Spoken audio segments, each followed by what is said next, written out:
There's something profoundly spiritual about riding waves. Water is transformative, healing. You're at the mercy of Mother Nature, the ever-changing movement of water. The ocean is the great equalizer. You don't need to belong to a certain race, religion, or gender to surf. The pursuit of these fleeting walls transcends sport. It's a way of life.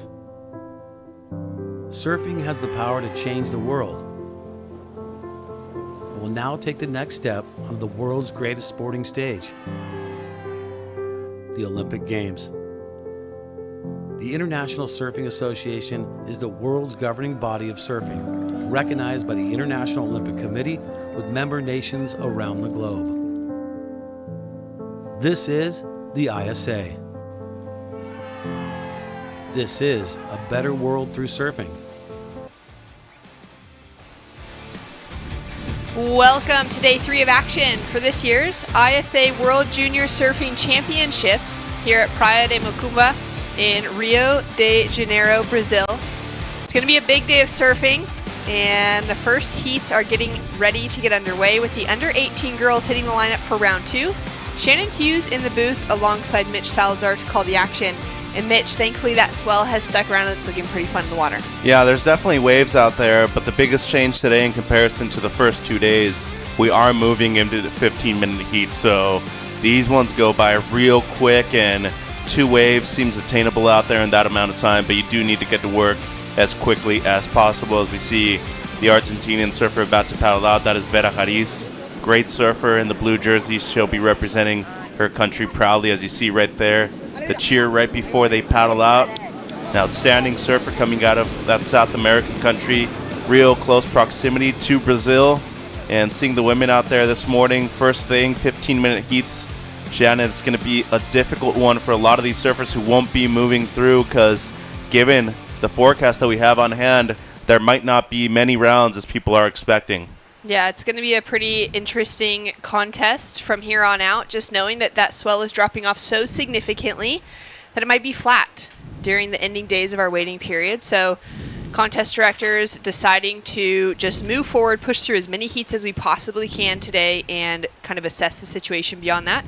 That being said, we're starting out with our women's round, our girls under 18 round number 2 for the main round. Here we go with those first women hitting the water.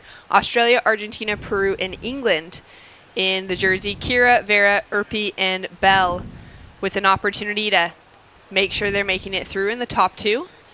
And once we finish out our under 18 girls main round 2, we'll have our under 16 boys main round 2, 16 heats of that, followed by the Repéchage boys under 16 round 1. 15 minutes on the clock for the entire day. Yeah, and you got to get to work quickly, as I mentioned before, but I think the most important part about today is being able to actually maneuver on the waves that you do select. So you want to make sure that you're on 2 waves before 15 minutes ends, but you want to be on 2 quality waves enough to actually get a decent heat total right now. Don't try to get high expectations out there, Shannon. If it's a 10-point heat total, that's awesome. If you're hitting double digits, even better. But I think more importantly, the job is to advance today. And especially with 15 minutes on the clock, getting that first score is so crucial.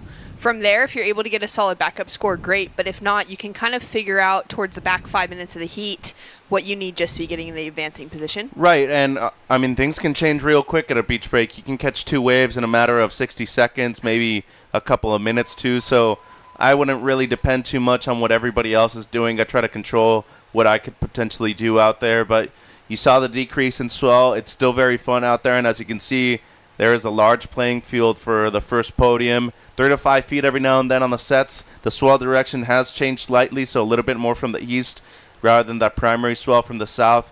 The wind today is going to be quite calm, which is something great, but then you see the high tide right there, a decent difference between the high tide and the low tide at around 2:07 p.m. this afternoon. Water temperature pretty nice and cruisy out there. Great for a lot of the surfers, just kind of running in and out, especially when they end up having to surf the potential of double heats or triple heats in the same day. And we've got that first heat now underway. A minute 30 seconds gone already from the time. We haven't seen any waves ridden. Quiet moment as the girls are waiting for that first set to come into the equation. Each one of these we've been familiar with competing for their junior teams through the under 16s and now into the under 18s. Sorry, Shannon. This is going to be huge today. Given that it's smaller, it's easier to see from the beach, and getting communication from the beach towards your surfer is actually going to be imperative with the swell and decrease too. You're going to be able to hear a lot clearer than you were yesterday. It was big, it was windy, so now with zero wind and calm conditions out there, you're going to be able to clearly hear both the beach announcer and your team on the beach. Kira Buckpitt now up and riding, takes the inside position under everyone else, sneaks into this wave, gets that first big turn, lands it, goes down afterward. So she'll have a score to come through. Well, it's debatable, too, whether she completely rode out of it as well. Urpi now up and riding. She goes down. Kira, good-looking snap, but she did get bumped off pretty quickly, didn't she? Yeah, I mean, it's right there. Judges have the advantage of seeing different angles of the replay, too, but seemed like she was in a bit of a rush right there to get that one and done real quick. As you can see right here, when she paddled in, she had the right idea. I mean, went up into the lip and bottom turned out. Yeah, I'd say that's complete. Just she was taking a different angle down the line already and kind of thinking on the second turn rather than just focusing on the one. Whereas we look at Urpi right here, a quick one too, and see, that's what I'm telling you. There might not be many of those opportunities out there in 15 minutes, and you do need to take advantage of those when you're on them. So as of right now, a couple of mistakes by Torres and by Buckpitt. At least Kira's going to get what seems to be a good score on the board right now with 11.5 on the clock. So scores to drop through actually across the board for all of our competitors, getting a little piece of the action. Let's take a look at some replays here. First of Vera out of Argentina. Yeah, she's a great surfer, young goofy footer in the blue jersey. Setup snap right there into the lip for the second one and try to fit in a third in a real short space. Unfortunately, it seemed like it was going to be a little forced right there at the end. But still got a good combination at the beginning. Should be a strong score for her to open up. 1 point ride comes through for Torres, surfer in green for her first. Scores now to come through for this for opening of bell. Yeah, and a strong one too. Just into the lip line right there. And she's going to be finishing off her first ride well. So everybody's got a ride on the board right now. Torres, obviously, with the fall right there, she's going to get the shorter end of the stick. Kira now up and riding on her second wave. Nice looking first turn. Links it together with a second. Foam climb to finish. Holds that control as well. And she'll be putting the second score on the board. Judges loved the look of that first wave. Mitch, it comes through as a 5.17. Yeah, and I think this is going to be a stronger wave too. Great combo on the outside. Just the read on that wave. Strong turn into the lip line right there. And getting the use of the rail right there with the carve on the second one. Once she got to the open face, really extended those shoulders and brought the board back. So a strong combination, I feel, for right now, given the conditions. That's close to excellent surfing, if not right there. 10 minutes to go, and she already has a double-digit heat total. So score to come through for second of Kira. We've already got the opener of Vera, a 4.40 for blue. First of White Bell, a 3.33. So Kira's going to be in that strong leading position now, dropping a second score to back up her 5.17. And that priority is sitting with our surfer in green, who's currently in that fourth place position just off of that 1 point ride, that early fall. So she's going to need to really capitalize on this next set coming through. Yeah, it seems like Urpi had a look right there at that right. A couple of waves still breaking all the way on the outside. I wouldn't put all of my eggs in that basket, though, just given how inconsistent it's been this morning.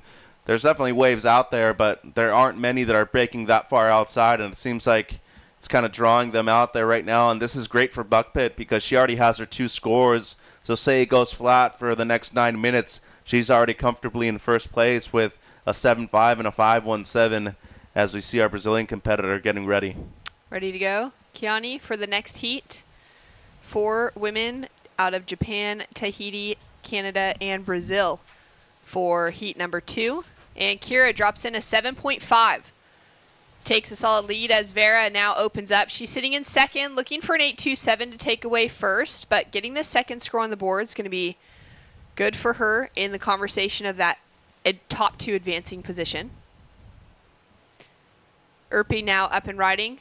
Needing to capitalize on this. Gets the first turn. Has to eject before getting a second maneuver in. The moment just chasing a 3.41, but we know Vera's dropping a second score. Yeah, and should be a good one too. She already has the 4.4. As long as you can distance yourself by a good margin from surfers in third and fourth, you're doing your job. Torres gets a 2.9. That's a good start. Bell got a 3.33. That's okay. And now with 8 minutes to go, you see Buckpit with second priority just kind of pulling Bell off of the main peak right now, which is a smart idea. Try to maximize your advantage out there, whether in positioning, in the lineup, or on the leaderboard too. So looking at surfer from Japan coming up in the next heat, this is obviously a huge heat for them. Big difference in points getting through this round in comparison to just towards the Repéchage. So want to be able to maximize the potential of staying in the winner's round, Shannon, as 7:25 on the clock. A couple of good scores coming through right now. This one included for Vera. Really liked the open face carve right there on the backhand, and then went straight up into the lip. And you can see right there, it's that wide stance that she has that really allows her to project down the line that way. And then the 2.9 here for Torres. Decent opener right there. Got up into the lip, but she always seems a little bit rushed after those initial falls. Put her out of rhythm a little bit. And then Buckpit has just been on another level in this heat. The 7.5 right here. Strong combination with the top turn and then in the carve. So some great stuff right there for the surfer from Australia. Scores to drop through, and it's the 7.5 for Kira Buckpit. Erpy dropped a 2.90 for her last wave. Now up and riding, first S turn, up into the lip, and she'll go down, chasing a 5.57. And scores in for her last wave was that 2.90. We got a 4.07 for the backup now of Vera, has her sitting in a solid second place position. And Kira just starting to find some rhythm. She's having a great 15-minute heat here. We've still got 6 minutes on the clock. Plenty of energy in the ocean as Kira smashes the inside section. Yeah, and they have a lot of experience in Australia with 15 minutes, especially with the Board Riders events too. They usually have to distribute their time extremely well right here. And with 6 minutes to go, she might be improving on the 5.17 as Vera does get something to back up the 4.4, another 4-point ride, and both Bell and Urpi needing something in the fives here, Shannon. 5 minutes, 45 seconds remaining on the clock. We've got a nice little set coming through now. Consistent enough for everyone to have plenty of opportunity for the early heats this morning. Quick paddle there for Vera. She won't be able to get into it. That wave didn't break for a while either. You can see Team England in support of Bell Betteridge chasing down a 5.14. Bell just moving herself away from the pack, holding on to that first priority. So she's in a good position with the priority next to her name. She is, but she needs to be on a wave soon, because if not, then you get everybody else sitting on top of you in the last few minutes, and you don't want something like that to happen, especially with the pressure of somebody like Buckpit and Haris. But you can see Vera right there. She's distanced herself from the other two, knowing that it's probably smart to try to improve on the four still with 5 minutes on the clock. She's caught a few good waves already, and I wouldn't be surprised to see her go left for the first time. Erpy now up and riding, had a nice section in front of her. Just charged it and goes down. So she'll lose her second priority on that one. Vera now duck diving to get herself out of the situation. And a paddle now from Bell. Up and riding on her forehand. This is the wave she's been waiting for, chasing down that 5.14. Gets that opening turn. Strong second turn if she can hold it. Keeps that weight on the back foot and rides out. Yeah, and that was smart. The 5.14, though, when you compare it to the 5.17 of Buckpit, a lot more speed on that one right there. Real good stuff from the surfer in the red. But the surfer in white did have a combination of turns right here on the forehand. Opens up with a carve on the open face, too. And you can see right here, deep bottom turn for the second one. So just the speed to me is differential between the 5 that we saw from Buckpit in comparison to the requirement right here from Betteridge. It might be right there, Shannon, but I feel like it's going to be a little shy of the requirement right here for the English surfer in the white jersey. And as of right now, with just under 4 minutes, Haris with first priority, you want to be moving over and be a little defensive right now. Scores to drop now for Bell. We've got a 4.67 for the last of Kira. Doesn't move into her top two waves. Erpy now up and riding, chasing a 5.57. It's that first Nice opening turn, but is unable to connect with the second section.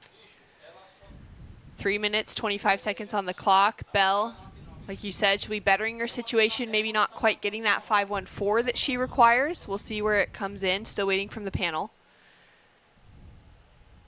And she'll have a little bit of time. Sitting in third priority right now, we can see a couple lines starting to come into the zone.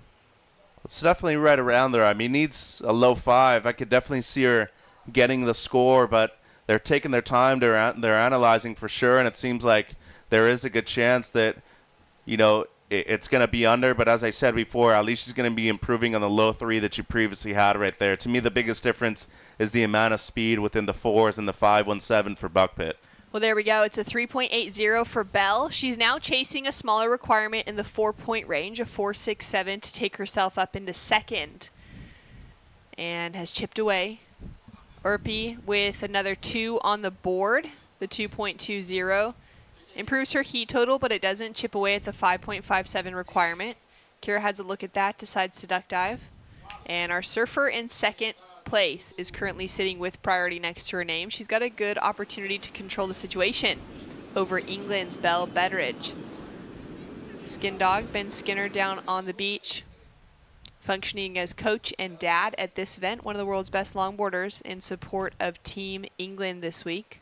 This is real smart from Haris too. Exactly what I'd be doing. Now she's asking for time just to make sure how much time both Torres and Betteridge have in order to move her down into third or fourth place potentially. And there you see Ben. He's also looking at the scores and the requirements for both his surfer and everybody else in this heat.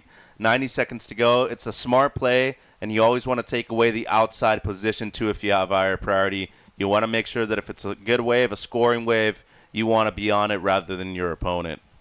Vera sticking to her like glue. Down to 1 minute, 15 seconds on the clock. And this has been a great heat to start off the morning. We've got a big day of competition ahead of us. Starting out with our under 18 girls, main round 2. After that, we're heading into our under 16 boys, main round 2, followed by the under 16 boys Repéchage round 1. That's happening on the main podium that'll be covered by broadcast throughout the day. On the second podium, the morning is kicking off already as well in that first heat with the main round boys under 18s, round number 2. They'll have the under 16 girls main round and the repechage for under 18 girls and boys happening later this afternoon. So be sure to keep an eye on ISAsurf.org for all those schedules and follow along with scores for the second podium as we've got a set coming in now. Vera with that controlling position. Well, she held her off, so that's a block for sure. Priority will switch. 20 seconds on the clock. And Vera still sticking close, but there we go. Priority switch. Now Vera down into fourth priority as Urpi is up and riding. She lands that backhand attack. Not sure if she was able to get anything significant before that, Mitch. Yeah, I was looking for a mid-5, and, you know, just with the one turn right there, what we saw, I mean, that goes to show you that somebody breaks away and can always get an opportunity, but just the defensive play right there at the end by Haris, it was the quick start, Shannon, and then afterwards, the smart thing was to be able to be aware of where everybody else was, and a real strong performance by this young lady on screen. Extremely quick start for her, got a 5.17 that backed it up with her best score, the 7.5. Yeah, a great way to kick things off for Team Australia this morning. Vera will hold on to that second place position. Bell in third and Urpi in fourth with a 2.3 for her final wave for Team Peru. Not enough to change her situation. We're going to go to a quick break. We'll be back with more action. Heat number 2 for the under 18 girls, main round 2, right after this.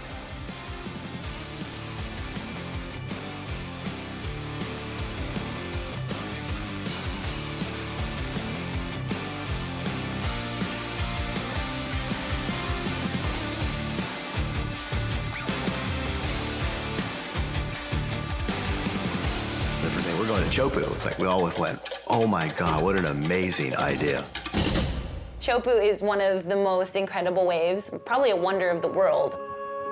And it's just sort of like a whole nother world out there. It's godlike, it's quiet, serene, beautiful.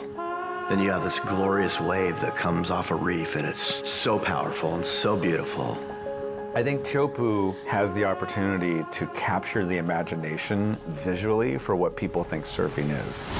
The wave at Teahupo'o is super scary and beautiful at the same time. I have to give them a lot of props for the courage of making a commitment to Tahiti. I think it'll be a really exciting way to showcase all the athletes and their talent. I think it's gonna be very good.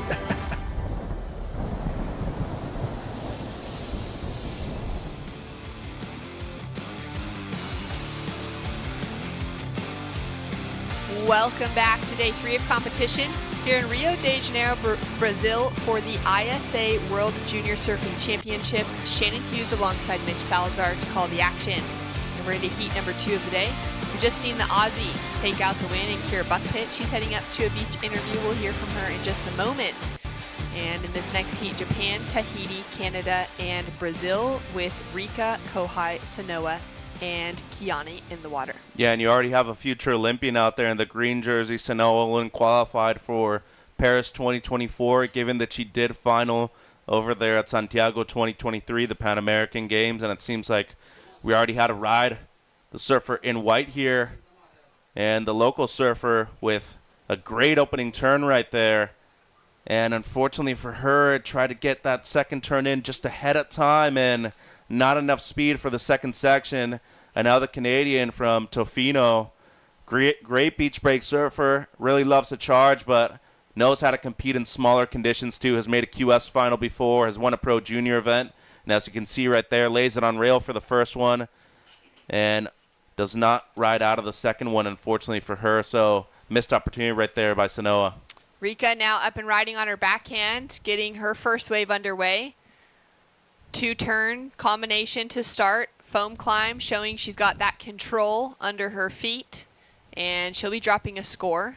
We've got scores in for Kiani, a 2.83. And it looks like a 4.17 for first of Rika has her sitting up in the leading position for that opening ride. Yeah, and it seems like Kiani right now having a look at this left.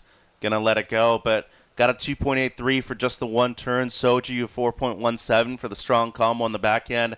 And that's what you're going to be able to do on the backhand in comparison to the forehand, Shannon. You get up into the lip a lot quicker, and most importantly, you're able to fit in a combination of maneuvers in a shorter section too. So might be a good option for everybody, especially given that we do have 15-minute heats today. Yeah, very short heats throughout all of today. And that's due to the fact that we've got some really small surf forecasted for the end of our waiting period. So we're wanting to make sure to get through as many heats when it's actually surfable. We can see a little wave of the arms there from Kiani, and she was right to do so. There was a little moment where Kohai had first priority and was paddling right underneath Kiani and kind of blocked her getting into that wave. Judges deeming a priority switch, and Kiani's now into first priority. It's pushing Kohai farther down the beach, but Kohai's going to be in a good position for this wave. Paddles hard, gets herself just to where the shoulder is breaking, and she's now up and riding the Tahitian with a great looking snap on her backhand. Beautiful form as she comes into that second turn and connects with the section for the third. Wow, that was incredible stuff right there. I mean, the way she was able to read that wave, especially at the amount of speed, with the amount of speed that she was carrying down the line, impressive stuff for a surfer under the age of 18. Sanoa now up and riding on her second wave. It was a 2.9 for her opening score. Now getting a lot of power pushing through each of these turns on her forehand. She's loving the lefts out there this morning, and she's looking to put on a strong finish.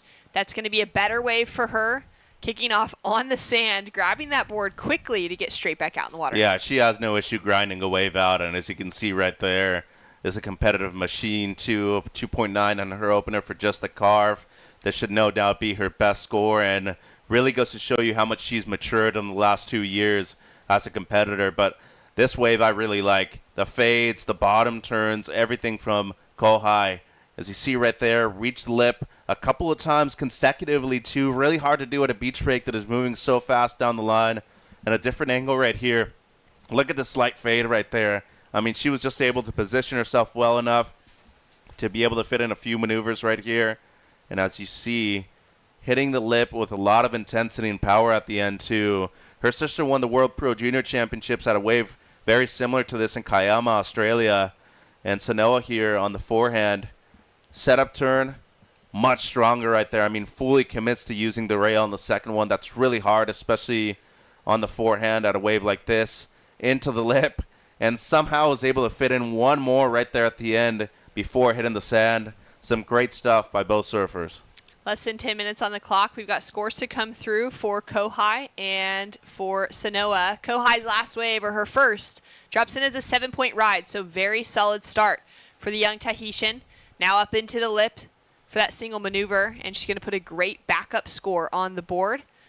Paddle now for Kiani, the local out of Brazil, setting herself up on a beautiful looking right. Nice snap, pushes through that tail, bit of variety in the second turn. Drives off the bottom into the third and setting herself up for a little check to finish. Looks at her watch as well just to see how much time. We're about halfway through this heat now on that 8-minute mark. And Rika up and riding, taking off deep, kind of behind the section. Now getting herself into that open face. Drives hard up into the section but just mistimes it a bit and she'll go down.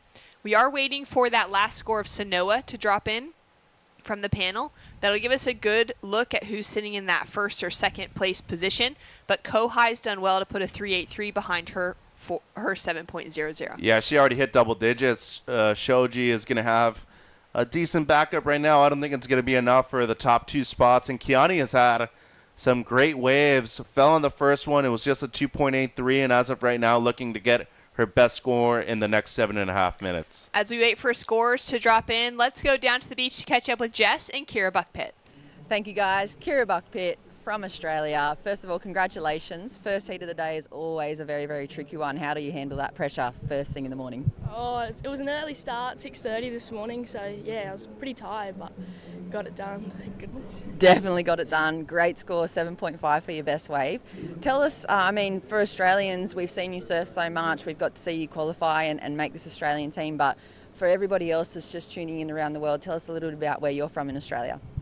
So I live at Culburra Beach, which is like far south coast, 3 hours south of Sydney. It's a pretty sick spot, not many people, couple of waves, good. Yeah, the waves are kind of good down there, aren't they? You don't want to give too much away. Nah, it's terrible, don't ever go there. And what about, how are you enjoying first trip to Brazil? It's a really, really different culture. It's literally on the other side of the world from where you're from in Culburra. How are you settling into the local feel? Yeah, it's such a sick place, like all like the local people getting around the comp and stuff, it's so cool. Definitely on the other side of the world, 46 hours to get here, but yeah, it's a cool spot, warm water, good waves, good fun. What about, how's Mum feeling? Because we tried to draw her in for this interview, and I know you've got your family tuning in online at home. How's Mum going with the nerves of this type of level of competition? Oh, she doesn't go too well with the nerves. Yesterday I got a wave in the last 30 seconds and I think she was about to pass out, but she's all right. She's over there watching. Yep, still alive, still breathing for Mum. Congratulations, Kira. I'm sure you want to say good evening to everybody at home in Australia watching. Yeah, it's past Dad's bedtime well and truly, so good night, Dad. Thanks for watching. Congratulations, mate. Can't wait to see you surf again. Well done to Oz. Thank you, guys. Thanks so much. Fun to hear from Kira as we take a look at some live action with Kohai, smashing it all the way into the shoreline, rolls up the sand, and she's sitting in that leading position still.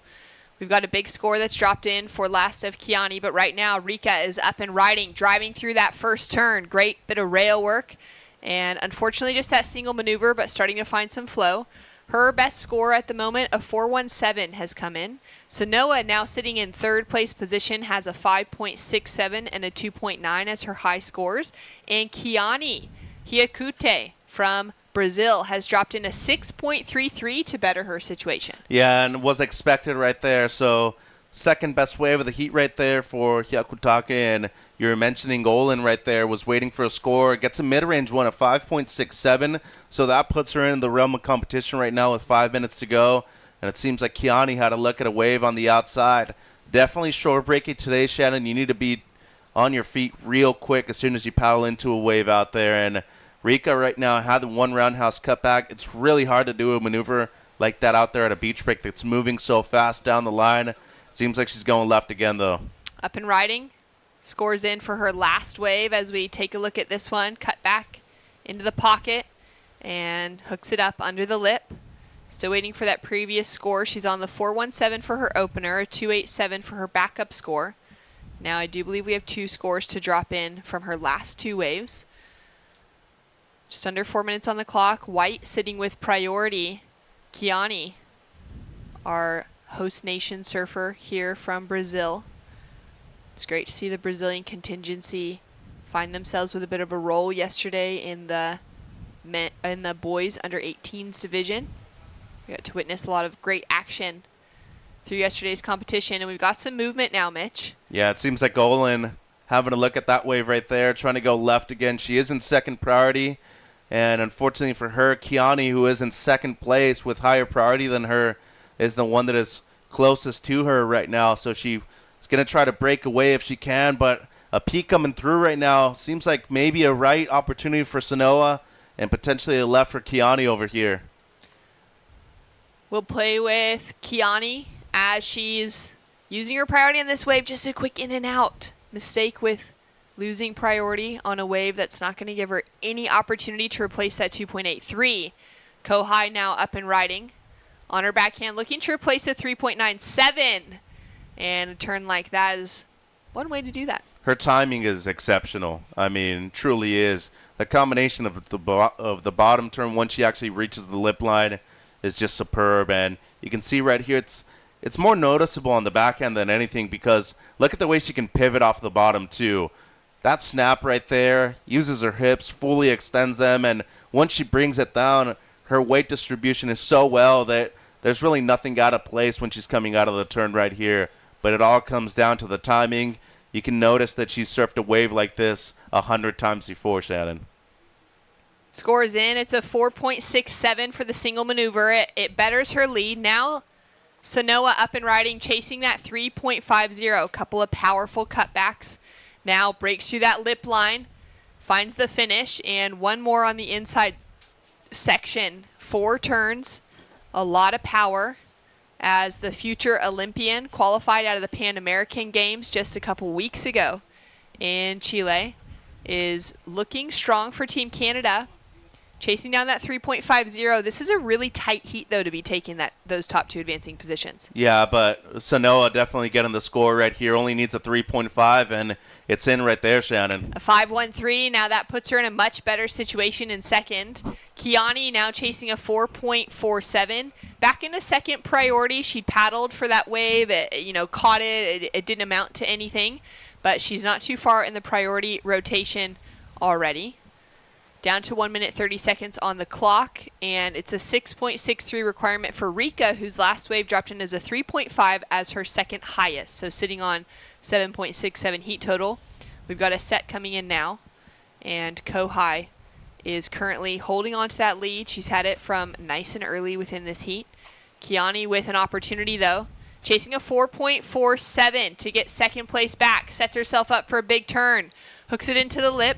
She'll make the landing, and just feeling thankful, I think, to still be on her feet at the finish. Yeah, that ain't the score that she's needing right now, though. Needs a mid-4, and I just don't see it happening. Not enough explosiveness at the lip line, as we look at the replay here. Sanoa, just a perfectly read wave on the backhand.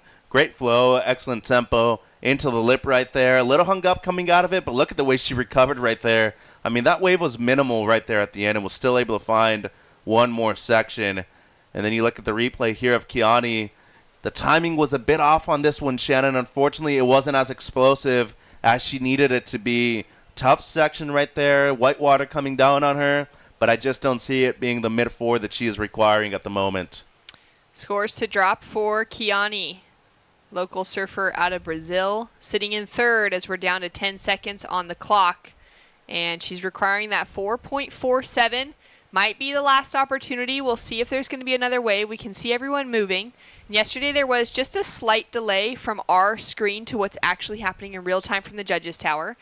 So we'll wait to see if any other scores drop through that will be counting. You can see everyone paddling to get themselves into position. Surfer in red has first priority. She's not going to be able to get into it.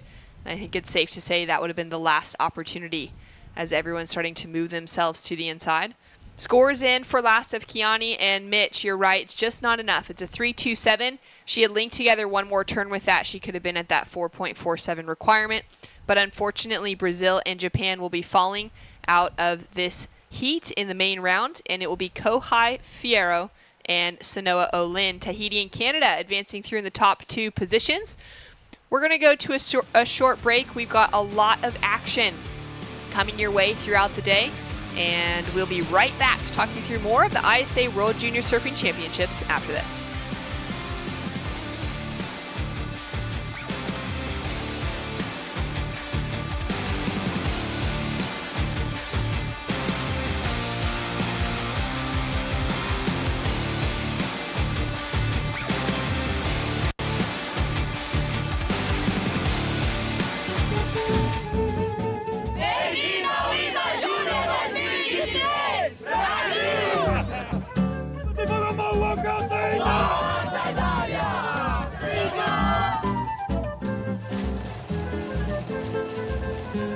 Just looking at the world today, it's very clear that what we need the most is peace. And today, we are a proof of peace and a better world through surfing. It is my hope that in these 10 days of surfing competition, friendship, camaraderie, to hate, we answer with love. To violence, we answer with peace. And of course, we answer with surf, which is what we love. The amount of happiness of bringing this all together. I personally surfed this event twice before, and it changed my life, like it's gonna change your life. Now that the world can hear, it is my greatest pleasure, my greatest honor. This is what I love to do the most. To officially declare open the ISA World Junior Surfing Championship in Rio de Janeiro, Brazil! Okay!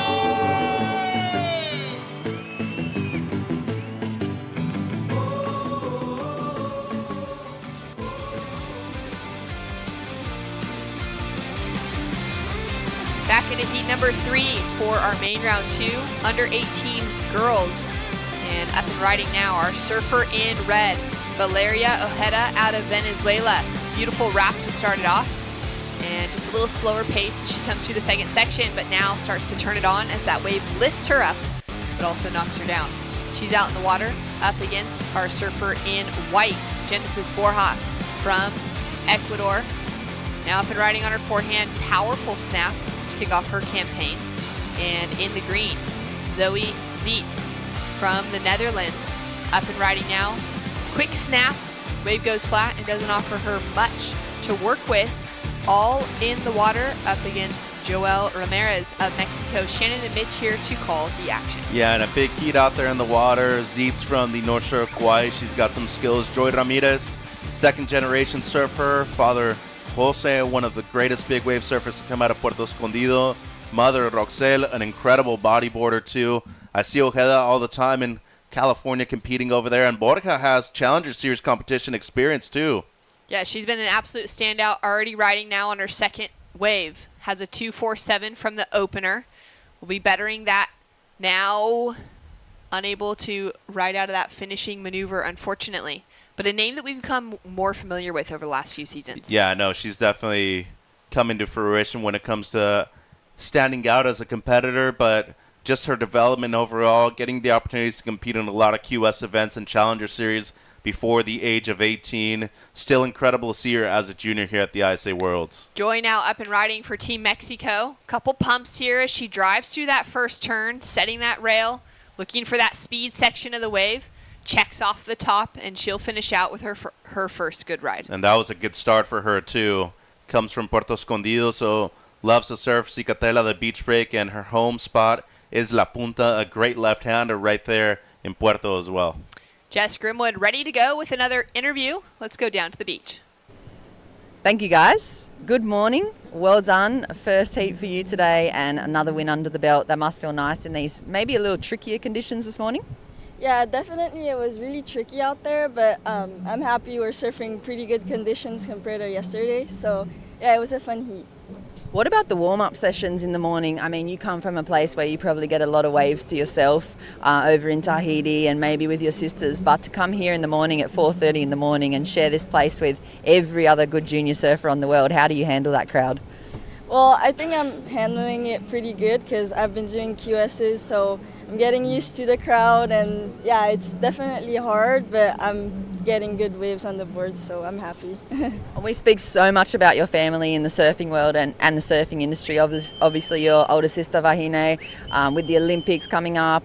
What are your own personal ambitions for your surfing career outside the shadow of the sisters? Well, I think Vahine is a big inspiration to me and my other sister, and I think just following her path is what we want to do. So that's what I'm trying to do, and that's why I'm here. Well, we love it. We love seeing you perform, and great heat win for you this morning. Congratulations and good luck going through. Thank you so much. Thank you, guys. Thanks so much. Well done to Kohai, putting together a beautiful heat. Found a lot of rhythm, and I'm sure doing Vahine very proud. No, for sure. Smart heat out there and well played given the conditions. And you can just see in this one, it's slowed down significantly now, Shannon, as Hennessy's has 2 quick scores on the board. Joy's score is in, and Ojeda with a quick one as well. 3.5 on the board for our leader in Borja with a 2.47 behind it. Everyone's starting to move themselves a little bit farther to the inside, recognizing that sets are just breaking a little bit farther inside. And Joy's support crew there on the beach for Team Mexico. She opened with a 2.70. We've got a 2.5 on the board for Valeria out of Venezuela, and just that 1.33 for Zoe, as you said. Well, there was Joy's father towards the right, the flag bearer for Mex right now. Great charger from Puerto Escondido, former lifeguard himself, Jose Ramirez, and Joy comes from a great surfing family. Puerto Escondido has been the central hub of talent in Mex for a lot of time. I would say Sayulita right there next to them too. But as of late, Los Cabos has really been developing a good amount of great surfers. I would say a handful of them competing right here at this event for the juniors. But when it comes to the place that everybody wants to be at during the summertime, Puerto Escondido is still the spot in Mexico. Still the spot, still plenty of great waves. The Venezuelan team in support of Valeria out in the water. And we got 7 minutes, 25 seconds on the clock. So halfway through this heat, we've got a paddle now for Blue, Joy, Team Mexico, supporting from the shoreline, and throws it up into a heavy section. Yeah, unfortunately for her, not enough speed going into that section right there, as Valeria now up and riding. Nice snap on her backhand, setting it up for a second. She'll have to get out of that one. And you can see there was a surfer just kind of on the inside, possibly had that in her peripheral view as well. Zoe now up and riding. Great speed as she attacks the section and manages that backwash really well. Yeah, just the one turn right there, but as you were saying, a difficult section for Zeet, so that's going to be her best score. And with just under 7 minutes, it was an important one-turn wave as Borja right there mistimes the last section. That backwash is going to be something difficult later on today, Shannon, with the higher tide at round 2. Looking at the full replay here for Borja. Stands up a little bit late. Just the one setup snap. That was a strong one, though, and then you can see right there, had to manage that second section, and unfortunately for her, wasn't able to read it as well. And then this is the one turn, or the attempt of Joy on the backhand. You can see right there, just bottom turned straight into the lip, but didn't have enough speed right there, so that's going to be a missed opportunity for the surfer in the blue jersey. But luckily for her, the paddle out is short this morning, and there is still enough time for her to get one more wave. As now we look at the replay of Ojeda.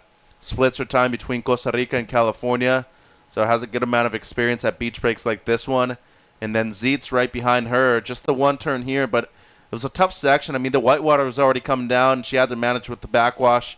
She'll be rewarded for that one right there. As you look at the front angle replay, look at how difficult it is to be able to read that. So staying on your feet, imperative. She even had to go over Valeria to finish that turn too, so well done by Zoe. All right, so scores starting to filter in. At the moment, it's Hennessy's up in the lead for Team Ecuador with a 3.5 and now a 3.93 as her high score. Surfer Ibon from Spain getting ready to paddle out in the next heat in the red jersey. Out in the water at the moment, the red jersey is currently sitting in second. Valeria out of Venezuela with a 2.5 and a 3.03 on the board. She'll be chasing down a 4.4 to take the leading position. Still really tight amongst the entire pack right now without having a big score to even separate our heat leader. Zoe out of the Netherlands down into that third place position. She's got a 2.87 and a 1.33 as her high scores, chasing a 2.67. And for Joy out of Mexico, she's down into fourth, chasing a 2.84 to improve on the 2.7 she has on the board. There you see our South African surfer coming up in the next heat. Another big one. Zia Hendricks, born and raised in Jeffreys Bay, South Africa. Believe now residing in East London. She's going to boarding school there. Great surfing communities in both towns, both kind of small surfing towns. East London having a little bit more of an industrial feel to it, a little bit bigger. But for Zia, she's had the opportunity to surf some world-class waves from where she grew up and where she's currently living as well. Zoe now with a paddle, up and riding on her forehand, and only needing a 2.67. Nice approach for the start, and hits that finishing section, but really needed to ride out of it to secure herself with a position. Joy up and riding now. Big turn to start off, goes in for that second snap, hook in the pocket, and a third quick one just to try and milk any extra points possible.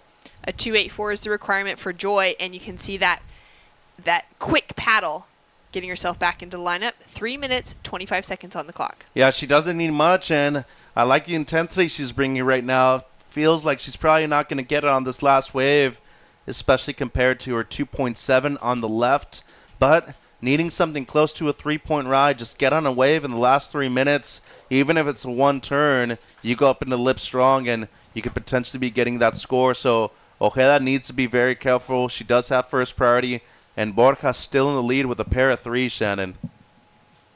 3 minutes on the clock, and Valeria uses priority on this wave. Nice looking section in front of her.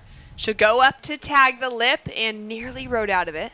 So right before she actually caught that wave, there was a sense of doubt that I felt her paddling into it. Kind of saw that it was a closeout, but then at the end she actually committed to it. And you can see right here, when she got into it, she was just a bit rushed to that section right there, and for a reason wasn't able to ride it out cleanly.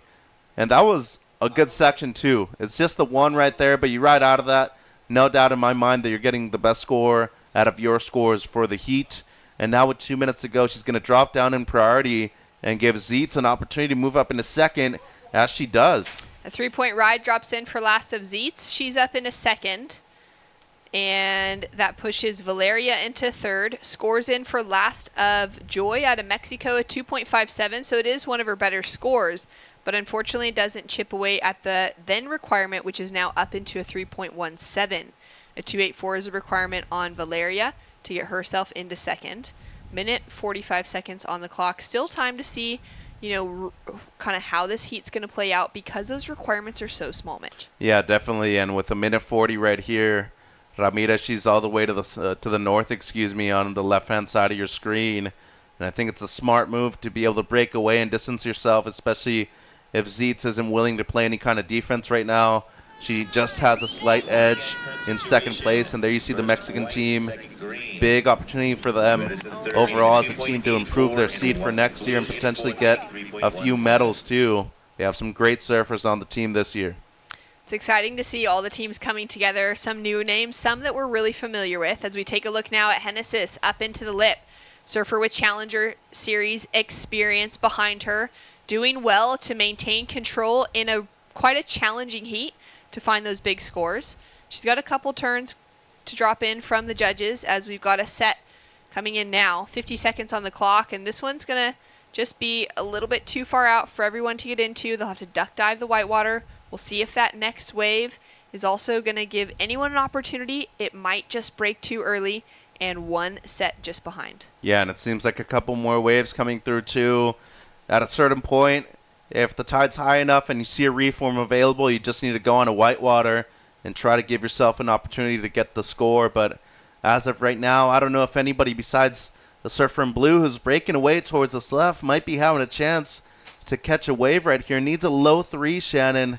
Doesn't seem like that wave's going to break, but Zeet's up and riding here. Looking to secure herself a spot in second. Great looking opening turn. Releases those fins as well. Looking to improve on a 2.87. Yeah, she does for sure. And Ojeda got lucky that she didn't completely break that section down either. If not, she would have gotten an interference right there. But Zeet's just making it happen. Great execution and just lovely interpretation of what she wanted to do with the one section that she had available. We've got a 4.67 that's dropped in for Lasta Borja, our heat leader. Increases the lead on her last wave, that 2-turn combination for Ecuador. She'll be holding on to first. A 5.60 now is the requirement for Zoe to move into that leading position. Waiting for her score to drop in, but we know now that she is secured in that second place position because we don't have any scores to drop for Valeria or for Joy. For Venezuela and Mexico, it looks like they will be relegated to that repechage round, and it's going to be our top 2 surfers advancing through out of Ecuador and the Netherlands. Still waiting for that score for Netherlands to drop in, but she's safe in that second place position. Yeah, and either way, I mean, ripped that last wave. Just the one turn, and Borja executed when she needed to. Good performance by both of those surfers. Well, excellent surfing, and Zoe Zeetz improves her situation. A 4.93 on her last wave. Holds her in the second position. We're going to a quick break. We'll be right back with more.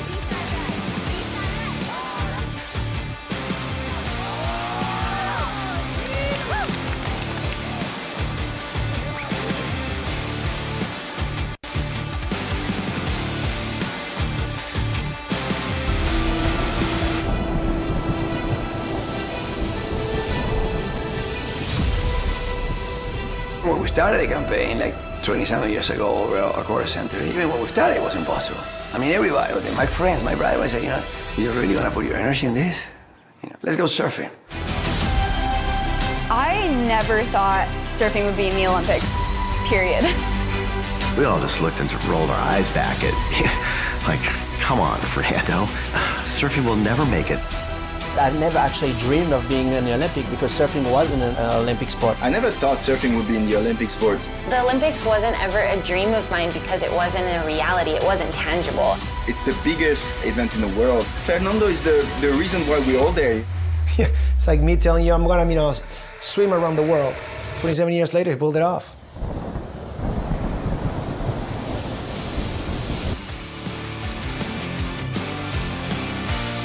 Welcome back to the action. We've got a quick paddle for the start of heat number 4 with Sarah out of Team France up and riding on her forehand. Opening maneuver, goes in for that snap on the second with a layback, and she'll kick out quickly. We got 4 women in the water, Spain, Hawaii, France, and South Africa. Looking for some quick waves, just 15 minutes on the clock, Mitch. Yeah, and these hits go by real quick. If you don't get your scores in the first 7 or 8 minutes, you're just playing catch-up the entire time. Gomez out there in red, Signs in the blue from Hawaii, as you were mentioning, Leiciaga from France in the green, and Hendricks in the white from South Africa. So all international field in this one, Shannon. Yeah, this is going to be a great heat. It's been a nice start to the morning as well. There's been plenty of opportunity for everyone. Although the last heat had smaller scores reflected, there were still some waves available for everybody to be able to get multiple scores on the board. So that was exciting to see. The entire day today, we're going to be running 15-minute heats through both the main round and the repechage round, which might be surprising to those of you tuning in, but it's because we know that swell is tapering off towards the end of the week. We really need to make the most of the waves that we have in front of us as we take a look at the replays. Yeah, this was an impressive turn right there. I mean, kind of spontaneous, and she had to take a different kind of line to be able to ride out of it cleanly. So some impressive stuff right there by Leiciaga. Gets a 4-point ride for the combo right there, and had to make do with what she had available, and did very well to be able to get something in the 4-point range. Yeah, great start for her. Something she can build with now. Zia putting herself in position in the white jersey, possibly for this next little wave, or at least just giving herself some distance from the rest of the pack. Sun shining a little bit earlier this morning than what we've had the last few days with that early cloud cover. Yep. Could be really hot on the beach throughout today. It probably will be. It was around 85 degrees yesterday. Wouldn't be surprised to see the humidity level go up even a little bit more today. But when it comes to competition, this is really the round that you need to make it out of. adding a lot of points for your team. Huge difference between round 2 and round 3. And I think most importantly, confidence-wise, for a lot of these surfers on an individual level, you're facing the very best. People that move through with either a second-place finish in the opening round or a heat win. So now you're matching up against the very elite of the elite right now in this round of competition, Shannon. Up and riding now, Naomi for Team Hawaii. Looking to generate some speed as she comes into that first section. Little check as she rides into the lip line for that first major maneuver. And Sarah on her backhand. Nice opening turn, and really well to find that second section complete to back up the 4.00 on the board. Yeah, and I mean, the way she placed the second turn too, found a section on offer, and especially managing the backwash on the backhand in comparison to the forehand, you can adjust your feet a little bit more on the forehand. On the backhand, it's way more difficult because you're usually keeping your feet in the same position. Comes around the section, great carve right there in the pocket. A second one too, more of a setup for this last one right here into the lip. And see how she got a little bit lifted up right there and had to keep her feet in place. Great stuff right there. To me, it's the best of the heat so far and should be extending her lead by a significant margin here. We've got a 2.67 that's dropped through for first of Gomez out of Spain. Now waiting for the second score of France to see how much she can improve on that 4.00 and set the tone for this heat. Wave will come through for Zia Hendricks once she gets herself into that opening opportunity, and Naomi of Hawaii as well. 10 minutes on the clock.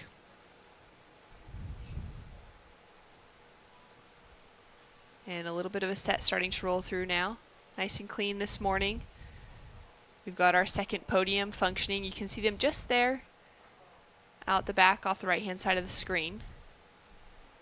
We'll be running 2 podiums throughout the entire day today, 6:30 start for our early heats. And we've got a paddle, no priority established between Naomi or Zia, as Naomi just stumbles off the takeoff. She's now up and riding on her feet, and she'll kick out quickly. Yeah, that was interesting too. It seemed like she was going to try to stay in the prone position and not stand up to establish priority, but committed to the stand-up right there. And unfortunately for her, Wave just closed out down the line, so that's going to be a scoring ride, and priority will be established as Hendricks now has first. And waiting for her to catch her first wave, 6 minutes without catching wave so far, Shannon. Don't really want to go more than 8 or 7 minutes without catching a wave, because once these heats start getting slower, which we will be seeing with the tide coming up, you don't want to be playing catch-up, as Leciaga's already going to have 2 scores in the first 6.5. That's right. So we're still waiting for that last score of Leciaga to drop in. Zia has first priority. She's going to have a look at this one. So now up and riding, 8.5 minutes to go. Into that first turn, looking to gain some speed and momentum as she drives down the line. Sets it up for a great looking re-entry on her backhand. And she'll put that first score down for Team South Africa. Yeah, great use of priority right there too, especially with the pressure that Sarah had on her. And real smart maneuver right there in terms of the selection right at the end. A wave that seemed to be closing out quite quickly. Was able to get into the lip once right at the end. And it seems like signs on her second score here. Up and riding now, driving through that first section. Nice corner starting to open up in front of her. And she'll hit it and make the landing as well. So she's going to be improving on that 0.5. We've got a 6.5 that's dropped in for last of Sarah, our surfer in the green jersey for France, sitting in the lead now significantly. Yeah, that's a big score right now, just given the conditions, how slow it's been, and especially for somebody like Leciaga, who tends to be a quick starter in heats. That was massive for her, so with just over 7 minutes on the clock, not only are we seeing her already enter the double digits in the first 6 minutes, but more importantly, you put yourself in a great position in terms of the priority rotation too, Shannon. Look at her, she's back outside, has first priority, and there's a good chance that she will be improving on the 4 in the next 7 minutes. She's being dominant, just like so many French competitors have been in ISA events of late. Mm-hmm. We've seen the team from France take away that coveted gold medal, that team medal, in so many events recently. And we've got 7 minutes remaining on the clock. Let's go down to the beach to catch up with Jess Grimwood and the winner of that last heat. Thank you, guys. Genesis and Yana from Team Ecuador. They're going to help me translate because I'm still working on my Spanish. But first of all, congratulations. A great heat win for you and a huge one for Ecuador. I think sometimes you maybe come through as the underdogs, but you are a strong, strong contention for medals here. Yeah, I agree. For you, the Olympics is a pathway now, and we have such surfers like Mimi Barona who made that pathway possible. What does it look like for you, and what are your dreams coming through these junior championships? ¿Qué quieres hacer ahora después de ese campeonato? ¿Qué tal? Mi nombre es Genesis Borja, soy de Puerto Engado, Ecuador. Estoy feliz de representar mi bandera y súper feliz de que me fue súper bien en el hit. Agarré un par de olitas buenas, sé que puedo surfear mucho mejor, vamos con todo el siguiente hit. Y sí, Mimi es una inspiración para mí. Me gustaría también llegar a las Olimpiadas como ella y es un ejemplo a seguir, la verdad. And for preparation for the team, what have you guys been doing to get yourself prepared for these Brazilian beach breaks every morning? What's the routine going in for the team in the mornings? Genesis has been in the water before anyone every morning at 4 a.m. She's really been pulling the team together to get up early, and she is almost like a junior coach with us, so it's a great example for her. Mimi really led the way. Genesis is following her path to the Olympics, hopefully, and she's a great inspiration for us all. And would you love to say, I'm sure there's so many people in Ecuador tuning in, watching her performance, supporting the team. Would you like to say good morning to them? Of course. ¿Quieres decir buenos días to la gente en Ecuador? Un saludo a toda la gente de Ecuador que me está viendo y vamos con todo el siguiente hit, que sí se puede. ¡Yuhu! Great heat win for you. Congratulations. Well done to the team as well. We can't wait to see you surf again. Thank you, guys. Thanks so much, Jess. As we see a wave from Zia looking to build on her score line. She's got that 2.83 already, now to be putting down a backup score. And it's awesome to see, a country like Ecuador with someone like Mimi Barona who has set the standard for what's possible in the women's field and overall as a surfer coming out of that country as an Olympian. And now for someone like Genesis to be able to reflect on that and to have that as her own goals as well. For sure, and she was talking about Mimi being an inspiration to her, and now she wants to become an Olympian because she felt that it's possible. So overall, Borja has the skills.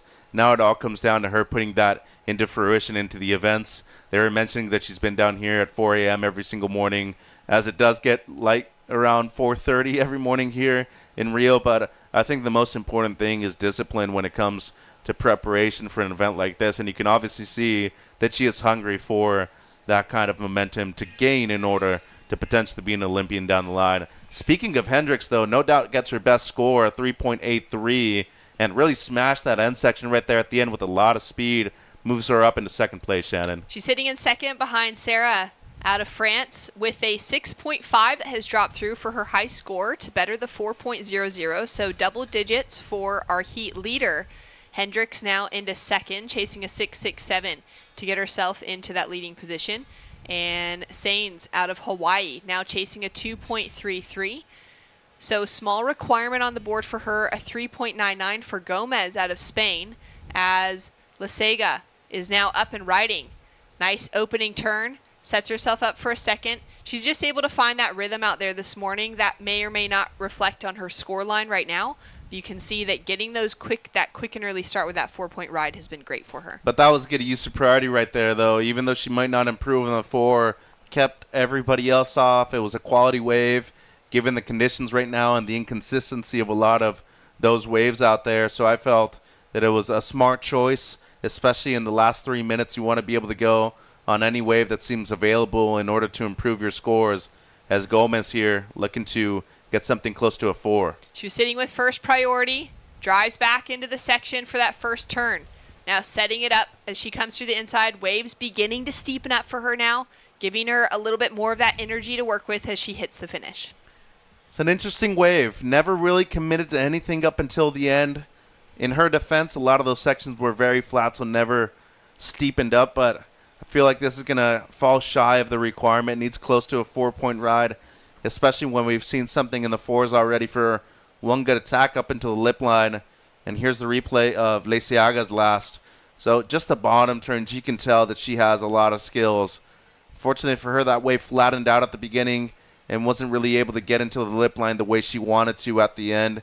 And then Gomez's wave was a left that seemed like it was going to steepen up well, but given the angle of the swell, a lot of these waves are slopey, meaning that they're much flatter on the open face. You can see right there, really has to work those rails just to be able to generate a lot of speed.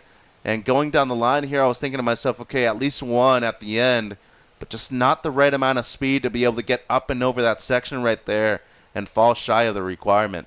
Scores in for last of Gomez. It was a 3.23, but let's take one more look at the 3.83 of Hendricks to taking her into second. Yeah, and nothing major up until that point right there. She was carrying a lot of speed down the line and really liked the way she's able to use that board in order to generate speed off of the bottom turn. Seems like she's looking left now. Putting herself into position once again, now on her forehand, racing around the section. Comes from one of the greatest right-hand point breaks in the world of Jeffreys Bay. And a great-looking snap now as she's taking off on the left. It's a hard ask as we take a look now at Naomi on her forehand. Coming out of that first turn with a lot of speed, a lot of power, and she'll fall on the finishing maneuver. Tries to hold on with the layback, but can't quite get there. 45 seconds on the clock. And we've got a 6.6 requirement on the board for Zia Hendricks. We've got a 2.33 requirement for Naomi. We'll see if Zia is able to improve on that 3.83. Yeah, she doesn't need much, and if Hendricks does improve on the 2.83, that would mean huge right now, especially in the last 20 seconds when Signs actually did catch a wave. So had one great carve on that. Didn't get the finish, but I feel like just given the low 2 that she's needing at the moment, to me it feels like the score is the requirement right there.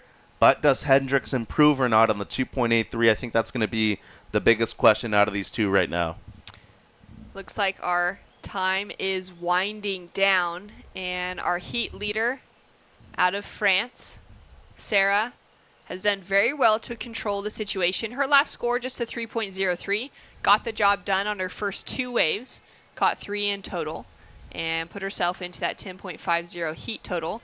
We do have a score to come through for the last wave of Zia, as we can see her just riding in prone. That's kind of a symbol, you know, she knows that the buzzer has sounded. She's not able to stand up and let those hands leave the rails. Get up to your feet after that buzzer sounds, just so that the judges are not confused by anything or the surfers don't think that they're catching any waves. And she has improved on the situation. Hendricks with a 3.53 on the board now means the requirement is into a 3.03. It's still not a huge requirement, though, on that 4th place surfer, Naomi out of Hawaii, to take away second. Yeah, it's right around there, too. And great work by Hendricks just to be able to get a wave before the buzzer, improve on your low score, too. And right now it's going to come down to that one carve of Signs, whether or not she's able to get the score with the one strong turn at the beginning of that wave. It's right around there, and she had a couple of opportunities, some missed ones, Shannon. Unfortunately for her, you know, that opening wave makes the turn. Could potentially already had 2 scores on the board and not be in 4th or 3rd the entire time. But we're still waiting for it, and it's right around the requirement. So a low 3, I could see some people saying yes and some people saying no, but to me personally, I like the 3.83 of Hendricks, the amount of speed on the backhand, but you got to respect finding a cleaner wall and being able to navigate some difficult whitewater like the way Signs was able to do on that one right there. Yeah, I agree. It was a big opening turn as well.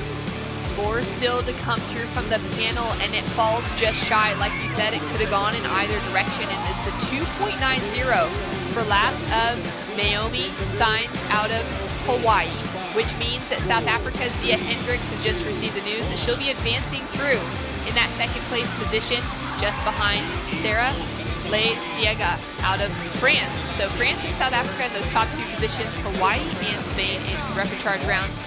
We've got more action to come, and the moment to reset for those surfers heading to repechage.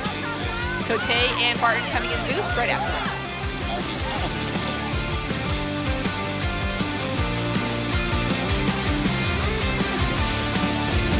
Welcome to day 1 of competition for the 2023 ISA World Junior Surfing Championships. We're here in the beautiful Macumba Beach in Rio de Janeiro, Brazil. This section right here fully brings it all the way around. A lot of power, a lot of intensity. The second one has to cut it short, but look at the section that he has right here. excellent surfing took Australia's Isla Huppets to an 8.17. Yeah, I wasn't sure how it would score because I've never been to these events, but it felt nice to get a good turn done. Great wave selection all the way through the sea. Snaps out of the top. Watch this next turn. Got caught for a little second there into the closeout section and just whipped it around. Here's the backhand. Catalina drops down, pushes on the back foot, snaps vertically. A dominant performance from Peru's Catalina Zarike earns her an 8.00.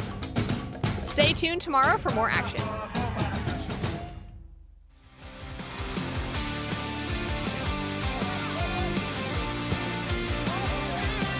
Bon dia and welcome to the ISA World Junior Surfing Championships.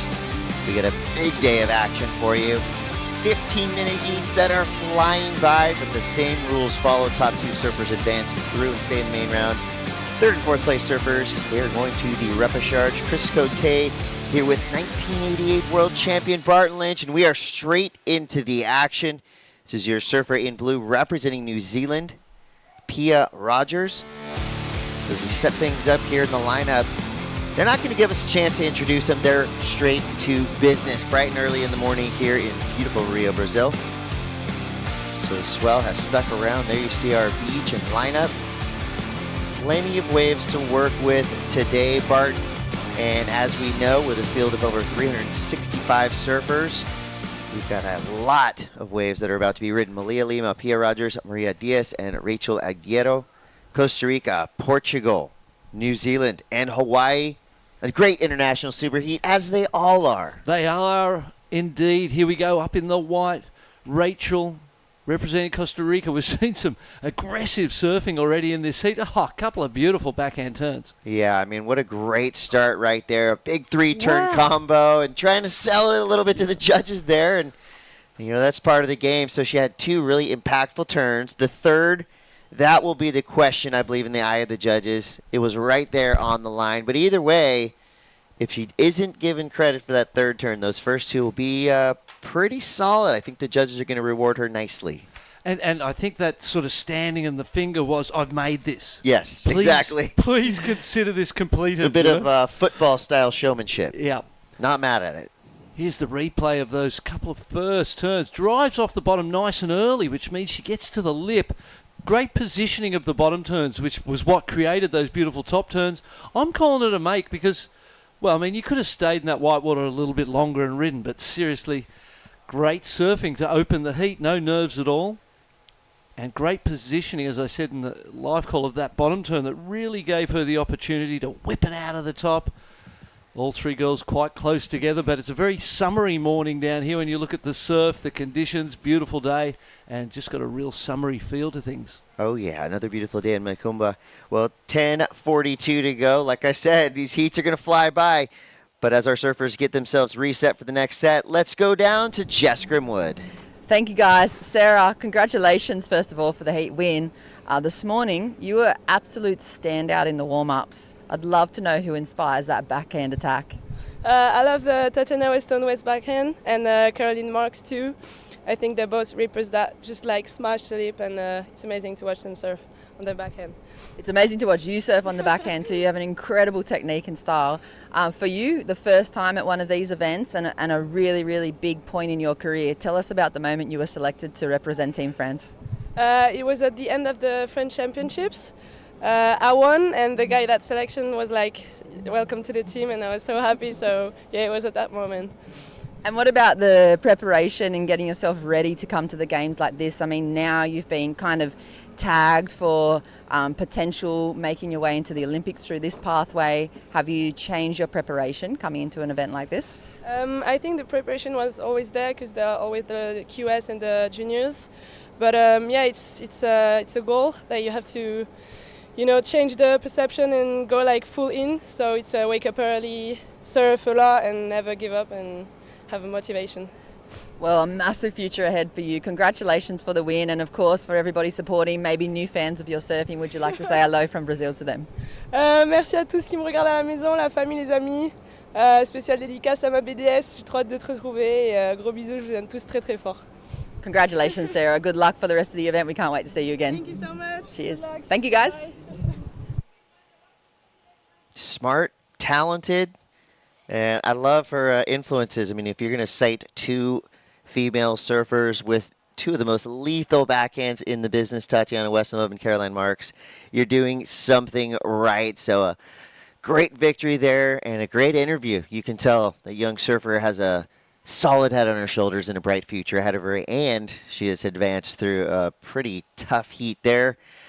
And as that interview transpired, we saw some water flying around in the lineup, which we will get back to. I'm Chris Cote. This is Barton Lynch. We're so happy to be bringing you all the action here from Macumba Beach here in beautiful Rio de Janeiro. 365 surfers, over 40 nations represented, and so far it's been so good. I feel like the talent level has rocketed beyond even where it was in 2022.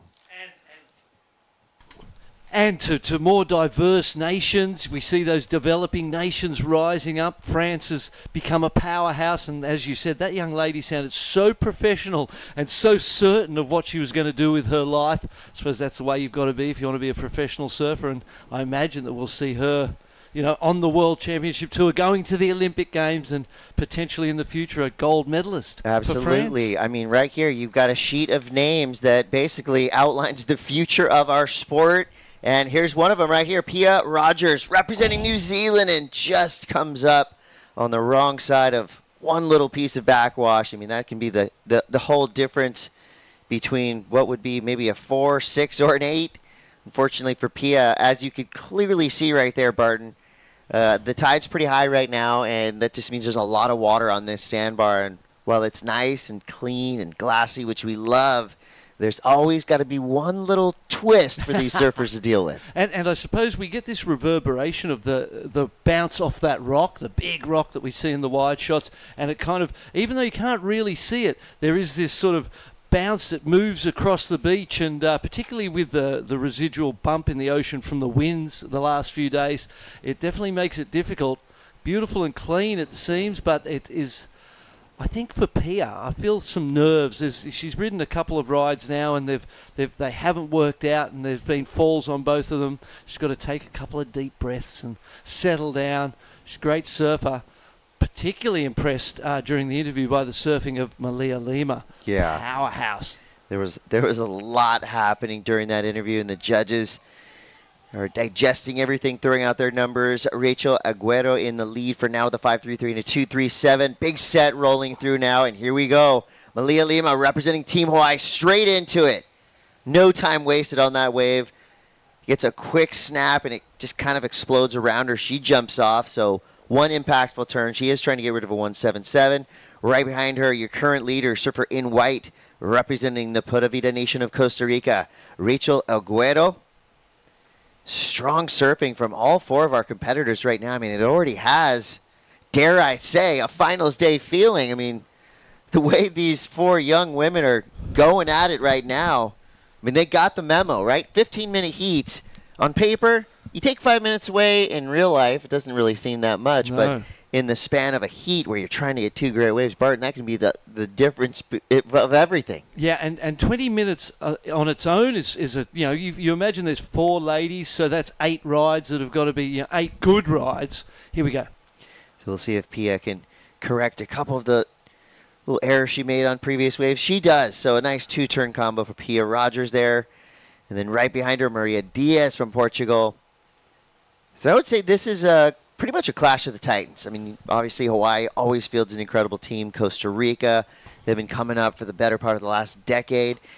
Portugal, I mean, a surfing powerhouse, and put New Zealand up there as well. So there's a lot on the line for these 4 surfers right now to keep their teams in the points. And it wouldn't have been so long ago that we would have called those nations developing nations. Exactly. And in the last, as you said, maybe less than a decade, the last decade, we've seen these nations, particularly Portugal, sort of rise right to the very top. Maria Diaz. Bit slow there at the start. Chris waiting for it to stand up on the inside. Beautiful re-entry on the replay there. And here's Pia's nice cutback. This was a better ride. This is a confidence booster. And that re-entry was, you know, was difficult timing, but she made it. And that's what you just to complete a ride really does help. Oh, look at the power and the energy in this young lady. drives back to the whitewater. See that? Just so frothy, as we would say, just super keen to get stuff going on. Great wave selection. We saw before it Malia Lima just get that super quick right-hander, and I sort of thought to myself, well, that from a wave selection point of view, that was an interesting choice because she barely had time to get it to her feet and get into the lip. She didn't even get to drop to the bottom of the wave. That was much better selection from Rachel. We saw Malia go into the lead momentarily, but the wave selection of Rachel's giving her that 4.37 and the lead back. Yeah, I think today's going to be one of those days where the judges are really going to reward one big, solid maneuver. But if you don't have the opportunity to do that, if you can pack in 2 or 3, the combo that Rachel just showed us right there, I mean, that's a great example of just a nice, good mid-range score. And I feel like today, if you get into the double digits, most likely you're advancing through. We saw that throughout the entire day yesterday. But today, 10s, 11s for your heat total, I think you're going to be feeling safe. You do not want to wind up in the repechage, and it's obvious that Maria Diaz does not want to be there as well. Great combo. I mean, this is really going to be a test of these surfers' reflexes. Get up, get involved early. We see Malia Lima. Good looking right. Deep bottom turn. Nice power snap off the top. Goes for the layback. Comes out with it. Presence of mind to keep pushing. Keep going. Blows the tail again. Wow. I am impressed with what Malia Lima has been doing. And I think the team echoes that sentiment. There's Shane Dorian clapping, smiling. He knows that Malia just dropped a couple of hammers. Indeed she did, and there was just such aggression and radical abandon in those turns. Look at the paddle. Love to see that determination, that energy, and there was that wry little smile on the coach Shane Dorian's face, and you could tell that he was enjoying it too, because that was the sort of surfing that this young lady is a powerful surfer, and these are little waves, and ordinarily the more power, you would think that in these sort of waves, light, fast, quick, snappy would be the recipe. But if you've got the power and you can generate the speed and you can do it in these little waves, it's even more impressive. So she may very well indeed. What is she looking for to get to the lead? A 4.03. She gets that for sure, do you think? Yeah, There's a little bit of a loss of control here and there, but...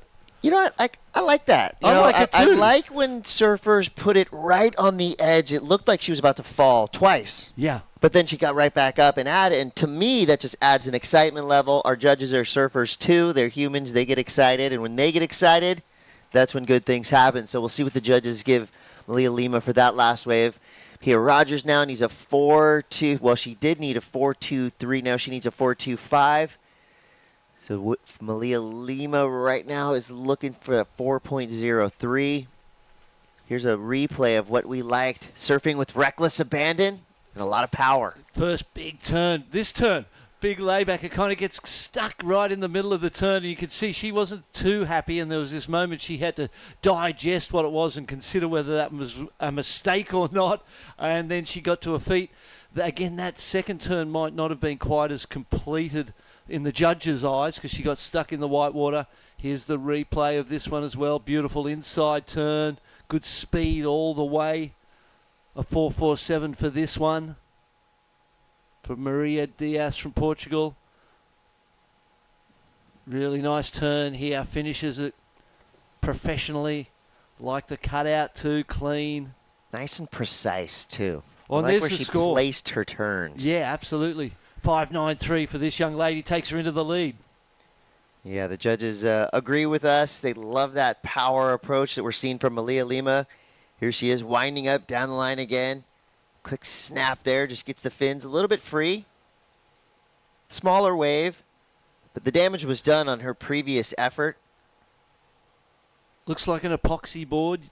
Yeah, it looks real nice and snappy. And just like that, we told you, 15 minutes is going to fly by. Oh, my goodness. Yeah, so at the end of that 15-minute heat, Malia Lima, representing Team Hawaii, gets the win for now. Rachel Aguero will be moving through in second place. Your third and fourth place surfers, Maria and Pia, will both be relegated to the repechage rounds. They'll have another opportunity, in the spirit of fair play and, of course, giving these young surfers as much experience as possible. The ISA always leans on those repechage rounds to just allow for more activity from these surfers. We're going to take a quick break. We'll be right back with another 15 minutes on the clock for the ISA World Junior Surfing Championships. Stay tuned.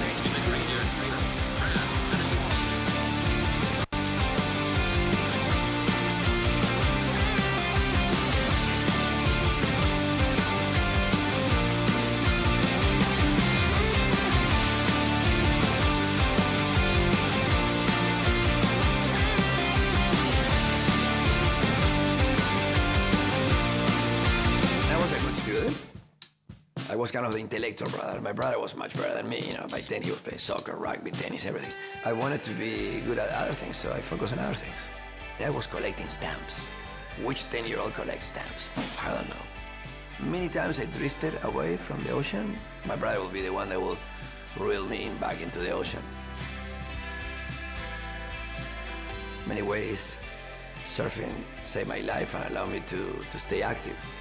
I think that as terrible as it was to feel insecure and to be shy, at one point I realized that it was just too painful to be like that, so I wanted to change. So instead of being shy, kind of maybe the pendulum swung too far the other way. But I needed to do something about it.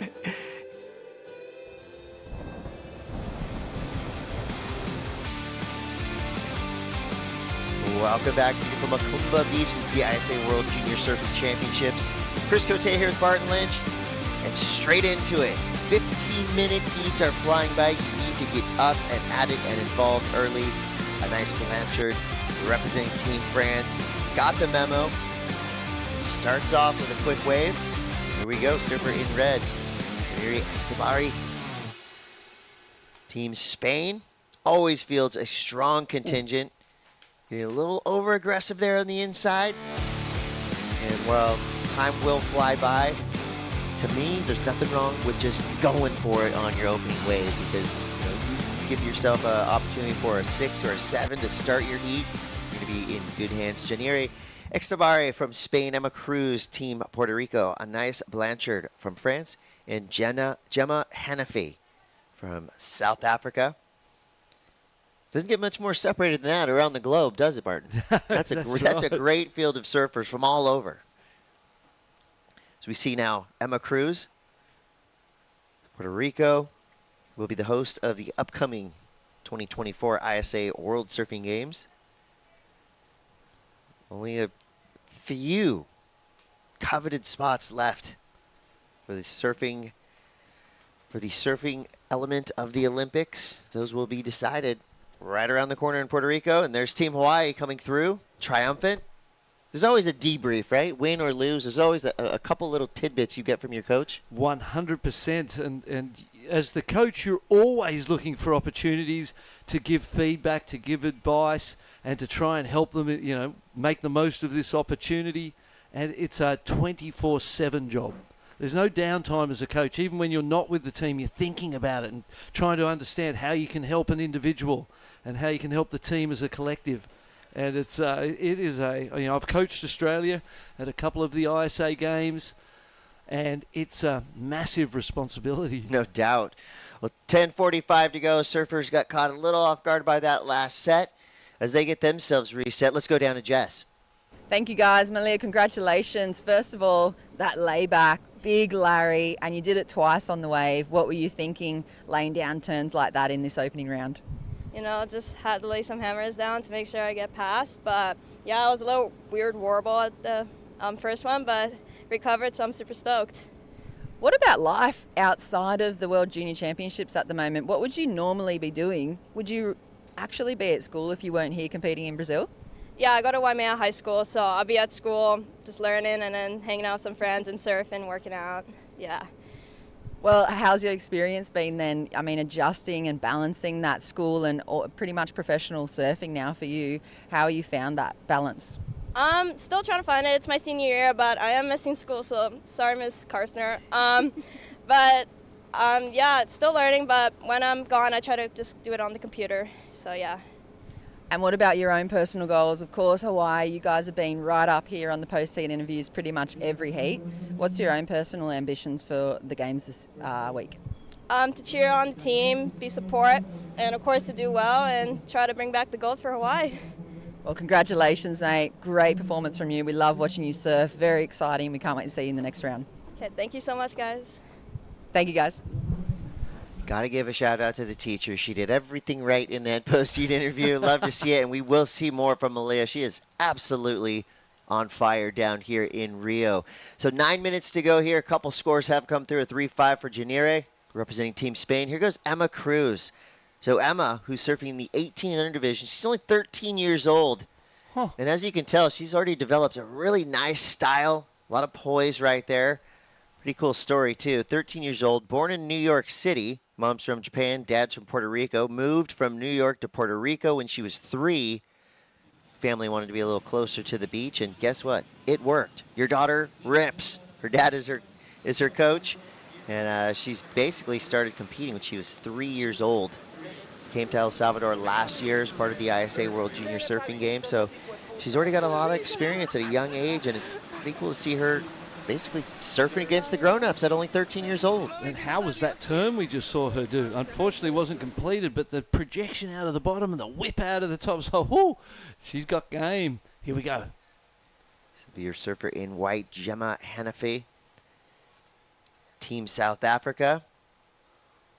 I'm so impressed with the fundamentals that we're seeing. I mean, I feel like back in the day, you didn't see fundamentals developed like this until, you know, when these surfers are in their 20s. Yeah. Now we're seeing it 13, 14, 16, 17 years old. Everything is in its proper place. Style is there, rail game. It's pretty, this is definitely the most talented field we've ever seen in junior competition. Absolutely, and it just keeps getting younger as we see Gemma finish that one up, and that was a good sort of confidence booster. She had the 2.27, so this one was going to be a better score, looking good. She got to get that feel of the board and the tail and driving the board through those snaps, so I feel like that was a good way to kind of build the confidence. 3-point ride comes in and takes her to the lead. Yeah, we're going to see lead switches all day long.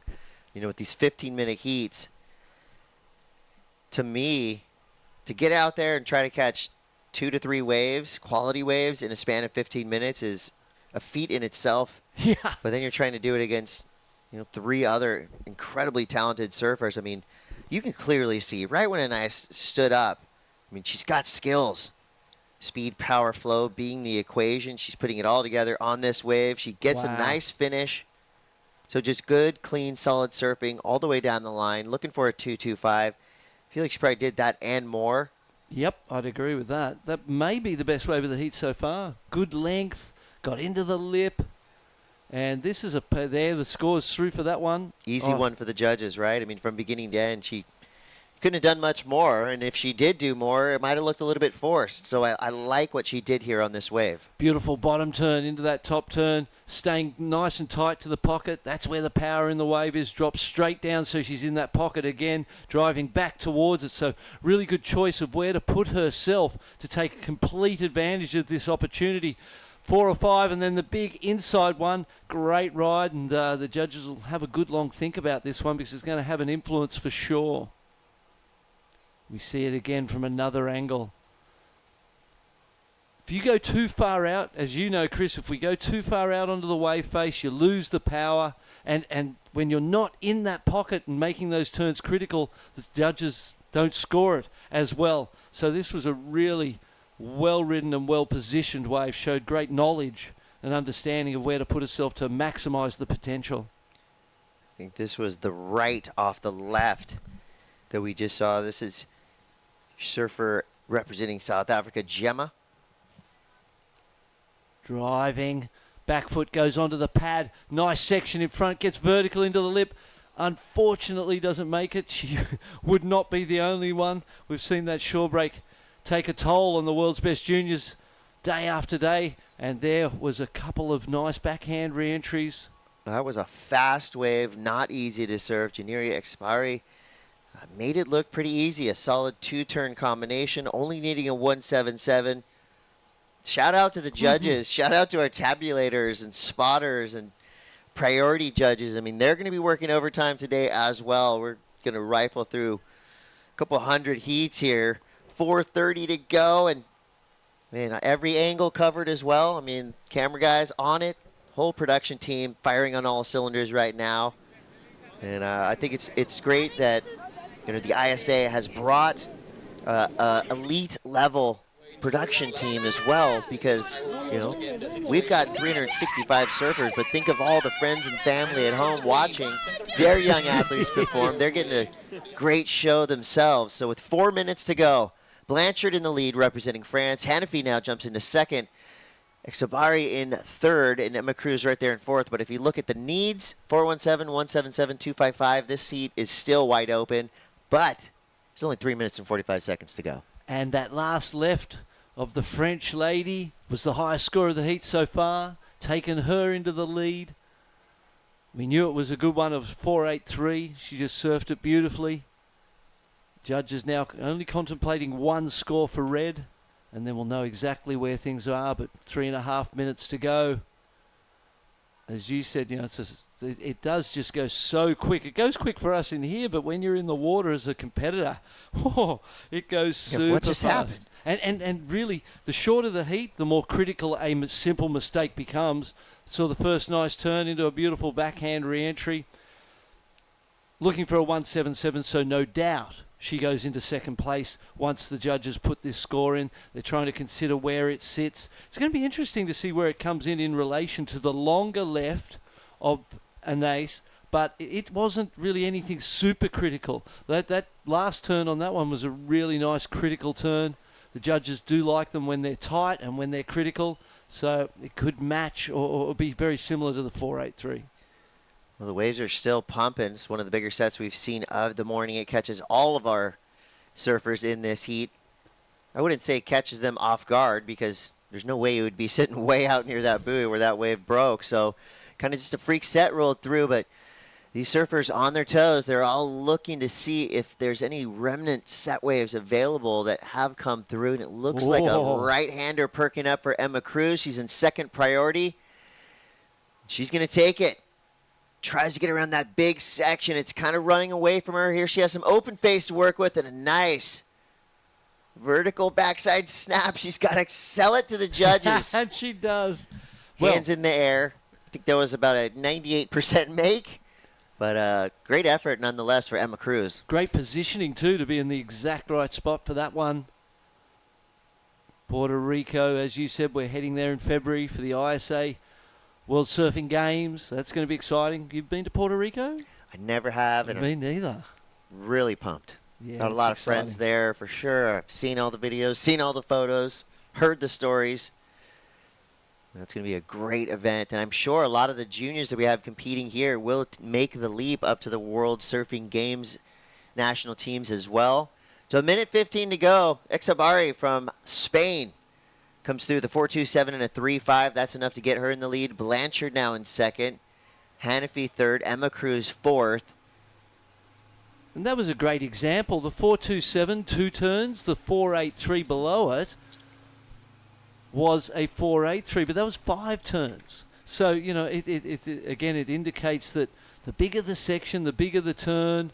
Doesn't necessarily need to be a perfect wave with a whole lot of surfing. It's just got to be critical, radical, exciting, and you'll get the big scores. It could be only one turn, and you will get that.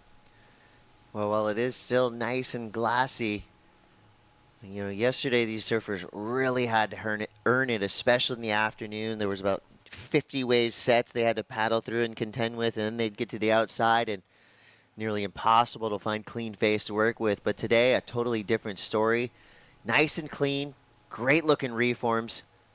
And these are super fun waves, of course. Anytime you free surf waves like this, you're having the time of your life. But in a competition, you have to rise to the occasion. And a nice Blanchard right there, maybe getting rid of a 2.33 and solidifying her spot in second place. You're not out of this contest if you get third or fourth in this round.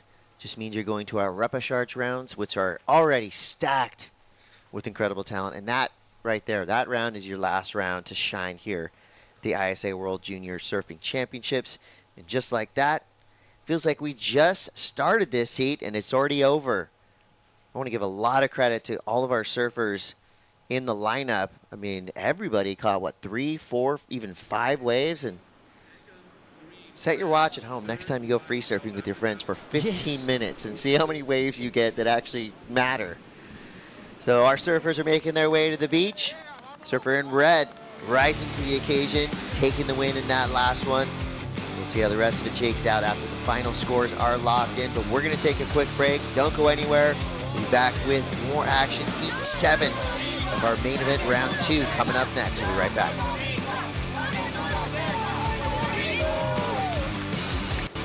It's been 22 years thinking about this.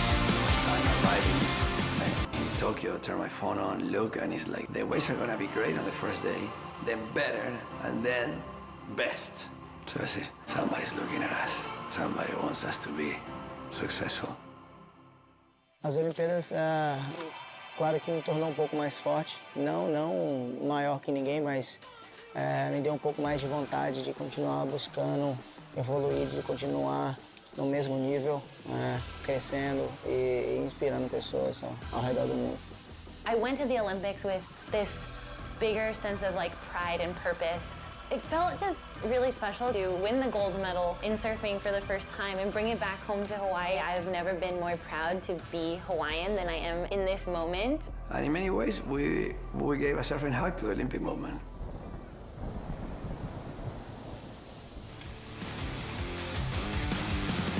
The impossible dream, now reality, and it's coming around again. The Olympics will be happening in 2024. Paris, the host nation, surfing. Well, there'll be a little spot called Teahupo'o. It's going to be gnarly. Guarantee you that. But before we get there, we got to see who our future Olympians are. Right now, you're looking at heat number 7. And obviously, it's packed with talent.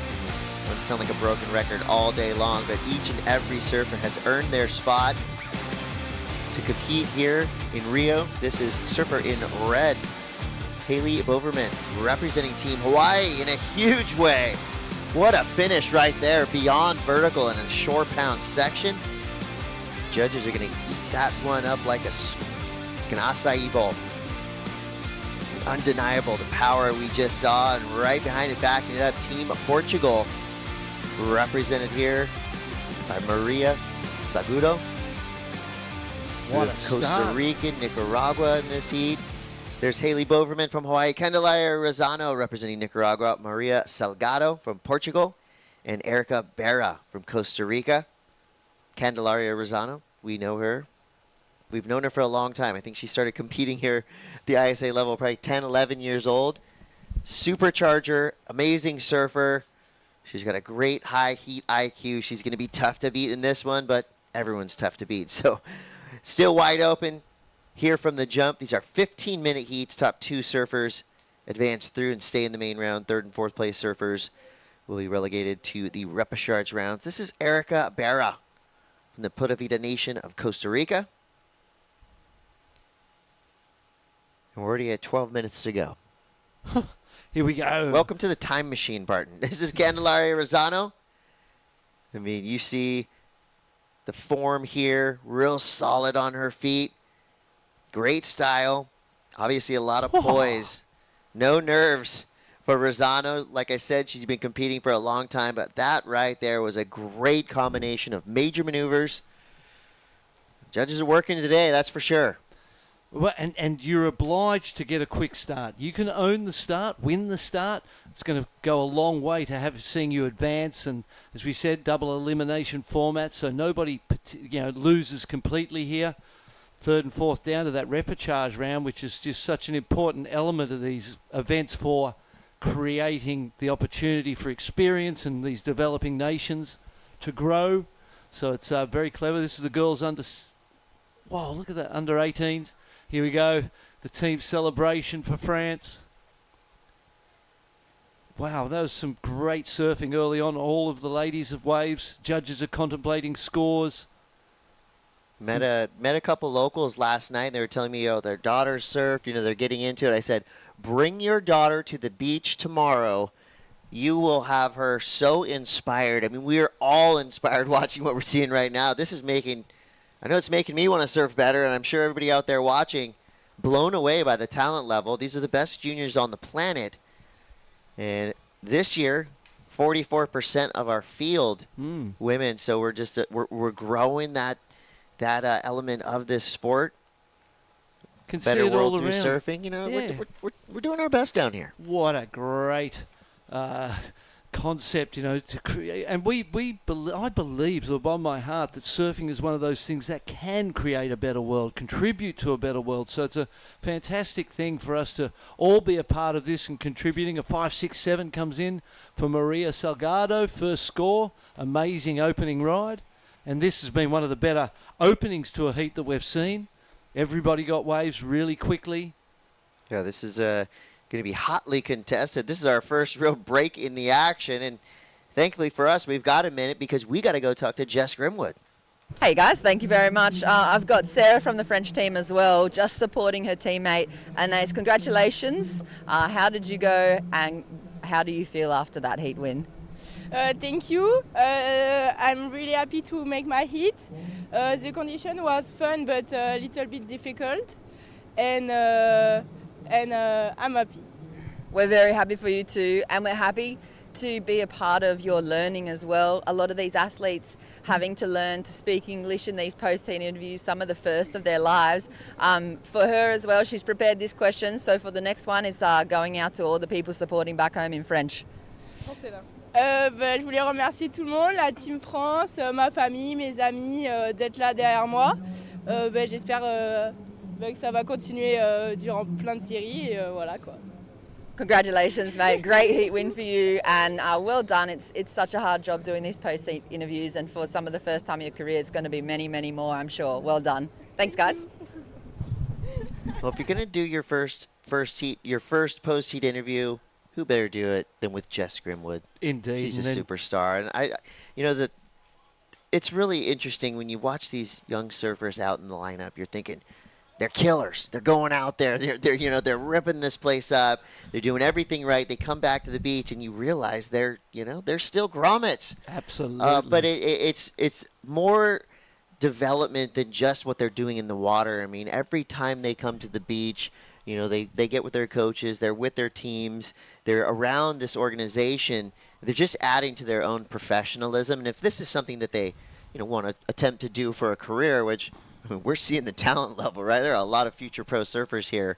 It's just yet another great element that the ISA helps provide for these young surfers is, the other part of it, right? How to act on the beach after you do your first job in the water, as we see Erica Berra now, Costa Rica. Nice open face to work with here. Just adds a little too much, and that was an extended layback fall. Almost got caught up in the whitewater a little bit, dragged towards the beach, but she's right back at it. No quit there. Numbers have come through for Candelaria Rosano, 4.67 and a 4.17. It's a nice lead there. Maria Salgado needs a 3.17 if she wants to take that top spot. Haley needs a 1. Erica needs a 3.45. Checking out Candelaria's bio, and I was right. She started competing here at the ISA level at 8 years old. 8 years old. She's a veteran. Half her life she's been competing in the ISAs. That's amazing. And the experience showing. The 4.17 and the 4.67, the perfect start. You really want to make every wave that with 15 minutes and 5 minutes less, you really need to make every wave you catch. Here's Haley Boverman. You need to make them count. She made that count. Yeah, just go ahead and do that twice, 3 times on a wave. If she can ride out from that one, that was on its way to being an excellent score. And just by the work she did on those first 2 turns, right? Mm-hmm. Think of the equation: speed, power, flow. She packed that into both of those turns. And we like to see surfers right on the edge, right? Pushing the red line. This was great surfing right here for Boverman. Drives off the bottom. Talk about speed. That was so fast, so whippy and flashy into the lip there. Unfortunate, didn't get the completion, but still the impression of that she created out of these first 2 turns. From this drone angle, look at that beautiful right hander standing up in front of her. Into the lip. Tad late. got stuck in that whitewater, didn't complete it, but I feel like those first 2 turns are going to give her a score of consequence anyway. 3.73 on the first one. You know, just needing a 1.95. I think she probably got that and more even just with that first turn. Yeah, for sure. And, you know, I love it because even as a fan of surfing, right, we try to soak in as much as we can from around the world. And, you know, there are a lot of names we're familiar with. And, you know, you think Hawaii, right? Okay, so the list of great surfers from Hawaii is about 1,000 names long. But it's just great to really see it happening in person. And now, you know, you're starting to be more and more familiar with names like Haley Boverman as they make their way through heats. And these are names that we're going to be seeing for the next decade on all the levels of surfing competitively as we see Candelaria now. That right there was a solid combination, and it all came from that first bottom turn, which was just perfect, straight up into the lip, and not to be denied, right behind her, Maria Salgado now. Combination of her own. So a great exchange there. I got to give a lot of credit to Candelaria. I mean, the fundamentals don't get much better than this. This bottom turn, top turn combo was perfect. Yeah, you watch this next bottom turn, how low she gets. She waits, drives from behind the whitewater, snaps it beautifully, and then straight into that. That was an incredible, incredible combination. That's elite. That's elite level. 100%. It's going to improve on the 417. And here we go, the replay. Nice cutting cut back there from Maria. Representing Portugal, another cutback.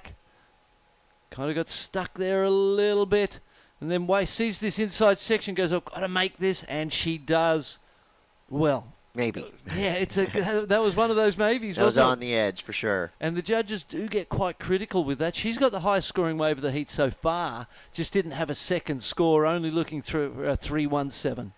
Boverman now, so far, I mean, to me, this is the heat of the day. All of these surfers are going 110% on every single wave they catch. Wow. Haley Boverman, I mean, I see flashes of surfers like Tatiana Weston Webb when I see her wind up in that bottom turn, straight up in the lip, and she kind of adds a little bit of flash, blows the tail a little bit through those turns. So just that little element of surprise that really perks the judges up in their seats. I mean, you'll see it right here.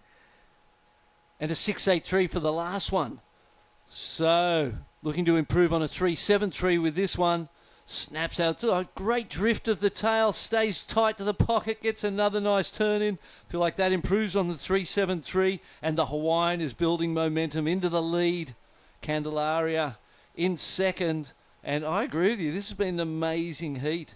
Great performances. And the early best score, the 5.67. For Maria, she's waiting on that second score now.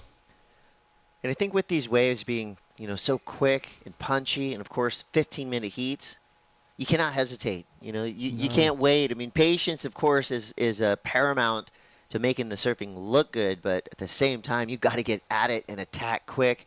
You're surfing in white Barra, power turn right there. And it's judged on your best 2 rides, so in theory you only need to ride 2 waves if they're the best 2 waves that come through in that 15 minutes.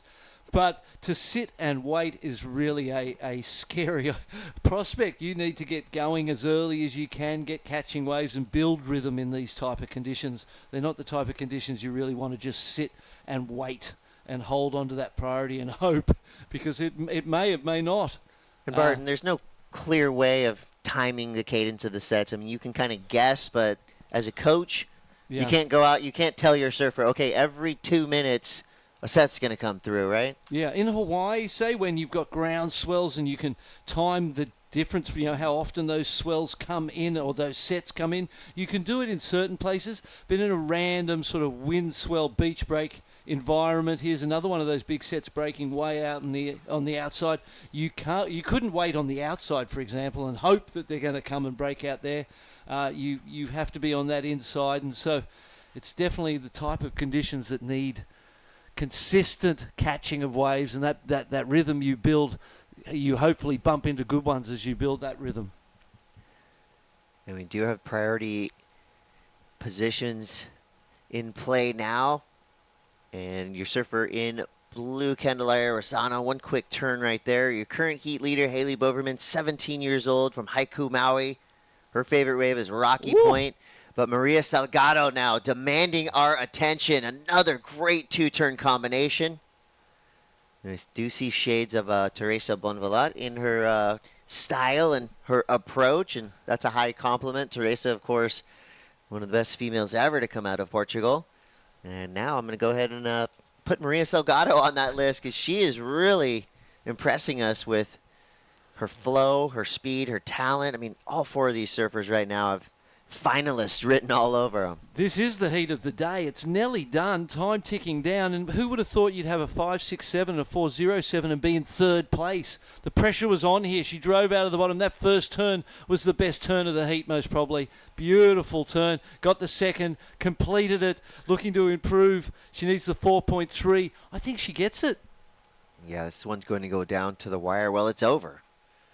So it's going to go beyond the wire. Oh, there's the priority wave. Red had the priority there, but in fourth place for Erica at this point in time. You're going to stay in fourth place if you don't try and catch a wave. So nothing ventured, nothing gained there for Costa Rica. Judges having a long, hard think about that last ride of the Portuguese woman. That one's, I mean, that's was about a as great heat, close man. as it gets. That heat fired us up for sure, and we know all of you out there watching from all over the world. Well, you just witnessed a super heat. It's only day 3. Things are just going to get better from here on out, but so impressed with what those 4 surfers provided for us. We're all inspired now, and guess what? There is more to come. We'll see if that one shakes out around the corner. We're going to take a quick break, but we'll be back with more live from Okuma Beach. It's the ISA World Junior Surfing Championships.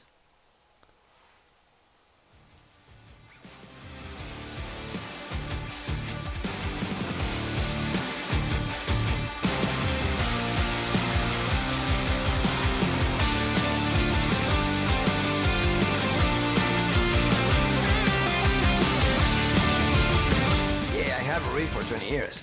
My reef business card said Jefe, which is chief, and dreamer. La Jefe and dreamer, Spanish and English. That was a card I would give to the president of the bank or whatever. He always made people laugh.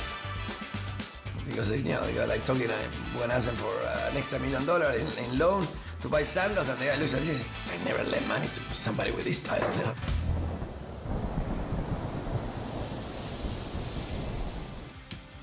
I was a good student.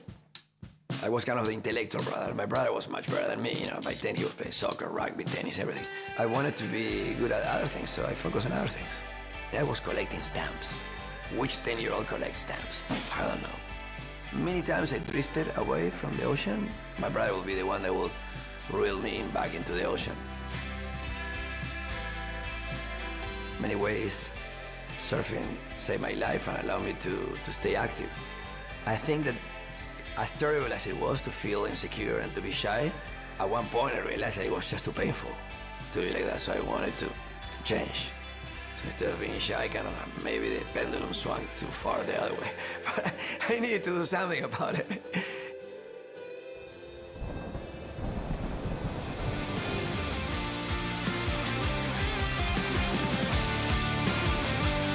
Welcome back to Praia de Macumba here, beautiful Rio de Janeiro, Brazil.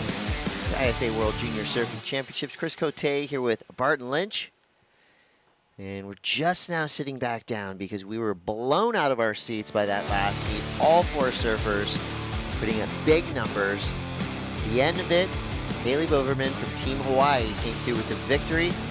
Maria Salgado, the buzzer beater, 12.34 total. So 2 surfers up in the double digits. Candelaria Rosano put up an incredible fight.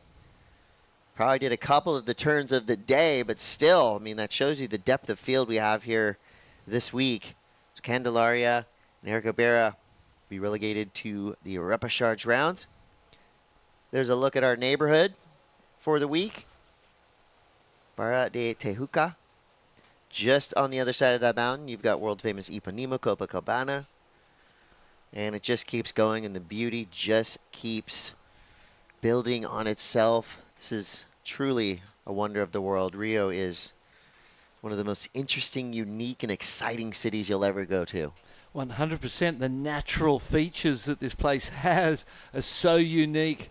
Those massive big rocks just sticking out all over the place just creates such a... You know you're in Rio, don't you? You kind of feel like there's nowhere else in the world that looks and feels like this place. It has that vibe. Yesterday was a Sunday. It was rocking out there. A little quieter this morning on a Monday morning. And I think that, you know, we don't need the public to turn this thing on because there's so many of us in the event itself. We brought our own city. We've got our own crew, 365 kids, grommets here. Under 18s, under 16s, there it is, 46 nations. Yeah, we want to welcome our new nations, Czech Republic, Hungary, Ukraine, and Romania to junior competition. And Romania, the first time ever. Yeah, always fun to meet some of these newcomers. And, you know, I think the ISA and just the community that we've developed over the years, really inviting for young surfers. I mean, it can be very intimidating. If you've ever been in a surf contest at any level, you know, it's scary the first couple times, right? You show up, you don't know what to expect. But the surfers, the staff, the crew, everybody has a way of welcoming everybody. And we want to know how you guys are watching at home at isasurf.org. You can go there, you read all the bios from all these surfers. You know, I think basically each and every surfer that has come down here to compete, even if they're 9, 10 years old, they're documentary worthy. I mean, they've all already lived storied lives at such a young age. So not only are we developing great surfers, but we're also helping to develop great humans. Martin, as you know, traveling is probably the best teacher you can have, especially when you're doing it with friends, experiencing all these places. I mean, they're going to come home and they're going to go back to wherever their home nation is, whatever 46 nations they have come from, and they're going to spread the good word about this place, about the ISA, and that's just free marketing for us. It's great. Yeah, absolutely. And, you know, it's the responsibility of the ISA is to cultivate these careers and futures and opportunities for young surfers. So the first little break in the action. I mean, we've been wave for wave for wave for the last hour straight. These are 15-minute heats. As a competitor, the lulls are not good. You know what I mean? All of a sudden you go, wow, I've got a 10-minute heat. It was short enough at 15 and there was a 5-minute lull, and now I'm into a 10-minute heat. So the starts are critically important, and you really need to take advantage of every opportunity when they're 15 minutes long. And we can see the surfers have split into two groups there, blue and red, and a little distance between them and the green and white. 3 men and 3 women per team, per division. Yeah, so the basic rules here, you know, you just got to get 2 of the best waves you can get. Those waves will be scored by our international judging panel, men and women. The high score will be thrown out, the low score. We're going to average up those middle scores. That'll be how we get these numbers, you know, the 3 5s, the 6s, the 7s, and all that comes via that system. Your event schedule is as follows. We're going straight through all week long. We're going to maximize the potential we have of the swell on hand. Great opening ceremony, Parade of Nations.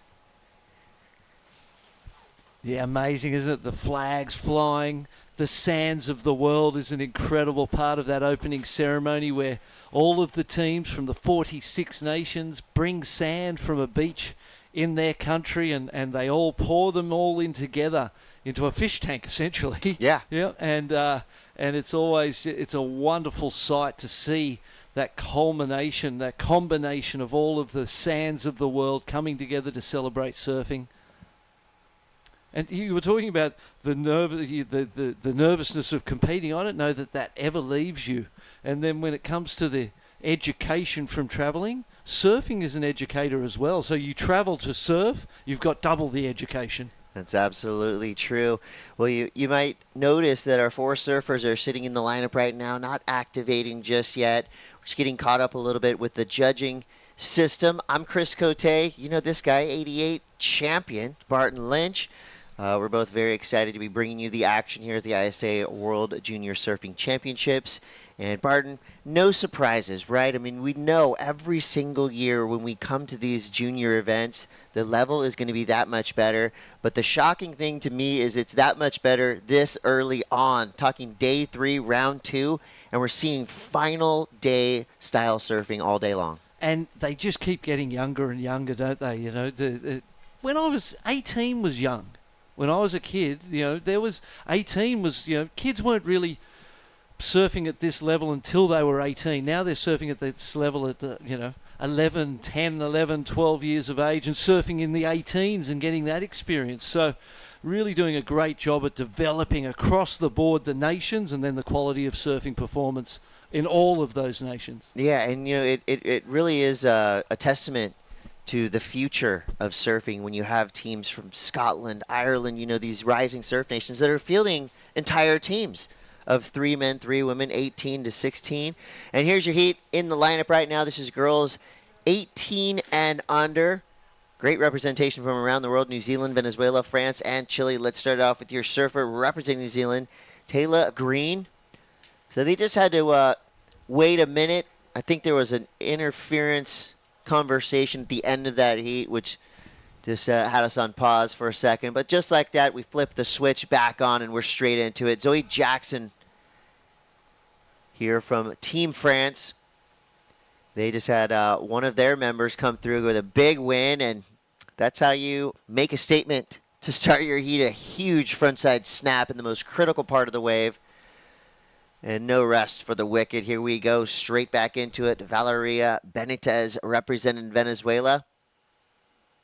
Pretty amazing that they were just having to sit there, nice, calm, relax, waiting for the horn to blow. The second it happened, everybody's up, everybody's riding. This is Red's second wave already. Big snap there. There's some aggression in the lineup, and I like it. I suppose the anxiety even mounts when you're sitting and waiting and you're ready to go, and there's stuff that has to be sorted out from the heat before, so there's that slight delay and you're sitting there and the nerves are there. But to see the start from all these young ladies, only white now in the first priority. Estela Lopez from Chile hasn't ridden a wave. 267 comes in. Look at the score for Green. I see it on the first wave of hers. Came in as a 7.5 for Zoe from France. That is a massive score.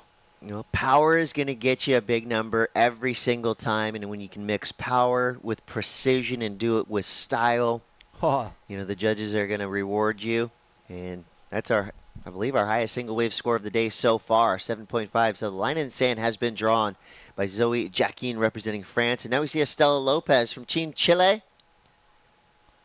Got the completion. That wasn't easy. Yeah, that was a great kind of pace setter, right, for Estela. Didn't go too wild and too flashy, but she's going to get a good number on the board there. So 11 minutes, 12 seconds to go. This Team Venezuela, all smiles, all stoke, supporting their surfer in the lineup.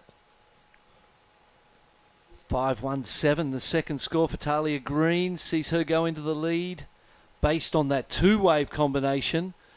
Zoe has only had the one score, the 7.5. She's only looking for a 0.34, so that 7.5, what a way to start the heat. And it was that aggressive closeout term. It was like, wow. That really, it got me excited, so you can see it did exactly the same for the judges. Made me want to surf. Yeah, made me want to surf. I love that. 10.5 to go. Taylor Green now in the lead. And as these surfers prepare for the next set, let's throw it down to Jess Grimwood. Thank you, guys. Haley, congratulations, first of all. A stressful end to one of the best heats of the day so far. Talk us through what was going down once you're on the beach then.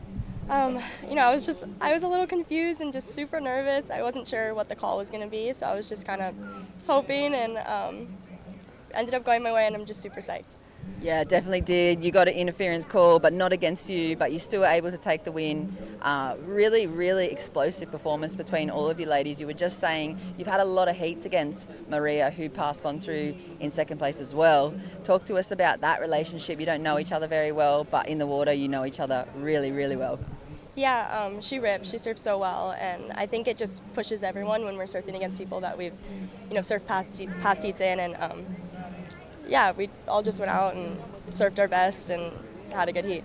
What about post-heat interviews? I mean, it's something for you guys as juniors that you have to learn. It's all a big part of professional surfing now. Is it something that you practice back at the team house with the other Hawaiians, or do you just go by the seat of your pants and see what comes out? It's actually funny. Yesterday on the beach, we were doing a few with the younger girls to prep them. But yeah, I think you just kind of, if you mess up, you mess up, and if not, then great. Well, you definitely didn't mess up. You've absolutely smashed it. You look very, very cool in those glasses as well. Congratulations on the heat win. We can't wait to see more from you. Thank you. Cheers, guys. Thanks, Jess. Congrats to Team Hawaii. Another strong surfer making her way through. It's got to feel good as the coach and as part of the team that chooses your athletes, right? You know, when they come through with a convincing victory like that, you got to little pat yourself on the back. I told you so. Yes, I knew she had it in her. So Talia Green from New Zealand in the lead with a 5.17 and a 2.67, but all eyes are on that 7.50 from Zoe Jacquin from Team France.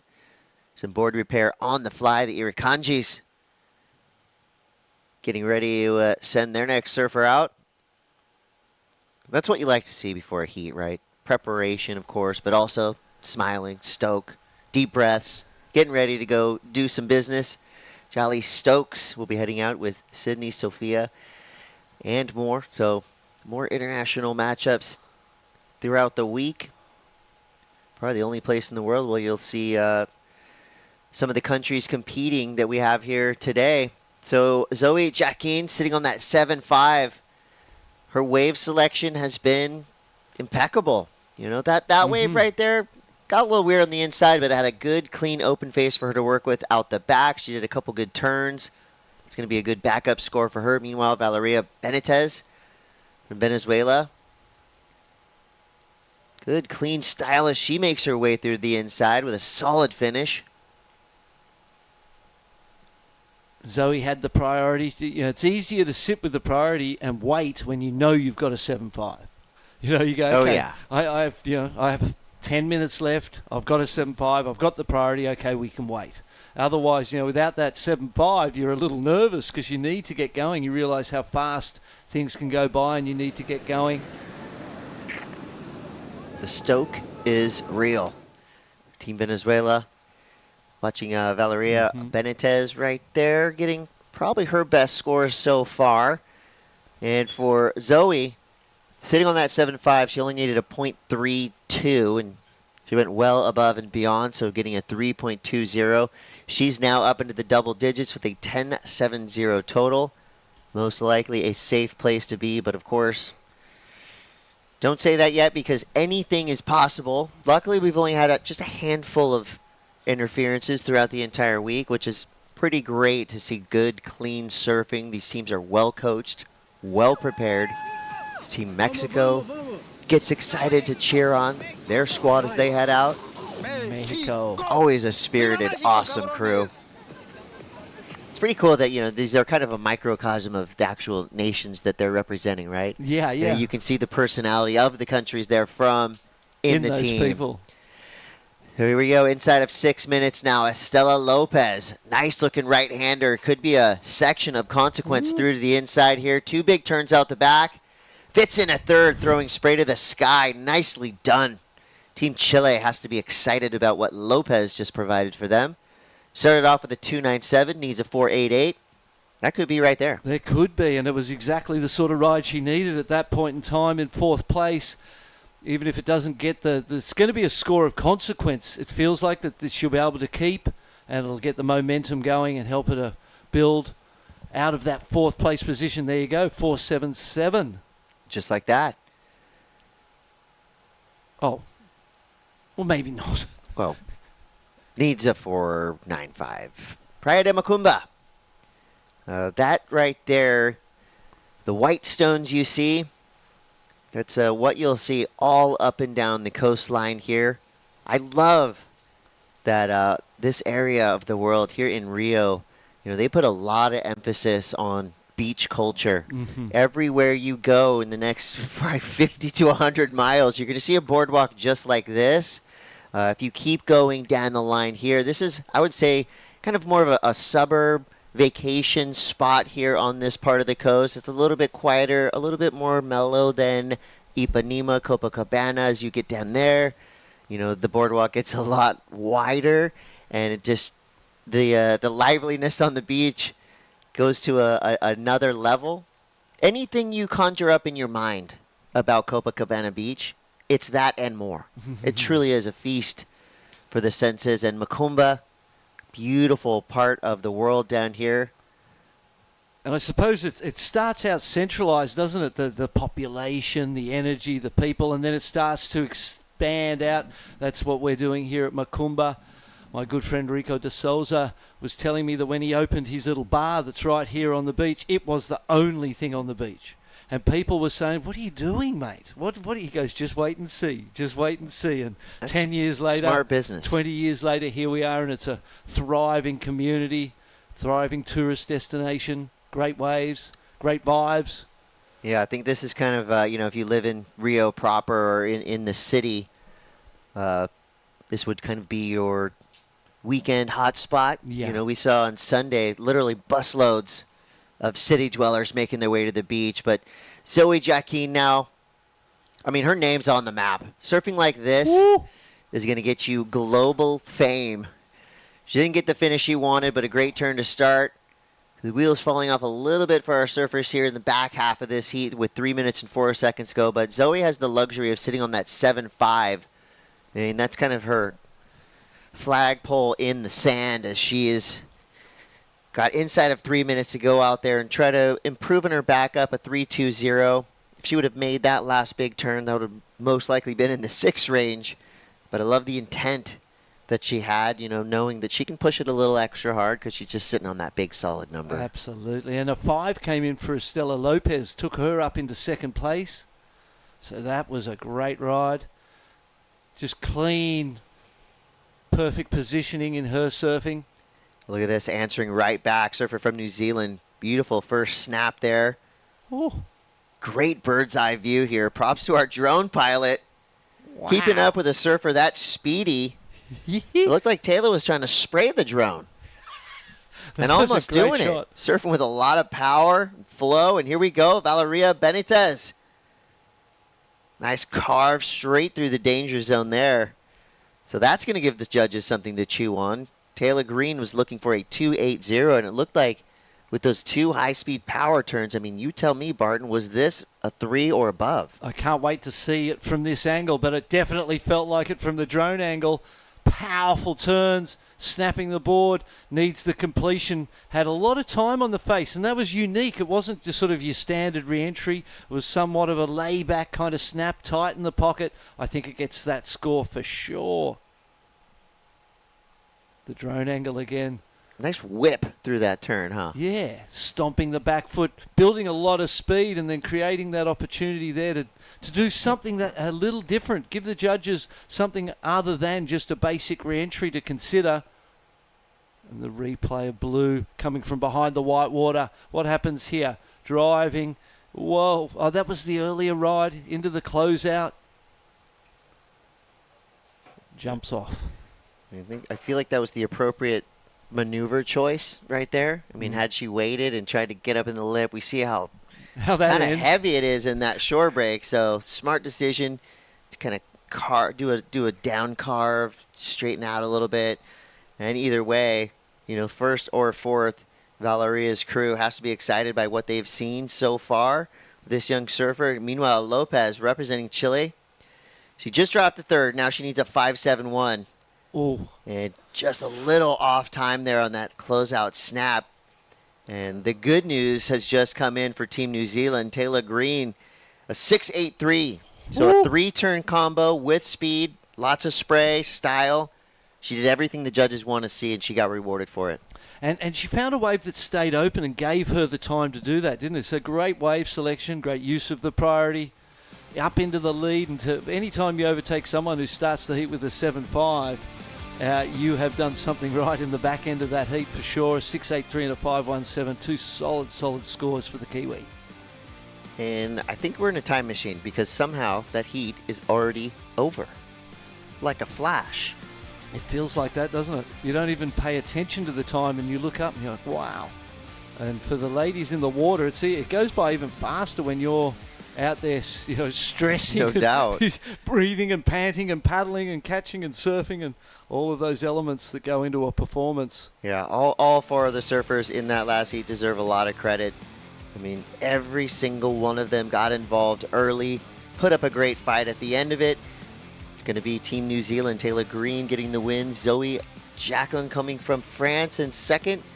Solid effort from Lopez and Benitez in third and fourth. They'll be hitting the repechage round. There will be a little bit of a celebration here for Team France. Making it through, flying the flag. Team New Zealand will be excited as well with what their young surfer put together in that last heat. Well, we are live from Macumba Beach. These heats are flying by, but the performances, absolutely memorable. Each and every heat has proven to be a highlight package for the ages. And guess what? There's more to come. We'll be right back with more action watching the ISA World Junior Surfing Championships.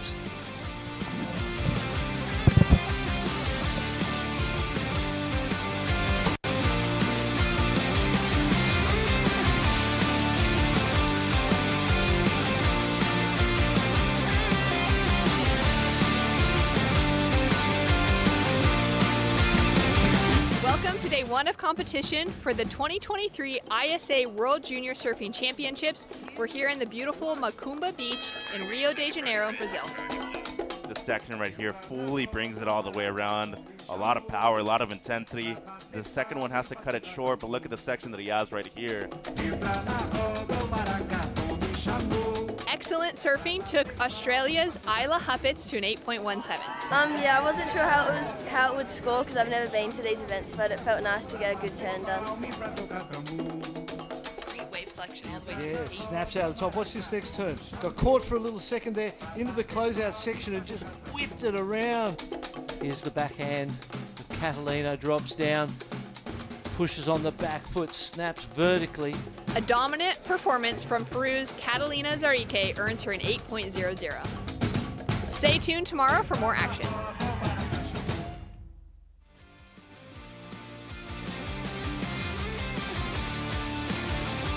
Welcome back to the action here for the ISA World Junior Championships. Shannon and Mitch in the booth to talk you through it, and we've just seen Taylor Green of New Zealand put together some solid waves in that last performance. Yeah, definitely moving through with a strong one, and you want to be staying in the main rounds, especially given how slow the conditions have been out there right now, Shannon. That is a smart idea to do, and brand new heat out there in the water. Heat 9 already in the first 3 hours of competition. Jolly Stokes of Australia, Sydney Ann Ott of Mexico, Sofia Gonçalves of Brazil, and Zoe Chait for Team USA. We got a few scores that have dropped in so far. A couple of twos, just small ones. A 2.33 to open for Jolly in the red jersey, and a 2.03 on the board for Zoe in the white jersey. We've got 12 minutes remaining on the clock, just 15 minutes, Mitch, for each of the heats today to take advantage of surf while we have it, because we don't know how long it's going to be here. Yeah, and you have a local competitor out there in Gonçalves, too, who had a great performance yesterday. As you see the U.S. right there. One of the co-coaches, Asher Nolan, next to Eden Walla, competing in the U16s. And you're mentioning the 2.33 that we hadn't seen from the surfer in red, Jolly. So just a couple of searing carves on the backhand right there, nothing major. That wave just fizzles out, and then Zoe was able to get a ride of her own, too, at 2.03 right here for the surfer from Half Moon Bay in Northern California. Just the one setup turn right there, down the line. And one more, as you see that tide filling in a lot more. A lot of those bigger sections will be disappearing, Shannon. 11 minutes to go as we see Jolly have a look at this one. And with those bigger sections not being as consistent as what we had yesterday, if you find one, what are you going to do, Mitch? Well, it depends on the section, really. If it's an open face, you definitely need to take your time and loosen up those hips a little bit more. Try to use your rails. If it's one big closeout section, I feel like you really need to emphasize the big finish into the lip line. You see the U.S. team right there. They brought another incredible team. You know, Linnea Mons, who will be coming up later today. Eden Walla to your left, right there next to co-coach Asher Nolan. Nice to see Courtney Conlog and Asher Nolan being co-coaches, while Ryan Simmons, the head coach, still watching from back home. He's been very attentive to everything been going on. They've had some incredible performances, but have suffered a loss earlier this morning with Titan Satucci out of the main round. So kind of a big one right there. I was expecting bigger things throughout the main round for Titus, and right here in the girls U18, they want to be moving Zoe through into main round 3, Shannon. They've been a super focused team. I mean, every team in here is focused. They're here to get the job done, but you can just tell with kind of the pace that Courtney is setting as that, coach figure with the Groms underneath her, that everyone's really just kind of locked into that zone, skipping a lot of their post-heat interviews on the opening days so that they could be supporting the next surfers coming up in one heat to the next between the different podiums, and just kind of trying to keep their heads in the game mode all the time. And for Zoe, it's opened her up with that 2.03, looking for her now to get a backup score, waiting for Sydney and Sophia to get their opening waves. We've got Jess Grimwood ready to go downstairs for another interview.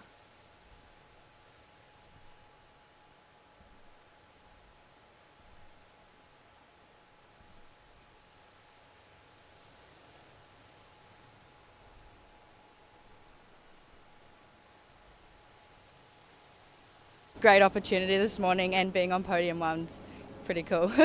What about from New Zealand? We were just having a chat about the rise of careers for you and for your national team. Safi Vet went from just kind of surfing a few events to now being an Olympian. Is that something that you're considering at this level of competition?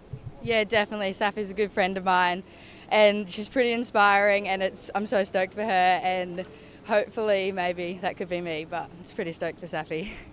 One other question before I let you go and relax and revel in the glory.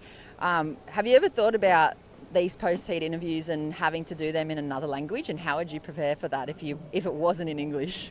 Well, I probably wouldn't be able to do it, but yeah, it's pretty, I don't know, I don't think I'd be able to speak another language, but it's pretty impressive the people that can speak multiple languages. Don't worry, I'm right there with you. I can't do it either, and I'm so impressed. But for you, congratulations. We're impressed with your surfing, and we can't wait to see you do more post-heat interviews. Well done. Thanks heaps. Cheers, guys. See ya. Thanks so much. Well done to Kayla as we take a look at some live action now with Zoe. Up and riding on her forehand. She's already got that 2.03. Now looking to keep some momentum into that second turn, putting a lot of power into her approach. 3 similar turns to start off with. Now going for some variety, finds that end section well. Yeah, and she's an honor student as well, Shannon, coming from Half Moon Bay, an area that obviously is very well known for that humongous wave called Mavericks. And here's Sid. See her a lot from Encinitas. Up and riding. Nice backhand snap as she finishes off. Great few waves in that Encinitas area to be preparing for an event like this. You've got beach breaks available, some great reef breaks as well, with kind of those stand-up sections that will taper off in front of the campgrounds. Yeah, majority of reef breaks, down in that part of San Diego. Tend to surf Seaside Reef quite a bit, and seeing a lot of these young kids that are in this event. There's around 10 of them actually competing for several different nations right here at the ISA World Juniors. Sid's one of them, Mexican mother, so represents Mexico well, as you see the Brazilian team right there supporting Sofia Gonçalves. Has a 3.17 on the board right now, well prepared, but this is going to be a tight heat right now as Stokes only has a 2.33. I'm thinking the best number of the heat will be dropping for Zoe Shate right now. Sophia now up and riding into that first turn. Lines it up better for a nice strong second turn. Pacing it out. She's going to avoid that end section. Get the job done early. She already got that 3.17 on the board, Mitch. And we've got another ride here for Jolly. Sitting off the 2.33 to start with. Getting her campaign started on this wave. A little bit of a slower pace. Not quite as much rhythm within that wave. Finds the end section. And she'll be putting down a second score. We do have a 2.03 that's fallen through for that first wave of Zoe with the 5.67 now to back it up and improve her in a leading position. Yeah, that was a good wave by Zoe. And looking at the replay here of Jolly, this was smart. At this point of the heat, you definitely want to be able to keep pace with everybody else and get your best score. Digs a rail right there, and unfortunately for her, loses the pacing of that wave, but still managed to fit in one more at the end. So I think this should improve on the 2.33. There is one spectacular turn on this wave, though. I mean, comes around the section, doesn't really engage the rails the way she wanted to, but this second maneuver is crisp. Right in the pocket, I felt, though, there was a missed opportunity right there at the end, though, to fit one more in. She just mistimed it a little, and she could be paying the price if she doesn't advance out of this one. That's right, I agree. That second turn was phenomenal. If she could have just kind of finished off that wave, even, found that little lip line, done anything else on the in section aside from avoid it, we could be looking at a really good score, leaving that great taste in the judges as well, just for that kind of end section exclamation point. Yeah, and she's still going to score well. It's no doubt going to be her best wave as we look at Victoria Backhouse from Italy coming up in the next heat. But overall, you can't have any moment of hesitation right now in a 15-minute heat. There's just not enough time for you to miss time and opportunity out there, and we saw that right there on the wave of Gonçalves. Still going to score well. So at this point of the heat, Sid only having the 3.4, Jolly probably going to improve on the 2.33. Nobody has really distanced themselves in first place. Up and riding now on her forehand. Sid with that 4.31 requirement, getting a couple turns together. And heats are going by so quickly today. Just 1/3 remaining. As we've got scores dropping in now. Sophia has jumped herself up into lead, Mitch, of 5.73, has dropped through for a last wave. 2.9 for last of blue, as we take a look now at last of white. Yeah, this is the 5.67 of Zoe, and she is a great competitor coming out of Half Moon Bay in Northern California. And you see right here, fully engages the rails on the open face, and then once she actually makes it to the lip line, engages it even better. I mean, she comes from heavy water waves over there in Northern California, tends to surf Santa Cruz quite a bit, and working with the coaching staff over there, Matt Myers specifically, as we look at Jolly right now up and riding on the left. Gets that opening maneuver, decides to kick out rather than trying to milk that wave to the inside. Her last score, a 2.50 for the Australian from the Sunshine Coast. She's chasing a 4.04 to move herself up into that top 2 position. The fives have really set Zoe and Sophia apart within this heat. Other than that, those kind of 3-point rides or the 2-point rides are going to have to be replaced by something significant at this stage with only 3 minutes remaining. We got a good looking set here, and Zoe has a look. She decides to pull out as Sydney duck dives this one.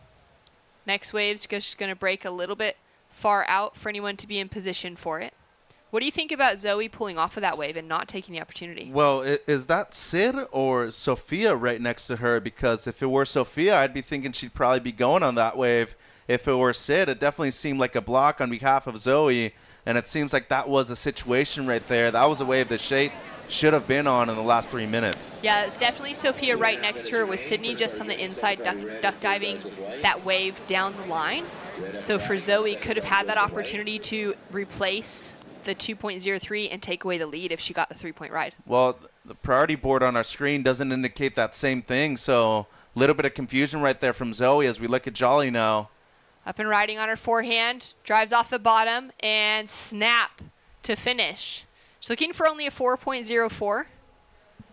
Yeah, cleanest surfing she's provided so far in these first, 13 minutes of the heat, and smart surfing right there on the inside, was able to find some clean water and open face right there. So strong performance. I feel like it's going to be her best wave, and very much had the potential to get the 4.04 or better, as Chait once again misses another opportunity. And here's Sid. Here we go. 4.31 requirement now. Beautiful opening wrap, setting her line. Smooth surfing, digs that rail in a little too far though, and that's going to be a missed opportunity. Zoe's going to be sitting in that 3rd place position, though, because Zali has just dropped in the highest score of the heat, Mitch. A 6.17 has flipped this heat on its head. Yeah, and then she got that wave on the inside, too, so it's going to hurt even a little bit more, since she was out of positioning for, everybody else to block her with priority, as we look at 2nd place surfer Gonçalves now. Up and riding on her backhand. She's now into 2nd, chasing a 4.21. She's got beautiful style, linking everything together. Seamless between maneuvers. Gives the claim to finish. Her low score at the moment, the 3.17. We've got a look there for Zoe. She's sitting with priority. She doesn't go. You can start to sense the anxiety that's rising within the Team USA surfer. She was sitting in that advancing position. She's now bumped out of it. Still only chasing a 3.24, but we know that Sophia could be increasing her scoreline. Yeah, I mean, if she only improves on the 317, doesn't necessarily have to take the lead right here. And Shate's still looking for a score. Sid had the opportunity right there. I think she got a little ahead of herself. She was on her way to a big number, and here she is. Sid now up and riding. Driving down the line, finding some speed. Beautiful opening carve. Sets it up for a quick snap on the inside and finishes off on the foam. This heat has turned on to the finish. Jolly currently sitting down in second as Sophia's taken away the lead. She's got some work to do to replace that 3.67. Looking for that finishing moment, and she throws a lot of spray. So current situation, Mitch, we've got scores to drop for 3 of our 4 competitors. Sophia is now into the lead for Team Brazil off of a 4.63 for her last wave. Now we're waiting for these to see who will take that second place. And we could even see a flip-flop again. This was intelligent surfing right here by Stokes. Just a couple of great maneuvers on the outside, but what stood out the most was the flow on this wave. It had kind of been lacking in her first few, and then once she reaches the inside, just really trying to make sure that she's finishing this wave on her feet. So only looking to improve on a 3.67. I feel that she has done that. And then Zoe Shate might have had a wave right before or after the buzzer, so was probably going to be needing a larger number if Stokes was to improve. Some good carves on the forehand right here, though. And this wave needs to be standing up on the inside for her to get some scoring potential down the line. Much better right there, but a flatter section on the inside. She likes it. I just don't know, though, with the last of Stokes, I feel like she could potentially be improving. Well, for Zoe Chait, it was up before the buzzer. We saw it coming through from the judges, but it's not enough for her requirement. A 3.06 drops in for last of Zoe.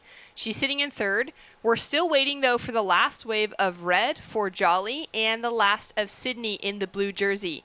Sydney's requiring a 6.44 to take herself into second. But if Jolly's able to improve on a 3.67, she's going to make that requirement that much higher. Yeah, and a point like this, you'll probably try to get the surfer in red score in, just so you know what the requirement would now be for blue if she were to improve. Sid surfed great on that last wave. Unfortunately for her, it was a smaller one, a little bit further on the inside. Had a couple of great sections. I'm just feeling right now, though, she was playing catch-up right at the end, and this is no doubt to me going to be her best score, but I was feeling that she was probably going to need another one after seeing Stokes' last wave, so that seems to be the indication right now. But a great performance by the local surfer Gonçalves. She really surfed her heart out right now, Shannon. Yeah, incredible. Started with just that 3.17. Took her a long time to find that 5.73, but once she did, you could see that confidence start to rise within her surfing. Finding that 4.63 took her into the lead. Scores are in. It's a 5.43 for last of Sydney. A great score, but not enough to take her into that advancing position. Score still to drop for last of Jolly, but she will be in second. We're going to go to a quick break. We've got more action to come, finishing out women's round 2 with a few more heats right after this.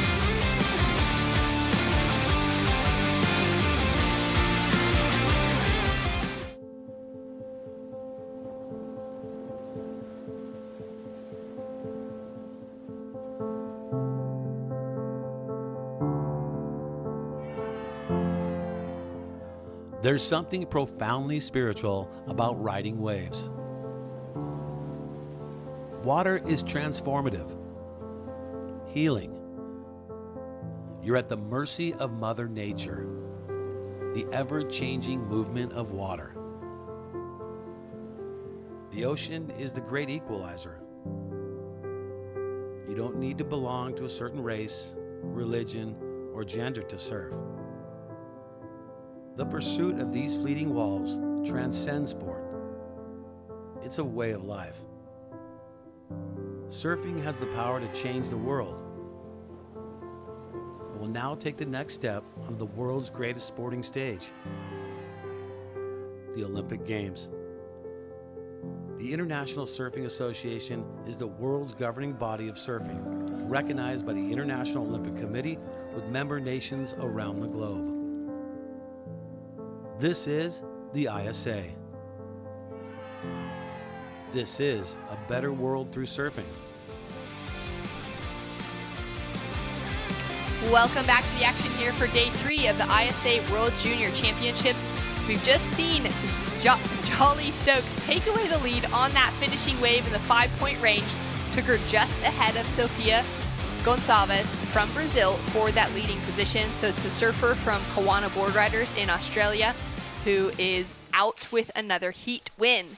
As we take a look at the surfers coming up next. Yeah, Matsuoka has Challenger Series experience. Backhouse from Italy right there in the blue. You have Tiara van der Hulst up and riding, who had a stand-up performance at the World Surfing Games earlier this year. And Lauren Sandlin in the green jersey from England. So stacked heat out there right now, Shannon. Yeah, this is going to be really exciting to see underway. Tiara with a score now to drop. A 1.17 on the board for the opener of Lauren. So not making the most of the situation, but still plenty of time remaining.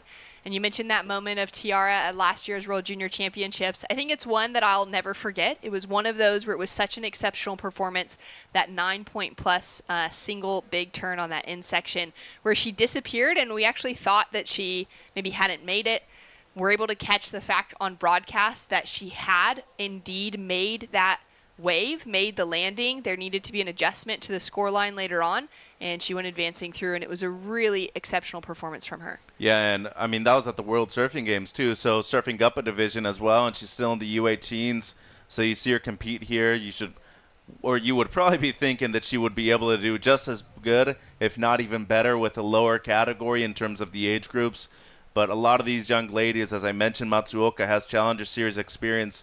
These women know how to compete, and they've been doing it for quite some time too at the highest level. So wouldn't be surprised to see either of these four people up there on the podium at the end of the week. But you need to get the work done here in the main round in comparison to the reps. And days like this, where it can be consistent in the heat, can be a little bit slower, there's plenty of opportunity, but there's a lot of decision making to be done, especially with only 15 minutes. Are you going to sit on the outside? Are you going to wait for that wave that's a little bit bigger? Maybe sneak to the inside just to get your score and your situation going. Well, that's the million-dollar question right there, Shannon, and that's what competitive surfing is all about, making the right decisions at the right time. But in the end, you got to trust your surfer if you're a coach, and you got to let them make their own decisions outside in the water, because you can try to give them as much advice as you can. In the end, it's got to come down to you in the moment, whether or not you're able to pick out the right waves. Tiara starting to put herself into a different position. She opened up on a 3-point ride, sitting under 4th priority. Lauren with 3rd priority, meaning that Anon and Victoria with no priority next to their names haven't caught a wave yet for the start of this heat. And Tiara has a look there. She's unable to get into it. We've got a huge day of surfing ahead of us coming up after we finish our main round 2 for our girls under 18s. We've got 2 more heats after this to finish it out with 12 heats total. We'll be heading into our main round boys under 16 as we take a look now at some live action with Lauren on her backhand. Nice looking section standing up in front of her, and she'll place it straight up into the lip to finish off. Yeah, that was solid right there on the backhand for the English surfer in the green. And looking at the score so far, just a 3 for Tiara van der Hulst. So not a lot right now for these 4 women out there. So this is going to be a smart score right now for Sandland.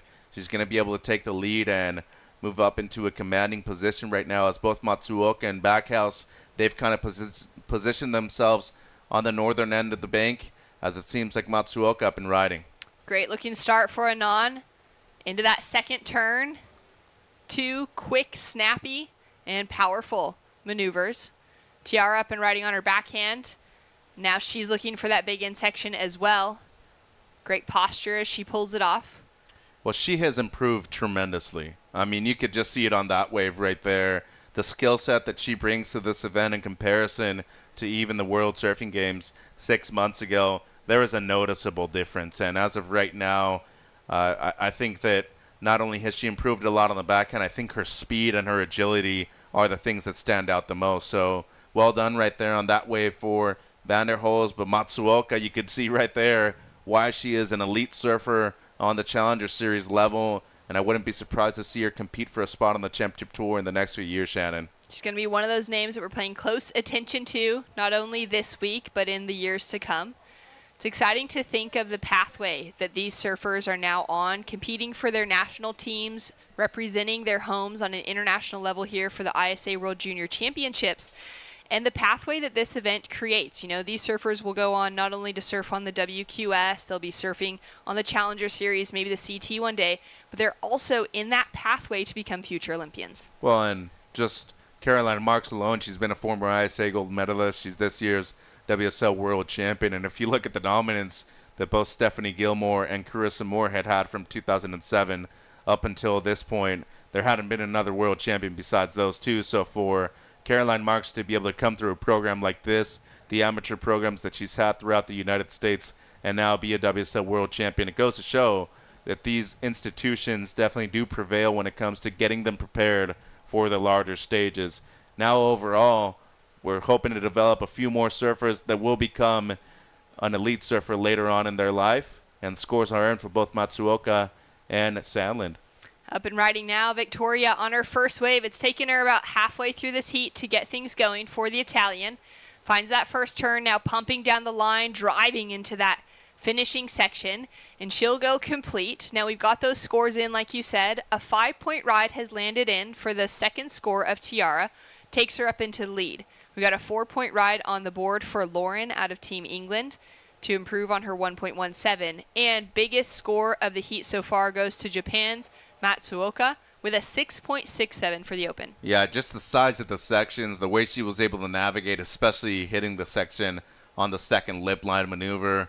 She's kind of a skill set above everybody else in this heat so far, but you always got to be looking to take the lead instead of just settling for second place towards the beginning of the heat. If you feel like you have to play a little bit of defense towards the end and just settle for second, that's something you need to do, especially when it's slow like it is right now. Tiara paddling into this one, put a lot of effort to get into position, eyeing off the right the entire time, relying on the strength of her backhand surfing as she now squares up and will execute well, looking to improve on that 3-point ride.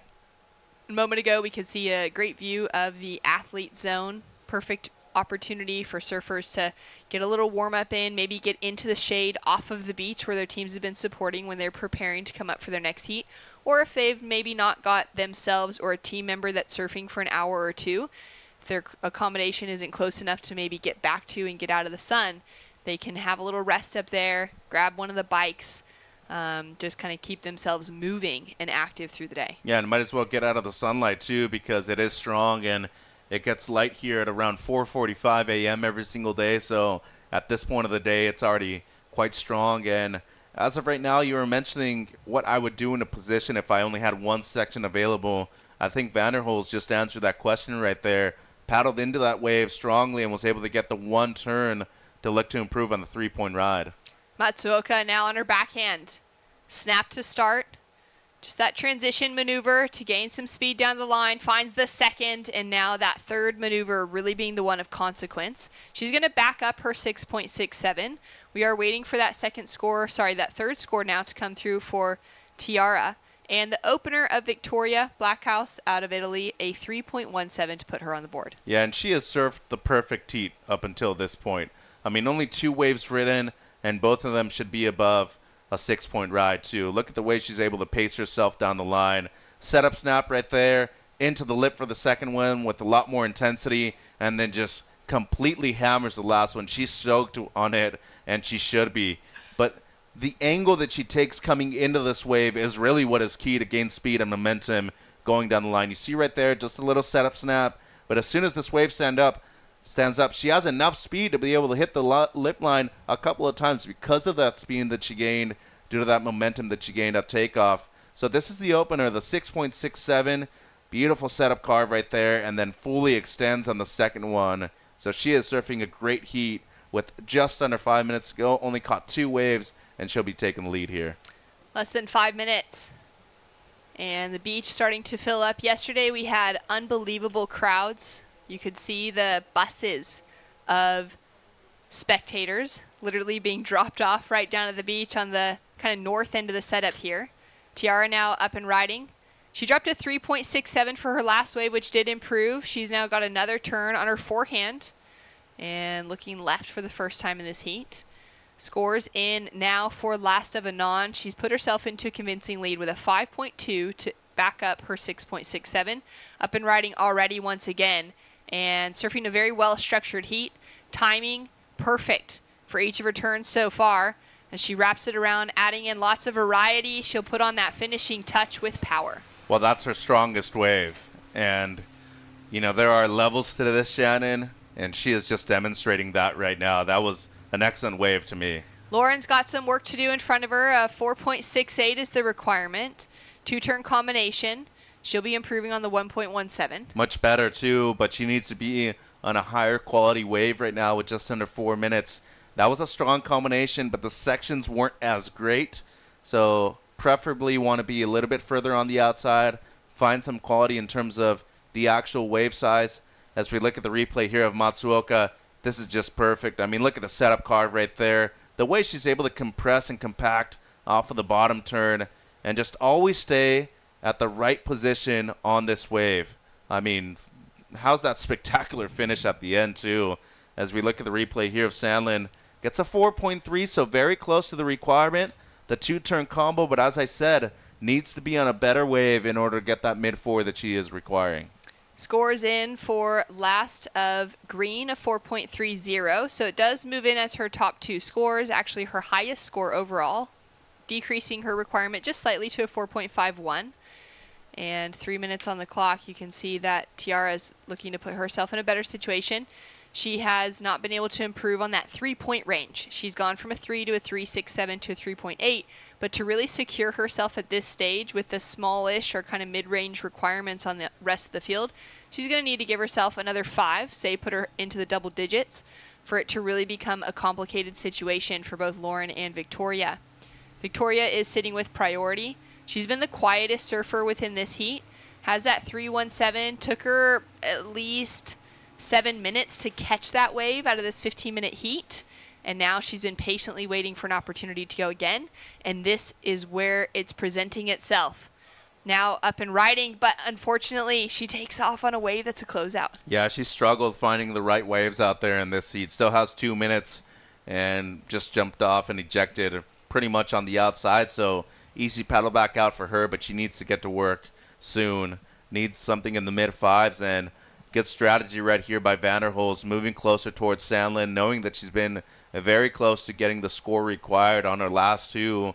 But as of right now, just playing some defense with under 2 minutes. And Lauren has to try to sell Tiara on a wave. Ooh, and that was interesting right there. She almost crossed right in front of her.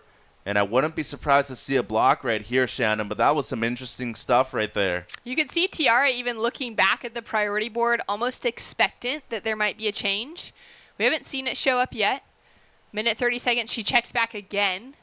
Seems to be safe holding on to that first priority. Now looking to position herself, both playing defense, but also on the offensive, wanting to improve on the 3.80 should she get a chance to catch a wave. And she's going to not go on that one either.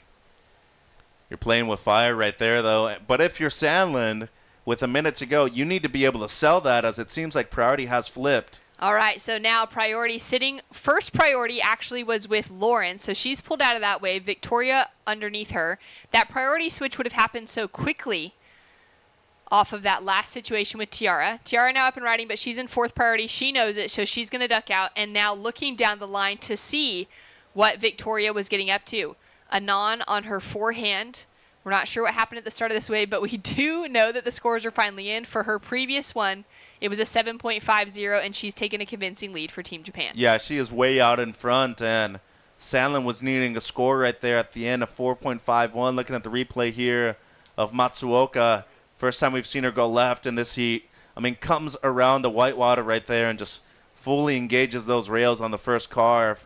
So picture perfect heat for her, 14-point plus, especially with the conditions today. That is something that was basically surfed to a perfection.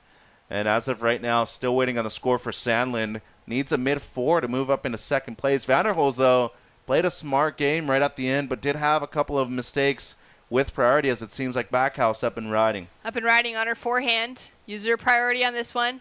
Drives into that last turn. She's caught behind the section now and kicks out. She is chasing a 5.63 to be able to take that advancing position. We've also got a score to drop through for Lauren, and it's just that 1.40 for last of green. So unfortunately for England, Lauren Sandlin was unable to get herself that top 2 position.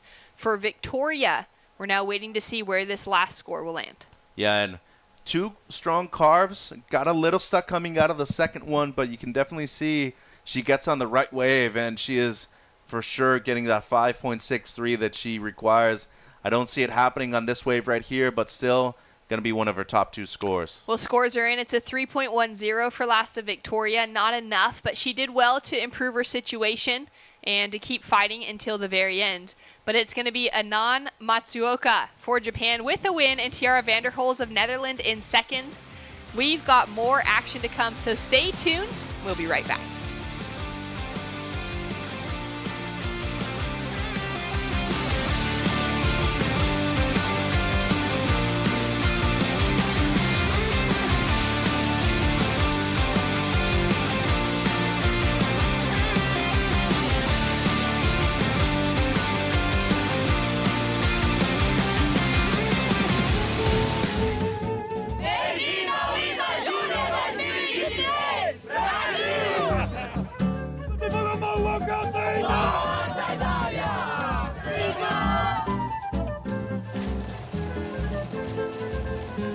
Just looking at the world today, it's very clear that what we need the most is peace. And today, we are a proof of peace and a better world through surfing. It is my hope that in these 10 days of surfing competition, friendship, camaraderie, to hate, we answer with love. To violence, we answer with peace. And of course, we answer with surf, which is what we love. The amount of happiness of bringing this all together. I personally surfed this event twice before, and it changed my life, like it's gonna change your life. Now that the world can hear, it is my greatest pleasure, my greatest honor. This is what I love to do the most. To officially declare open the ISA World Junior Surfing Championship in Rio de Janeiro, Brazil!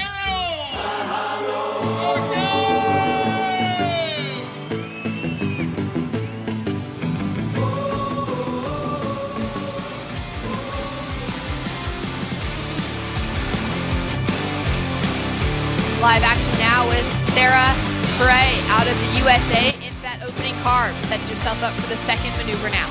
Good looking wave to start off with, 2-turn combination, and she'll kick out quickly. You can see a big set rolling through, and everyone else looking to put themselves in position for it.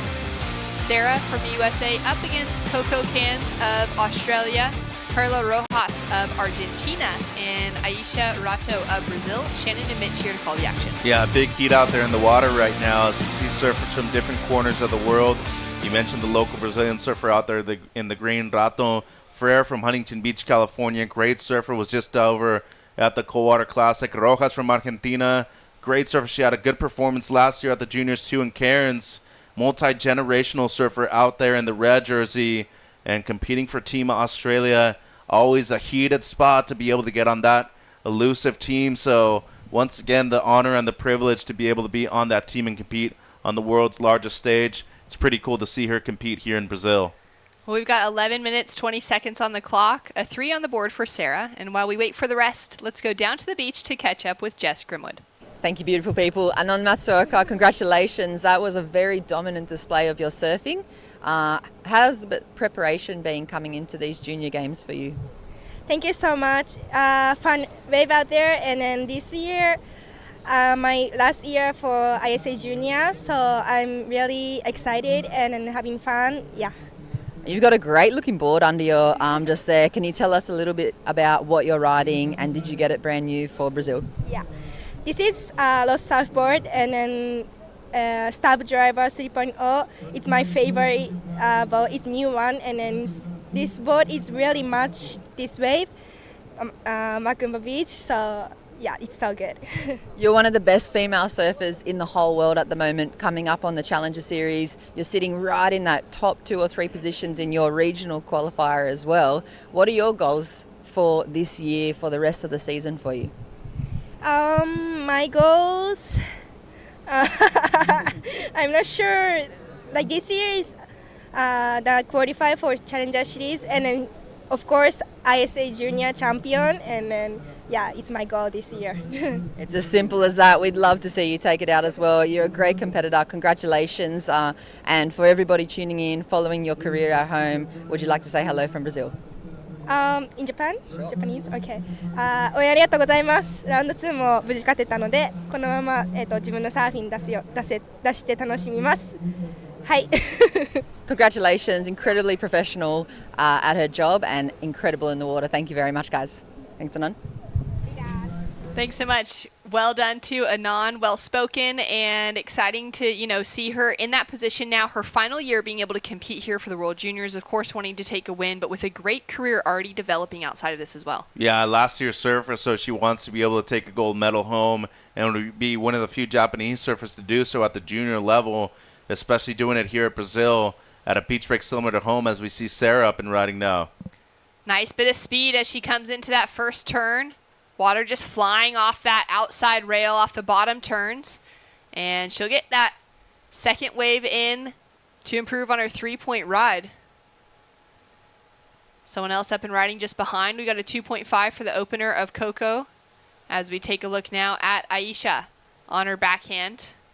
Into that first section, whips it around for the second, looking maybe for a third. She'll have to duck out as that wave closes down. Well, this is a gnarly heat right here because Rato and Frere definitely going to have a couple of great scores on the board right there.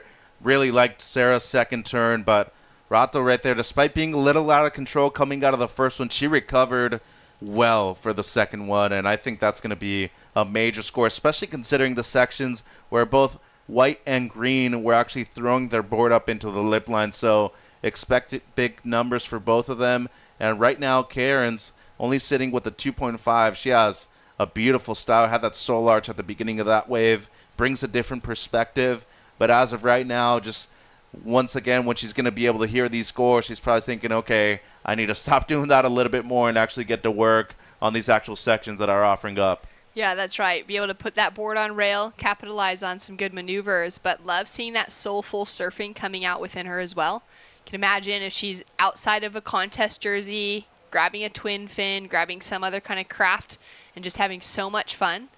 It's cool to see more of the kind of shortboard contingency, those that are really great competitors, also wanting to ride different kinds of craft when they're back at home or maybe surfing in a new space when they're not having to be competing to make them a more well-rounded surfer. Yeah, and you could even do in a comp too. I think later on this week, I wouldn't be surprised to see some hybrid crafts out there, maybe a little shorter, stubbier. As Anand was saying, I have that same model that she was riding, the Stub 3.0. Yeah. It's actually a board that is perfect for beach breaks, and it was manufactured for a wave just like this. So you see something a little shorter, a little stubbier with a bit more volume under your feet too, and it should be working just as well as a normal shortboard because the volume is distributed in different ways. So the same kind of surfing should be proven when you're riding a board like that. It's going to be interesting to see what those equipment changes bring, especially after how big the surf was yesterday in comparison to what might be coming through the rest of the week or what we see on the forecast.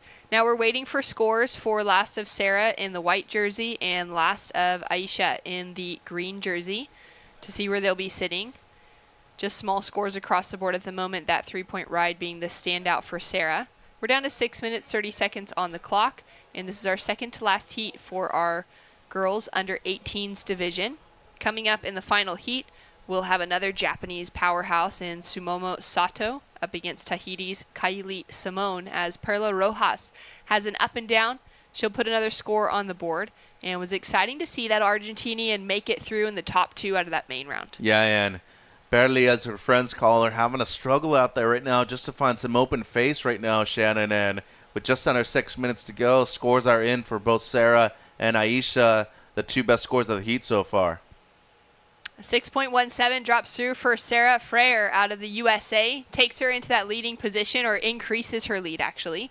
And Aisha Rato with a 5.67. So it's now going to make the question a lot more challenging to answer for Coco and Perla. Yeah, and Sarah comes from a great surfing family. Father Alex, mother Michelle. She's the middle child. Older sister Sophia, also a great surfer that's actually going to Point Loma, I believe. And younger brother Cruz, also a kid that you're going to be seeing at HB Pier, south side or north side quite often. But Sarah has really come into fruition as a great competitor. Was a surfer on the U.S. team last year in the U16s, so first time surfing in the U18s at the ISA level. So good to see her moving through into the main round right now and dropping a 6. But overall, Rato's got some real skills too. I mean, she gets on the proper wave and she can throw down something close to an 8-point ride. So right now with 5 minutes, priority is essential to getting a big score out there, Shannon. We got a paddle now for Rato. Up and riding, just a quick in and out, decides she doesn't like the look of that wave. Sitting under 4th priority is Perli in the blue jersey, now up into 3rd priority. Sarah in 2nd, and Coco sitting with just that small score, that 2.5 on the board to start things off with. Chasing a 4.18, but at this stage knowing that there's already big scores for 1st and 2nd, she's going to want to try and match that 5 to 6 point ride, if not even higher, in order to really get herself into a good position to be taking the top 2. Little bit of a line starting to roll through. You can see outside by the buoy, a good indicator of what may or may not be coming. Little bit of texture on the ocean this morning, Mitch, in comparison to how glassy it was looking yesterday morning. Well, I actually would think that the wind, as long as it stays quite calm, it's going to be beneficial to a lot of these surfers, just because you'll have a little bit of coping and your entry point is going to be available. If it's a small wave and there's really nothing that's pushing you forward, it's going to be really hard to be able to get into it. See how that little coping is helping Perli out, just getting into this one? And it's giving that defined point to the lip line as well. She'll go down on that fall, that turn, unfortunately. But I like what you're saying about that. Just that little light breeze, adding that bit of texture, making things a little more defined. Hopefully it doesn't get as strong as what we saw yesterday afternoon. But you're in a comp too, though. How well did certain surfers adjust yesterday afternoon? I mean, we saw Wheeler just move through with around a 7-8 point heat total. He still surfed great, but it wasn't easy out there. So 3s or 4s, those might be scores that could potentially be moving you through, especially in a 15-minute heat. And we also heard from Sierra Kerr on day 1 of competition. Just before paddling out for her heat, she was kind of watching the horizon and said she thought there was going to be a squall that was going to come through likely and hit by the time she was in the water. That's exactly what happened. She said in her post-heat interview she found it funny that no one else was really quite paying attention to it, but she adjusted to that change of conditions. It was like a really fast, windy bit of rain that came through for just about, 40 minutes or something, and then it cleared out again. That was on our opening day. And so we do have those changes that come through. The best competitors making those adjustments, like you said, with Wheeler as well yesterday, and able to capitalize in varying conditions. Well, Karen's right now with first priority still needing the 4.18, Shannon, and seems like Sarah right here going to work under second priority. Up into the lip, frothy wave, just bounces off the foam to finish.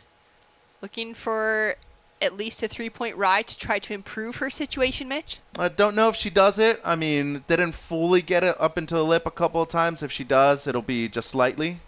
Coco goes down on an opportunity. Smaller wave on the inside and used her priority on it. Now surfer in green with a chance to secure herself in that second place or take away the lead. 2 turns, getting a little bit wild on that second one. Recovers for the third. If she can improve on a 3.50 requirement, she'll be taking away the lead from Sarah. Well, you can tell that she has skills for sure. And looking at Macumba Beach right here, Praia da Macumba, not a lot of space for you to hide from everybody else. A good beach, though, in terms of distance, north to south. And if you go just over the hill to some incredible beaches heading south, and the water tends to get colder the further south you do go. But, I mean, just the weather here, it's very tropical, beautiful outside, and obviously the sunlight getting early out here. 4:45 a.m., there's already some sunlight, Shannon, and by this point of the day, you're already feeling it quite a bit. That's right. As we take a look now at Sarah, she's gone down into second as Aisha has taken away the lead, looking to try and still improve on that 3-point ride. Sarah's dropped in a 4.17. Sorry, Aisha has dropped in a 4.17 for Brazil. She's now taken first, and Sarah's into second. Her last wave for White, the 3.17, was not enough to keep her in that leading position. Requirements, though, because of the change of the top 2 surfers, on Coco, it's into the 6s, a 6.84, and on to Perli, it's an 8.30 to get herself the advancing position. Surfer in blue does have priority right now, so she's going to be up and riding now for Rojas.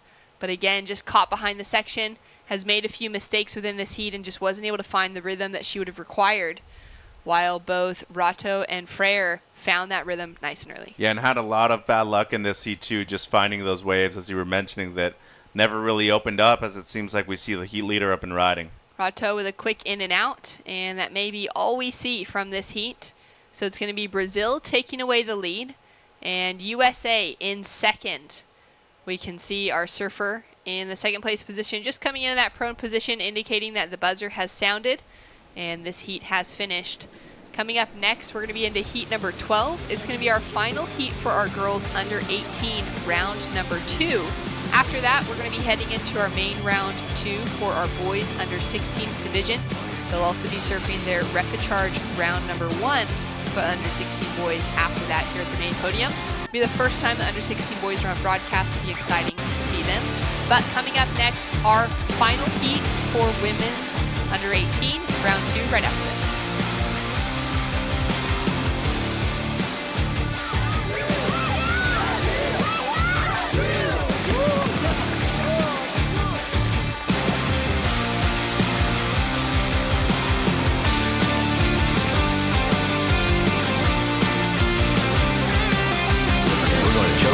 We all went, oh my God, what an amazing idea. Teahupo'o is one of the most incredible waves, probably a wonder of the world. And it's just sort of like a whole nother world out there. It's godlike, it's quiet, serene, beautiful. Then you have this glorious wave that comes off a reef, and it's so powerful and so beautiful. I think Teahupo'o has the opportunity to capture the imagination visually for what people think surfing is. The wave at Teahupo'o is super scary and beautiful at the same time. I have to give them a lot of props for the courage of making a commitment to Tahiti. I think it'll be a really exciting way to showcase all the athletes and their talent. I think it's gonna be very good.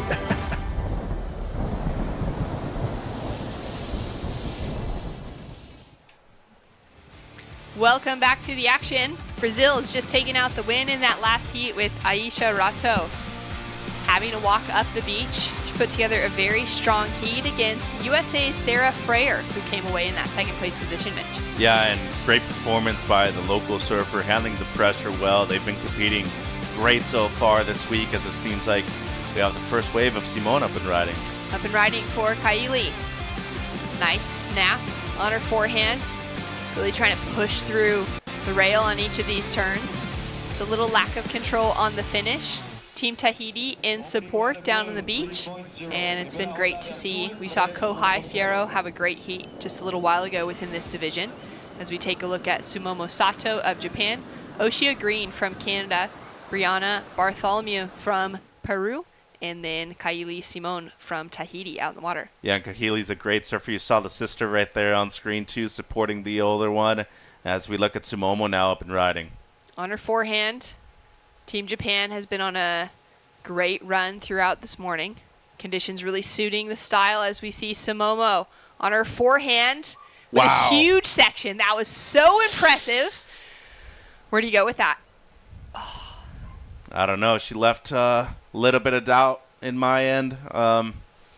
She was right there. It's going to be interesting to see the replay on the flip side of this. But, she did some work before the fall right at the end. See right here, great looking wave. She actually caught this on the outside, a couple 100 yards out, and has the one setup carve, down carve right there. But it was all for preparation for this last one. I mean, she fully commits to that end section right there.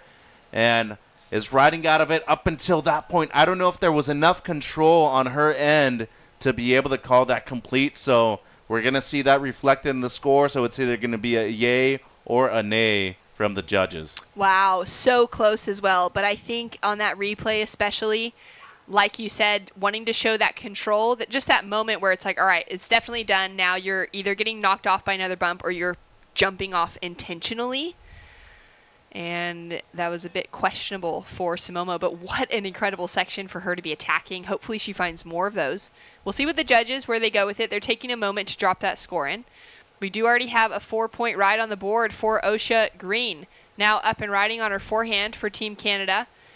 Nice opening turn, setting herself up down the line, making good use of this wave, and she's got a great section in front of her, lines it up, throws those arms high to finish. And that was real smart, meat and potatoes right there, just basic surfing, but wanting to get 2 scores on the board real quick. Already has a 4 in her score line, and as of right now, going to get a quick backup right here in the first 5 minutes of the heat too. Bartolmes, she is a great surfer coming out of El Peru. We've only seen a no-5 for her in this heat. Has first priority and 10 minutes to go.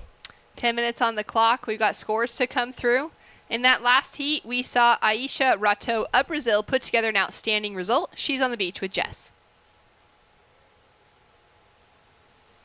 We have Karina with us as well. She's going to help us translate in Portuguese. Of course, we are in Brazil, so this is where we're ready to celebrate your win in Portuguese. Congratulations, first of all.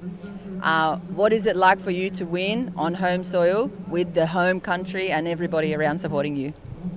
O que você espera que você estando aqui no nosso país? O que você espera estar vencendo aqui? Fala um pouquinho de você aqui na tua área. She's local here in Macumba. Estou muito feliz, eu conheço muito bem essa onda, já tenho essa onda assim no pé e venho treinando bastante aqui, então eu fiz umas ondas boas e espero passar mais. She's very happy to compete here. She mapped all the situation here because she trained here every day. So she got very good ones and she hope go ahead the contest.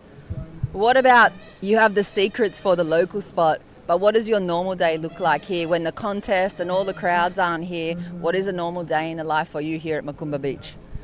Ela perguntou, fora da competição, como que é seu dia a dia aqui, seu dia normal aqui? Bom, a gente vem treinar todos os dias aqui, de manhã, de tarde, e aí eu acordo de manhã, venho surfar, depois vou pro treino e venho surfar de tarde de novo. Bom, é todo dia isso e conheço bem essa onda. She said that she train every day here. She train in the morning, afternoon. She come to the beach to train. Then she go to the gym and then she come back to the train. So she said that she knows very good the peak. What a great advantage as well. For you, who is your inspiration? Of course, Brazil is one of the best surfing nations in the whole world. We all know about the top stars, but for you personally, who do you look up to drive you towards that gold medal? Ela perguntou que todos os surfistas brasileiros são uma inspiração, mas para você, qual que é a sua inspiração para te levar para ser uma medalhista de ouro? Bom, eu tenho vários ídolos, assim, eu fico vendo. Bom, eu admiro bastante, assim, o meu irmão e alguns surfistas da elite, e isso instiga bastante. Quem? O Gabriel e a Carissa. She likes her brother first, and all the elite surfers, and especially Gabriel Medina and Carissa. Of course, congratulations. We're so happy to share the celebration with you. We can't wait to see some more post-heat interviews. And is there any last things that you want to say to the rest of the world and the rest of the Brazilian population tuning in for this win? Última palavra para as pessoas que estão torcendo para você aqui no Brasil. Bom, queria agradecer a todo mundo, a minha família que está me assistindo, ao pessoal local daqui, ao meu treinador, meus irmãos que estão aqui me assistindo, e é isso. She thanks all the people here, all the crowd, her coach, her family, her brothers, and he hopes to go ahead. Beautiful moment. Thank you so much for sharing it with us, and thank you guys. We look forward to seeing you again. Thanks so much. Great to hear from Aisha and the crew. Getting a lot of practice in this beach break has paid off significantly. Yeah, there's a couple of local surfers actually representing Brazil right here from Macumba Beach in the event, as we see the replay here of Kahili. So Brianna went left, ended up going right at the end, and what a recovery just to be able to redirect herself after that first strong turn on the left-hander, and the rebound off of the whitewater for the second one got her the best score of the heat so far. A 6-point ride has Brianna sitting up into second place for Team Peru. In the lead, it's Canada's Osha Green with a 4 and a 3.67, as we see Guilherme Lemos from Brazil getting ready to paddle out with the bright purple hair. We've been noticing him around the beach the entire week, Mitch. Yeah, and he's also a local surfer too, so one of the 2 local surfers in the event right here from Macumba, has a great epoxy underneath his feet, and looking forward to see him surf out there right now. Paddle now for Osha. Already in the lead, looking to improve on a 4 as her high score. Out to the open face for that first opening wrap. Sets it up for that second snap. Looking to go vertical if she can on a more critical section towards the inside. Lines it up for a great looking whip on her backhand to finish, and she'll be looking to improve her scoreline. Yeah, and even had her hair in her face right there at the end too, but it seems like she will be improving on her low score, at least in this one. Just under 5 minutes to go, and what a consistent heat out there with the quality of the waves too. Plenty of waves as we see Brianna now chasing a 2.2 to back up the 6. She'll take away the lead. Couple turns already. Times it so well on that back end of this wave with that backwash as well. And she'll be looking to take away the lead. That's going to change the requirements on both Sumomo in 3rd and Kaili in 4th, with those requirements increasing. So the one major thing in this heat has been that incomplete maneuver on the first wave of Sato. So came in as a 3.57, a wave that probably should have been in the 6s or 7s. As we look at the replay here of her last left, great variation with the combination of maneuvers right there on the back end. So you can see the skill set on the back end right there for Sato. But this wave, to me, impressive from this young girl. I think we're seeing a future superstar. Setup turn right there, and then at the end, just completely demolishes the last section right there. Brianna Bartholmes from Peru, expecting another good number for her. Scores to come in for both red and for white. At the moment, red is chasing a 2.94 to take second away from white, but we know that white's going to have a wave that could be even taking her into the lead with just that 2.2 requirement. So waiting to see where it will sit. Our surfer in blue will have first priority, and she's going to have a spin for this one. Out of Tahiti, Kahili has a look, decides not to go. She put together a great opening heat, and she'll be surfing across a couple of divisions this week. It's been nice to see her out in the lineup. 3 minutes on the clock, and we're still waiting, Mitch, for that last exchange to come through. Osha Green sitting in the lead momentarily, but like you said, had Sumomo ridden out of that wave confidently, the score for that opener of Sumomo came through as a 3.57, showing that it was just scored off those first couple openers rather than that big finish. Then she could easily be sitting in the lead right now. As we take a look at Kaili driving through that opening turn, setting up really well. Great snap on her forehand, and goes for the tail slide to finish, but can't hold on to it. Much better right there, though. Just the combination at the beginning alone should be scoring her the best of the heat so far for herself. 2.5 minutes to go right now. Bartholmes takes the lead, and we're still waiting on the last score of Sato too, which needs only a 4.63. I feel like she's going to be able to get that and a bit more too, Shannon. So right now, Green, who surfed a great first half of the heat, probably going to get dropped down to 3rd place, and Kahili is no doubt going to get her best score. Here's Osha now. Up and riding, she's fallen into 3rd place off the scores, dropping in from that last exchange. It's a 6.93 for the last wave of Sato out of Japan, and a 7-point ride on the board now for Brianna out of Peru. Has Peru up into 1st, Japan down into 2nd, and Canada has fallen into that 3rd place position. Yeah, and unfortunately for her right there, was surfing a great heat up until this point, and that's what happens when somebody just catches a good wave and all of a sudden they're breaking away from you. A couple of average scores in the scoreline of Green at the moment, 2 4s, needing a mid-6. And you see Matsuoka right there, who just smashed her own heat supporting Sato. And it's been a comeback right now for Sumomo, because after that initial fall, she was in 3rd place the entirety of the heat. And now with the one big score, close to taking the lead with another 6-point ride here. 1 minute, 15 seconds remaining. And we could certainly be seeing the Japanese surfer take away the win, should she get herself into one more opportunity. Surfing really solid. And just chasing down a 6.08. She already got a 6.93 on the board. Would have had something similar to that if she'd been able to finish out her first maneuver, and that 3.57 would be looking a little bit bigger. Ocean's going a little bit quiet now. as we're down to 45 seconds on the clock. First priority sitting with red, our surfer in second, which means also that she does have that opportunity to kind of play defense against surfers sitting in third and fourth position.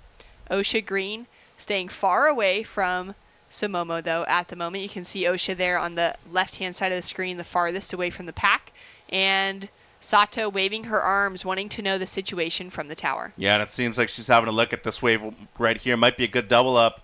Kahili, though, on the inside might have a chance. Needs something close to a 6. Chasing a 5.94. Setting herself up for that first turn. Lays into it. Dang. Really powerful. Just a single maneuver, though. And Sato catches the wave just behind. Bit slopier, softer. She's going to stick with this if she can. All the way to the inside. Getting that weight over the front foot, just pushing down here to gain a little more power. Whips it around on the finish. Well, trying to improve on a mid-3. Smart way to finish off a Heat 2 for the Japanese competitor in red. And have to give massive props to Kahili right there at the end for trying to go for it on just the one turn. On the back end here, just a setup turn. Has to do a little 2-stage cutback. Once again right there in the pocket. The lefts are so much flatter than the rights, and definitely not the better option out of the two. Despite her getting her best score on the left, the 6.93. That was a smart move right there at the end, though. Just make sure you're on a wave in case somebody else is. But how about the intensity of that one turn, too, for a young girl like that, coming from an incredible spot like Papara in Tahiti, very used to a wave like this, but huge props to the surfer in white. She surfed a perfect heat. Brianna Barthelmess, remember that name, a 7 and a 6 to take away the heat win. Yeah, incredible performance. We do have 2 more scores to drop still for last of Sato and last of Simone, but the requirement being already a near 6 with a 5.94 on Simone, and with another score to drop through for Sato, just needing to improve on that 3.57, it seems very likely that we will have Peru and Japan advancing through in the top 2 positions. Just waiting for that official result in from the panel. Once we finish out this heat, we will be heading into our boys under 16s division. First up is going to be their main round 2, followed by their repechage round 1. And it'll be the under 16 boys on main podium for the rest of the day. We're currently running through some great heats on the second podium as well. And scores in for Sumomo. She's currently sitting in second. We're going to go to a quick break. Bringing back the action after this will be Chris Cote and Barton.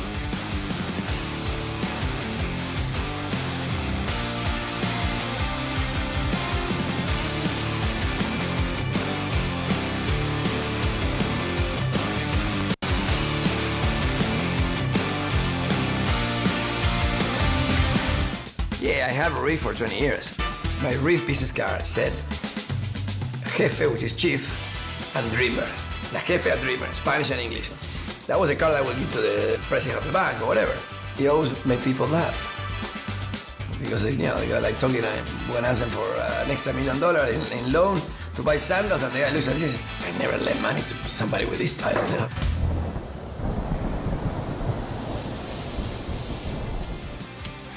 I was a good student. I was kind of the intellectual brother. My brother was much better than me, you know. By 10, he was playing soccer, rugby, tennis, everything. I wanted to be good at other things, so I focused on other things. I was collecting stamps. Which 10-year-old collects stamps? I don't know. Many times I drifted away from the ocean.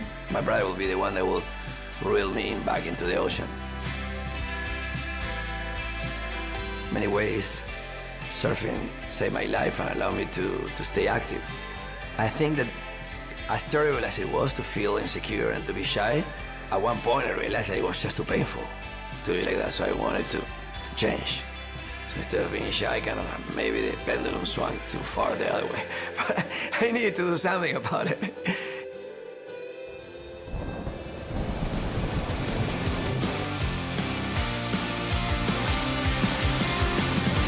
Time to rock and roll. We're back. This is the ISA World Junior Surfing Championships. Team Brazil is fired up, as they should be. They have fielded a very talented squad with some of the best hairstyles we've seen in this entire draw. Let's get right into it. Chris Cote here with Barton Lynch. Fins are flying. Scores are going to be increasing. Surfing like that To start our heat, you know big things are happening. Barton, 16 and under boys. We're about to see the future of surfing unfold right in front of our eyes. That was a dynamic start for Guilherme Lemos.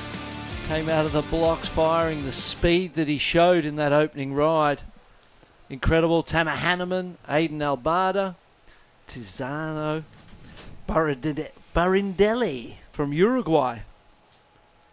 So an international heat, Trinidad Tobago, Aiden Albado from. So all of these nations just taking to surfing around the world, joining in on the stoke that is the surfing lifestyle and culture. And I mean, would you swap for anything? I know you love skateboarding, but would you go outside of board riding? No. Never. And you know what's interesting too? It's like, of course, you think, all right, well, there's a lot of countries out there that have great waves, right? So inherently they should have great surfers. There's a lot of countries in this contest that don't have any waves at all, and they still have great surfers. So it shows you that surfing is truly a beloved international sport, activity, lifestyle, whatever you got. And when you reach a high level at a young age, like this kid right here, you know you've got a big future ahead of you in this sport and in this world. And now we see Hanneman. So Tama has been on fire throughout this entire event with turns like that. I mean, that right there is precise, stylish, quick, hot feet. 3-turn combo in the span of about 5 feet. That was amazing surfing from the young Hawaiian. Tama Hanneman. Speed, power, and flow right there. Radical edge to everything.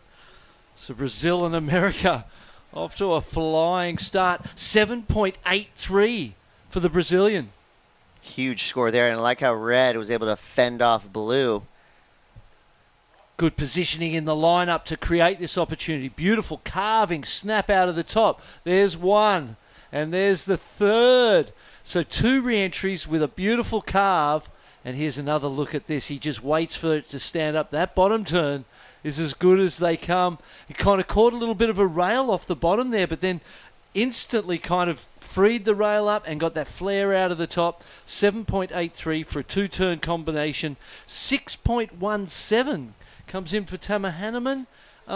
I felt like those 2 rides were closer together, perhaps, than what those scores indicate. But great opening scores for both surfers. Trinidad and Tobago. Tobago, potato. Yeah, you know, regardless of how you say it, it's a beautiful place. And one of my favorite parts of ISA competition is basically now you get to know some of these teams and some of these riders. That means anywhere you want to go in the world, you're going to have a friend. Well, 10 minutes to go here, and we have a friend on the boardwalk now. Jess Grimwood standing by with the winner of that last heat. Thank you, guys. I'm pretty excited about this post-heat interview because, Brianna, congratulations, first of all. Tell us a little bit about yourself, how old you are, and what would you be doing if we weren't doing this interview right now? Yes, I'm 12 years old and I am supposed to be in school right now, but I'm here surfing and I'm really happy to have passed my heat in first place. I didn't expect that. The girls of my heat were really good and older than me, but I'm really happy. We're so happy to see you competing in the under-18s as well. Your favorite surfer, of course, from Peru. I'm not surprised to hear. Yeah, Sofia Mulanovic, she's like the best Peruvian, and I want to be like her someday. You're very, very close to taking the same pathway. What's your goals for the rest of the contest? What are you hoping to achieve here? You've already won your first, your round heat today. What's it look like for the rest of the week? I would like to keep getting good scores and just enjoying the moment, and I'm really happy to be here. We're so happy to have you here. For the rest of your family at home, would you like to say hello to them? Yeah, hola ma, hola mi madrina, hola a todos los de Sambar y de Lima. Quiero mandarles muchos saludos y nada, sigan mandando todas las vibras para el equipo de Perú. Arriba Perú. Congratulations, mate. We love having you here. We can't wait to see you surf more, and thank God you're not at school. Thank you, guys. She's at a different type of school. Here on the beach, on the international stage, you can learn a lot by traveling and getting to know different cultures around the world. So it's just a different type of school. And how was her grasp of English? How professional was the delivery? She sent a video into the Blast-Off this year, which was a 10-point ride that she got a perfect 10 from the national title. So amazing future ahead for that young lady. Here we go. Oh, the future holds big things for Hayden Albada as well. Trinidad and Tobago represented well here in the boys 16 and under division. So 16 and under is a little deceiving, right? I mean, we could be watching surfers as young as 10, 11, 12 years old competing here. And you think of, 16-year-olds around the world in the USA. That's when you start to get your driver's license. You're in high school. You're really starting to grow up. Well, for the surfers in the water, they're doing all of that, and they're developing their skills and kind of increasing their heat IQs, and I'm impressed already with Blue. Yeah, getting busy early. Here's the replay. Pumping and driving. Could have got a little bit higher perhaps on that last turn. Here's the drone angle. Nice carve. Good energy. Love the use of the arms. An individual style into that last closeout turn. Gives it a little whip and a nice clean cutout for a good opening ride. 3.6. Which really, when you look at the start of this heat with the 617 for Tama Hanneman from Hawaii and the 7.83 for our Brazilian, the 3.6 really isn't going to help you at this point in time. This heat already off those opening scores, the bar has been raised a little bit, and the expectation from the competitors is going to have to rise with it. Here goes Barondelli representing Uruguay. When I see waves like this, I think of one word: fun. If you were out there with your friends, family, on a free surf, you'd be having a joyful time. But a little bit different in the span of a 15-minute heat. Most of these surfers around the world, when they're competing in their regional areas or in the QS level, it's usually 20, 25-minute heats most of the time. But that being said, in amateur events all around the world, 15 minutes is kind of the benchmark. That's where you start. I mean, it's always been like this at most amateur levels. That's just because we got to get a lot of heats in, and we got to give a lot of surfers the opportunity to shine. So we see Tama now.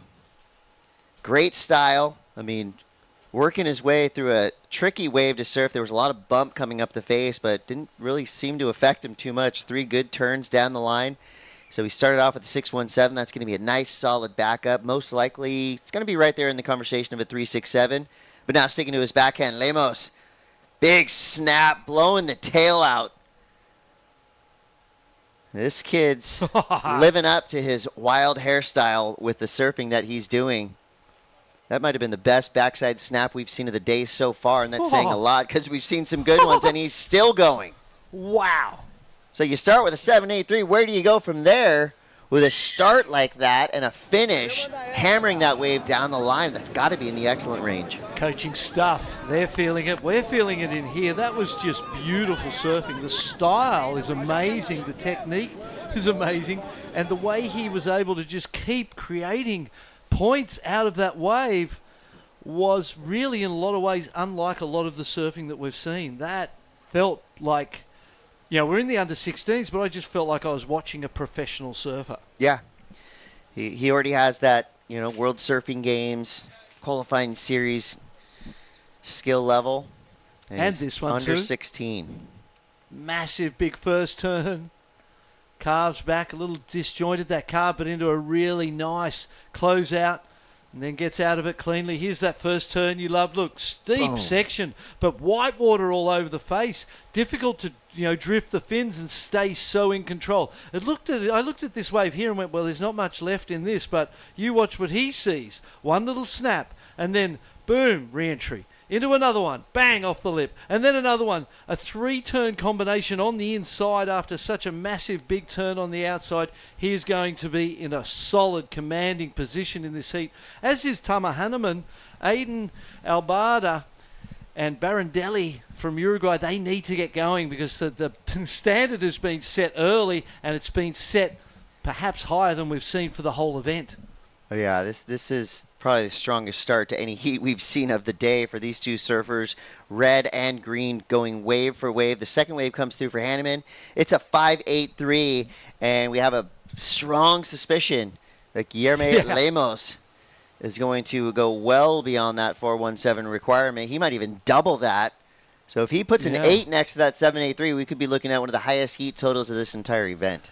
The first wave was a 2-turn combination. We know that judges in the modern day really love, sometimes less is more for the judging panel, and a 2-turn combination quite often comes in around that 8-point score if they're big, radical turns. I feel like that wave, the first turn was matched anything on the first wave, and then the rest of it, particularly that 3-turn combination at the end, was just magic. I would see this score potentially going above the 7.83.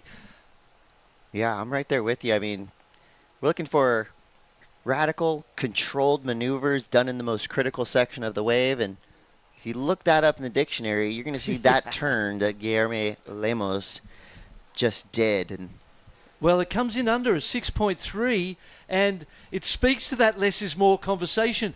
I've got to say, I don't always, hardly ever agree with it, but that was just beautiful surfing for a 6.3. I see it as a higher score without question. yeah, I feel like the 6.3, he probably got, most of the 6 with the opening turn, and then the judges maybe just kind of thinking, okay, well, you're just kind of tapping down the line. I'm not a judge. Thankfully, that is a very difficult job. Yes. So either way, he's in the lead, and it's a well-deserved lead, a 7.83 and a 6.30. So maybe kind of thinking about what they were seeing, right? So maybe it was just 2 big, impactful turns compared to 1 big, impactful turn and then a couple good turns. You know what I've watched in my sort of life in and around surfing is I've watched narratives influence judging. And the length of ride, negative narrative around length of ride has definitely influenced the way the judges see length of ride. And it's back to the less is more. They would rather 2 than 6. If you're me, I'd rather 6 every day of the week. But that's, it's a different idea. And as a competitive surfer, as a coach, as a team, you have to understand what the judges are looking for and sort of tailor your surfing performance to match the judges and match what they're looking for. So live action now for Guillermo Lemos. He is not letting up at all. He's hunting the ramp. He gets it. It's the flyaway there. Looks like maybe just a little indecision when he hit the lip. But either way, flying down the line, and that was a rough one there. Is he okay? Did he get the arms in front of the face? Yes, it looks like he did. Yeah, luckily it looked like a kind of a body hit, and it was flat. It gets scary when it's the rail, when it's the rail coming at you. I've broken a nose that way. Here goes Tama Hanneman pumping through. He's going to go to the air, I reckon. Yep. Oh! And I saw you grab your ankles when he landed, Bart. I did, mate. I could feel that. How's the aggression and the surfing we're seeing in this very opening heat of round 2? The heat's done. I think, I was going to say, the clock is right. It feels broken because that just went by so fast. Full credit to Guillermo Lemos and Tama Hanneman. Regardless of where the points are there, it was pretty clear who the top 2 were in that heat. So credit to our international judging panelist. Guillermo Lemos does Team Brazil proud. And Tama Hanneman drops a 12-point heat total. And giving up to Albada and Tizano as well. Both well-served heats, but you can just see sometimes when you have 2 surfers that appear to be going head-to-head and kind of leading through the field. We just saw that happen right there. But either way, there you see the camaraderie of the teams coming to the sand. It's going to be a big day of surfing. Tons of heats coming up. We're going to take a quick break, but we'll be back with more action. It's the ISA World Junior Surfing Championships. Stay tuned.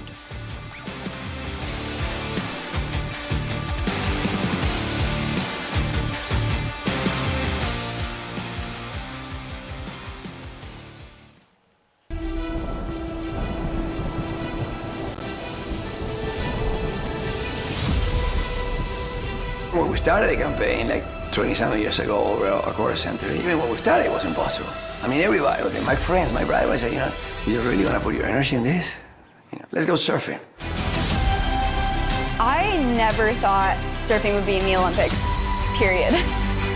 We all just looked and rolled our eyes back at, Come on, Fernando. Surfing will never make it. I never actually dreamed of being in the Olympic because surfing wasn't an Olympic sport. I never thought surfing would be in the Olympic sports. The Olympics wasn't ever a dream of mine because it wasn't a reality, it wasn't tangible. It's the biggest event in the world. Fernando is the reason why we're all there. It's like me telling you I'm gonna, swim around the world. 27 years later, he pulled it off.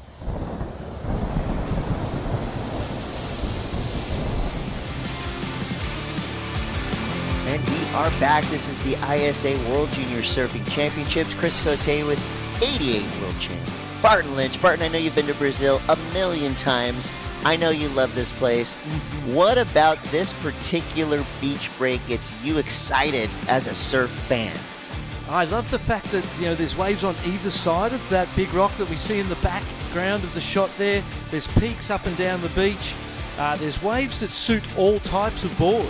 SUPs, longboarding, shortboarding, and it definitely looks like you can find some space to move away and find your own waves as well. So a little bit of a surfing paradise here, and then the warmth, the fact you're in board shorts, it's hot and sunny, and the scenery is amazing. It's a great spot, Rio de Janeiro. It's one of those places that has a romantic sort of image to it. Ooh, that when you grew up as a kid, there's something about Rio de Janeiro that really gets you excited. The girl from Ipanema. I mean, there you go. There's a reason why that song is a global classic, and you can't help but hum it to yourself when you're walking down the beach here. Yes. And that beat. It's like when you're in Latin America and there's that beat. Here in Rio, you've got that beat, that samba kind of feel to things. The Carnival is an amazing, massive party it feels like that all the time here in Brazil. It's hard not to get involved. If you're sitting in your hotel room and you open the window a little bit and you just hear the sounds and you smell the food, the aromas, and you got to get out there. You're not at home, don't you? Yeah, that is absolutely true. So now we're back to business. Of course, this is a primetime vacation destination unless you're on one of these national teams competing, like this kid right here representing Team Germany. This is Hummel. Keikoa. Got Marcelo Human from Peru, Hans Odriozola from Spain, and Mike Prada from Venezuela. So Peru, Germany, Spain, and Venezuela represented. Got your four corners of the globe covered right there. Hans Odriozola, we've seen his name, and we've seen this kid compete in many ISA events in the past. And it's surfing like that has him right at the top of the heap. Nice and clean, frontside reverse, bust the fins loose. And right behind him, he's got a front row to Marcelo Human going beyond vertical. So you saw kind of technical surfing going up against power surfing. This is where the judges really earn it. I mean, they got something to think about in the span of 45 seconds right there. And no rest either. Prada now finds some open face. Nice and patient, building speed. Sliding his fins there. Here comes the critical inside section. Blast that. Right in the pocket. Perfect positioning on that wave. So Marcelo Human from Peru, Keikoa Hummel from Germany, Hans Odriozola from Spain, and Mike Prada from Venezuela. And again, another international heat, as they all are. 46 nations competing here. Gold medals for the nations as well as individually. So while you're here and you're competing, as an individual, your performance contributes to the team's position, and that is all important in the long run because it determines where your country gets seeded into the future. So 12:30 to go. Surfers resetting themselves in the lineup. Let's throw it over to Jess Grimwood. Thank you, guys. Once again, we're here with the Brazilian team and one of the superstars. The grin is huge on his face. First of all, congratulations. How is he conserving his energy in between the heats? Because it's a long week, and with so much attention on him, it's easy to get caught up in the boardwalk fame. Ok. Como é que você está se sentindo? É longo trajeto até o final, né? Então, essa longa distância entre baterias é evento muito longo. Como é que você está se sentindo aí na busca desse título? Cara, estou bem feliz. Primeiramente, só tenho a agradecer a Deus por ter avançado mais uma bateria. Bateria bem difícil, só fui confiante em soltar meu surf. Estou competindo em casa, então eu tenho conhecimento dessa onda. Estou bem feliz e vamos com tudo, porque a caminhada é longa, mas o ouro vai vir. Abby just answered, it's a long way to the finals, but still confident, one hit at a time, because the goal will come, yeah. That's a great answer. What about the exchange between himself and Tama at the end of the heat? It was starting to go to the aerial maneuvers and really going head to head. Is his progression and aerial game going to come into play later in the rounds?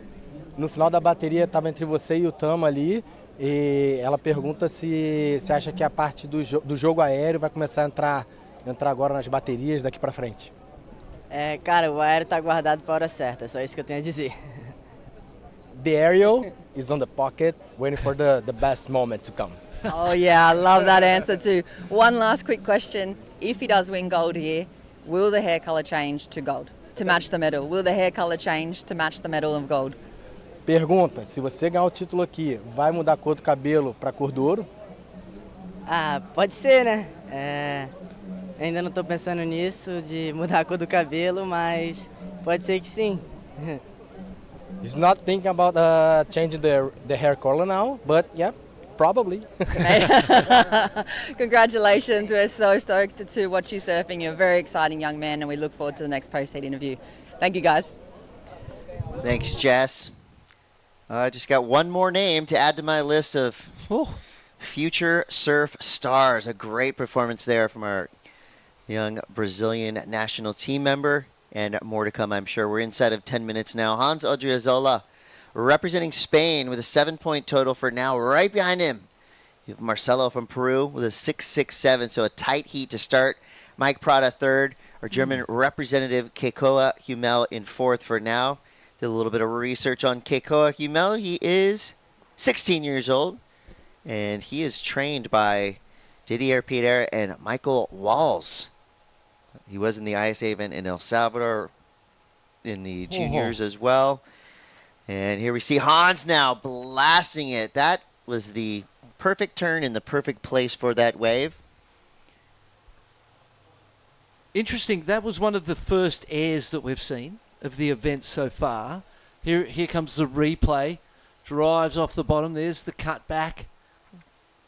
Down the face, beautiful carving snap. The style is just beautiful. 3-turn combination. Will that go higher than the 7? That's going to be interesting. And as well, most of the teams, as we see, Mike Prada from Venezuela stuck, didn't get that final turn in, mistimed a little bit. Hans Odriozola and his brother showing amazing potential for Spain, and you can see I can see the status quo of professional surfing changing. Real soon. We saw back in the 70s there was a Hawaiian generation that kind of dominated with the Jerry Lopez, Barry Kanaiapuni, Reno Abalera. Then the Australian sort of period of time through the 80s. In the 90s was kind of America's turn, with Shane Dorian, Rob Machado, Kelly Slater, that generation. We're now in the time of Brazil having its dominance, and you can see when you look at these young Spanish brothers and other countries that there's going to be some definite South American and Latin American moments of dominance, and European as well, So incredible surfing. Judges having a good long think about the score of that last ride. We saw the 6.67 for the backhand re-entries compared to a 7 for a snap and an air. I feel like they're pretty close, really. For me, I feel like the backhand re-entries are doable by more people than that air is doable by more people. So because I was interested, I thought, okay, there's one of the first airs that we've seen. Will they encourage, with the scoring of that, people to go to the air? Because it's a high-risk manoeuvre, isn't it? You might have done a couple of turns and go for that air on the inside. You miss an incomplete on that air, you might just drop the score of that wave significantly. So there's a lot more risk. Oh, there it is, an 8.6. Big number. Wow. Big number there for Hans Odriozola. So Hans, he's 15 years old from San Sebastian. one of the best places in the world. I mean, you look at the bios from these kids and you go, oh, wow, this kid's got a great life. If you live in San Sebastian, you're doing something right. He loves lower trestles. He is your 4-time Spanish champion. He has achieved a 3rd place in the WSL Pro Junior contest. And he got 4th at the ISA World Junior Surfing Games in 2022. So his experience is paying off. His power definitely got the attention of the judges. An 8.67. I believe that is one of the, if not the highest single wave score of this entire event. And wow, this is a stunner of a day. We've already seen a lot of different faces of Macumba Beach. We've seen it windy, we've seen it rainy, and now we're just seeing it beautiful, absolute perfection out there. Sparkling, isn't nice it? and wedgy, right? I mean, air sections out there, reforms. These young surfers are definitely under pressure, but also have to be feeling good about where they are in the world right now. Great turn there for Keikoa Hummel from Team Germany. This wave forming up for on the inside a little bit. Does get a snap. Is able to fade back. A little multi-directional surfing right there. We'll see if the judges give him credit for that last turn. Still waiting for a score from Marcelo Human. But Hans Odriozola with a 15.67 total. One of the highest heat totals of this entire event. And he still has 5.5 minutes to go. When you give a surfer at that level the luxury to now be able to wait and find a real good wave, watch out. 9s on the way. And the 4.5 from Keikoa was during the interview. Backhand, 3 or 4 hits on the backhand, looked really good.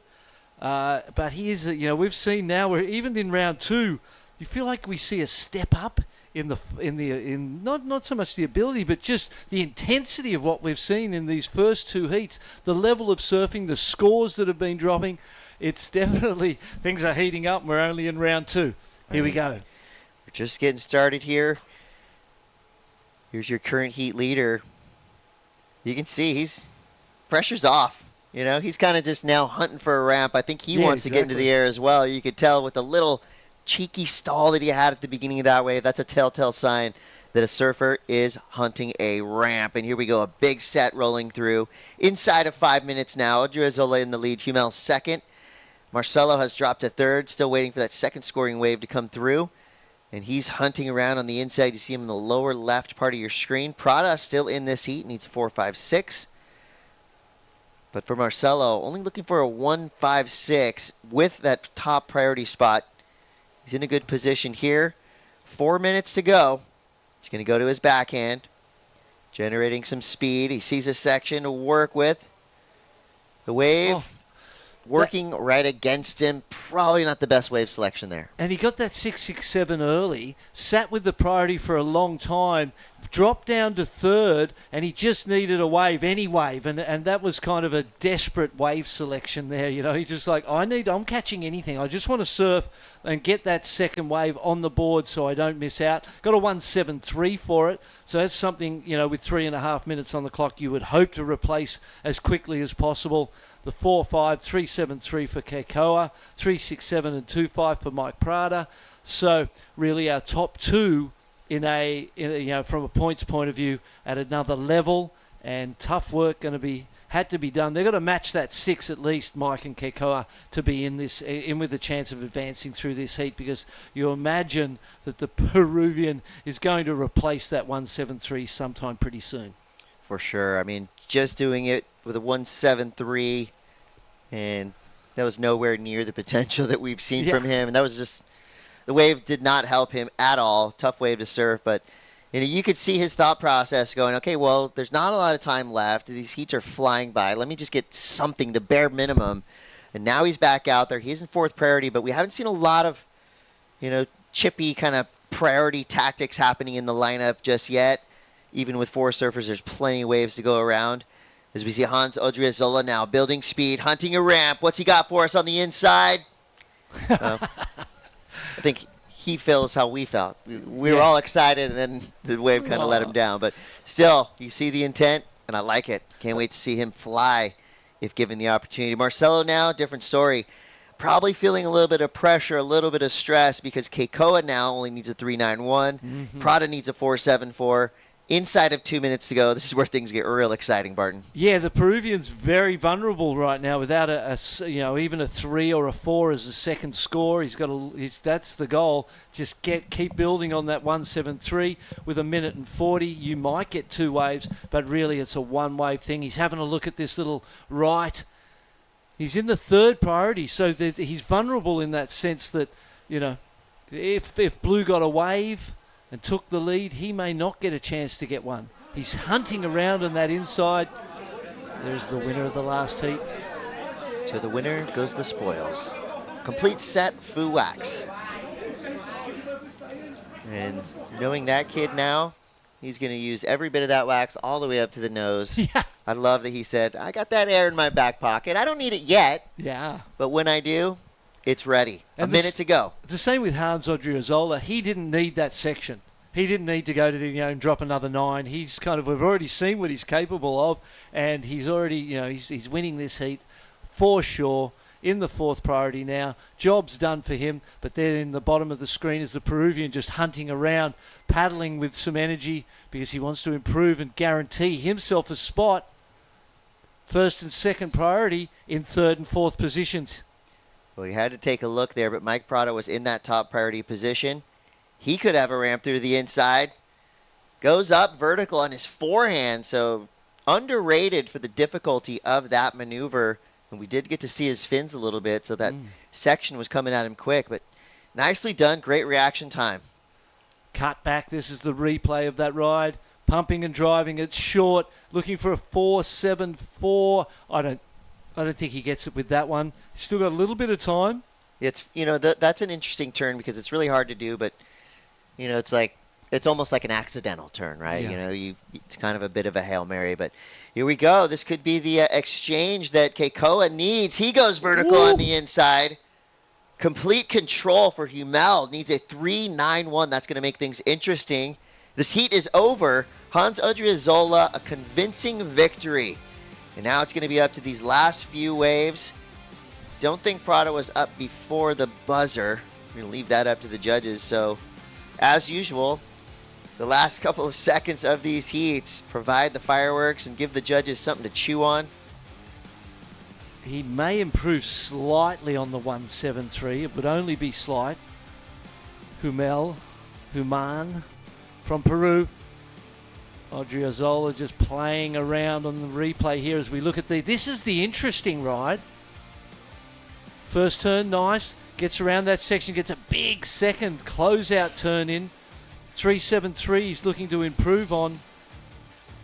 That was a powerful finishing turn. A 3.03 for red, so that up the ante for Keikoa, needing a 5.21. Yeah, I think he would have had it before the last wave of red, but then the 5.21. I mean, you would have had to done something pretty special. I mean, I think it's going to still be close. It's going to be in the conversation. But you never want to leave it up to the judges, right? You don't want to get up just a 0.01 above. You want to make it an 8, and guess what? He does enough. Keikoa Hummel comes through. So he was looking for a sizable score, and that last wave pushes him over the edge. A 5.90 and a 4.5. The old backhand combination works again. You know what? Power surfing is never going to go out of style, and it will always be respected by our judges. So a big finish there, a buzzer beater from Keikoa. So our boys 16 and under, round 2, heat 2 in the books, and we're going to fill it up again with an incredible field of talented surfers. We'll take a quick break, but we will be right back with more.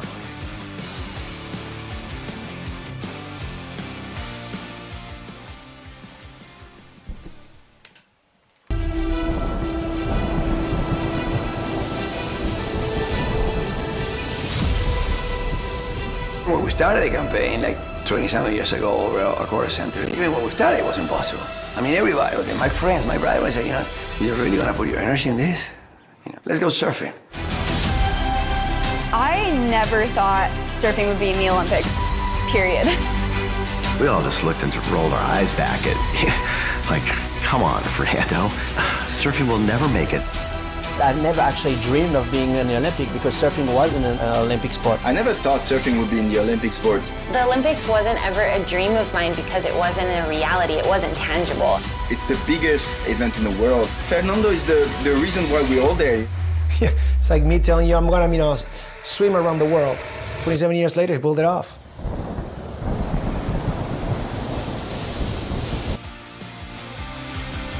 Welcome back, surf fans from all over the world. We're live from Macumba Beach here in beautiful Rio de Janeiro. Chris Cote here with Shannon Hughes, and we've got another heavy-hitting lineup hitting the water. Rico Haibero, Christian Stout, Jorge Claes, and Axel Dominguez. France, Belgium, Barbados, and Australia represented in this heat. Shannon, the waves look so fun. Capital F-U-N. Look at the conditions we have. It's glassy, it's peaky, it's wedging, there's air sections. These grommets have to be fired up. Well, taking a look at those first couple heats from this round, it has been all time when it comes to energy levels, excitement, paddling into anything that's breaking. Axel Dominguez now. I like the speed of this wave as well. It's really providing these surfers kind of the perfect balance, right? Take off. It gives you that little speed burst, and then it starts flying down the line, giving the opportunity for a big, solid finishing maneuver.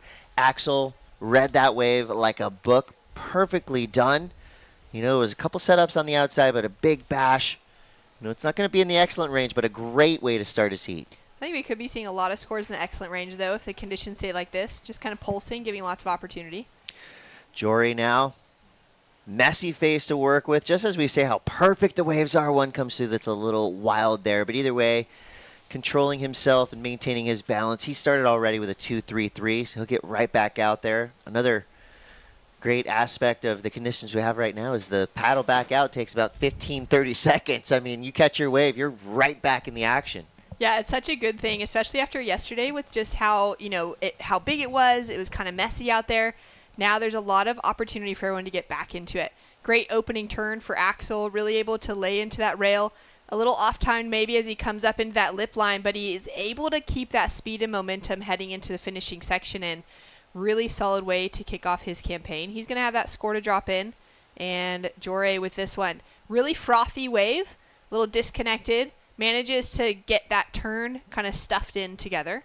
But judges will be looking for those really clean waves. We've been hearing Barton and Mitch talk about it throughout the week so far. Cote just kind of wanting to take off on a wave that the judges would also want to take off on, something that looks really pleasant, really fun to be riding as Rico's up now. Rico Haybittle from Team Australia. You've done something big if you make that team, because they got a star-studded crew. Is your boys 16 and under squad in the lineup right now. So just a quick wave there. More Australian representative. The judges now locking in their scores. Team Belgium, well, they're a quickly rising surf nation. Jorge Claes is 15 years old. His favorite break is El Hierro. And he says he loves the freedom that surfing allows him. And his favorite person to surf with is his brother, Rinke. He is your Belgium champion for the 16 and under division. So many national champions in this contest. I mean, literally probably 200 plus national champions competing here in Brazil this year. And now we see Christian Stout, Team Barbados.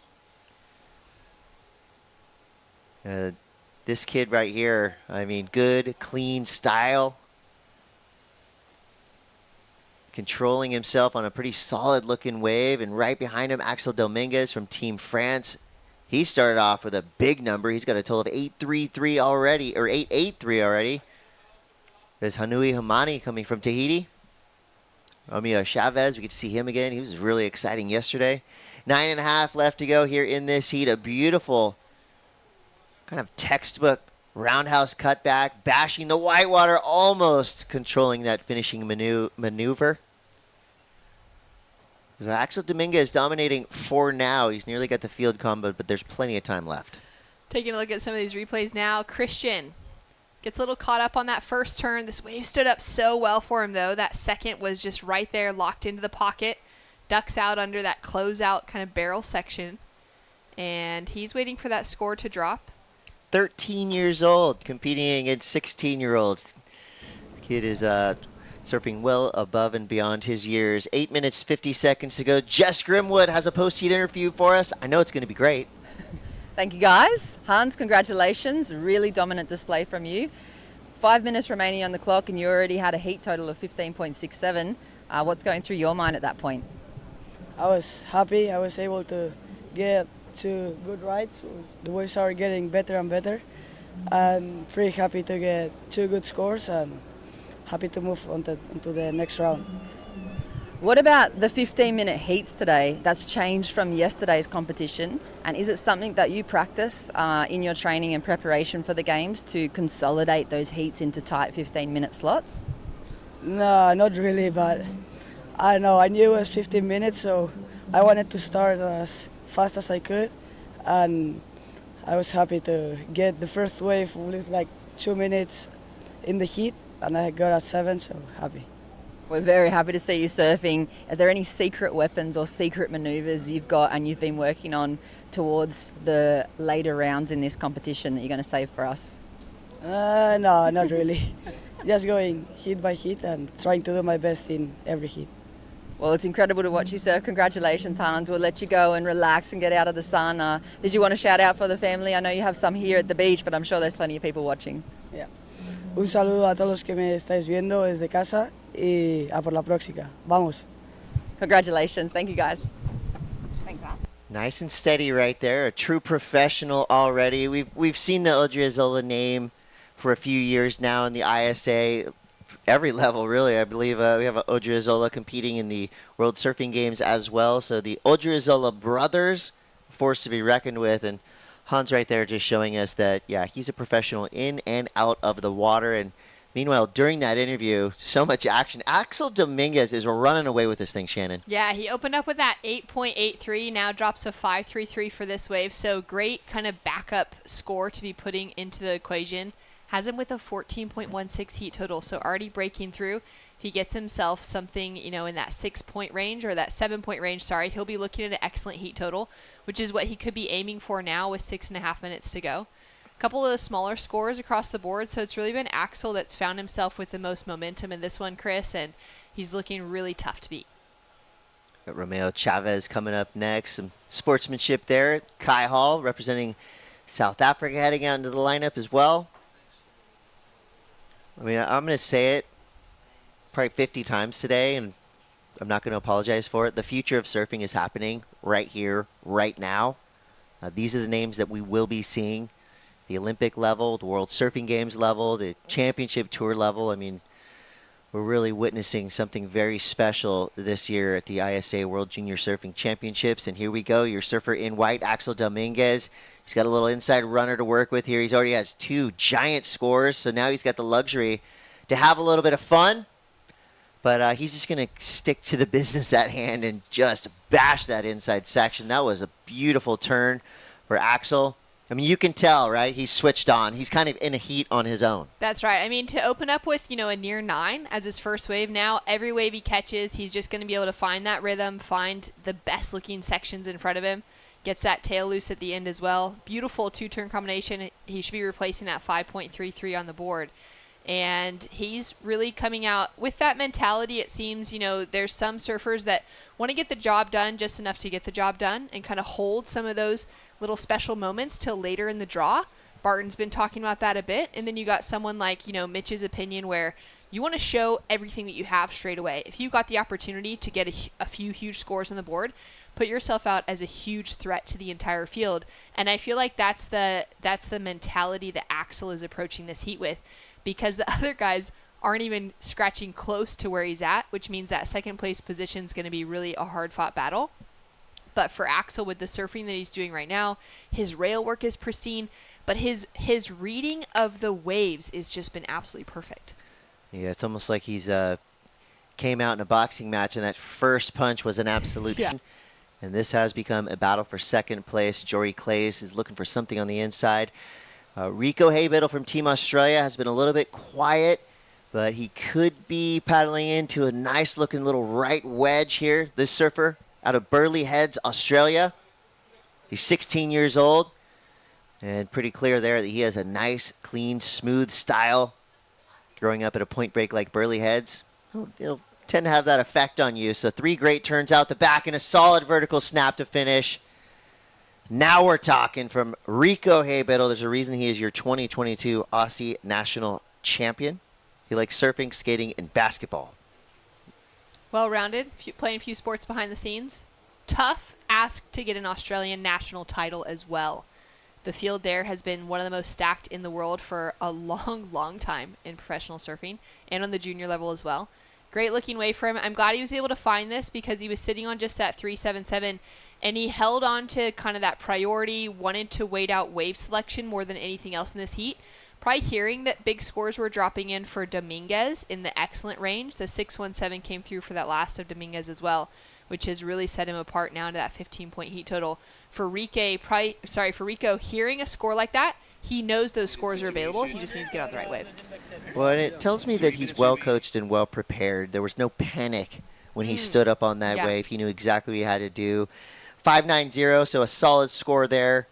And, it's interesting when I used to think back at 14, 15, 16-year-old kids surfing. They're just kind of starting to develop their style. There's usually like a kiddish look to them.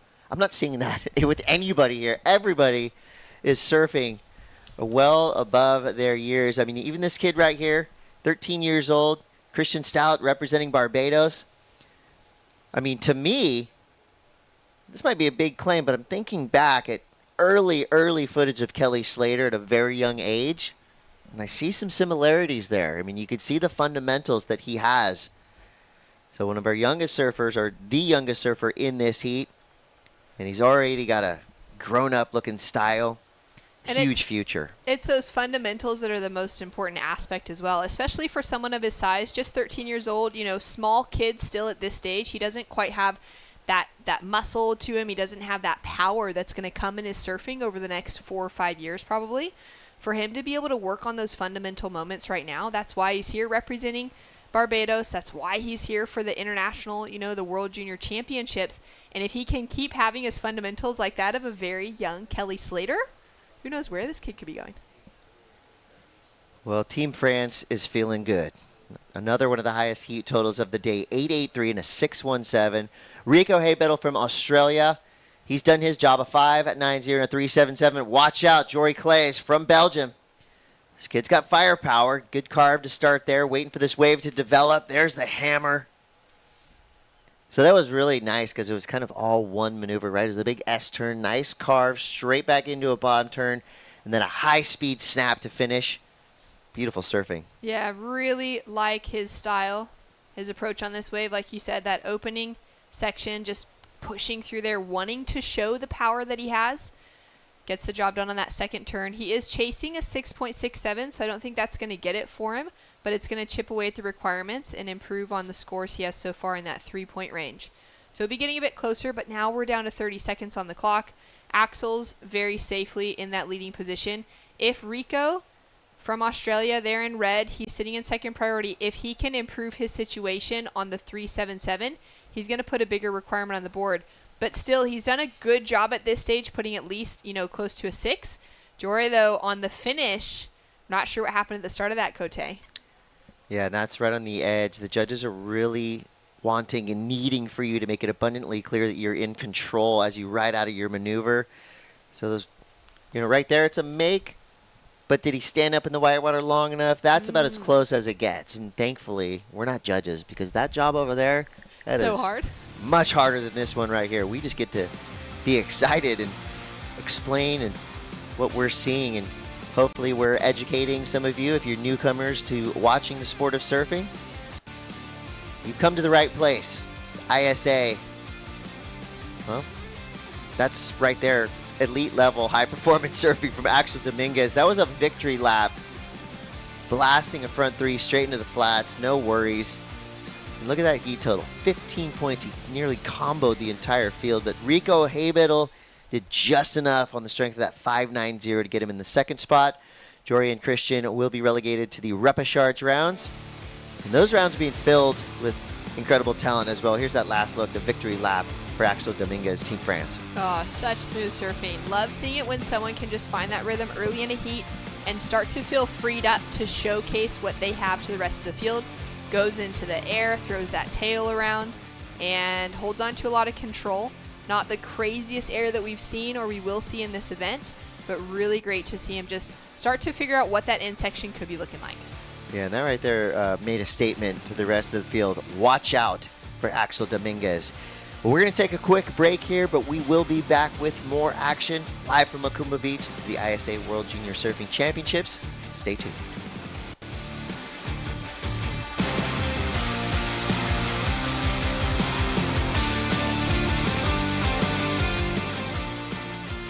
Different day. We're going to Teahupo'o. It's like we all went, oh my God, what an amazing idea.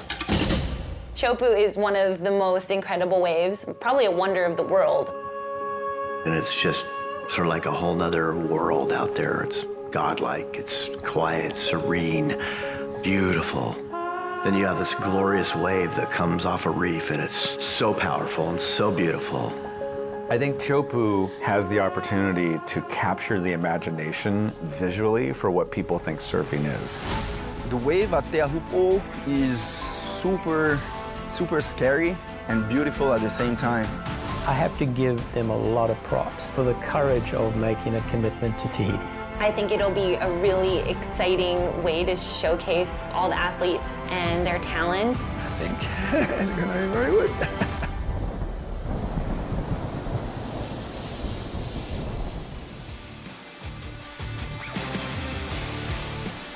We are live from beautiful Macumba Beach here in Rio de Janeiro. Kai Hall, Romeo Chavez, Alberto Bazen, and Hainui Romani. Tahiti, Italy, Colombia, and South Africa represented. Chris Cote here with Shannon Hughes. And yeah, broken record time. Check it out. We got an international superheat on our hands yet again. Who would have thought? Why Four not? different nations matched up against each other. It's the second round. Everyone's taken an advancing position out of their first round heats on opening day. This is also the first time we're getting to see on the broadcast of the main podium the under-16 boys division, and so far they've just come out swinging. Wait, you're telling me these kids are all 16 and under? They're all 16 I and thought under. we were watching pros. Some Groms in the water right now, and showing us how it's done.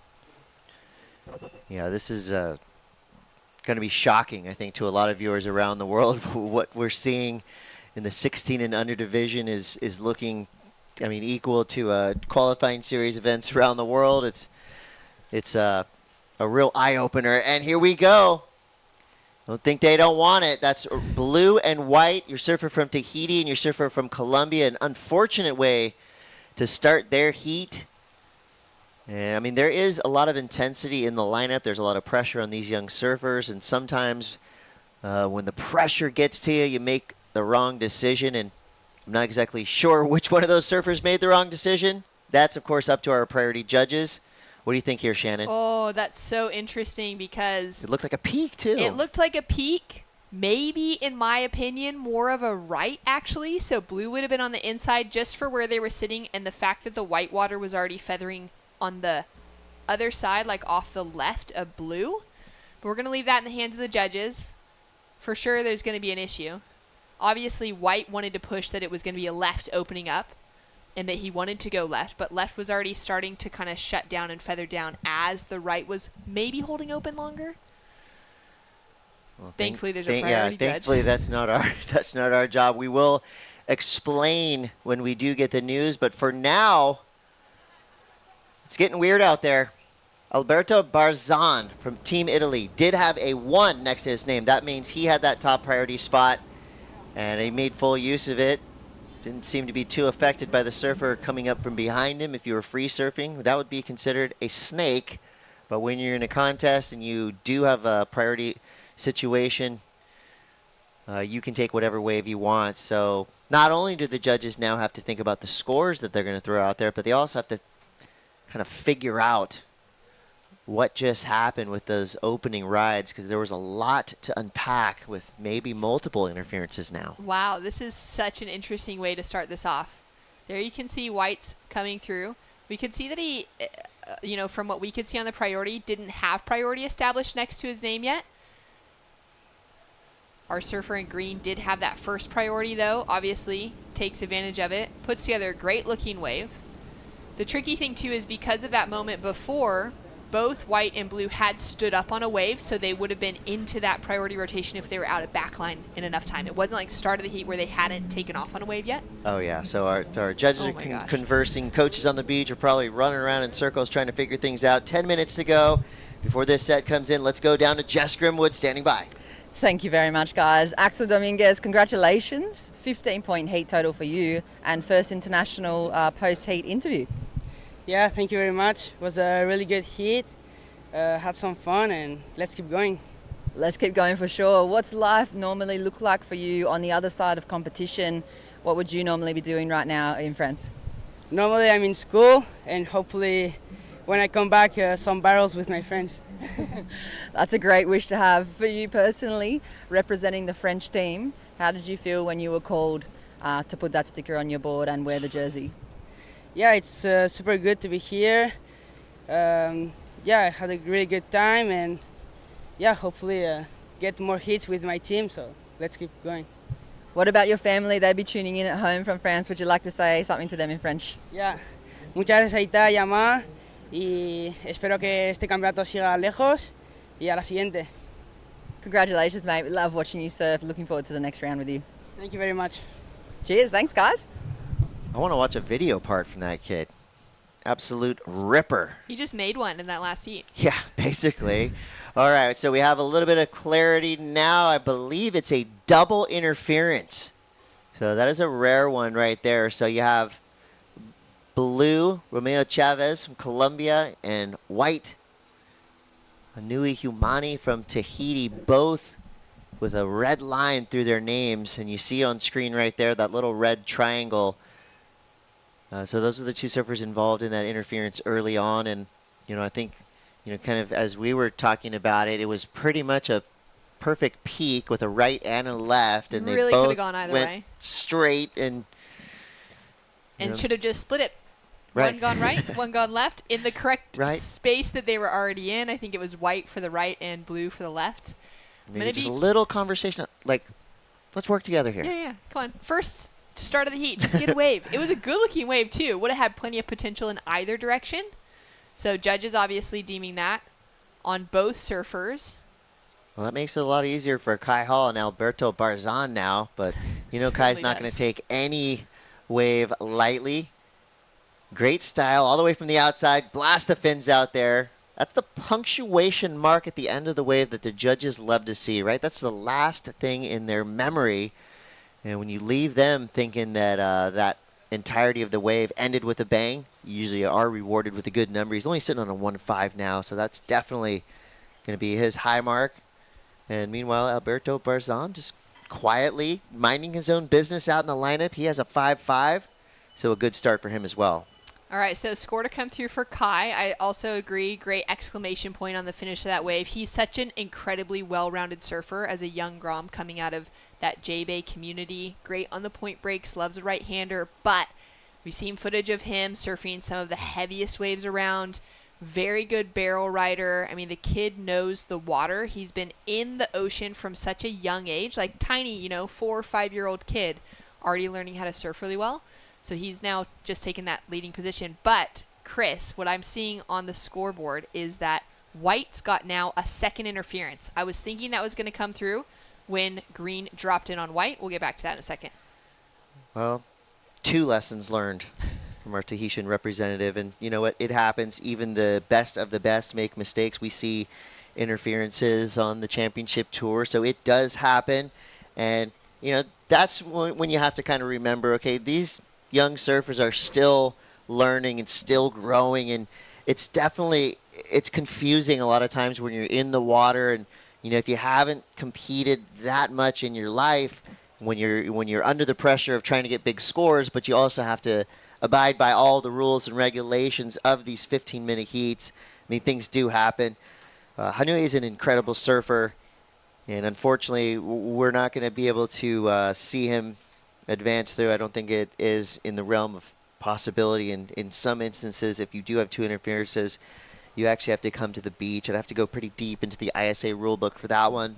But the good news is for Team Tahiti and Hanui is that we'll have another opportunity in the repechage rounds, and that's all in the spirit of fairness and giving these surfers as many opportunities to compete as possible. So this is one such event where a repechage round is basically your second chance. So you can make mistakes like Hanui made in this heat and get another opportunity to potentially climb back into the main podium and, you know, get yourself in medal contention. Yeah, it's certainly more forgiving than most events you'll enter into these days, being that single elimination, especially if you're competing at a pro level or outside of the ISA events. 5 minutes on the clock, and man, the Italian, he's walked away with some favorable, some favor in his direction with those couple of fives. Kai Hall with that 4.67 needs to really build on that backup score to make sure that he's taking that advancing position. For the interference on Romeo, it would be a non-priority interference because it was start of the heat, if I'm correct, Chris. So he'd be counting his top score and a half of his second score. Wouldn't count the ride that he got the interference on. But I am kind of feeling the same thing as you are when it comes to our surfer in white from Tahiti.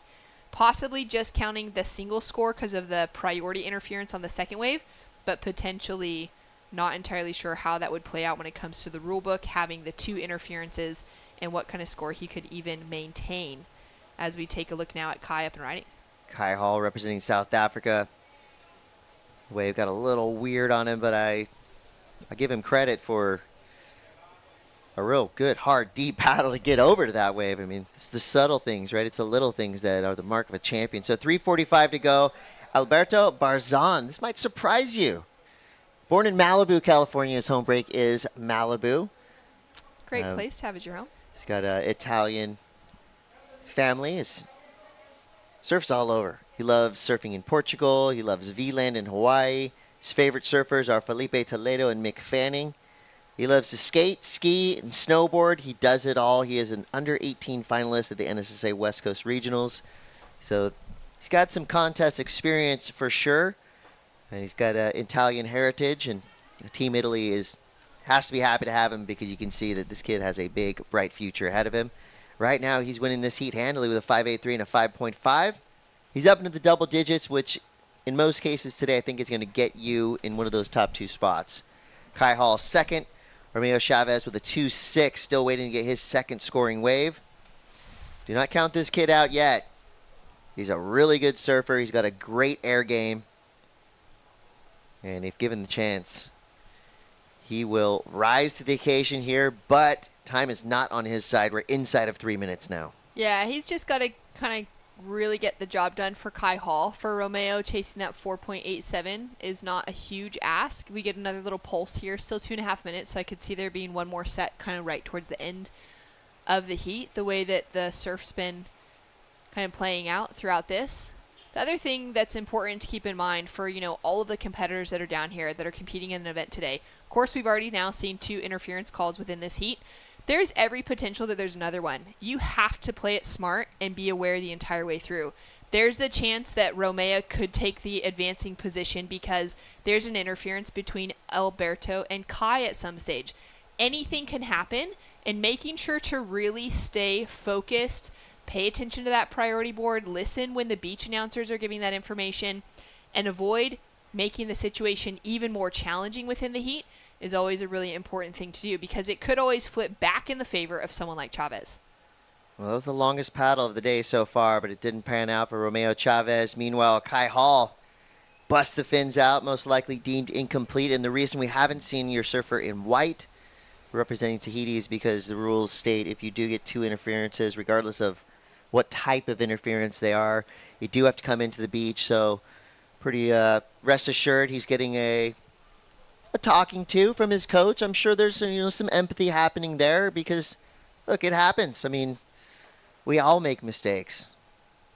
I'm much older than these young surfers in the water. I make many more mistakes. So I give them a lot of credit for the head on their shoulders that they have to, even get themselves down here to Brazil to be with their team. And we will see more from Hananu Hamani from Tahiti. That's just a shocker that he's definitely going to learn a lesson from. Meanwhile, Romeo Chavez looking for a 4.87. It's a good start.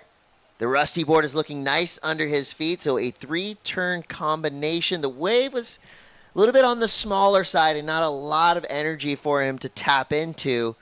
He surfed it about as good as he could, but if you want to really catch the eye of the judges, you got to get yourself on the bigger, better waves that just have more critical sections for you to get involved with. So we'll see what they give Romeo Chavez there. We have seen surfers make it through heats with priority, with interference calls.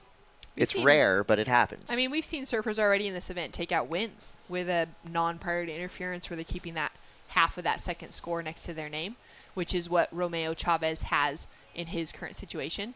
That score dropped in as the 4.33, which is enough to chip away at the requirement, but again, due to the fact that he's just carrying the half score for his backup, means that he's not going to be in that advancing position.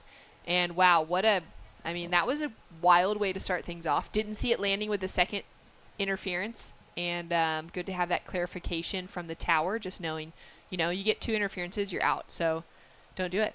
Well, you know what? It was exciting. It was exciting. For a lot of different reasons. So a lot to unpack, a lot of lessons learned in that last heat, but some great surfing as well. And more great surfing will come right after these brief messages. The waves are pumping. The sun's out. We're in beautiful Rio de Janeiro. What more could you ask for? The best teenagers in the world are hitting this lineup in just a few moments. Stay tuned.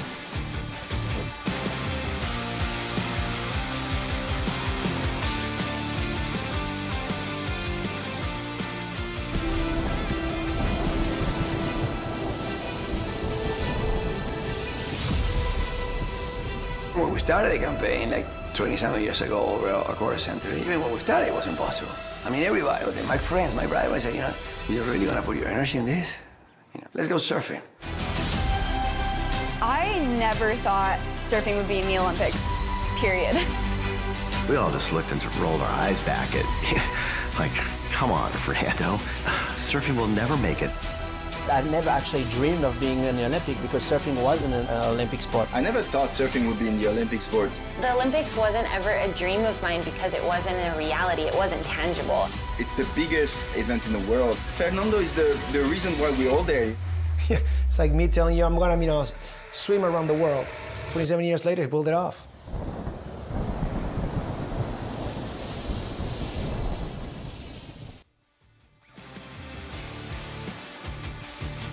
Welcome back to the action here at the ISA World Junior Championships. We are in beautiful Rio de Janeiro. The sun is shining. There's a little bit of onshore breeze, but it's just providing the perfect amount of coping to the lift of these waves.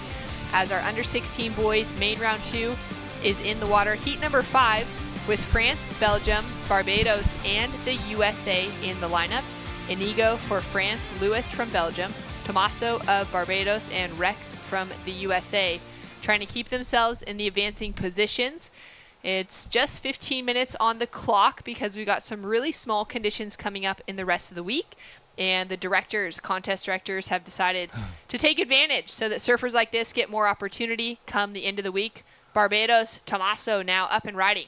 Lightning fast, bright yellow board under his feet and searing through those first couple turns, Barton. Tommaso, I awarded him at the Blast-Off this year. I've seen his videos for the last couple of years, and I've known what a great surfer he is. This is the first time I had the opportunity to see him surf live, and that was electric surfing. That was so fast, so light. He reminds me of a young Kelly Slater. The style, the technique, the speed, the flow. What an opening ride. So exciting as we take another look at it here, and we can see the judges up in the tower there putting some thought into this first score. Yeah. Hits that lip, whips the tail around into a closeout. Now look at this little foam climb and the cutout. He's electric, mate. He is an amazing surfer, and we know Inigo Medina has had success here before as well. So this is going to be an amazing heat. Well, 12 minutes remaining on the clock. We've got a first score to come through for both Inigo and for Tommaso. As we wait for that, let's go down to the beach to catch up with Jess Grimwood. Thank you very much, guys. Alberto, first of all, congratulations. A dramatic heat unfolding in that one for you. What's going through your mind as a competitor in the water when there's so much going on for the other guys? Well, I just try to stay calm because it's super fun, but it's 15-minute heat, so it's kind of hard. And I woke up kind of sick today, so I was kind of nervous, but at the end it worked out. It's hard, isn't it, travelling away from home and trying to manage different cultures, trying to find the right food. How do you learn to balance that at such a young age? We actually found like a really good spot to eat, so we've been going there like every day, and it's tough, but after a while you get used to it. And what about for the connection to Italy? We were just talking about you spent some time in California, but also some time in Italy. How do you feel representing the Italian flag that's flying very proudly behind you? I'm so happy, and like a big thanks to the Federation for everything they've done, and yeah, it's sick.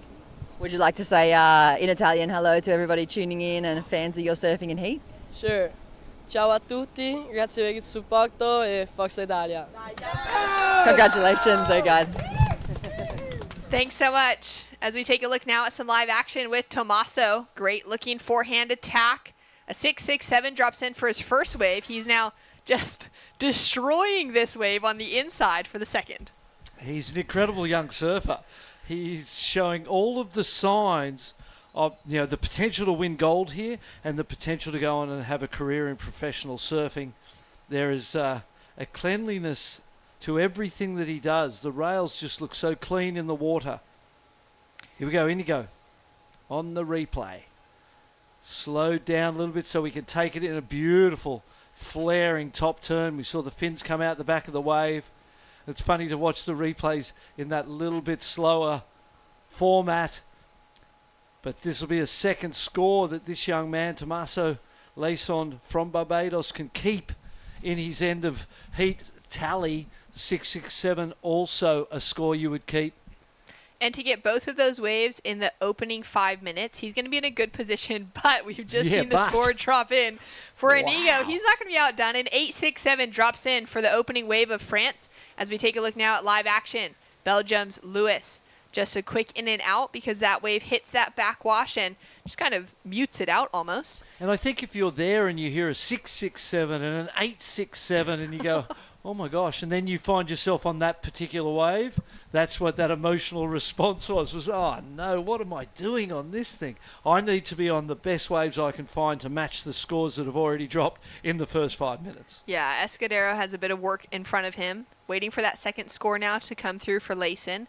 Hennings from the USA, also just a really quiet start to this. He's had 2 attempts, a 1 and a 0.87. And we're going to take a look now at the 8.67 once again for Inigo. One beautiful turn there into another turn.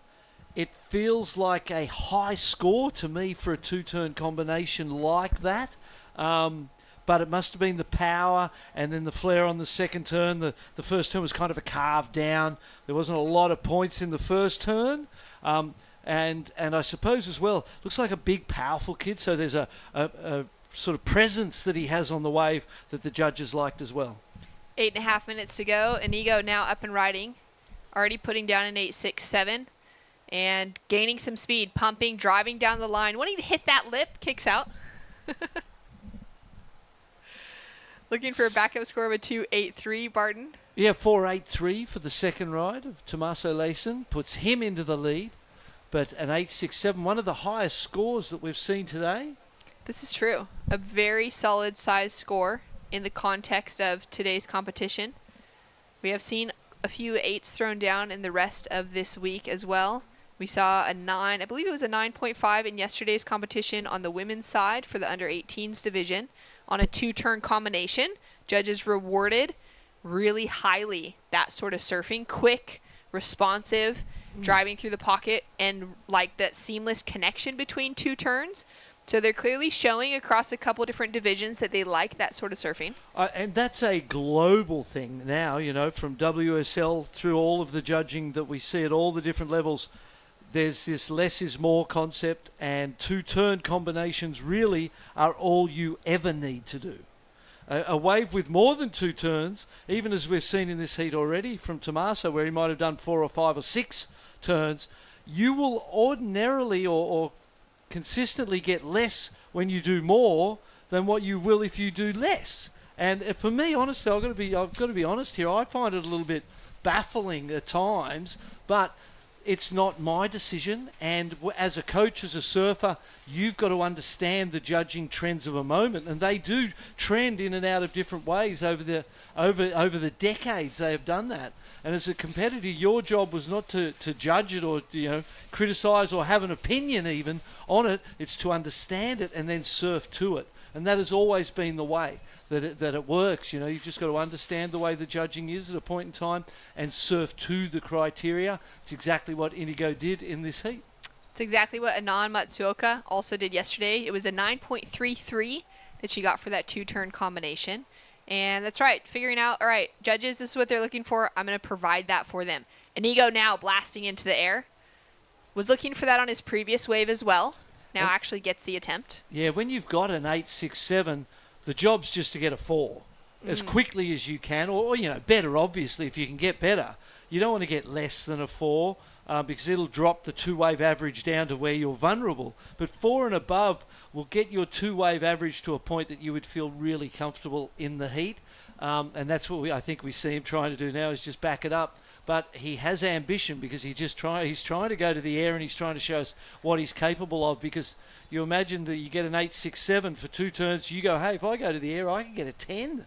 Because he knows he's got more than that 8.67. He knows that he can do better than the 8.67 himself, and we see him trying to prove that. It's true. Imagine one big searing carve to start and then a section that offers the air. We're going to pay attention now to Rex Hennings. We just saw Team USA on the beach with the red, white, and blue umbrellas.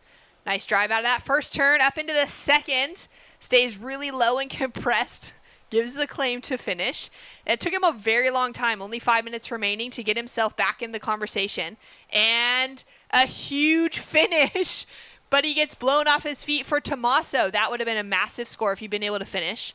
Inigo goes down. Inigo's still unable to put himself the backup score that he needs with 5 minutes on the clock, and we could be seeing, Rex is going to come into that conversation now, having dropped in that combination. Yeah, that's going to be a good score too. It's going to be in that range like Tommaso has had. So it's a very competitive heat. You can see the energy was kind of slow to get started. Couple of not so good rides. Gets a cut back there, and then this turn, big money turn. He liked it, gave it what you would have to call a claim, and enjoyed it a lot. Looked to the team on the beach. Tommaso up and riding here on the replay. Nice little carve back. Drives off the bottom. Hits the lip. Ends up in it. And just gets vaporized there by the whitewater. Man, it's exciting heat, isn't it? They're going for it. Yeah, this is amazing. Everyone's going for it. They're trying to put down those very big maneuvers, committing to that in-section finish as well. So we're waiting for a score now for last of Tommaso. We got a score to come through for last of white for Rex as well. Rex at the moment is chasing an 8.55 to get himself into second place, because we already have the 8.67 on the board for Inigo out of France. And if Inigo's actually able to put himself a backup score, just plays the safe game for a moment even. That's what he needs to do, doesn't he? He's going to put the field into a combination situation. Yeah, it just even on that last ride where he went for the air, if he just went for a nice closeout re-entry, and the indications or the information from the judges are, hey, we like what you're doing. You just did a re-entry for an 8.67. Yeah. No need to go to the air. I mean, the judges didn't really leave themselves much room in the scale with that 8.67 though. Now Rex up and riding again. Kind of lays it through that first turn. Now trying to gain some speed. Smaller section to finish with. Goes for that little kind of reverse off the foam. And Inigo going big again. Pushing so hard on that finishing maneuver. Now he's in a complicated situation because Rex has dropped a 6.57 for his previous wave. Rex now only needs a 3-point ride to take himself into an advancing position. And I suppose it's an indication of the surfing that we're seeing being done this morning. But the scores seem to be a little easier to come by today than on the other days. We're seeing a lot of 6s, a lot of, up into the 8s. And, it was difficult to score that highly in those first opening couple of days of the event. The judges are warming up. The performances have definitely gone to a whole nother level today. There's this amazing performance level that's been consistent from the girls in the morning through to this round of the men. And we're seeing the young surfers just really up the ante. So he's got the 8.67, and then he's got 4 rides that haven't even reached a point, 0 point something. So, that's pretty easy to fix. Very easy to fix. He is now down into third. He's chasing a 1.67 to get himself back into the advancing position over Rex Hennings. Rex dropped in a 3.77 to back up the 6.57. Takes him into second. Well done. Great competing to kind of come back against an 8.67 and keep fighting. And then, for the Frenchman, he needs to just get something. What does he need? A 1.67. He could have so easily have had that already. He should have had that many times before. Rex has a look underneath. He's not going to be able to get a score out of that wave. Inigo sitting out the back. Still a minute on the clock, so there's a lot of time to be able to sort of redeem the situation. Duke Van Dijk for the Netherlands getting a warm-up in, getting those paddle arms ready to go as we're down to 50 seconds. And Inigo now up and riding. So there we go. He's got that score into that first turn, finds the second, and now he knows to get the job done. He knows. 47 seconds left. He waited till the very end. That was cheeky. That was cheeky, did you say? Yeah, that was cheeky. That was a cheeky really finish. Cheeky. And it just shows what he realizes. Like, how's the speed in that carve? And then this beautiful closeout turn, going to be another high score, consolidate second place. Rex Hennings did amazing to fight his way back into this one, with that amazing start from Tommaso and Inigo. Score hasn't dropped yet. Judges thinking about it, but we're all very confident that he's going to go into the lead. There is, however, still 10 seconds on the clock. We know that Rex is out there searching for something. We're not sure if he... Oh, there he is. He's up and riding. All right, chasing a 4.94. Doesn't look like... the end of this is telling us that he's not gotten there. We didn't see the beginning of that wave. We picked up about halfway through it, possibly, after the stand-up. So maybe he had something on the outside, but you can kind of tell with his body language there, possibly not. And we are waiting for the score of Inigo to drop in. This turned out to be a crazy heat. Crazy, and a tough heat for Luis Escudero. The Belgium surfer just really... There was fireworks going on all around him, and he couldn't find his own momentum amongst it. That's right. Had a couple of attempts, but just struggled to find that rhythm and get that momentum moving in his direction. Score still to come through for last of Inigo, and there it is. It's enough to take him up into leading position. The 7.47, easy to find. As soon as he got there on his forehand, couple of turns. Judges highly rewarding that at the moment. Pay attention, surfers. And it's a 16.14 heat total for Inigo. He goes into lead with Tommaso Layson, a young Kelly Slater out in the water for Barbados. In that second place position sends Rex Hennings and Luis Escudero down into the repechage round. We've got more heats to come.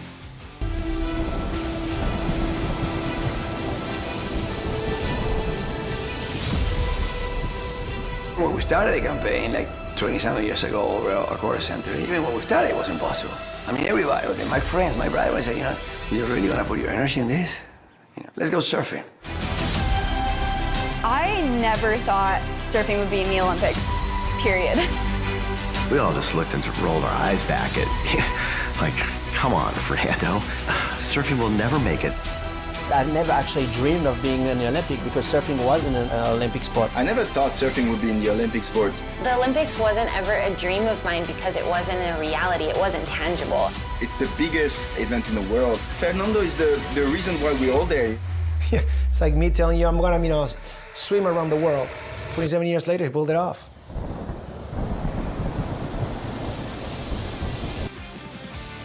Welcome back to the action. Quick commercial break there, and we are back into it for heat number 6. Under 16 boys, round 2. That last heat had a lot of fireworks with France walking away on top. Started well, ended well. Middle of the sandwich, kind of the meat within it, pretty average, not any scores that amounted to anything. A lot of effort with nothing really amounting to it. But now in the water, we've got Portugal, Netherlands, Colombia, and South Africa with Duke Van Dijk, Khalil Pinheiro, Matthias Canoto, and Rory Dace out in the water. Rory Dace is a big, strong, powerful South African. It's hard to believe this young man is in the under-16s, but a great surfer. Khalil as well. Pinheiros from Maui, representing Colombia. He is an amazing young surfer. We saw him in the 18s yesterday, surfing both divisions. Matthias Canoto, I've never seen before. To make the Portuguese team, you got to have game. Here's Rory Dace. Up and riding on his forehand. also challenged to make the South Africa team this stage of competition. He's done well to get him into an international field. And he goes down on that last turn, but throws some spray on his way to it. Take another look at the first wave here of Duke van Dijk on his opening opportunity. Young goofy footer. Nice opening ride, good flow. Didn't get the finishing move. Matthias up and riding, gets stuck in the lip for a second there. Black rails with that spray. Makes me think of Gabriel Medina and the red jersey and the way he's pumping here. Is he going to go to the air? He is. He was channeling Gabriel Medina there as well. Looked very much like that. Here's the replay of Rory Dace. Snap out of the top. That snap could have come back a little more, and then he could have timed that last manoeuvre better. He kind of rushed the second turn, and it meant he got to the third turn a little bit early and kind of had to wait, and then he lost his rhythm with the wave. Has him set up in that leading position, though, with a 3.67 to start for Rory. He's from Cape St. Francis, which is a pretty familiar place to anyone that's watched the Endless Summer as far as surf destinations around the world. Cape St. Francis has a great right-hand point break called Seals and a beach break as well that's pretty heavy. Great place to find barrels. Not too many soft sections like we're seeing on the outside here, but really some good stand-up areas. He's also got, Jeffreys Bay around the corner by about 30 minutes. He's got so many great waves in that area with enough surfers, but enough waves to really spread out the location. And he would be surfing alone when he gets outside of Cape St. Francis pretty often. So we're figuring that white sheet in the air is some kind of message?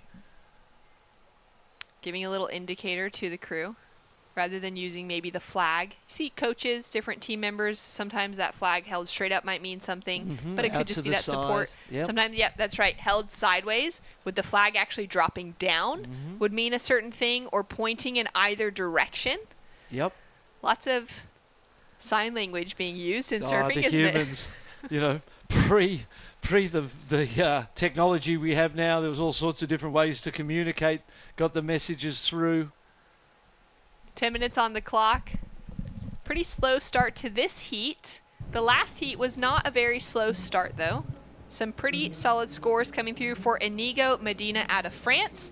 Seals it up in the finish with the win, and we'll go down to him on the beach now with Jess. Thank you, guys. Yes, most definitely, Mr. Medina, you sealed it up right on the finish, but you waited a long time to get the second score. How are you feeling under that pressure circumstance? Yeah, I felt good before my score at the final wave, but I was like, fuck, I have to take a wave, and I take like in the 45 seconds before the finish, and I surfed the wave like really, really smooth, and I do the score. Yeah, it was a very good score. Thank you again to Sarah on the team as well for France helping translation. The second question is, what did the coach say to you when you came in? Because everybody was so stressed and so waiting for you to get the second wave. What were the words from him? Tu peux traduire ça?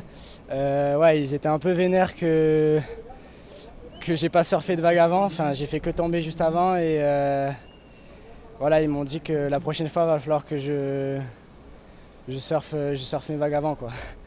They were a bit stressed and angry that he didn't catch a wave sooner, but and then he fell a lot and didn't accomplish anything. But then they said that it was great and next time do it sooner. Good advice, but incredible to watch you surf. Congratulations for everybody. A few hours ahead, I think, in France. Would you like to say hello to them and good day from Brazil? Ouais. In French. Okay. Guérin, je t'aime. That's it. Simple like that. Congratulations, great performance. Thanks again to the French team, and we love having you guys here. Cheers, guys. Thanks so much, Jess. Getting the job done and making the team a little stressed on the beach. Good advice from the coaches. Oh, we were stressed in here because it was so... I did not see him making it through. It was so obvious what he had to do, and when you've had such a great start, there's only one way to go if you don't get another wave, and that was down, and when we saw him in third place, we couldn't believe it. But he pulled it out right at the end. Now Matthias up and riding for Portugal. Smooth surfing, taking him through to a nice clean finish. He's just chasing a 135 to make a difference at the moment. We've seen a lot of waves ridden through that interview, through the start of this heat. Nothing's been bigger than the 3.65 that we saw for the opener of Rory Dace. Let's take a look here at the replay from Piñeras out of Colombia, a 287 for his high score. Oh, it was a decent little combination there, but the fall at the end, that crueled it. It was out, and that snap out of the top by this young goofy footer. Another one there. For Duke, couple of twos on the board. And we're now waiting for the score for this one. He has a 2.33 that he started out with. Powerful.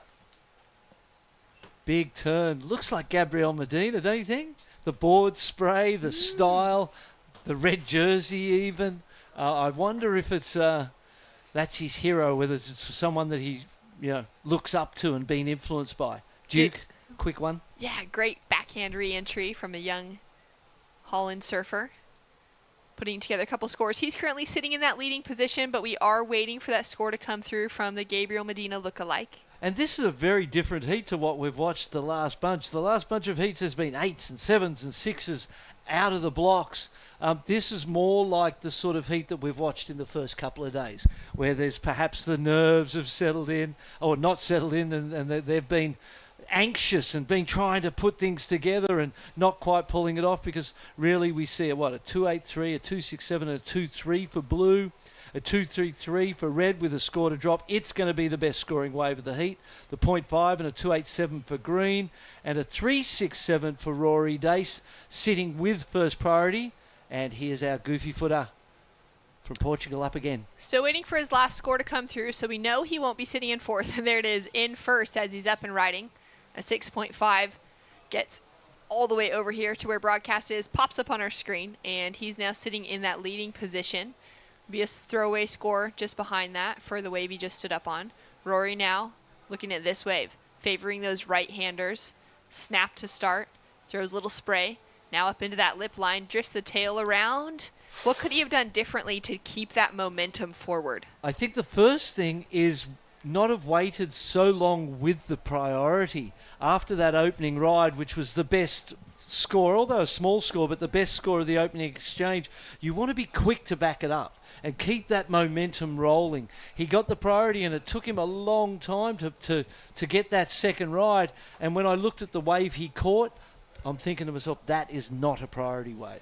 So that was a bit of a mistake there, and you've burned a lot of time off the clock at the same time. So a sort of combination of errors kind of starting to build and create pressure and make it a much more difficult thing than it most probably needed to be, with a quick second ride and another score on the board and momentum. I know the sitting's never comfortable for anyone, really. Yeah, it kind of starts in a sad way, that downward trajectory, right? That snowball starting to roll down the mountain, starting to gather a little bit more to it. And you want that to happen when you're in a great position and you're leading, but it can also happen in a negative space of just not getting the job done early enough, not maybe staying active enough. Exactly. And when you're not physical, the mind gets engaged. It starts to do its thing, which can sometimes never be good, It just starts to play, and you start thinking and wondering, and you lose that connection to the flow and rhythm of a moment because of that activity in the mind. And when you're physical, that doesn't really happen. Up and riding, or taking a look at the replay there. A little split peak between Khalil in the water, and he's going to have a score to drop. Definitely a nervous heat, this one, It's it feels more like, as I said before, it's more like what we've been watching, this is under 16, so these are young kids learning the ropes of competitive surfing. And while kids are starting younger and younger and becoming more of a creating a high performance level younger and younger, it's still the competition experience. It takes time to build that and to feel comfortable in these situations with coaches, countries' flags waving on the beach, all of your countries, your fellow team members being waiting for you to do your thing. And that pressure, I found it really difficult to surf for my country under that pressure. It was something I was much more comfortable doing the individual thing than I was in a team environment. Feel like we're seeing a bit of that in this particular heat. Yeah, knowing that you got expectations on your shoulder, your teammates, they'd like to see you go through, but also seeing you go farther in the draw means that you're adding those valuable team points from a national federation, from an a development perspective. They've invested a lot. They want to see the fruit of that investment. As we take a look now at Matthias on his backhand. Nice snap to start, wraps it around for that second turn. Looking really relaxed, drawing out those lines. Super tall surfer. As he comes through to the inside section, and he looks straight back out to sea.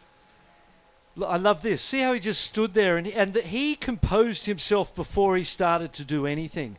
He just took his time to be comfortable and went, okay, now let's go to town. This is his second score. It's going to consolidate his lead. He did miss an opportunity there to get something vertical and radical, but like you said, it's just got this really lovely, smooth flow to everything he's doing. He's big and powerful.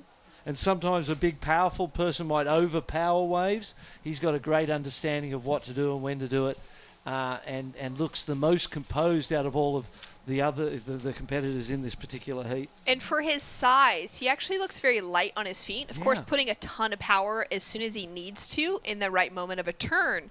But when he's just up and riding, looking really light and like he's just, in that flow space. And really comfortable in a heat situation, and he's not getting frantic. The mind's not racing, and all of a sudden you're scrambling around and you're nervous and you're trying to make things happen. He just looks like he's in, like you said, in his flow state, doing everything he needs to do, and maybe no more. There hasn't been a need to go to another gear and crank up the performance. He's not challenged in any way because no one really, besides the 367, has dropped a score over a 3. So there's no pressure on him, and it feels like we're seeing that in his surfing. That's right. Well, 5.33 has just dropped in to back up the 6.5 he started with, and that pushes the requirement for him to be out of the leading position into a 9-point ride. So he's in a very comfortable spot. Second place, once again, we've had quite a few heats like this, Barton, where that leading position might be quite secure. That second place coming down to the last few minutes is still so open, only a 1.83 requirement for Rory. He would have heard that. There's not a lot of wind today. Mitch made that comment earlier this morning. When it's kind of calm like this, it's so clear and easy to hear from the beach announcers to know what those requirements are. 10 seconds on the board. Rory was down in 4th priority. That's a stand-up and that single maneuver, even if it's incomplete. Yeah, and you come back to the incomplete wave before the 1.4. Yes. As if he'd made that, he's getting through. He's getting through for sure. Oh, up and riding. Here we go. Let's hope that was in time for the South African. It was enough. It's all he needed to do, really, you would think. And Matthias now up and riding as well. Goes for a big air, and he'll fall out of that one. Didn't need that first scoreline at all. I do feel like it's going to count and be scoring rides. We can see now that Khalil is up and riding as well, putting in that last effort and momentum. We'll see if that drops in within time. I know that we're roughly 10 seconds off on the broadcast clock to what we've got in the judges tower, just by the time that live feed gets through. So scores to come through now for Rory. And he's chasing down that 1.83. I don't see that little red circle next to Khalil's name yet. Yeah. So it looks like... Must have been after the heat, right? That wave from green. Yeah. And he'll be very disappointed, Khalil. He is a much better surfer than we got to see there. And again, it comes down to, without the wave, without the opportunity, it doesn't matter how good you are. I agree. So scores to come through for Rory, but not for Khalil. Colombia will be falling out in that 4th place position. Rory getting a couple maneuvers together, only needing a 1.83. And we're waiting to see where that will fall through, and likely to take Duke van Dijk from the Netherlands out of the equation, and there it is. It's a 3.47, well and truly gets in the requirement, and puts South Africa into an advancing position behind Portugal. Netherlands and Colombia will be falling out of the conversation. And feeling stoked for Rory advancing through. We've got more action to come here for the ISA World Junior Championships. Chris Cote is going to come back in the booth to call the action alongside Barton Lynch, and we'll be back with more right after this.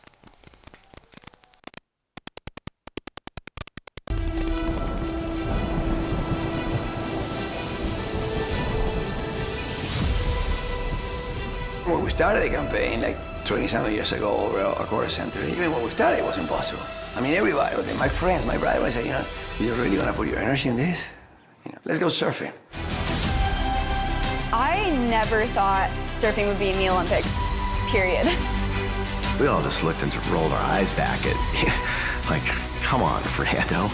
Surfing will never make it. I've never actually dreamed of being in the Olympic because surfing wasn't an Olympic sport. I never thought surfing would be in the Olympic sports. The Olympics wasn't ever a dream of mine because it wasn't a reality, it wasn't tangible. It's the biggest event in the world. Fernando is the reason why we're all there. Yeah, it's like me telling you I'm gonna, swim around the world. 27 years later, he pulled it off.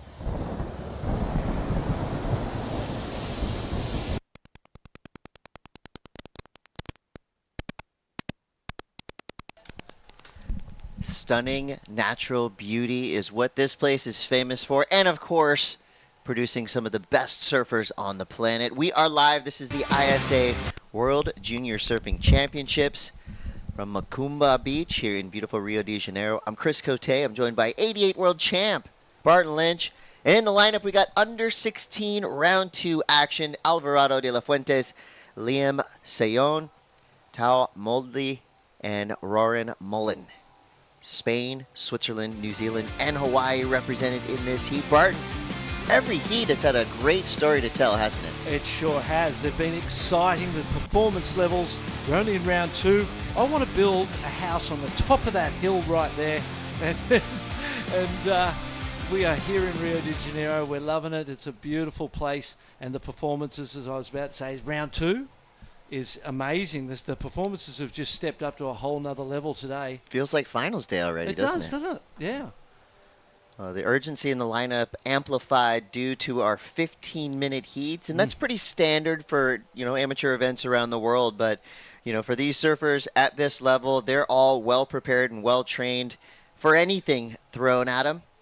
Luckily, well, I guess it would be by design as well. We have really beautiful conditions, especially for these electric young surfers that seem to be able to make the most out of any wave thrown their way. And here we go. We're going to start with this surfer representing Switzerland here in blue. This is Liam. Nice backhand re-entry there. 3.5 drop for that opening ride. And it would seem that, that more or less was one turn. So it seems that if it's a good turn, you'll get 3 points for it. And you know that if you get 2, you're heading towards 6s. 3, you're heading towards 9s. Well, it'll be a 3-5 to start for Liam Sayon. Really fun. If you go to the ISAsurf.org website, you can dig into some of the biographies of the young surfers that are here. You can get more information about Praia de Macumba as well. It's all in the website. Barton, if we get a day off, I'm thinking we're hiking to the top. We're hiking to the top 100%. You can see the sand spit that you just walk along there to access that beautiful rock. There's nowhere like this in the world, is there? No. Geographically, just stands out. Here we go, Alvaro. So Alvaro representing Spain. A goofy footer on the younger side of the team. But as you can see, he's got some skills right there. A couple quick snaps through the inside section. Goes down in his last turn. Probably the meat of that score will come from the second turn right in the middle. He did go vertical, smashed it. The set rolls through here. 10 minutes, 20 seconds on the clock. I think this one might take the field by surprise unless Green can get around the corner. He does. That's Tao Moldly. Team New Zealand has entered the chat. Tao's got a great style. Oh, and he goes down there. So the judges now thinking about what they're going to lock in for those last few waves as we see Roran. Team Hawaii now. Their full squad is on the beach supporting this young surfer. Goes forward in the shore break. That is a big 16-year-old, isn't it? Yeah, it really is. So 9.5 to go. Surfers make their way back in the lineup. Let's go down to Jess Grimwood on the sand. Thank you, guys. Congratulations, first of all. Very, very composed, smooth performance. How do you manage preparing for a wave like Macumba, because you come from a place that's a lot different in Super Tubos? Yeah, Peniche also, the main wave is Super Tubos, but it also has a lot of waves like these, beach breaks especially. And we've done a lot of Portuguese concentrations along this year, and we've been surfing technically like waves exactly like this, so we can be prepared, and it's feeling really good. Yeah, it's definitely showing. What about the little bit of equipment we were just looking into right there, and you got a little crease? What turn was that from? Do you remember in the heat? It might have been from the air. I've been running this 510, you know, local shaper from Santa Cruz. Thank you so much. Obrigado, tio, cartaz, por esta prancha. And it's been feeling pretty good. I also have another spare boards, but this one is magic. How many did you bring over to Brazil for these junior championships? I brought 5. Well, they're looking pretty good. We'll let you go and get out of the sun and rest and relax after a great heat win. And congratulations. Thank you. Thank you so much. Cheers, guys. Performance is so big. They're breaking boards. Yeah, he had a great heat. Looked a lot like Gabriel Medina. Had the Rip Curl sticker on there too. There were so many similarities in watching him surf. I bet that he looks to the Brazilian champ as an inspiration. And that young man, he could take it and go all the way himself after what we saw in that last heat. Yeah, you know, when you mix power with precision and technical surfing, you're going to get big points all week long. 7 minutes and 50 seconds to go. Liam Seon from Team Switzerland in the lead for now. Take a look into his bio. He's 14 years old. Born in Casablanca, so his favorite wave is La Sarga d'Alcla in Morocco. So that's his training grounds. He loves Morocco because he can do all his hobbies. Surfing, spearfishing, hunting with his father. He was actually born and raised in Switzerland, but at a young age made the jump over to Morocco, and we all know what the wave quality there are some of the best in the world. It's another one of those discoveries that just blows our mind, isn't it? It really is, and you know, it's cool that we have these teams fielded from so many different places, because it also gives us more ideas of maybe there's an opportunity for an ISA event in Morocco. Maybe we're going to be looking at places like you know, Argentina again, and all these corners of the world that offer so many great waves. The one thing you have to have if you want to host an ISA competition is a lot of space, a lot of room, a good infrastructure to help house 365 plus surfers and their crews. As we see Team Mexico most likely said 1, 2, 3, vamos! Spirited crew always. It's going to be another fun heat to watch. I mean, every heat has been really exciting. And this one is a little bit of a slow burn to start, but we know things are going to start to amplify as we see Liam now on his backhand. A quick snap there. Ooh. Second snap was vertical, threw a lot of spray, and the third one goes up and into it, but just loses his edge and falls off. But a couple good, noteworthy turns there to start that wave for Liam from Team Switzerland. Yeah, I really liked it. Beautiful, flaring speed out of the top. We'll have a look at it on the replay. White was having a look. They wanted this one. They could see it had a nice wall. Little tweak of the back leg. Hits the lip on that first turn. Second turn, a lot of spray. Third turn, perhaps he went a little too vertical. That was 12 o'clock. He really cranked it out of the bottom, and it was just vertical into the lip. God, that particular section, that part of the wave, didn't have enough power to push him back down. Got stuck at the top. That last turn would be considered incomplete. But as it is with a 3-5, 3-4-3 for White, a 3-1-0, and then for Red and a 2-5, that wave may be the better wave of the heat so far, and it'll at least combo with the 3-5 and put him in a good position. Here goes Alvaro de la Fuente representing Spain, nice and patient, waiting for this wave to offer him up some opportunity. Gets two good backside snaps there. Quick carve to try to finish that wave. Kind of dissipates under his feet, but some decent work out the back. Again, that's first and second. You know, he's only looking for the 0.34 to go, so we know he goes into second. Here we go on the outside, Chris paddling with first priority the Kiwi. Tao Modley. representing Team New Zealand. Good snap there, well placed, throwing tons of spray out the back. You see your surfer in white checking out the action. Whoa. Tough inside section to work with. That wave kind of doubled up around him. Didn't give him any room to work. But again, I think we're seeing a lot of similar waves being surfed right now. You know, some good turns, but real no impact just yet. But we know these 4 surfers, if given the chance, will go off. Our Spaniard here, a couple of nice snaps, kind of leant over a little much there and at the hips and kind of lost the rail for a moment. 4-5 comes in for that ride. And you watch the body language at the end of this one. He's all frothy, he's all excited right now, looking for the turn. That bottom turn kind of put him off where he sort of waited and it didn't work. And then here he was just like, no, I blew that.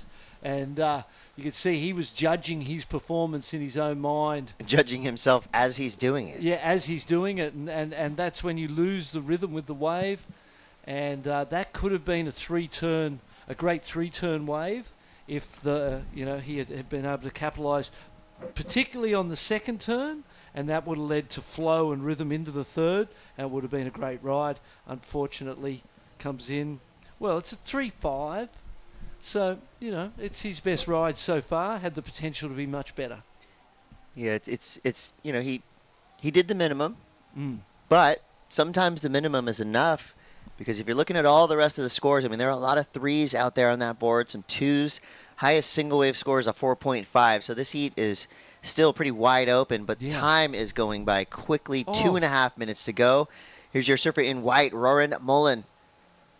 He's looking for a 4.14. He's only ridden 1 wave. He's a big, powerful surfer, so 1 solid turn could be the difference there. So he gets 2 snaps down the line.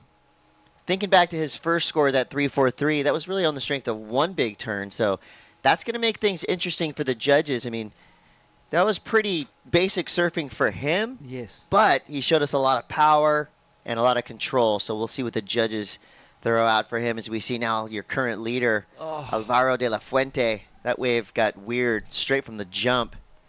So most likely won't replace his 3.10. Now we're inside of 2 minutes. Liam Seon out the back from Team Switzerland, having a look there. And this heat could go any way.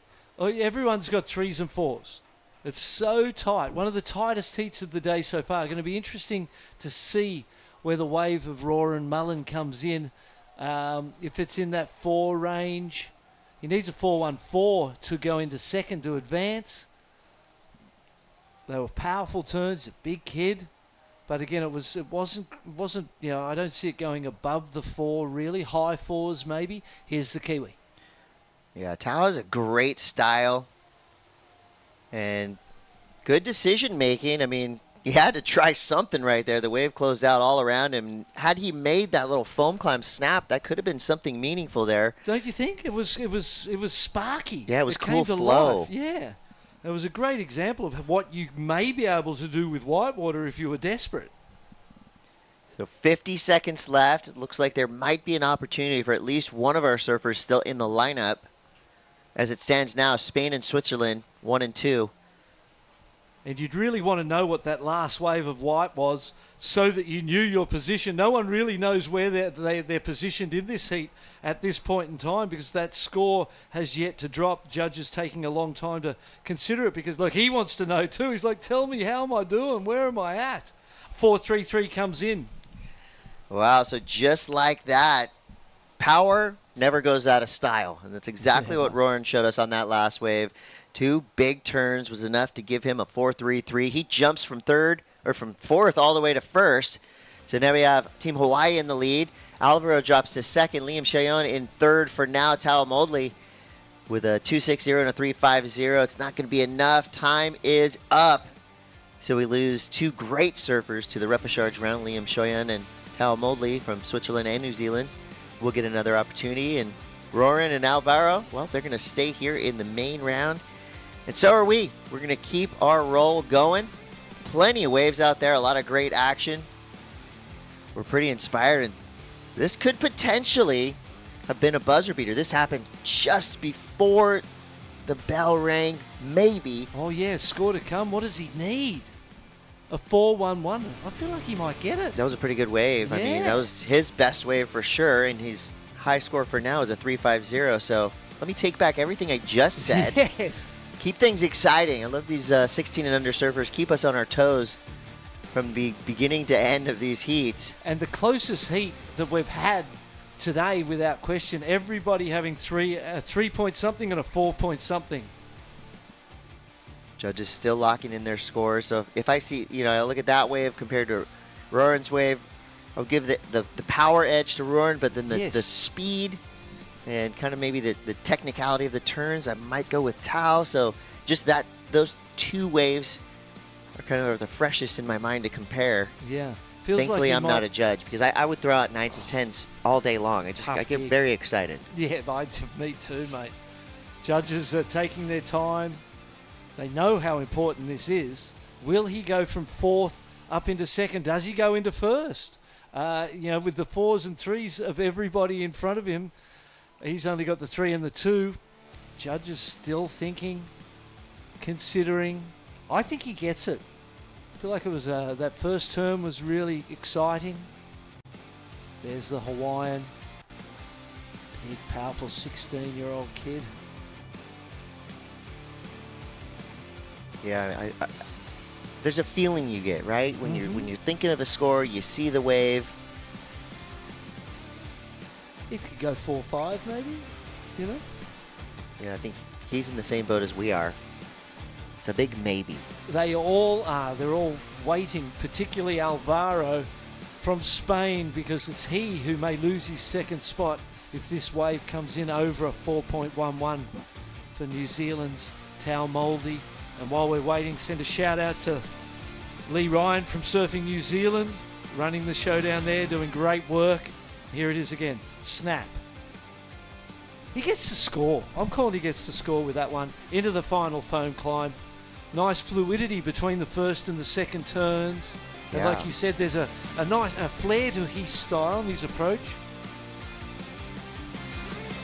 Yeah, definitely nice and clean, and even dealing with a little bit of backwash. He just didn't get it. 393. 393. It was right there, right? It was right on the edge because they were good-looking turns, but you got to have a little bit more power, more oomph if you want to get that score out of the judges. So solid effort for Tao, and there will be much more to come. You're watching the ISA World Junior Surfing Championships live from Rio de Janeiro. We'll be right back.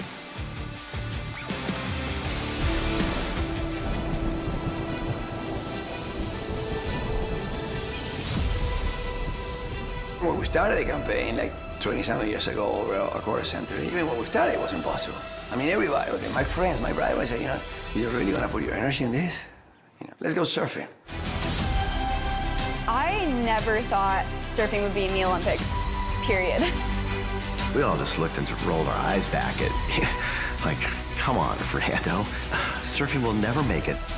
I never actually dreamed of being in the Olympic because surfing wasn't an Olympic sport. I never thought surfing would be in the Olympic sports. The Olympics wasn't ever a dream of mine because it wasn't a reality, it wasn't tangible. It's the biggest event in the world. Fernando is the reason why we're all there. Yeah, it's like me telling you I'm gonna, swim around the world. 27 years later, he pulled it off.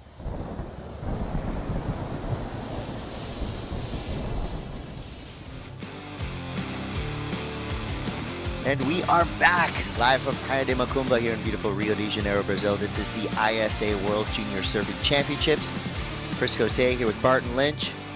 And let's keep the shred train rolling. Taro Takai, Elian Carlos, Nesher Diaz, and Thiago Passeri, Argentina, Mexico, Peru, Japan. 4 surfing superpowers take to the lineup. Waves are pumping. Plenty of sections out there to get these surfers to let loose on. We've seen fast starts, paramount in success, and here we go. Taro Takai. Looks like he's well prepared, except for that backwash.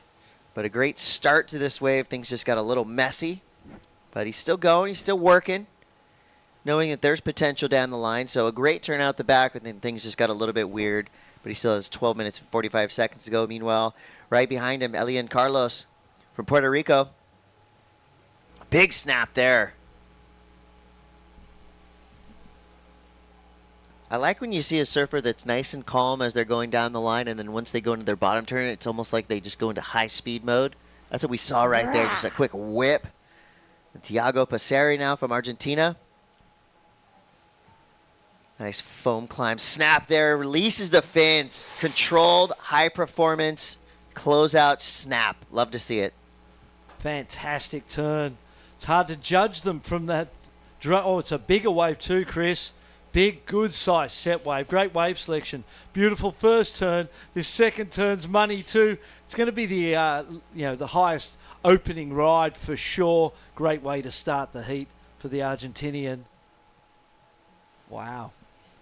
And the bigger the face, the bigger the opportunity, isn't it? That when you do your turn, you imagine you're on a small face, you do your turn. The turn's not as big because the face or the wave isn't as big. So that was great wave selection, and I see that being a score that he should be able to keep at the end of the heat.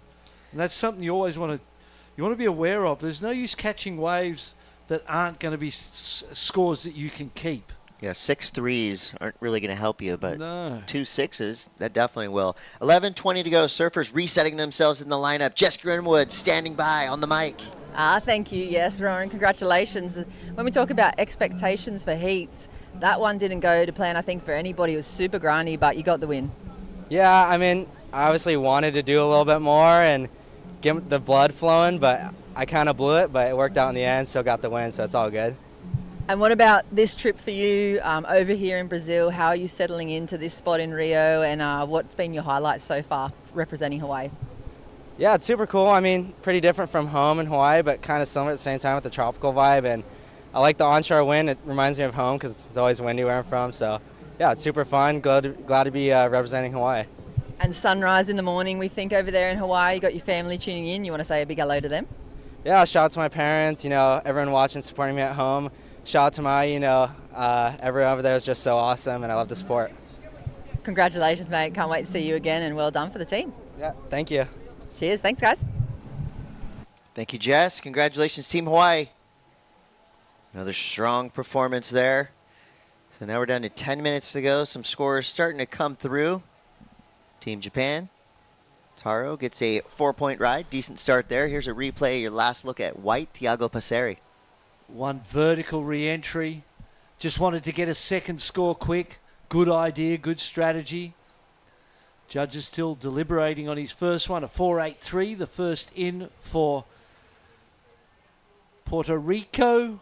And then when you look at the 4-point ride for Japan, for Taro Takai, that could have been so much more without that the middle of the ride. He kind of got his weight forward, nearly fell off, somehow kept it back together, but I think the 4 was already on the board with what he did in those first 2 turns. So that could have been, 6-5, whatever, without that mid-wave mistake. Big numbers coming across the board for Thiago Passeri, representing Argentina. His favorite break is Honu Beach. He comes from Mar del Plata. That's a hotbed of amazing surfers from Argentina. As we see now, Taro Takai, sharp forehand surfing here. So far he's been on some of the wilder looking waves, but he's made him work. Sitting on a 4. As we see Elian Carlos now, his first wave was a 4.83. So I feel like even though these surfers are making a few mistakes and falling here and there, they're still putting up numbers. Look at the paddle. Look at the stroke rate. Oh, he wants rebate. He wants a rebate from that last one. Like, let me get another. And you have to paddle like this when you've only got 15 minutes. Drop down from 20 minutes, the last couple of days because of the forecast. Need to get these heats done and get to a place where we can finish in good waves. So 15-minute heats today, and the sprint is on. Wow, that's that 7-6-7 combination of 2 turns. Here it is from front on. I mean, this is great surfing. Right, well timed, well placed, on a tough wave. I mean, that wave was doing everything it could to go against him. But the size was to his advantage. Here's the young Mexican, really flat face on that first turn, but still managed to get his board. Look at the energy, the way he's pumping that board, driving, you can see the determination, the desire in everything he does, the way he paddles, the way he rides the waves. And I always say that when I'm coaching, that the judges want to feel something. Right. They sit there all day watching it. If they just see it but they're not feeling it, there's no energetic connection with your performance, they're not going to be as likely to throw the big scores as if you can connect them with your energy and they feel your determination and your desire and they get on board with that. You're going to get the biggest scores. You know, the judges, they're just like us. They're surf fans, right? And they're all great surfers themselves, so they know what good surfing is. Obviously, we have the elite level judges, some of the best in the world, men and women, international panel. They've been spot on throughout this entire contest. Tiago Passeri, 7.67 and a 3.33. So they weren't necessarily sold like I was. See, that's me over emotional. I just see two big turns and I'm like, yep, that's it. Go for it. Luckily, I'm not a judge because I suffer from PMA all day. It's positive mental attitude. I just love everything. But for them, they've got a little bit tighter lid on their emotions, and you know, they see that surfing and they go, that was good, but it wasn't great. So a 3.33 comes across the board for Tiago. Still well into the lead though. Taro Takai in second, a 4 and a 3.13. Elian Carlos, he's got a 4.83, so a solid number there. That's a number to keep your eye on for the rest of this heat. There's 6 minutes to go. And Nestor Diaz, representing Team Mexico, with just a 2.6. He had a fall at the end of his wave, so it kept that score kind of to a minimum level. But he does have time. They all have time for at least one more wave. Well, perhaps 2, 3 even. A wave every 2 minutes, if you're lucky. But definitely Tiago, he really, you know, he's got an average of 5 now with the 7 and the 3, so he's kind of sitting solidly in first place. Everybody else really could do with 2 waves at this point in time. The 4.83, the second best for Puerto Rico. Can't wait to head down there for the ISA Games in February. Here we go, the Mexican started to paddle, started to have a look. Second priority for Tiago. You could see him kind of, he was aware of what Nesha was doing. He was watching him and ready to block him if he needed to, but he sneaked away now. Here we go, Nestor Diaz from Puerto Escondido. His favorite wave is Zicatela. He got second place in the Mexican Nationals in 2019. First place at the Rey de Plataforma in Puerto Escondido 2021.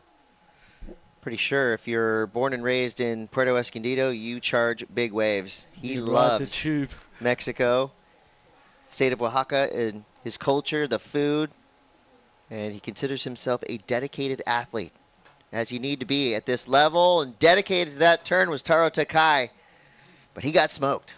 Yeah, that was an unusual fall. Just having seen the potential of Taro on the 2, the 4 and the 3, which the 3 was a very poor wave, and the 4 he made a mistake on. But the surfing he has done when he was on point is world class, and this guy, won't take much for this guy to drop a big score. He just needs to find the right wave, settle those nerves. 4 minutes on the clock. Nice set, pulsing through the contest area. We have 2 podiums running right now concurrently. Repéchage rounds are happening up the beach. We're on the main podium now as Taro with third priority. Just having a look at that last one. It didn't pan out for him. So out the back, Elian Carlos from Puerto Rico. Still sitting on just one score of a 4.83, but the good news for him is he only needs a 2.30 to get himself into one of those top 2 spots. 3.5 minutes though, only one wave ridden. That's when the nerves start to come in, because you recognise that the other surfers could easily better what they have, and all of a sudden you find yourself sitting in one wave and the heat's over. He's got one here. He's got, oh, is he going to go this? Nope, he's letting green in third priority. Nope, didn't get that. Yeah, the other surfers have to be aware of the priority situation. They do not want to suffer an interference this late in the heat. 3 minutes to go. Elian Carlos, great start there. Almost loses his edge on the second turn. Has to jump over some backwash. Goes for the 2-stage floater. Comes down with it. Not an easy wave to surf, but he did a great job to maintain his composure. Meanwhile, Taro takes off on yet another closeout. Tiago Passeri now trying to better a 3.33. Get a nice strong backhand there. You see low center of gravity carving his way through these turns. Wow, beautiful technique. Yeah, so a nice 3-turn combo there for Tiago. Most likely will do at least a little bit better than the 3-3-3. So now the question is, did your surfer in blue, did Elian Carlos do enough? Did he get himself nearly a 5?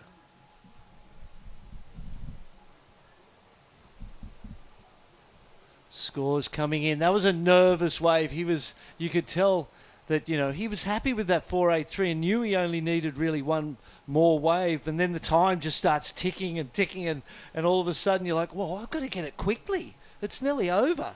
And he surfed that wave very nervously, waiting on scores from white and blue.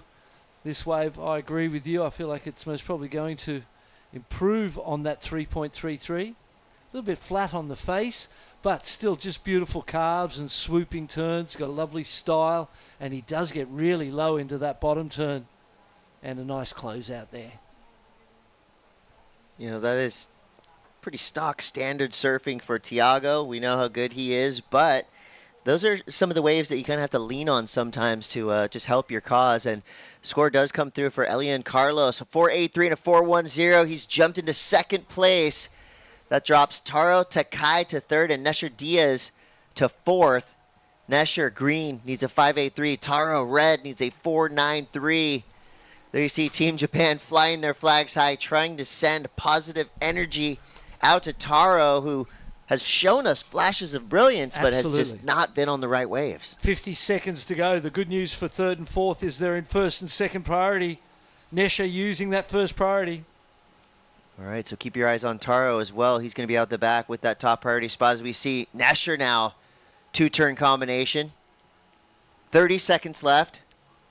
Where is Taro in the lineup? You see Tiago, he's just getting out of the way. He is safe. Taro needs a 4.93 with only 20 seconds left. He takes a look at his watch. Will this wave come in time? It's the final countdown. 15 seconds. Final countdown. Here we go. Is it going to pulse up enough to let him in? It's not going to. One more opportunity. And opportunity did not knock for Taro Takai. So that was a rough heat. I mean, he's a great surfer, but I think wave selection came into question there for Taro. But for Tiago, pretty much did everything right. A 7.67 and a 4.90. That's a solid 12.57 heat total. He gets the victory, and Elian Carlos in the last minute comes through with above the required score needed. He comes in second place, and there's Team Japan on the beach just kind of thinking, what the heck just happened? Taro's way better than that. Yeah, it was a nervous performance from the young Japanese. The opening ride started out so well, and then he had that stumble midway. And he pulled it back together and finished the ride, but the stumble really affected the score, and he never recovered from that opening little moment. Yeah, that was a pretty tough heat all around for these surfers. Tiago, he made it look pretty easy, but we're going to take a quick break. More action to come. We're in the 16 and under division here at the ISA World Junior Surfing Championships, live from Rio. We'll be right back.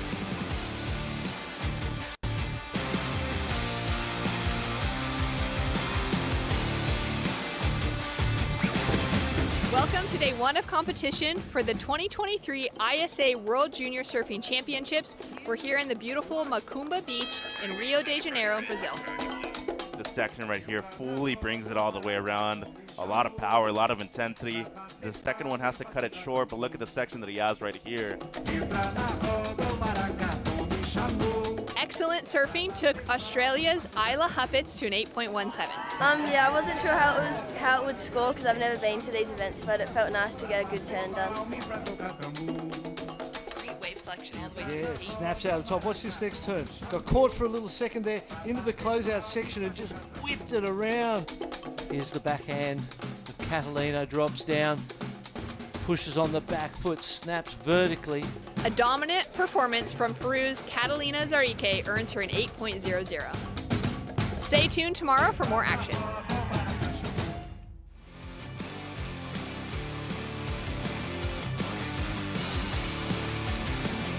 Welcome back to the ISA World Junior Surfing Championships, live from Rio de Janeiro here at Praia de Macumba.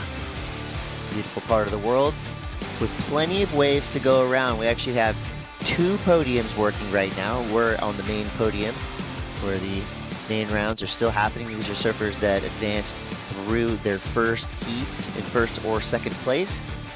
Repéchage happening up the beach.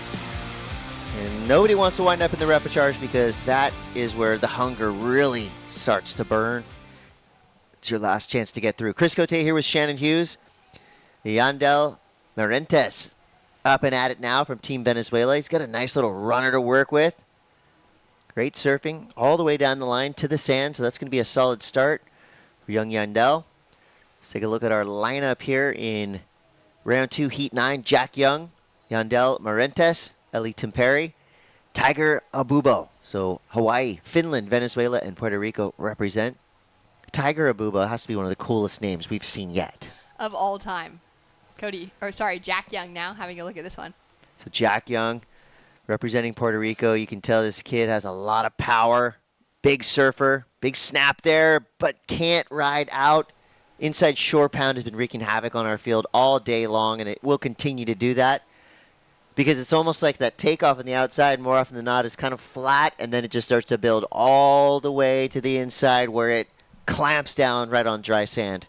If you can get a big finish there, you've done something real nice. Here we go, Eli Timperi, surfing for Finland, lives in Encinitas, California, does turns like that on the daily. This kid has some of the most solid fundamentals of any 16 and under surfer I've seen yet. He's got a great air game, but he really relies on his power and his technique to get him through heats. He's had some great success on many different levels. He had a solid run in Huntington Beach at the ISA World Surfing Games, surfing with the pros. So Ellie getting a lot of experience down here. That is a great way for him to start his heat. Yeah, fantastic surfing, really sharp out of that opening turn as well, which the judges are going to love. Kind of sparks that interest straight away, and then they're going to go, all right, you brought in that big of a turn to start off with. What else is going to happen down the line? How are you going to finish it off? Good start. 10:30 to go. Surfers resetting in the lineup, and Jess Grimwood setting herself up for an interview. Good morning once again, everybody, and congratulations, Tiago. Kind of tricky conditions. Everything's changing a lot. How are you adapting to these days at Macumba? Well, we've been here 2 weeks ago, and the conditions now are really tricky, like you said. But well, super happy to advance first and catch a couple ones from the good ones. And has the whole team been here, settled in somewhere, and what have you been doing for the last 2 weeks in town? Just training. The whole team is really united, so that motivates, that all motivate each other, so that's really good. And well, we keep advancing. What about at home in Argentina? If you were at home and not here in Brazil, what would you be getting up to today instead? I don't know. Not winning heats. Yeah. Just chilling and relaxing, Just maybe. chilling with my friends. Oh, well, congratulations on your heat win this morning. You have the rest of the day to soak it up and relax, and I'm sure there's plenty of people tuning in, some family and friends back home you'd love to say hello to. Bueno, sí, le quiero mandar un saludo ahí a toda mi familia que está ahí en casa, en Argentina, apoyando. Así que nada, directo para la siguiente ronda. Thanks, Jess. Thank you, mate. Congratulations. Argentina on top. Great performance there from that young surfer. And more to come. 9:12 to go. Scores starting to come through. Eli Timperi on the strength of that one big turn to 397. He's up at it again. A medium-sized wave here. I would say his biggest strength is that.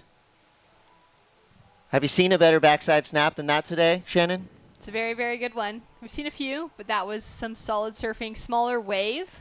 Links it together really well, but like you said, just squares off the bottom so fast. Has so much power.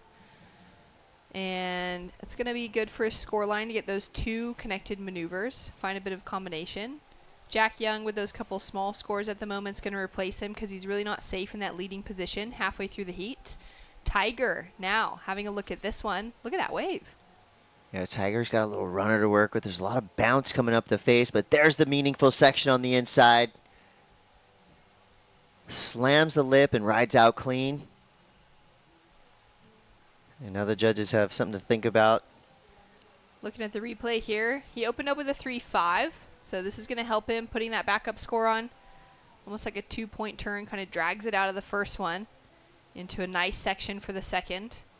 just keeping it all really tight and getting the work done that he needs to. Ellie had to look back kind of off the ride on this one just to readjust, and then that first turn nice, that second turn really great work. Taking one more look at it here. I like the way that he just kind of fades into this. Sets it up, looks really relaxed in that first turn. You're like, oh, okay, this is fine. And then that second one, put in so much speed and power on the finish of that turn specifically.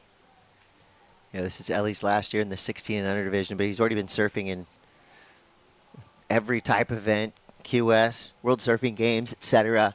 He gets around. And here we go, Jack Young, Puerto Rico.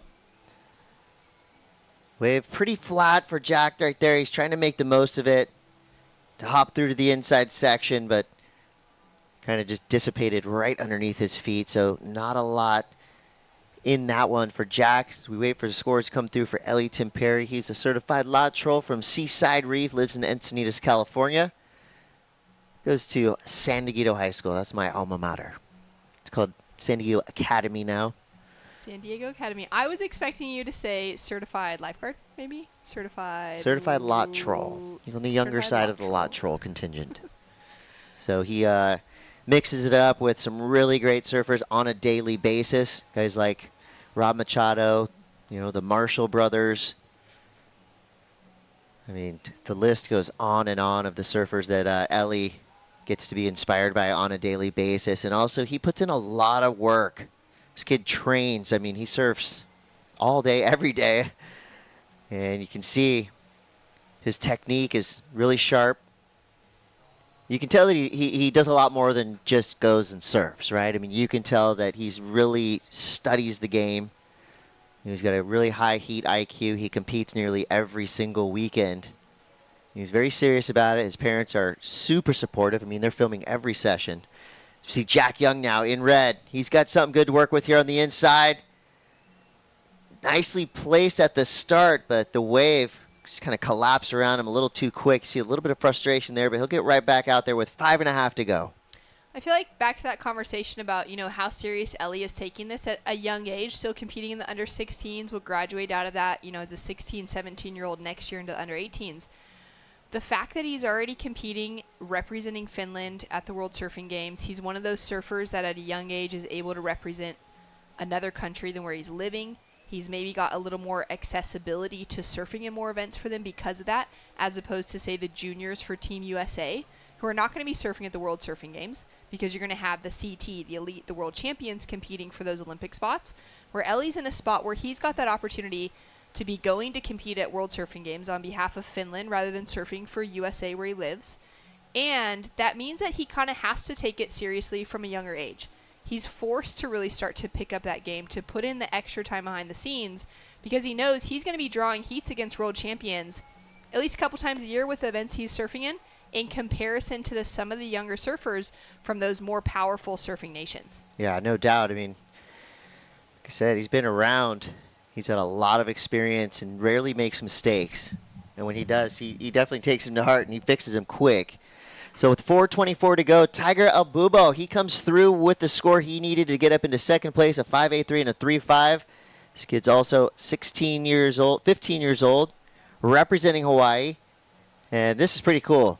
One of his aunts is a pro snowboarding Olympian, Elena Height, who's one of the gnarliest ladies on any mountain. She charges. One of the best snowboarders ever. His other aunt, well, just happens to be one of the best surfers ever, Megan Abubo, on the WSL Championship Tour for many, many years. And this is Tiger's first time in Brazil. And I like that he says here he's got a lot of gratitude. He's very grateful to be given this opportunity by Hawaii and by the ISA. Here's a replay at Jack Young from Puerto Rico. Yeah, he's putting in some hard yards here on the inside section. It's so challenging in that shore break to be able to finish off that ending maneuver. He's been kind of working his way, chipping away at the score line. We'll see if that's able to improve on the twos. If he'd been able to complete that second turn, it would have been really important for him.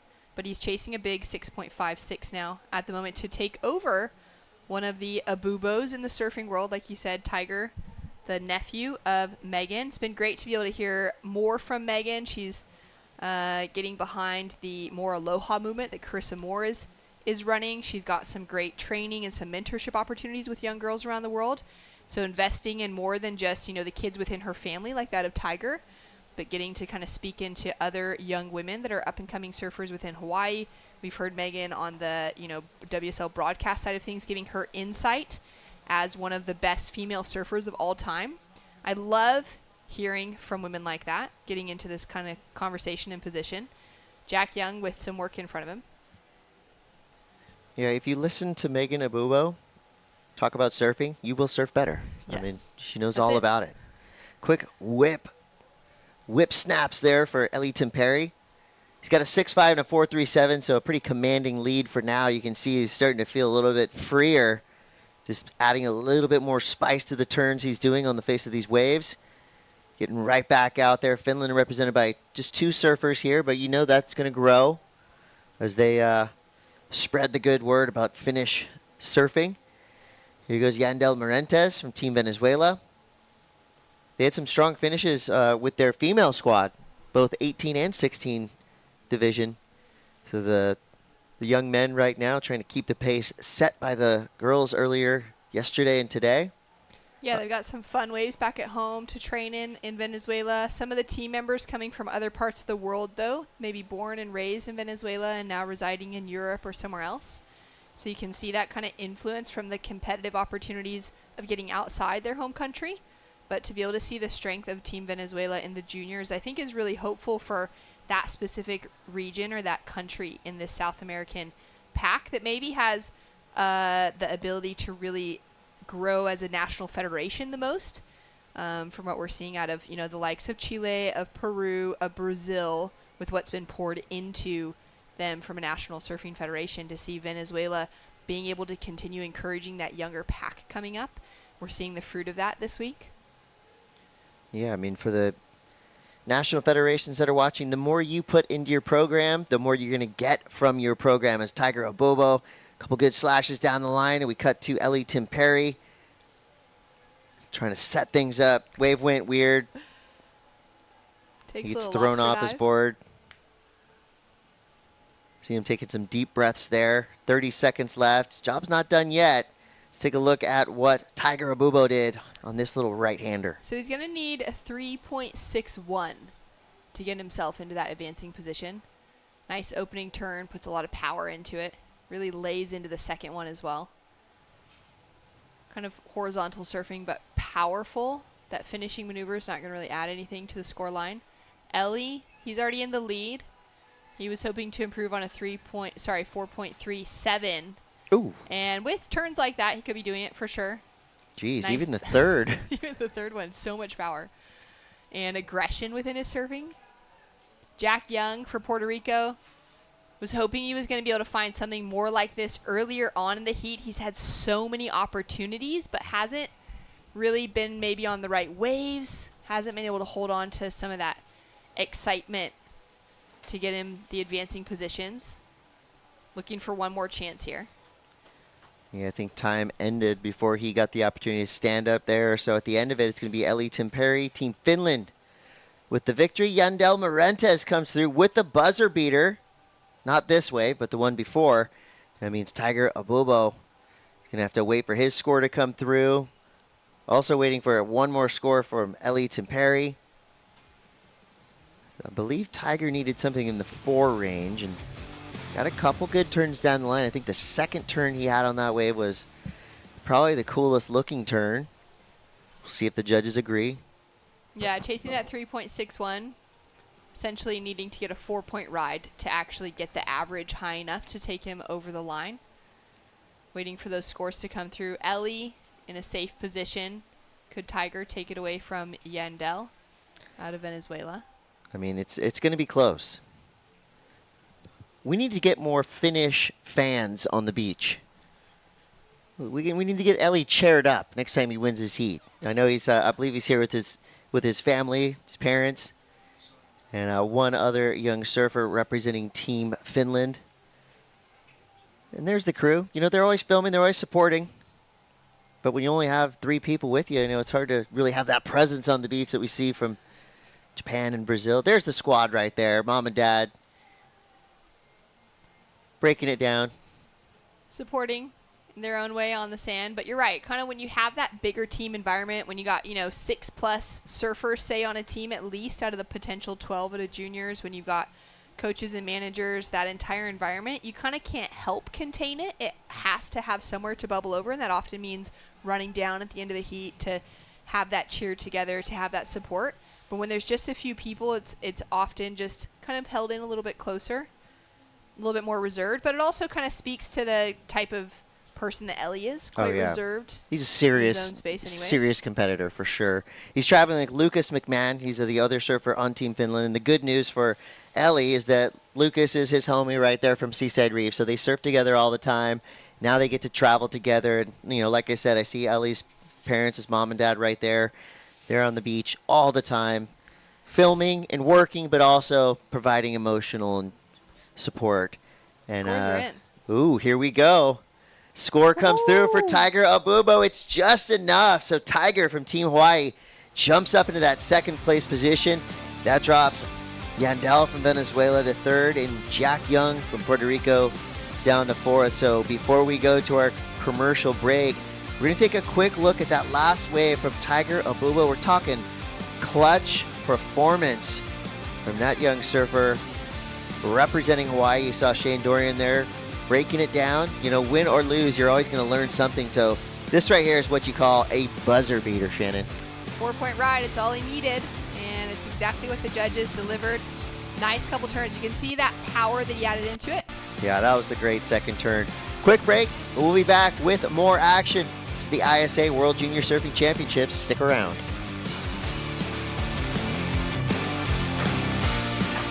Welcome to Day 2 of competition for the 2023 ISA World Junior Surfing Championship here in Rio de Janeiro. And with the highest score of the day, Team Japan's Anon Matsuoka gets a 9.33. And this wave by Team Australia's Kira Buckpit, 8.50. Team Canada's Sanoa Olin with an 8-point ride. Yeah, I just feel like this event has taught me so much about competing, and it's really gave me the experiences to develop the surfing and the competing that I have today. So I'm just soaking it all in and grateful to be here with Team Canada, and yeah, just see all the younger kids on the team that are going to be taking over the team for the next couple years. Team Australia's Fletcher Keller with 9.17 points. And it is for sure that he is a contender to go for the final two, Chris. Strong calm on the outside. Love the use of the rails right there from Mendoza. And as you can see right here, it gets a good click to finish too. And for our host country, Team Brazil, Ryan Kainalo with his 8-point ride. Ryan Canalo out of Brazil. That turn was searing, Barton. It's pretty special for all the team. Everybody's so happy to have this event here, and everyone is welcome for us. Join us tomorrow for more exciting action.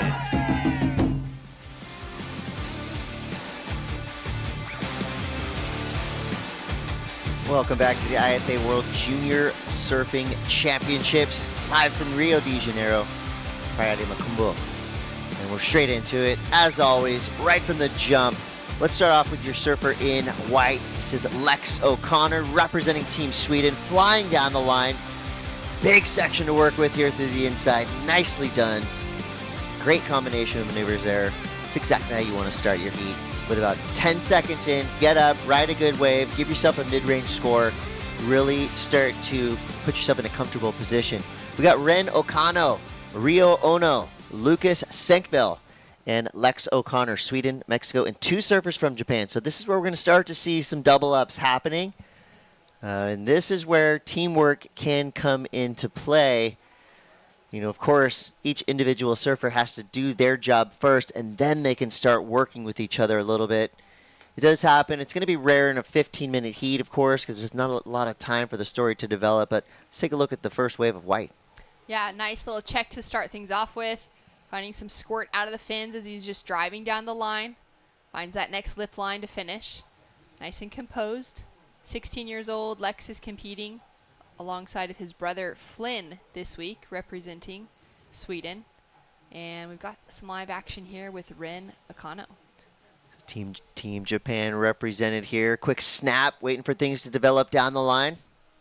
It's a foam climb, the unique a unique maneuver to surfing. I don't know if there's any other sports where you can say foam bounce or foam climb. Maybe whitewater rafting? Not really sure. Oh, yeah. So a quick look there from Lex again as our judges now go to work calculating their scores. We're going to put Jess to work. She's got a post-heat interview with Ellie Timperi. Thanks very much, guys. Yes, Ellie, congratulations. You've travelled over here with the Finnish team. Talk to us about who's come over in the management side, in the coaching side, and what it takes to put this team together. Yeah, it's pretty much just me and my friend Lucas here. We both surf the same spot. We're both from there, and we've got my dad over here and then his mom. It's pretty much just us, no coaches, but we're having fun. We're taking it seriously, so I'm happy to move on. Yeah, we love hearing about the insight from your life. Chris gives us a lot of good little points about what goes on in the training and the prep. With your pre-heat routines, do you have something special that you have that you repeat every single heat, or can you give us a little bit of an insight into that? Yeah, I've got my same stretching routine that I do before every heat. Seems to work for me. And then just listen to music, that's pretty much just it. What was the last song you played before you paddled out today? Oh, I don't remember. I don't remember. What about, can you remember the last song you listened to? Maybe not today, but like that gets you psyched. I think it was Nice for What by Drake I listened to just now. Yeah, it was a pretty good song. Well, it's getting you in the mood, and you did such a good job. Congratulations. We look forward to watching you surf again, and I'm sure we're going to get so much more good performances out of you. Well done, Ellie. Thank you so much. Thank you, guys. Smart kid. I mean, he's already seems like a global citizen, right? Born in Finland, raised in Encinitas, California, and his surfing really speaks for itself. You see the technique that he has already at a young age, super impressive. And I'm not biased because I surf with him every day. I mean, you saw the performance right there. Anybody would know that that kid is special. 10 minutes to go here. Some scores have started to trickle in. Lex O'Connor, Team Sweden, 417. Ren Okano, 353. Still waiting for Rio and Lucas to get some scores on the board. Everybody has the judges thinking right now. There's 4 scores waiting to drop in. Let's take a look at a replay of Team Mexico's Lucas Senkbio. All right, so waiting for the score to come here. It's his opening ride. Great looking turn. Releases that tail. Sets himself up for that second maneuver. Drops that knee really far down to the deck of the board, coming out of it. And he holds on to that control and power for the third turn. So 3 turns connected together. A little bit of a kind of moment in between that first and that second where his rail caught a little bit funny. It's kind of interesting. Same color jersey as Ellie, same sponsors, similar style. I almost thought that was a replay, but that just shows us that Lucas, a great surfer as well. Team Mexico, I would say maybe getting the Spirit Award so far. I mean, they've been on the beach from dawn to dusk, cheering, waving their flags, and maybe it's a 30 or 40 way tie for the Spirit Award so far, because we've seen a lot of great camaraderie down there on the sand. Ellie saying there that, yeah, his team is small, but they've got a lot of heart, him and his buddy Lucas. Ellie's dad, Lucas's mom. So, sometimes it does take a village to raise a champion, but sometimes that village is just smaller than the other village. Still, a couple different parents helping out between the 2 boys and making sure that everyone's fed, everyone's relaxed by the end of the day, feeling okay, traveling far away from home. There's a lot of different environmental things that could come into play where, maybe you feel sick a little bit. Maybe you're really struggling to get over the jet lag of the 5-hour difference of flying from California over here to Brazil. I know I'm struggling with that. Maybe you don't like beef. Maybe you don't want to If you don't, you might be in the wrong country. Every single meal, breakfast, lunch, and dinner. Then it could be challenging for you. Good thing there's lots of acai on offer. So inside of 8 minutes to go here. Ren Okano, right out of it he does. Beyond vertical on that backside snap, and I know the judges love to see difficult angles like we just saw right there. So a little bit of work on the outside, but the majority of the excitement came through to that inside section. Taking another look at it here. He's looking to build on the 3 and the 4 that he has so far. I love that line that he's drawing. Just looking really comfortable. A lot of style coming through from those first 2 sections. It's a little caught up on that turn to finish. His only real major maneuver within it as well, but it's kind of one of those waves where you just watch it and you're like, oh, I'd like to be surfing right now. Yeah. That looked fun. It looks nice and playful out there. I can't imagine how stressful it is, though, for these surfers who have traveled halfway around the world for a 15-minute heat. But luckily, in the spirit of fair play, and to give these surfers as much experience as possible, we do have double elimination surfing. So these are surfers right now that have not lost yet. They've all come through their opening round heats in first or second place. That was a nice aerial by that fish out there, by the way. 6:45 to go. Ren O'Connell now in the lead. But here we go. Ryo Ono, his teammate from Japan, fading right, building speed down the line. Nice carve there. Expert timing, and somehow aided by a perfectly timed backwash, blasts the front three tail high. That is something you do not see very often. It almost looked like he was just going up for a fin throw. The backwash lifted him up. I'm perplexed and excited to see this replay. Let's take a look at it here. So he's in position. He uses his priority. Coming into this first section. Sets it up here. I'm going to let you talk about the air as we come to the in section. But turn looks fantastic. And then you're right. We don't see it coming at all. An accidental error on purpose. It's like that Curb Your Enthusiasm, right? An accidental text on purpose. He may have just been the luckiest surfer out in the lineup right there. That was super cool looking. And, you know, he kind of made the look to the judges like, I meant to do that. Ren O'Connell now taking a different line there. I mean, and again, that shows you how wise beyond their years these young surfers are. Everybody's flying out in the lineup right now. 5:23 to go. Big things happening. Lex O'Connor now from Team Sweden. Hard carve to start there. Relying on his power game coming through this inside section. Solid surfing all the way from the outside to the inside. Lands on the sand. A confident run up the beach. And there's some behind-the-scenes signaling happening from Team Japan. Taking a look at this one. Lex sitting on that 4.17 as his high score. I love that opening turn. The way that wave just wedged up for him perfectly. Sets it up for the second one. And then just pushes that tail around. Throws a lot of spray. I like the variety that he's been able to add in. Like you said, finishing off on the sand. Hopefully his fins are okay, because that was like a real stomp down into the shoreline. And Ryo. Still waiting for that last score to come through. And he goes for it again. I'm still baffled. I'm still loving it. That was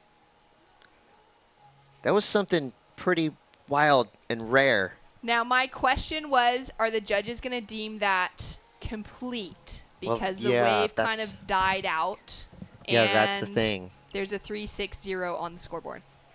Yeah, so I think he got credit for what he did before. Taipei's Yu Chia Chi. He's been surfing since he was 11 years old. He's actually half Taiwanese, half French. His French name is Delvin Marcelot. And 16 years old now. He's already up and riding. We're still waiting for that last score to come through. Quick in and out from him. At age 13, he competed at the ISAs in Huntington Beach for his very first ISA event, so he's been in that conversation for quite a while. It's been cool to see him growing in that progression, and now with the way he's surfing, I mean, that last wave was so powerful. Like you said, had flares of RCal. He's the Open Men's Champion in Taiwan at just 16 years old. Boom! Leonardo Apreda has entered the chat. Team Italy flying. That right there was a textbook, picture-perfect front three. It almost looked like he had the fully rotated 540. Let's take a look at this replay. This was beautiful. Setting it up from the takeoff. Quickly into that line and throws that tail out. Makes rotation, gives a claim. Yeah, why wouldn't you? You know, you do an air like that in a heat, you got to throw your hands up. Big section in front of him as well. Let's take another look at this one. Judges still waiting for last score of Chinese Taipei's Yu. Great looking backhand attack. Super powerful. Meat and potatoes of surfing right here. And putting on that clean finish. Final maneuver. Looking stylish as well. A 7.33 drops through and he takes the lead. Yeah, that was a well-earned 7.33. Pure power surfing from Yu Chia Chi. And that just knocked your previous leader, Manu Kea, down to third. And now Leonardo Apreda gets a big nod from the judges, a 7.5. Big old front three, done with authority, the perfect landing, spun out, rode out clean. I mean, I don't think he could have done that any better.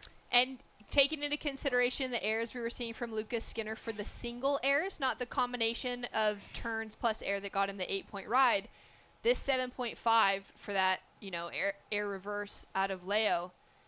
Big section, pretty seamless to get into it. He didn't have to create his own speed. That wave just lined it up really easily for him, and he had a much bigger section than what we saw Lucas Skinner going for. So it all lined up really well. One last look at Kai Schmidt's, a valiant effort.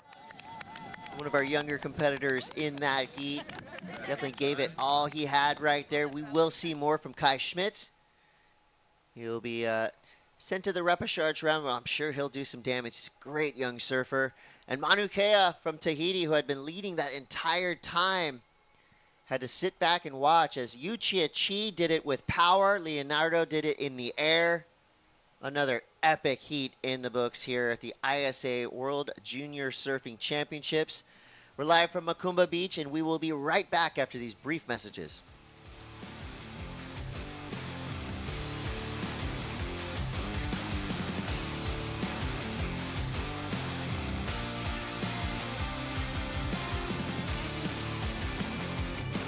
Different day. We're going to Teahupo'o. It's like we all went, oh my God, what an amazing idea.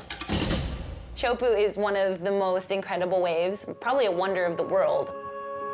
And it's just sort of like a whole nother world out there. It's godlike, it's quiet, serene, beautiful.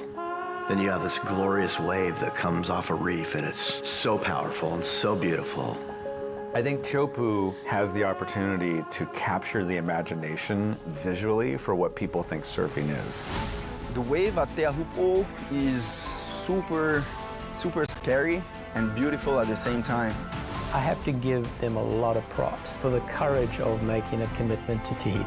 I think it'll be a really exciting way to showcase all the athletes and their talent. I think it's gonna be very good.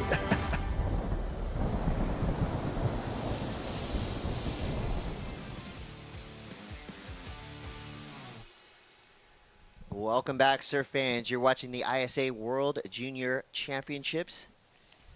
The surfing at a high level from these 16 and under surfers from all over the world. We have 46 nations represented. Our venue, Praia de Macumba. Macumba is big enough to host 2 separate podiums. So we have repechage rounds going on earlier, main event rounds down here. Now we're going to switch things over to our repechage boys 16 and under. Chris Cote here with Shannon Hughes. Shannon, this is where we're going to see some urgency, or I should say more urgency, because, I mean, the level has been incredible down here already, but now this is where these surfers have one more chance to shine in order to stay in this competition. We're going to start with this surfer from Ireland, Oscar Chu. Nice backside whip right there from the young Irish surfer with a great style. He's going to go up against Sandro Rivera and Ivan Manenko. So Ecuador, Ireland, and Ukraine in the water for now. You're right, we're into repechage rounds. First that we're seeing in competition on the main podium. There's also repechage that's taking place this afternoon at the second podium for the under 18 girls and the under 18 boys. But top 2 surfers will be advancing through. Bottom surfer will be out of elimination. I was just having a quick glance through the draw for this specific round, and it looks like we've got basically all just 3 surfer heats due to, you know, the number of surfers in the opening round falling down into repechage rounds. So it's just going to be 3 people in the water, 1 person going home. Maybe a little bit more of a sting with that as well, because it's not 2 of you missing out, it's just the 1. Top 2 will be advancing through. And important to really, you know, have good strategy, have some good surfing, and try and keep things calm under pressure, because now, like you're saying, there's a lot of pressure for the first time really in this event. Oscar, sharp backhand to start things off with. Judges already dropped this score, and it's a 4.5. I really liked that hook under the lip. It was a complicated kind of section to the wave, and he had a nice looking turn underneath it. Strength of that score coming off the second. And he'll be sitting in the leading position over Sandro Rivera and Ivan Mynenko from Ukraine. First time Ukraine is fielding a juniors team. We've seen them at the World Surfing Games over the last couple of years. So it's great to see, you know, the investment into more young competitors coming out of this region of the world. Team down there on the beach with the blue and yellow flying high. Always happy to have Team Ukraine here. They had a spirited squad in Huntington Beach a few years back at the World Surfing Games, so it's great to see them here on the junior level as well.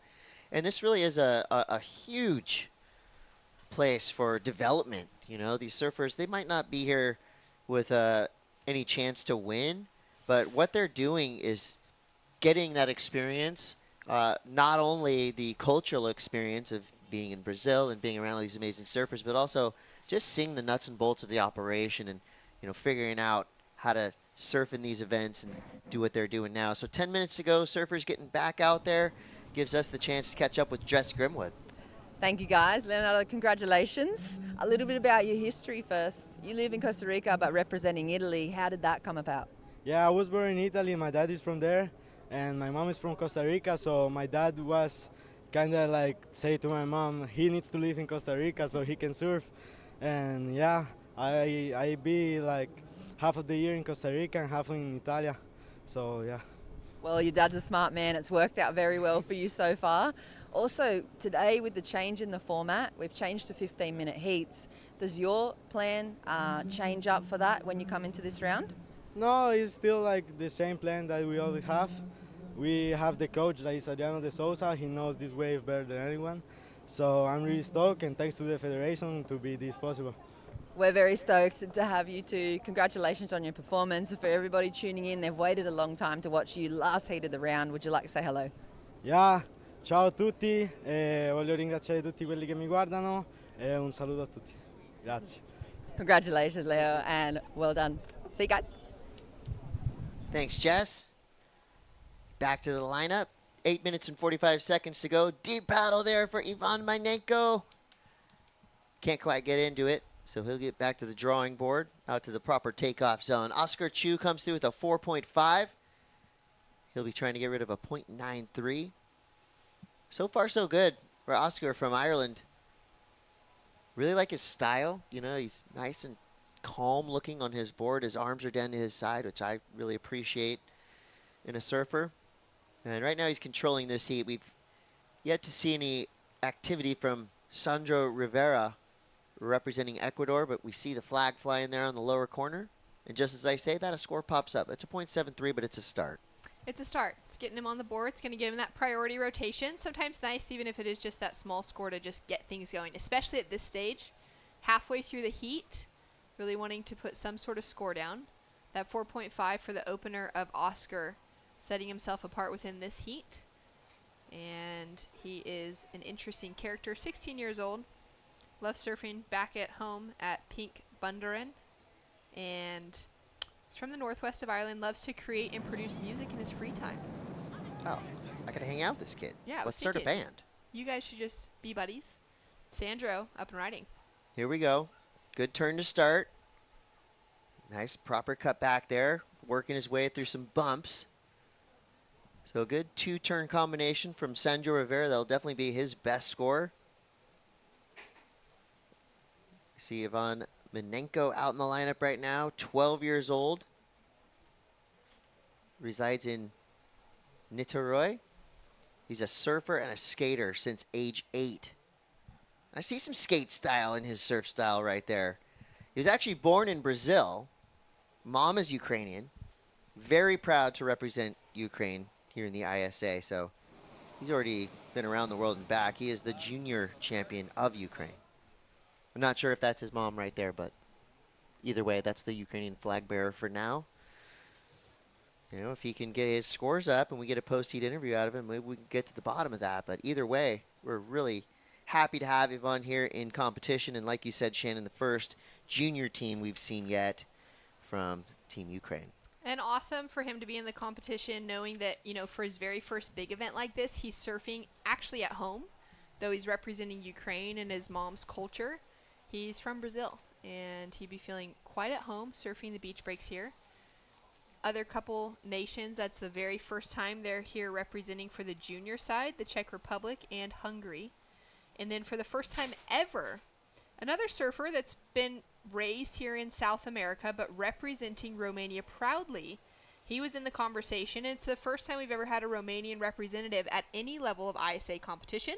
So there we go, adding a new record, continuously just breaking records, it seems like, at the ISAs, whether it's juniors, longboards, you know, World Surfing Games, most women that they've ever had for that year, most countries they've ever had, numbers of competitors. And I think that really speaks to the growth, the engagement of surfing around the world, the fact that more people want to be involved than ever before, and year after year it continues to have that strength of growing, which is not the same with every sport around the world. Yeah, word spreads quickly about how fun and cool these ISA events are. And you know, when you bring your tales of adventure back to your home nations, people get excited. And there's plenty of opportunity for surfers and non-surfers to get involved. Right there, getting involved the lip. Oscar Cho going beyond vertical right there. Can't come down with it, but solid effort. Looking to improve on the 4.5. Like you said, putting in some great effort. He's got a 2.33 on the board now. Sandro's first wave was that, or that last wave was a 3.17, so that was good. This is going to help him out. Couple turns there, just fighting through the bump. Makes the wise decision to just keep it clean, right out straight. 4 minutes, 26 seconds to go. Feels like there's so much more time in the heat when there's only 3 surfers instead of 4. Right. Seems like everyone's able to just be a little more calm. There's been a lot of paddles, a lot of waves ridden, but taking out that 4th person kind of helps the situation. Minenko getting things moving. Looks like he's got a great board. He's got the right attitude. Get right back out there. Fired up.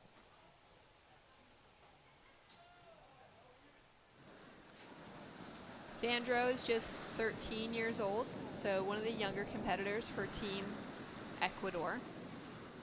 As we take another look there at the Ukrainian team in support down on the beach. So a couple of young competitors out in the lineup between Ukraine's Ivan and Sandro, that 12 to 13-year-old mark. Oscar being the most experienced competitor, the most experienced surfer out in the lineup as a 16-year-old. And he's sitting in that leading position with a 4.5 and a 2.33 on the board. Some of the other competitors that have a little bit of off time this afternoon hanging down on the beach. And that wind seems to, you know, it kind of has picked up to being that onshore. You can see that little bit of coping on the edge of, you know, the lips of all these waves. But it hasn't started howling really the way that we've seen it through yesterday afternoon. It got really crazy out there. It's challenging to just get wild. Even stay up and riding. Boards were trying to just lift off. Oscar Chu. A similar outcome to his previous wave, but I love that he's just going for it. Literally throwing caution to the wind. Putting that board straight up into the lip, going for those bigger sections, taking a little inspiration out of what he saw from the main round of the under 16 boys just before. Yeah, if you're surfing your local break and wondering, where are all the ripping teenagers I usually have to contend with? They're all here. We have most of the best Literally all of them. 18 and under and 16 and under surfers from 46 nations competing here.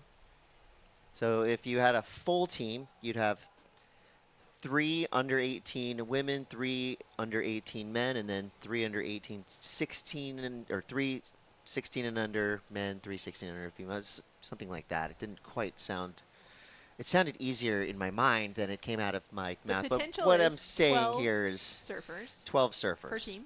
Per team. Great work. You got there in the end. Yeah.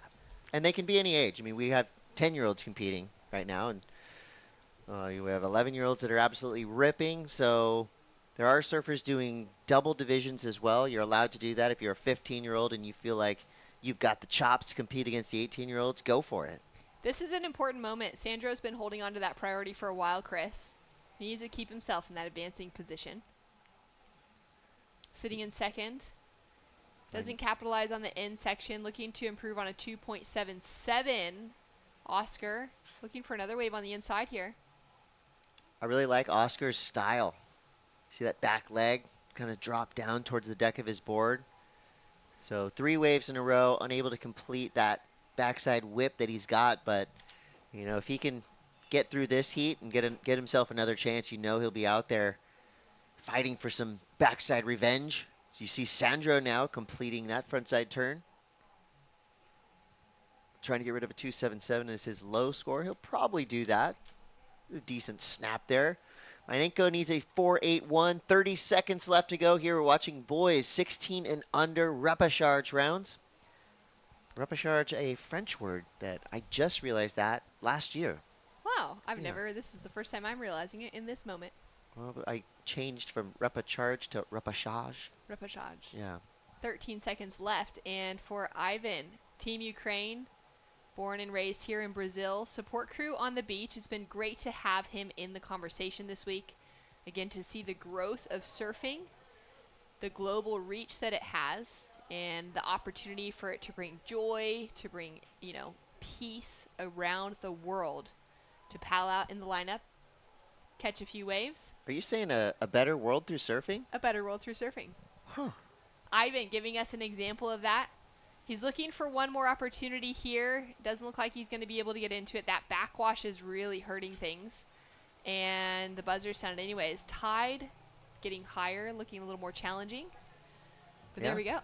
Well, these surfers are going to have to earn it for the rest of the day here. The wind is starting to whip up a little bit. Still plenty of waves out there, but finding quality face time is going to be paramount towards your progression through this event. So that's it for Repechage Round 1, Heat 2. It's going to be 2 surfers staying in contention. Unfortunately, we lose 1 surfer in the case of that last heat. It's our Ukrainian representative, but we will see much more to come from that young man very soon. We're going to take a quick break. We'll be back with more Repechage action, watching the ISA World Junior Surfing Championships.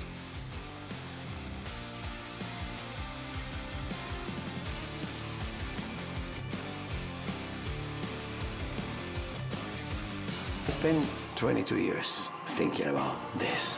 I'm arriving in Tokyo, turn my phone on, look, and it's like the waves are gonna be great on the first day, then better, and then best. So I said, somebody's looking at us. Somebody wants us to be successful. As Olimpíadas, claro que me tornou pouco mais forte. Não maior que ninguém, mas me deu pouco mais de vontade de continuar buscando evoluir, de continuar no mesmo nível, crescendo e inspirando pessoas ao redor do mundo. I went to the Olympics with this bigger sense of pride and purpose. It felt just really special to win the gold medal in surfing for the first time and bring it back home to Hawaii. I've never been more proud to be Hawaiian than I am in this moment. And in many ways, we gave a surfing hug to the Olympic movement.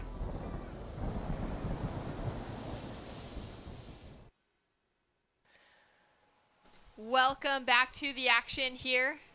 And a heartfelt moment from Team Ukraine. A hard loss for the first major event of Ivan Mynenko out of Ukraine, originally from Brazil, proudly representing his mom's family and heritage.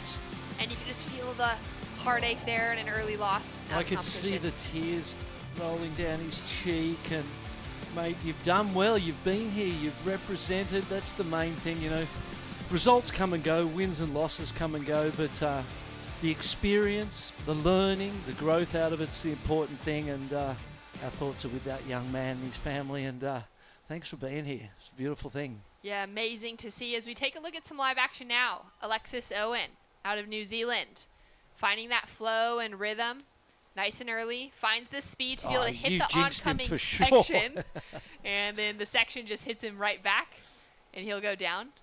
Nice looking surfing, though, on the way through that. He's got a 4-point ride on the board. Good start. 3 people in this heat.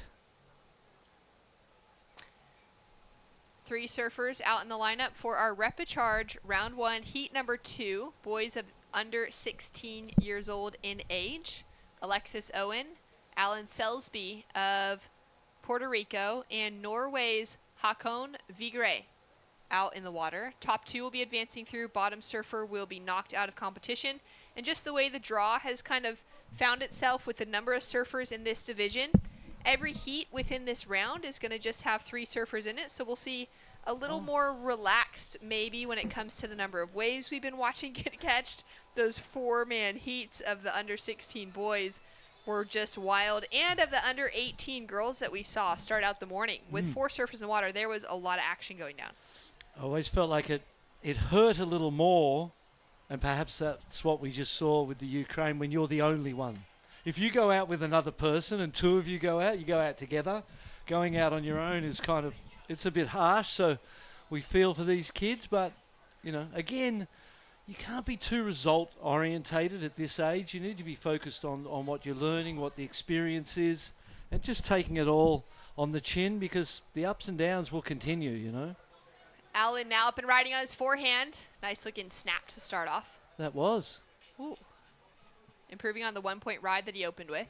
The 4 was that first wave of Alexis that we got a shot of. Quick in from the panel. And now priority is sitting with our surfer in the red jersey. Surfer in the white jersey down in 3rd place with a 0.2 on the board for a takeoff. Håkon Vigre from Norway. Set approaching. Have to duck dive that one. Less than halfway through this heat. 10 minutes remaining on the clock. 15 minutes for all of our main round heats today, as well as the repechage rounds. And it does seem to be getting a little bit slower out there, I think, due to that incoming tide. Is really just kind of sucking some of the energy out of the water as we see Panama's Andres Castellero getting ready to go. Powerful kid. Looks strong. Coming up in the next heat. And I suppose 3 people, the advantage there is, 1, the 15 minutes. It means that there's 1 less person, you know, trying to get the waves in that amount of time. So that's got to be a good thing, a positive. Having 1 less person to battle out with is always a nice thing, that's for sure. 317 for that 1 turn of Alan Selby from Puerto Rico. That'll set him up in a good position out in the water, looking to build. Does have him sitting in the lead momentarily because he's got that 1 next to his name, but Alexis with the 4 sitting out in a controlling position as well because he has that priority next to his name, Barton. Yeah, always such an advantage. Used correctly, it can be the key to winning. And not used correctly, it can be the key to losing as well. Such an important part. Here we go, red. Up and riding, speeding down the line, just kind of tic-tac-toeing to try and gain that momentum. Woo. Check into the lip. So much speed. So much energy. How was that? Just that you called it tic-tacking. It was just pumping that board, trying to get to that spot where he could get that turn in. It's already got the 4. It's going to be a second good score. There was the 317 for 1 turn for Alan Selby, so that's, could be similar. Maybe a little bit more. It was quite, pretty aggressive last turn.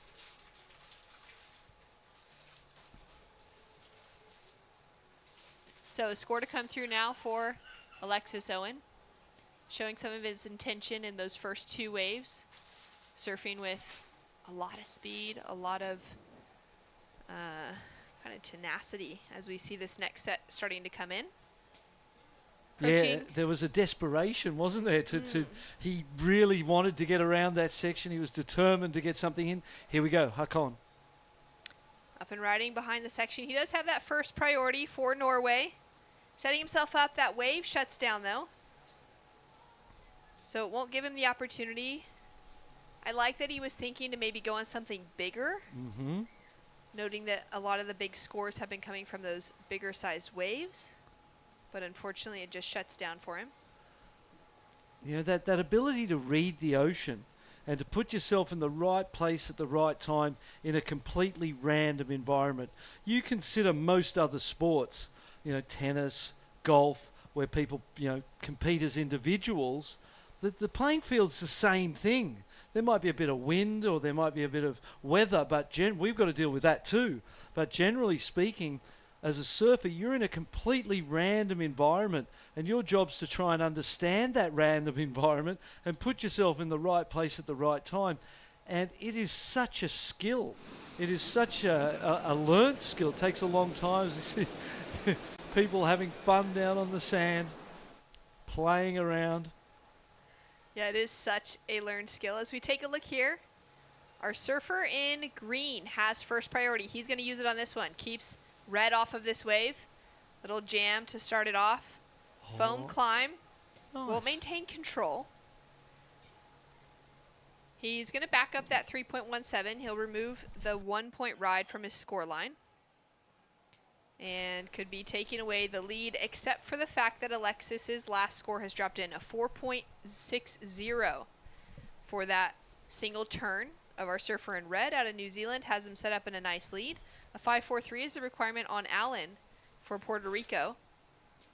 Definitely be some confidence in those 2 4s, because they were single turns. And you go, okay, I'm getting 4 for single turns. Here we go. He's up again, the Kiwi. Oh, beautiful first turn. Hold the phone. This is a big score. 3 turns on the outside. That's the best wave of the heat so far. Definitely going to be more than the 4s. The first turn matched some of those other 4-point rides on its own. So that was good surfing, good competing, good wave selection and positioning in the lineup. 5 minutes to go. Teams supporting Team Panama with a cheer before sending their surfer out in the next round.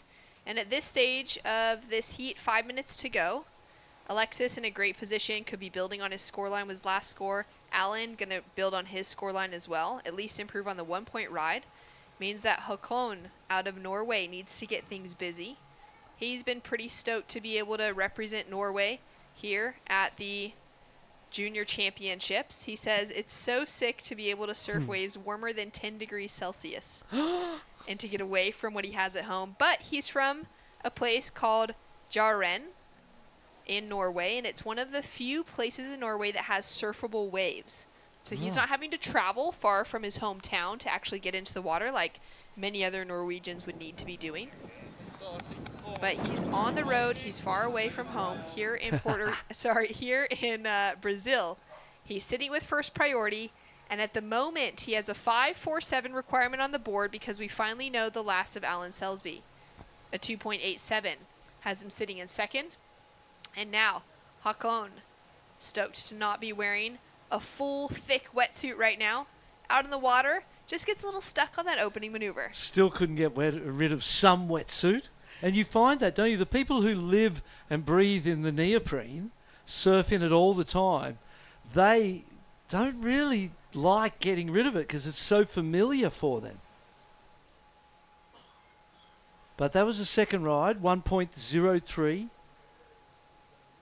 That's right, keeping some kind of comfort. Yeah, and I like wearing a wetsuit too.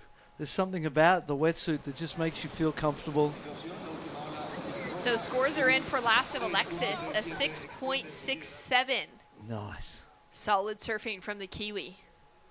As we see green go down, 3 minutes on the clock, Barton, and a set's approaching. And again, here we go. We got the a paddle Kiwi, now.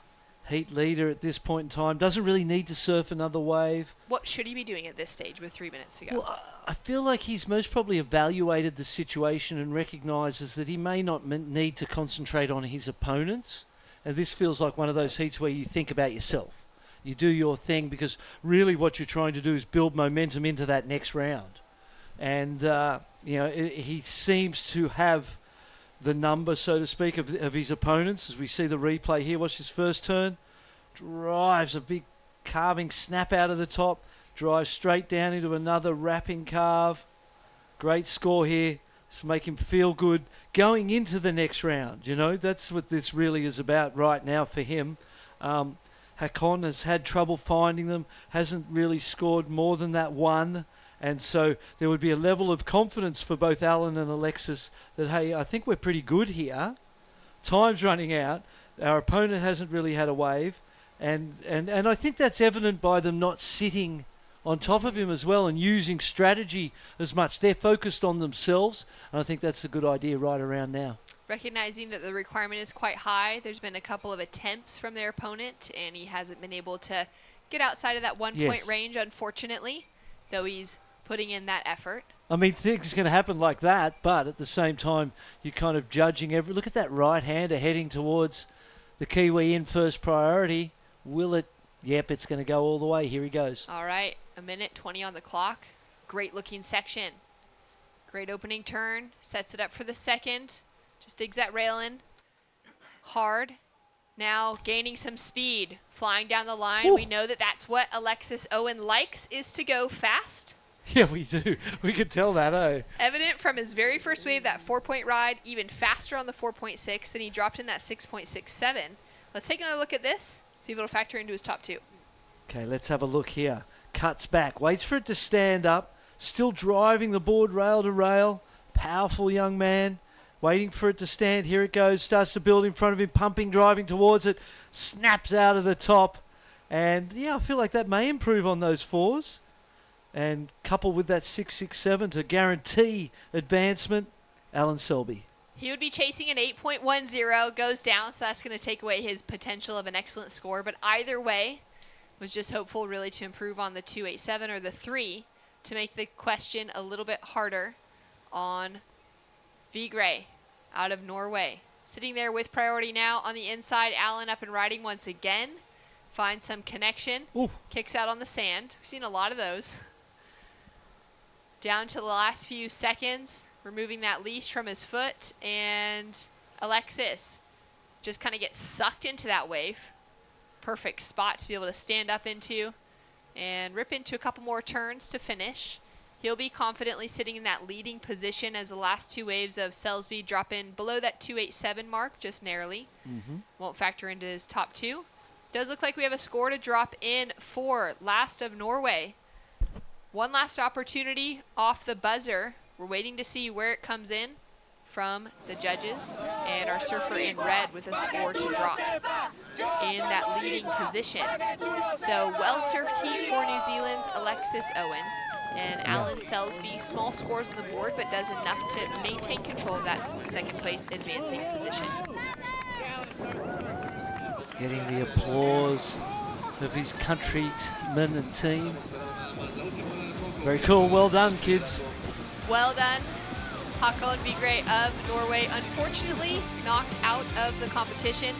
We'll be seeing more of him in the future. We've got more to come. Stay tuned right after this.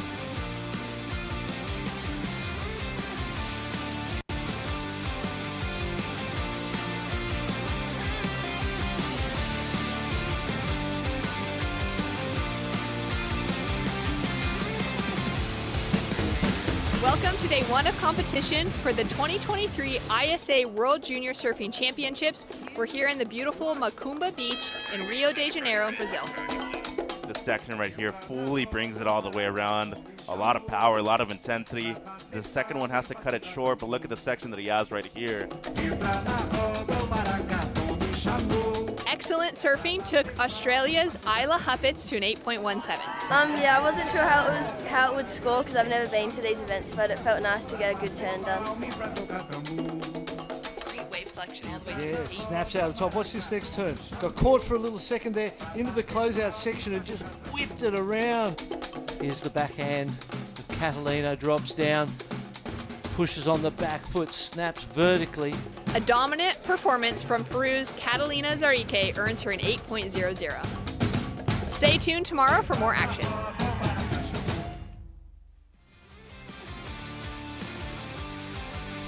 Welcome back to the action here at the ISA World Junior Surfing Championships. Team Panama with the energy for Andres Castillero, who is out in the water right now looking to get his campaign underway. And here we go. First wave, ducks out under the foam. How's the energy of the teammates? They are frothing. That's the word, frothing. They were proper frothing. You could see him in the warm-up as well. You know, we caught him on camera a couple times in that previous heat, and he was just looking like he was in the zone. He had those cool reflective glasses on. They matched kind of the whole uniform from the jersey color down to the board shorts. So Team Panama feeling ready to go. And he is up against Scotland's Ansel Parkin and Portugal's Jamie Veselko. Jamie's a great young surfer, the brother of Kika Veselko.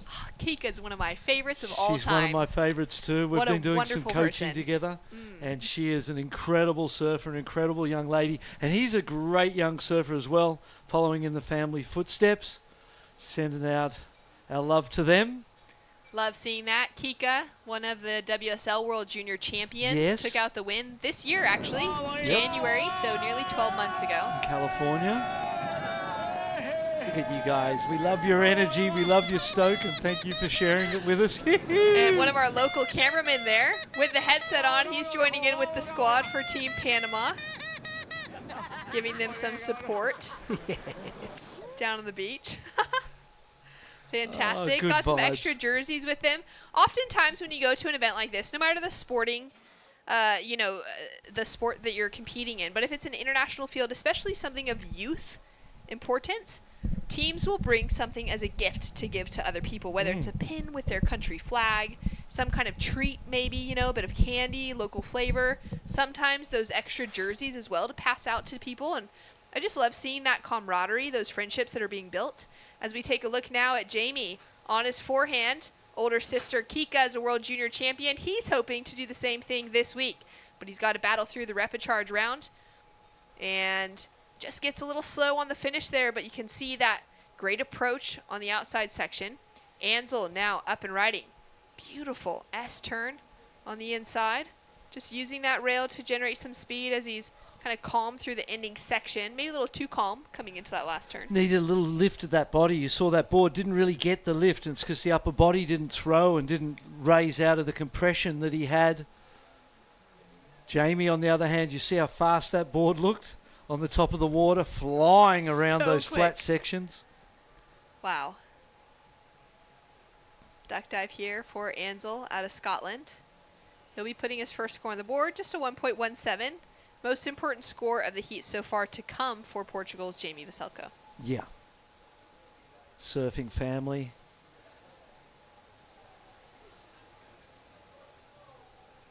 Team Scotland has been here for a few days in the preparation. They've got a great group of parents, managers, coaches behind them, spending time on the beach filming the kids. And they're pretty stoked to have a junior team once again, because it's been a handful of years since they've had anyone competing on the junior side for the World Championships. So it's nice to see, a fresh pack. All of these kids would be new to the conversation, specifically for Team Scotland, though they have had previous juniors represented at the Junior Championships.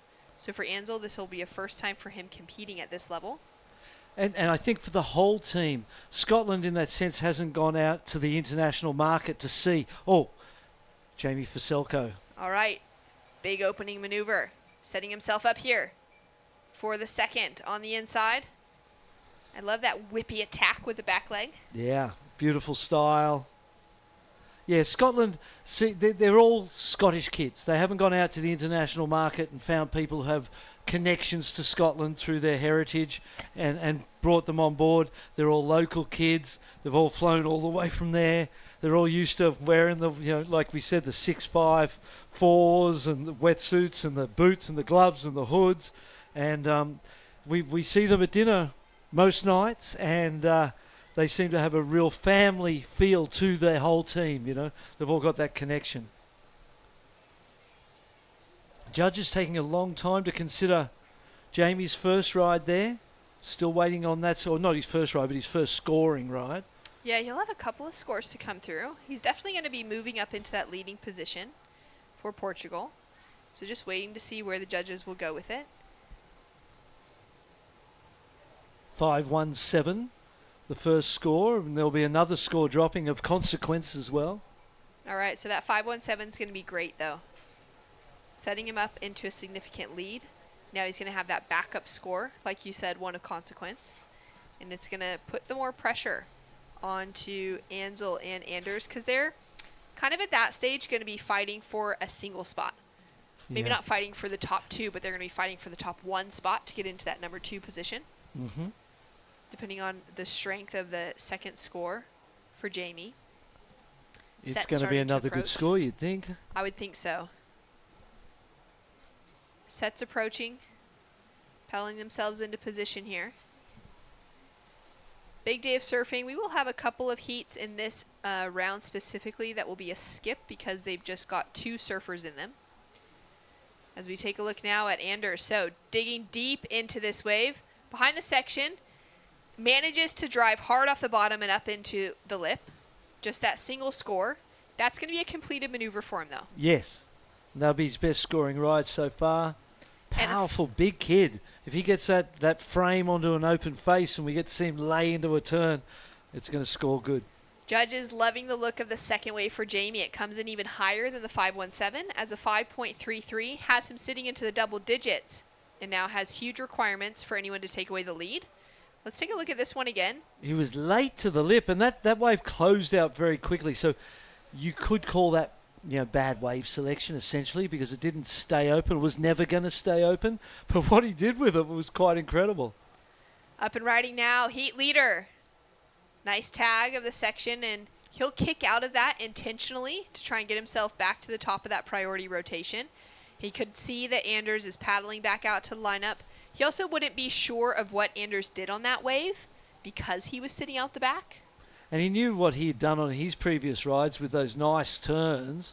So it was going to be a waste of time as we see the 5.33. Oh no, that's that one. So he got one turn in before the closeout, recognised that it wasn't going to be as good as what he had already had, and decided to get out early. Good move. Smart strategy. A 2.2 drops in for Anders, Team Panama. He's pretty stoked this year because he's been surfing since he was about 5 years old. His dad's a surfer, got him out at his local break called Playa Teta when he was just, a child, very young. Started traveling to a few different countries to surf, making some new friends, learning some different language, opportunities, and learning from some different cultures at a young age. But this is the first time that he's made the national team properly. Last year, he went as an alternate for his team. This year, he's on the official roster. Feels really stoked to be putting on that jersey as he opens up into a first powerful turn. You can see his intention in this wave now into that second. Wow. And great connection with the third, finally getting some momentum. Love seeing how stoked someone gets after a good ride. Ansel. He was needing this wave as well. Out onto the open face, into that second one for Scotland. Nice. Great little snap of his back foot. Got a lovely style. Yeah, really good. Hold it. Big smile on his was face. he smiling? He was, He eh? has a huge smile. Look at that. Look. Great Stoked. ride. The good vibes in this heat. All right, so it's taken a little while for both Anders and Ansel to get themselves in the conversation, right? Yeah. Jamie set himself apart. But now that second place position is going to be well fought for. And this is going to be a good score. First turn, carves out of the top. Really nice style. Then that one, little whip out of the top, and then into the closeout turn, throws the tail, gives it a little fist pump because he loved it too, as did our Scotsman. So the vibes are good. Look at the feet splash because they're trying to paddle as fast as they can to get back out the back. 4 minutes and 30 seconds on the clock, so time to get another score, and it's going to be quite a tight battle between the Panamanian and the Scotsman. Yeah, they want to make sure that they're back into position. It's going to be the surfer from Panama who's going to get that first priority. We haven't seen it quite come through from the panel yet, but you would likely think that Anders is going to get there. Ansel just behind. They're both kind of slowing down that paddle, expecting that they're already at the takeoff zone. Andreas got a 4.43 for that last ride, so that's a good score, coupled with the 2. And that means that Ansel's now chasing a 4.86. I don't think he gets it on that one wave. There was nice fluid surfing on the wave face, but there wasn't connection with the lip. Especially in comparison to the 4.43 that's just dropped from Especially Anders. that almost kind of cripples your score that little bit, doesn't it? That 4.43. It means that you might, at best, you might hit the 3 maybe. Jamie's dropped in a 3.6 for his last wave, so it doesn't improve his situation. Second priority officially awarded to Panama, and third priority down to Scotland. So still waiting for that last surf. of Ansel. Sorry, that last wave of Ansel to drop in. 3 minutes, 15 seconds on the clock. And sitting pretty close together now. Anders, he's starting to make that move. 3 minutes, as you said, and the priority surfer is going to use that priority to control his destiny. And so you should. You know, it's nothing worse. But Blue's job now is to get away from him and shake him and create some opportunity for things to go his way. He's done that. Up and riding now, heat leader, Veselko, coming from behind the section. Just finds that first opening maneuver. Not really getting the rhythm that he had out of those first 2 waves, and he knows it, so he's going to kick out. We've seen that a few times where people hit the bottom turn, a piece of chop grabs your knee, grabs the rail of the board, and slows down the momentum out of the bottom turn. That's what happened there for Jamie. It was never going to be after that, really, you know, so he did the right thing cutting out of that and sort of declaring that, hey, okay, I acknowledge my mistakes. I'm not going to carry on with it and try and turn the negative into a positive. I'm just going to go out and find a positive. He's got plenty of time as well to get himself back out there and kind of take some control back. Yeah, and after a little lack of control. And if you look at the red and the blue now, if blue decides to go, red is in the perfect position to block him. Blue's got to make the decision first because he's further out. And he's going to go, and red lets him go. You know what? There was a priority switch, so blue's now in first priority, taking off on this wave. Oh. Little body surf to finish. Unfortunate because he had the opportunity. He gained that first priority back. Anders would have had a paddle at some stage. At some point. And that priority switch on the board. Going out for that big blowtail. Oh, he nearly pulled it. Lay too. back. You can see him in the whiteboard going, I might get this. Yeah, his feet trying to find the board again. For Veselko, sitting in the lead. And Anders now. He's going to try and improve on the 2, possibly. Has a little look. But he seems to be the sort of competitor that wants to now use the strategy to his favor. Yeah, well, at least thinking that way, isn't it? You know, it's a good sign that they're thinking strategically. They're trying to use every advantage and opportunity for advantage that they have. That's exactly what he's doing now, just paddling straight towards Ansel. He's going to sit right on top of him with that first priority once again. It's like you're being hunted down at this point, isn't it? Oh, you just wish you could be invisible. That blue jersey just makes you kind of blend into the surface of the ocean. You can't be seen. Here but he goes. Ansel with a chance. Under priority. He hadn't gotten even into priority position again. Smaller wave. Nice style. Yeah. Great looking. Couple turns in front of him. That would feel so nice to just unleash. He only needs a 3.41. And I actually looked away from the screen to look at the score to see what he needed because I was so impressed by the flow and the style in those 2 swooping turns. Unfortunate, though, that didn't complete it. Didn't complete that final maneuver. Maybe with that. 2 strong turns. Yeah. But needing to, again, finish off with that confidence. It's a 2.57 that comes through, shy of the 3.41 requirement. So about a point of difference there between what he got and what he needed. Let's take a look here.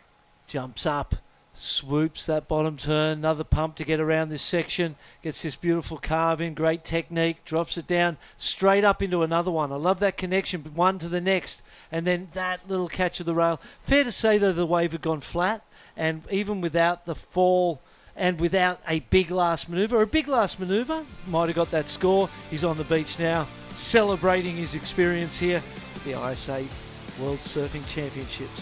Well, it was great to have Ansel in the conversation. Gives the Shaka and feeling stoked for Team Scotland. Unfortunately out, but they'll be around in support. More action to come. Heat number 4 paddling out next for our Repéchage round 1 right after this.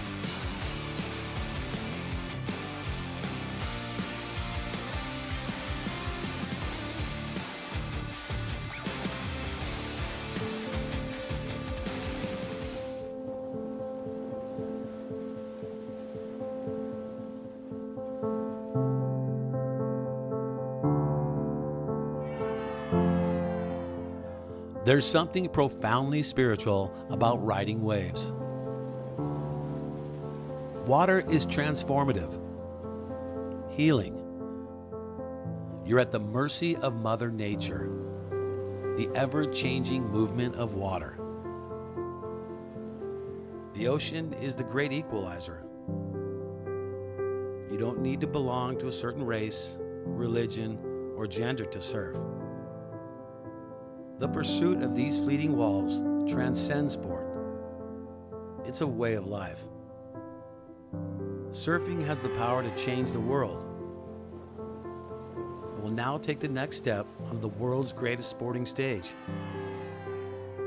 the Olympic Games. The International Surfing Association is the world's governing body of surfing, recognized by the International Olympic Committee with member nations around the globe. This is the ISA.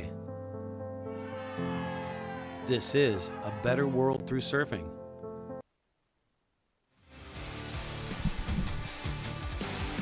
Welcome back to Rio. This is the ISA World Junior Surfing Championships, and we are in our Repéchage round for the boys 16 and under. Chris Cote here with Barton Lynch. And now's the time to really soak it in and enjoy what you're seeing. This is your last opportunity to watch a lot of these young surfers who have traveled so far to compete. So these are surfers that may have got third or fourth in their opening round heats, but now they have one more chance to shine. Thomas Pathané, Renato Medina, and Adilson Perez. International heat takes to the lineup. I'm Chris Cote. I'm with Barton Lynch. And I got to say, Barton, this is one of my favorite parts of this contest. Unfortunately, we do see the agony of defeat, but we also get to see the thrill of victory for a lot of these young teams. Here goes Thomas Pathané. Costa Rica. Wow. Kind of executed his will there on Renato Medina Silva, who's right behind him. That was actually Adilson on that right. So Renato got a great wave representing Chile. I mean, there's the potential for an interference of some sort there, perhaps, but it didn't look like he impeded the scoring potential. So I'm hopeful that they won't call it against him. He was sort of up there on different peaks.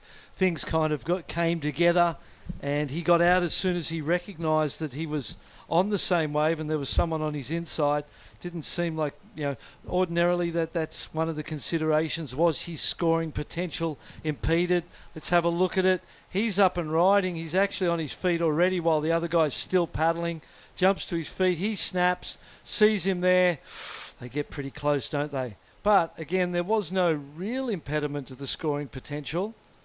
But judges will let us know. It almost looked like Adilson was being nice. I mean, he could have got up and gone left. That's a good point. But absolutely. I'm not a priority judge, thankfully. So a quick snap there from the Chilean surfer, Renato Medina Silva. Talking about Adilson Perez. There's a couple of unsung heroes right there. Let's hear it for our camera operators. This international field of experts has been right on top of the action all day long.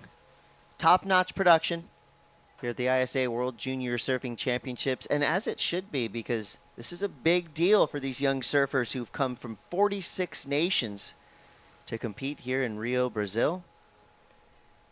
It's a great look at the competitors area. That's where people, they get their jerseys, they can kind of get warmed up in there, and then they go down to the beach and reconnect with their teams.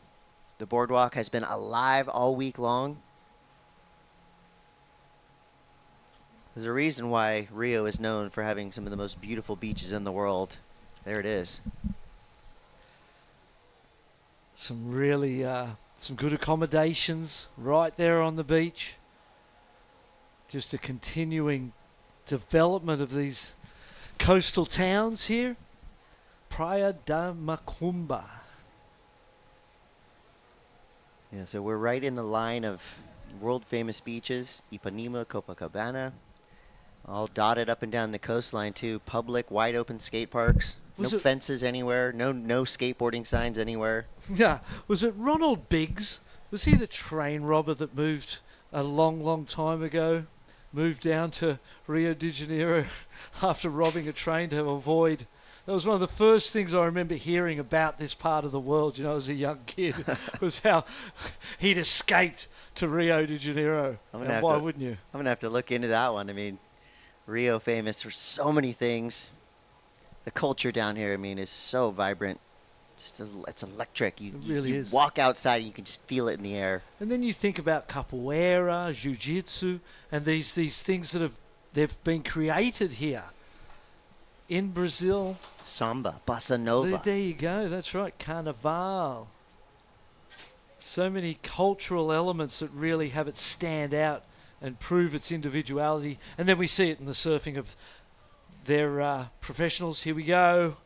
Thomas on the replay, drives off the bottom, gets a nice closeout turn. It's going to be a good score for him. Well surfed. Waiting on scores for all of the surfers to come through. The drone angles, love those drone angles. And how good a job are the drone pilots doing? Just getting us these fantastic angles. We saw the cameraman in the tower there, getting the land shots, the front-on shots. They're the shots that the judges use ordinarily, right? The judges stick with a view that is that front-on view rather than some other view that can, in a sense, pervert their idea of what has happened or what's gone on. And anytime they need to, they can go to the replay to check on what's happened. Yeah, it's been nice and clean across the board from day one. You see Renato Medina Silva. Oh, little whip of the tail there out of the top. Yeah, this is going to be the round where you're going to start to see a big difference in the rising surf nations. Adilson Perez, this kid is a great young surfer. He's from Sao Tome and Principe. He is 15 years old. He resides in a town called Praia Malau. And his favorite surf break has a pretty cool name, Voice of America, Sao Tome. Goes to school. He comes from a small fishing village. And get this. So even though he is a world away, his favorite surfer, Iago Dora. Oh, yeah? Well, Yeah. you can tell he's a stylish kid. Iago, one of the most stylish, progressive surfers in the world. I remember seeing just not so long ago, a couple of weeks or whatever it was, a clip he dropped to Instagram at the wave pool. Just doing some of the maddest, most tweaked out airs. So creative.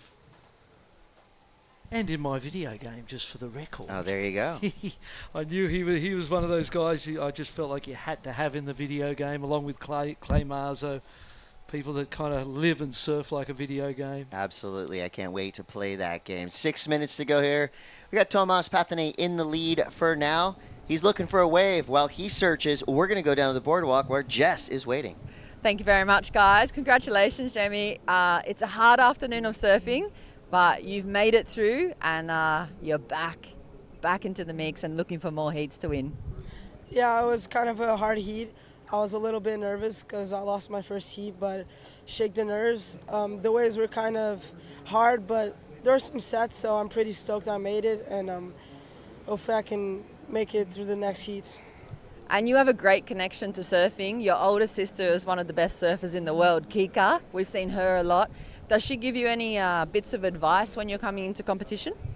Sometimes she gives. I'm not that much time with her, but I like her a lot, and when we're together, we enjoy our time. But yeah, sometimes if she's doing a contest with me, yeah. If not, not. What about for your normal life? I mean, it's not every day you get to stand here in front of an international audience and do a post-heat interview after winning your heat. You practice for surfing, but do you practice for these interviews at home in the mirror?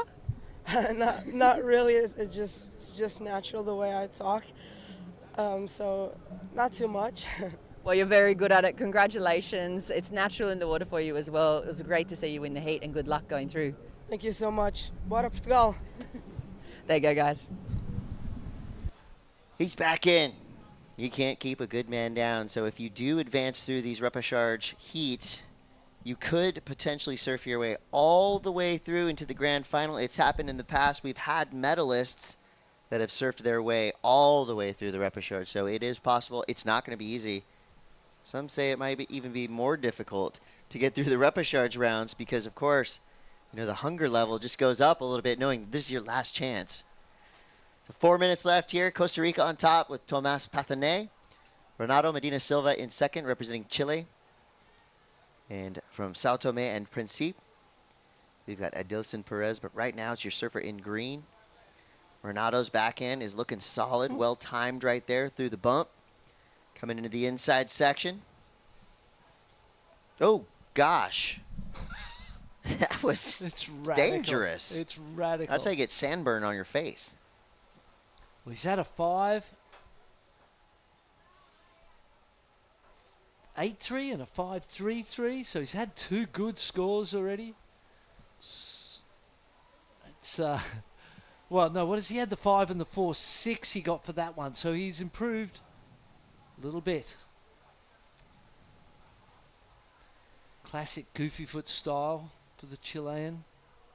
A lot of great Chilean goofy footers. I Hmm. mean, there's a lot of great goofy footers from everywhere, but I just, in the top of my mind, I remember some solid Chilean, and especially here in Brazil. footers. Here he is, Replay. Renato. First turn, wraps it back. Nice guy, that was great. Used the backwash there really to get some lift up into the lip.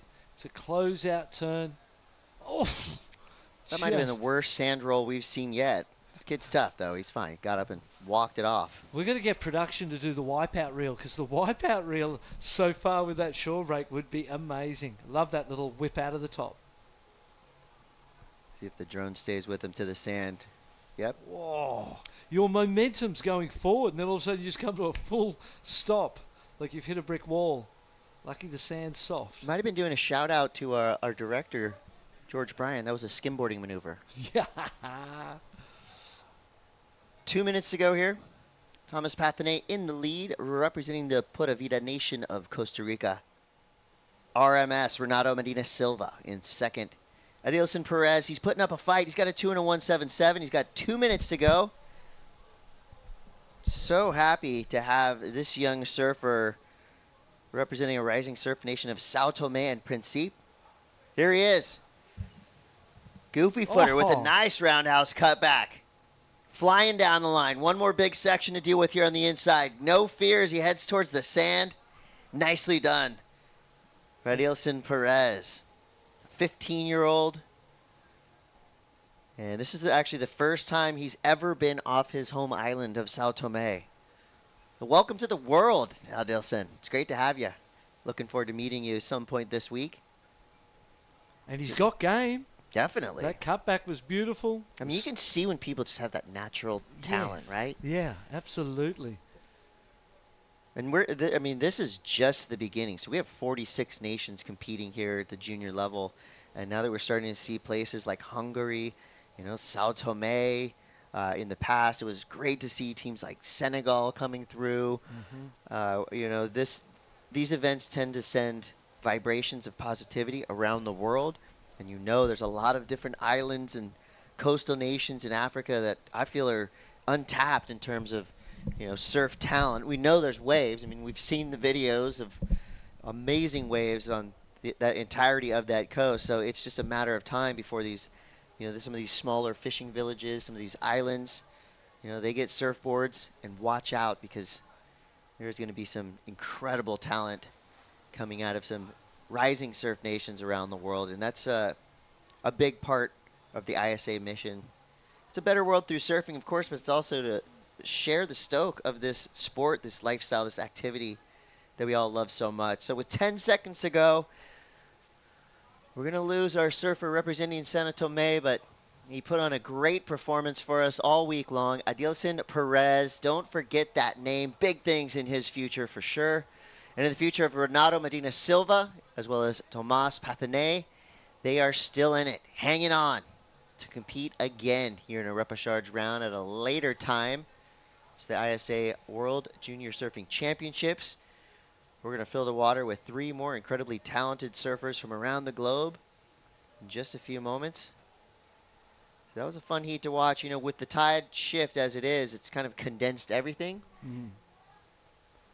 On its way out now, so it should start to spread out a little more as the afternoon goes on. Look at this, meeting new friends. Love the sportsmanship. My favorite. It's my favorite part. Adilson Perez. I want to welcome Sao Tome and Principe to competition here at the ISA World Junior Surfing Championships. And I guarantee you that's not the last we're going to see of this young surfer. He is an awesome talent. We're going to take a quick break, but we will be right back with more. Your favorite surfer could be coming up next. Stay tuned.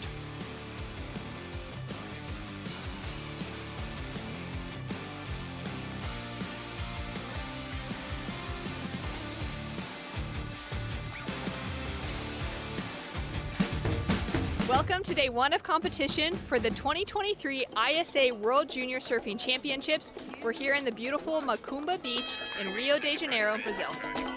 This section right here fully brings it all the way around. A lot of power, a lot of intensity. The second one has to cut it short, but look at the section that he has right here.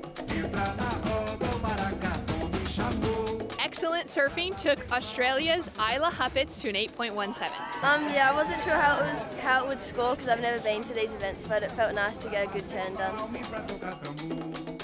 Great wave selection all the way through Yeah, the tee. snaps out of the top. Watch this next turn. Got caught for a little second there into the closeout section and just whipped it around.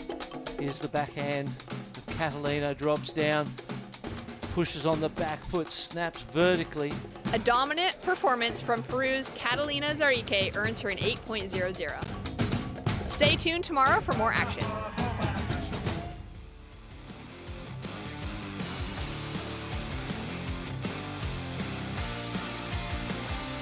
We are back live from Praia de Macumba. Chris Cote here with Barton Lynch to talk you through boys under 16 Repéchage round 1, heat 5. Sun is out. The beach is nice and relaxing. Yesterday was Sunday. It was absolutely raging down here. But as you can see now, it is just a beautiful afternoon here on the coast of Rio de Janeiro. Glad to be here. Oh, it's just a postcard. Every time I see that shot, I just love those natural features of Brazil, the big chunks of rock. It just feels prehistoric in a way. It's a wonderful thing, wonderful place. Heat 5 of the Repéchage. There's a name in there that I'm extremely surprised to see in there. Nathan Harada. Oi, amigo. David Teixeira. Yeah. Not just a local legend, a global legend. Two-time gold medalist, the ISA Para Surfing Championships. It is the best. Super rad. Shaka's all around. Yeah. Talk about an awesome ambassador for surfing for Brazil. I mean, just for aloha around the world. David he's the real deal. Super cool kid. Thanks to Foo Wax for keeping our surfers stuck to their surfboards. They've been doing it in Brazil for many, many years, but now they're global. And I feel like Foo Wax could be part of the reason why airs have become so incredible. I mean, we see guys like Italo, Felipe, Gabriel going upside down. It's almost like they're flypaper stuck to their feet. Yeah, totally. So there is the name for Canada. Nathan Harada lives here at this beach. He's Brazilian, but obviously has the Canadian connection to his father, to his family and his heritage. Surfing, he is an incredible surfer, and I can't believe he's in this Repéchage round so early. Yeah, wait till you see him ride a wave. Couple of threes already, a 3.5 and a 3.27, but I'm really surprised to see him in the Repéchage round so early in the event. I bet he's surprised too, up against Romeo Stone. And Zalan Andrefi, so our Hungarian representative. We want to welcome Team Hungary for the first time competing here in ISA junior competition. Here's Romeo on the replay, pumping and driving the board along, building speed. What's going to happen here? You get so excited when you see that speed build. Really lovely re-entry there to close out and gets a backhand whip. And looking at the quality of his surfing as well, it's hard to believe he is in this round as well. Yeah, the Repéchage rounds get wild. I mean, you've got surfers that probably felt like they were in a final in their first opening heat. And that's why we see the talent so high. Yeah. And here's your young Hungarian surfer. Oh, nice He was snap. born in Hungary. His family lives in Mexico right now. He said he's proud and humbled to represent the country of Hungary in the ISA Junior World Championship for the first time ever. He is a spirited young man. He's going to put on a show for us, for sure. he's got his work cut out for him because, as you said, Nathan Herrera, a local here, but surfing for Team Canada, knows this wave like the back of his hand. And Romeo Stone from Costa Rica, he's probably been surfing in contests since he was about 6 years old, already a vet. Ooh. And that happens to everybody. See if he's all right. Keep our eyes on him. Yeah, he's a tough kid. He's fine. It's amazing how often those close calls, and even when you think of the Olympic venue, Teahupo'o, or Pipeline, the wipeouts you see, you expect a lot more carnage than we see. Even here in the wipeouts we've seen on that shore break, it's amazing how the close calls happen and how often people just walk away or paddle away from that situation. That was one of them there for Romeo as he hit the lip and the board bounced back towards him and just got underwater in time and avoided contact with the board. So as it stands right now, Team Canada on top. Nathan Herrera lives at a beach called Resrito Beach in Rio. He's riding a Paisel board. He's a Canadian national champion for 16 and under. So he splits his time between here and Canada. And he says the Canadian team is unique, and he's stoked to have the chance to grow as an athlete and also generate a surfing storm to make some waves together with all the Canadians. So he wants Canada to rise up and hopefully get their own nickname someday. Well, it's happening. The Canadian Crushers. Yeah. It's happening right in front of our eyes, really. Some great scouting done by the management. You see the next heat. Victor Camarena from Panama getting ready. He's looking very serious. He's tapping into the zone right there. I would be intimidated if I was going out in the heat against him. There's some rock star glasses right there too. Look at that poker face. Yeah. 7:11 to go here. Nathan Herrera in the lead. Romeo Stone in second. Zalan in third for now. All surfers have at least one score of note on the board. 4.33 is the highest single wave score for now. It's Romeo Stone's last wave. And there you see the Hungarian flag in the bottom right. Flying high.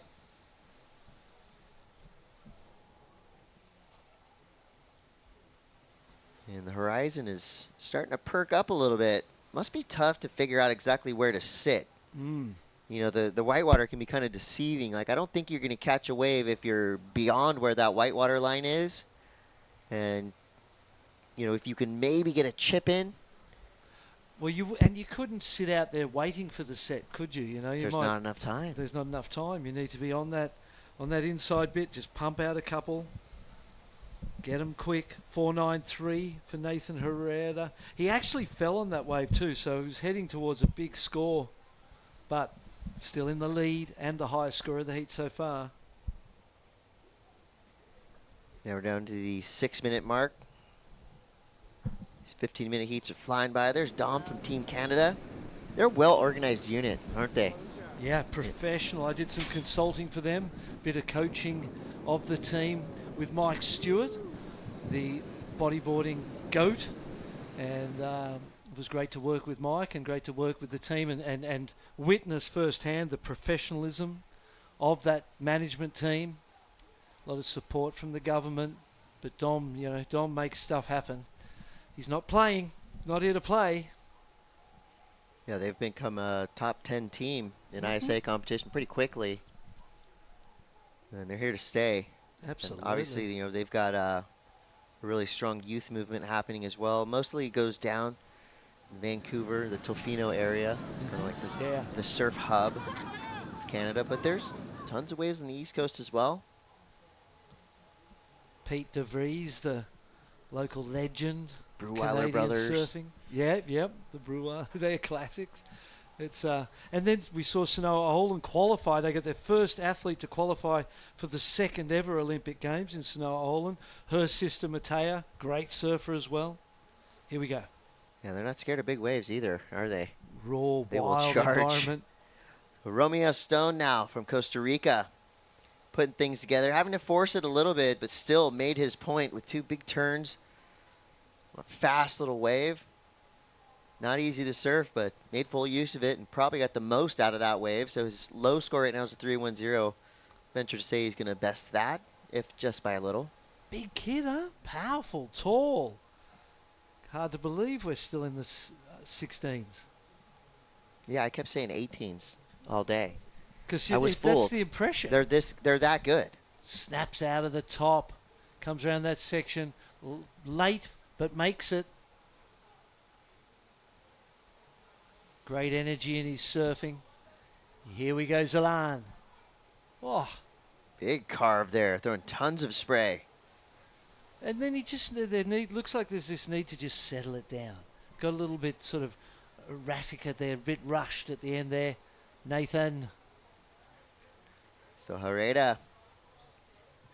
Nice little high line kind of float combo, using the wave to add some flair to what usually is a pretty benign kind of maneuver, but I think backside floaters are pretty underrated for how difficult they are and kind of dangerous, you know, when you're coming down like an airdrop like that, going backside, bad things can happen, but he was in great control there. I think I mentioned it yesterday. I tore my hamstring off the bone doing exactly that. Same thing, back foot slips off and you're stuck on the board and pop. It's definitely, you know, and that's why they occasionally get the big points when they've got those crazy airdrops in them. It's critical. It's radical. Judges like dramatic surfing. Yeah. So 2:40 to go here. We just tracked down the winner of that last heat. Standing by now with Jess Grimwood. Thank you, guys. He's been very, very busy. Tomas, you had a win in the main rounds on podium 2 in the under-18 boys. And now you've got a win today in the Repéchage and you're back into the mix. Congratulations. What have you been doing? How busy have you been in between? Thank you. Well, today it was a long day for the Costa Rica team because everybody competed twice. So I was just trying to be patient for my heat and just go and surf. So I was trying not to get worried about it and just go do what I know how to do. Well, you've done it very well. That's a great day for you. 2 wins. Right now you've got Romeo in the water for Costa Rica as well. Does it make you nervous watching your team members surf? Who, me? Yeah. Not really. I'm stoked for him that he's over there too. I just hope he passes and gets first to come here with you. Great. I hope he comes up here too as well. Congratulations. A huge day of competition for you, but you are looking very calm and confident. Well done. Thank you so much. Thank you, guys. Thank you, Jess. We had to wait for it a minute, but it was worth it. Well-spoken young man right there. 1:15 to go. Romeo Stone now in the lead with a 6.33 and a 4.33. Nathan Herrera, Team Canada, hanging on to second place. 4.93 and a 4.07. Zalan from Hungary. He's hanging tough. He's got a 2.5 and a 2.07 with just under a minute to go. Got the teams on the beach enjoying what's about to be golden hour here. It's 3:40 local time here in Rio. If you're just waking up anywhere else in the world, welcome to day 3 of competition here at the ISA World Junior Surfing Championships. Here we go, green, Romeo. Some action there. Inside of 30 seconds. And we want to give a lot of credit to Zalan, coming all the way from Hungary to compete for the first time ever here at the ISA World Junior Surfing Championships. We're so glad to have him. That's another surfer I have on my list. I got to go meet this kid. You can just tell he's an awesome individual, and I love that his team has been down there. It's a small team, but they're big in support. They've been here all day long. And they're pioneers. They're pioneering surfing in Hungary and bringing it to the international stage. They're going to go home heroes. Yeah, it's a big deal. Good on them. And congratulations to Romeo and Nathan. 2 Titans in the Repéchage round. We're going to take a real quick break, but we will be back with more action from the ISA World Junior Surfing Championships. Don't go anywhere. The action continues after these brief messages.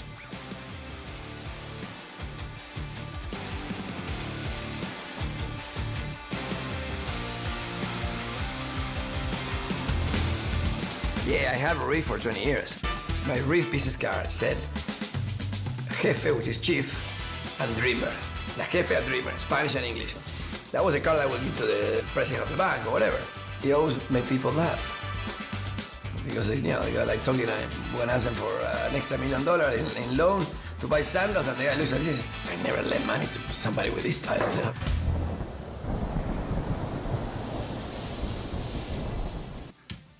I was a good student.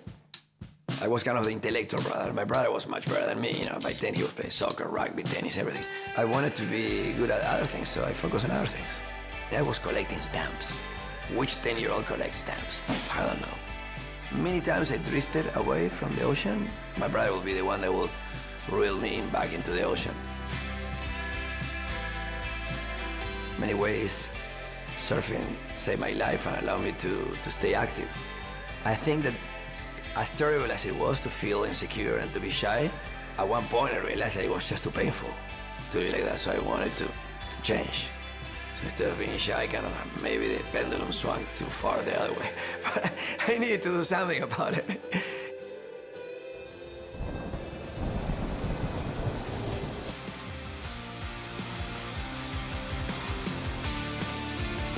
Welcome back from wherever you are joining us in the world. We are live from Rio. We've got Reen Bowden Inuit from England, Victor Camarena from Panama, and Fraser Brown from Team Scotland of Chris Cote. And here with Shannon Hughes, we're excited to bring you this Repéchage Round 1, Heat 6. So your boys 16 and under division. 46 nations started this journey with us just a few days ago. And some of these surfers are fighting their way back to the main rounds. We've seen it happen time and time again, year after year. Who is going to provide the Cinderella story for us this year? Could be one of the surfers we have in the lineup right now. It certainly could be. We've seen plenty of times in ISA history where surfers get relegated to the Repéchage after their first heat, right? Bomb out, third or fourth. Then they battle their way back into that gold medal conversation. So it could happen once again. That was a good-looking wave from that first attempt. Just hucked it up in there for Victor. Scores to come now. So we got to see that replay. 15 minutes seems to be going a little bit slower now that we've only got the 3 surfers in the water in the Repéchage rounds. Nicer for them, Manuel, to feel like it's a little more spaced out. Yeah, just a little more room to work. Nice snap there under duress for Victor Camarena. You know, for every heat, right, you got to just wipe the board clean, right? Whatever happened to you in your previous heat, you can learn from that, of course, but when you go out into this heat, you got to take it exactly like it's your first heat of the event. Go out there with a plan, stick to that plan if you can, and if you can't, throw something at the wall and see what happens. These are the heats and the rounds where we do see kind of miraculous things go down. Surfers maybe with not a lot of experience just rising to the occasion. So with 11 minutes and 13 seconds to go, still plenty of waves out there. Looks like the tide may have, or the wind may have chilled out just a little bit. Yeah, there's a nice breeze blowing outside, keeping the temperature a little bit cooler as well for all the teams that are down there. Thinking of being an athlete, you know, someone surfing on for whatever team, Panama, say, for Victor. He's been supporting his crew throughout the day. There's 4 different divisions, different age categories, different genders, so you're supporting a lot of other competitors on your team.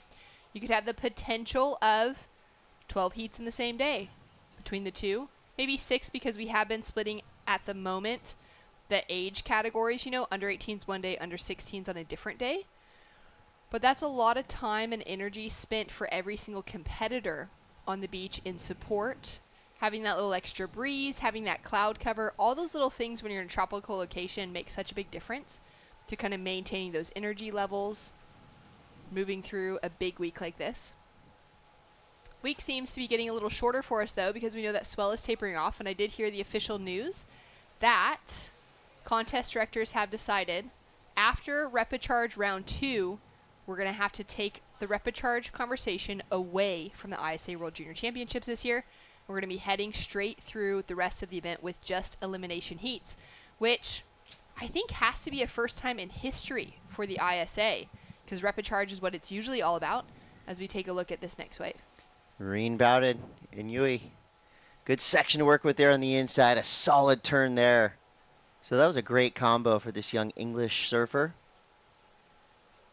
Victor Camarena is well into the lead for now with a 9-point total. So Panama has to be feeling good about what Victor's doing right now. You know, the more members of your team getting deeper into this contest, the more chance you have of potentially getting an overall team medal. I mean, in the past, right, it's the big five: USA, Australia, Brazil, Japan, France, always in the conversation.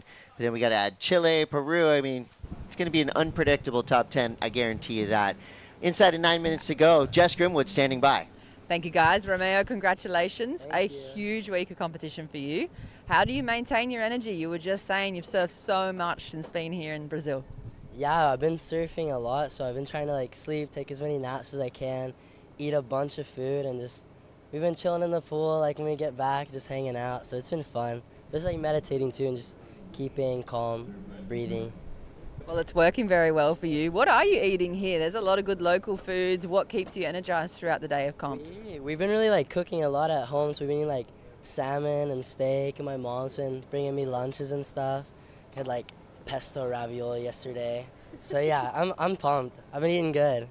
Yeah, I've been eating well. Oh yeah. And what about, tell us about the special stone you have around your neck. Maybe This is an emerald that my mom got in Colombia. She's a jewelry designer, so we went to Bogota and we're doing like a lot. She has like a bunch of cool stuff. It's gemstones jewelry, so I like always wear it. It's like good luck. It is very good luck. It looks great. It's great luck. Would you like to shout out? I'm sure you got plenty of family and friends tuning in. Bueno, quiero decir gracias a todos en el equipo, a los coaches y también a mi coach en casa. Y bueno, todos los que me ayudaron en este proceso grande de mi surf. Y sí, pura vida, gracias a Nosara, mi pueblo, y todo bien. Gracias. Beautiful energy. Congratulations for yourself and Costa Rica. There you go, guys. Romeo. I want to be on the Romeo program. Naps, eating, jewelry designed by his own mom. He might be on my list of new favorite surfers.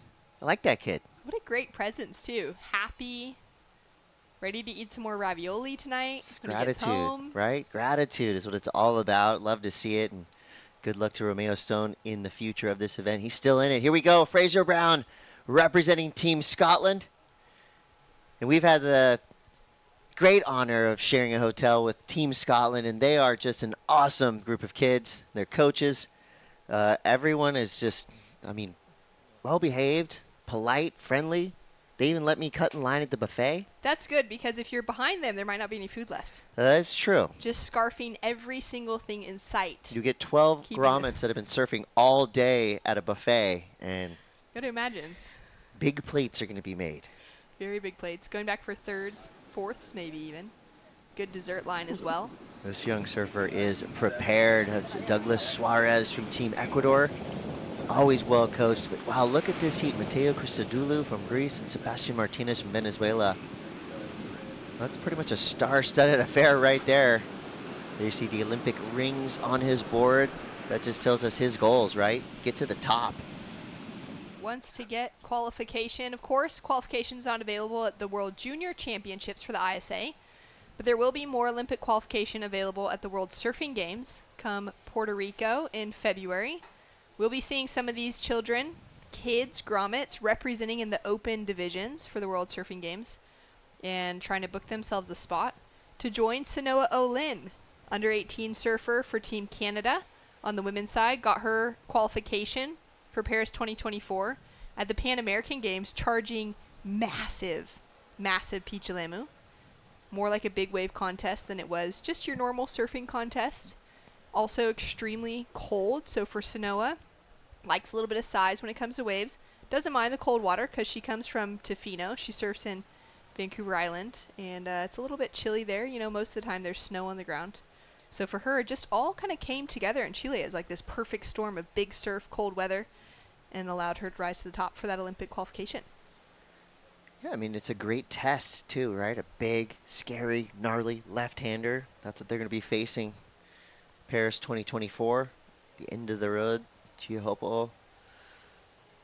I mean, the excitement is already building, that's for sure, on a global scale.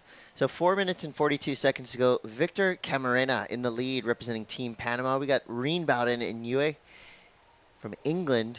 It's second. Fraser Brown, Team Scotland. He just put up a 0.5. He had a good high line. He was going real fast down the line, but the wave kind of let him down, closed out around him. He had a pretty radical wipeout, but he gathered himself and got right back out into the takeoff zone. I like that he's just going to go far out. He's going to try to pick off one of these bigger set waves. You see Victor duck diving right there, so all 4 of our surfers having to navigate through a wide open playing field here. 4 minutes remaining, and the moment Victor's in a great position with that 5.67 was his opening ride, so it did really well to set him up. We saw it was that one big forehand snap in a solid section. Caught it on the replay when we came back from commercial break. Then there's the 3.33 that he backed it up with. He's been quiet since then. For Reen, that 4.67 took a while to find. It was his 3rd wave out of England, and he's able to keep himself in that advancing position. The 4.67, alongside the strength of a near 2 for his backup score, has put Fraser Brown in a complicated situation, because at this stage he only has the one takeoff, a 0.5, in, you know, roughly 12 minutes of surfing, and he's looking for a near 6 to put himself into that better position. Under 3rd priority, so he can kind of paddle for any of those little bumps that come up. It's from Lossiemouth in Scotland. In the summer holidays, he works at local surf school in the northeast of Scotland, where he lives. Taking off on this wave now. Nice little carving turn right there. The wave kind of dissipates, but you can tell he's got a good, clean style. He's probably really stoked to be in board shorts. I don't think that happens very often in Scotland. So true. He'd definitely be coaching, spending long days in the summer in some colder water, wearing a wetsuit. You know, 8 hours of coaching often happens on a weekend. You get tourists coming in. You get kids that want to learn how to surf. The whole environment of, I think, surf coaching and that level, that sort of beginner level, is something that's good for every surfer to experience. Kind of get engaged with someone that's learning how to surf for the first time. You get that excitement level. But you also get to kind of feel what it's like to have to explain quite a complicated sport to somebody in layman's terms. Getting them to synchronize a board, their body, and a moving ocean all together for the first time is a pretty big challenge if you're not, you know, a kid learning how to surf specifically. Yeah, here we go again. We get to see his backhand in action. So again, the waves right now are very difficult to surf. You can see all the chunks and bumps coming up the face, but, you know, to your point, you're exactly right. Teaching someone to do something, especially something like surfing, is going to make you better, right? Because you go over the basics time and time again, and they're just embedded in you.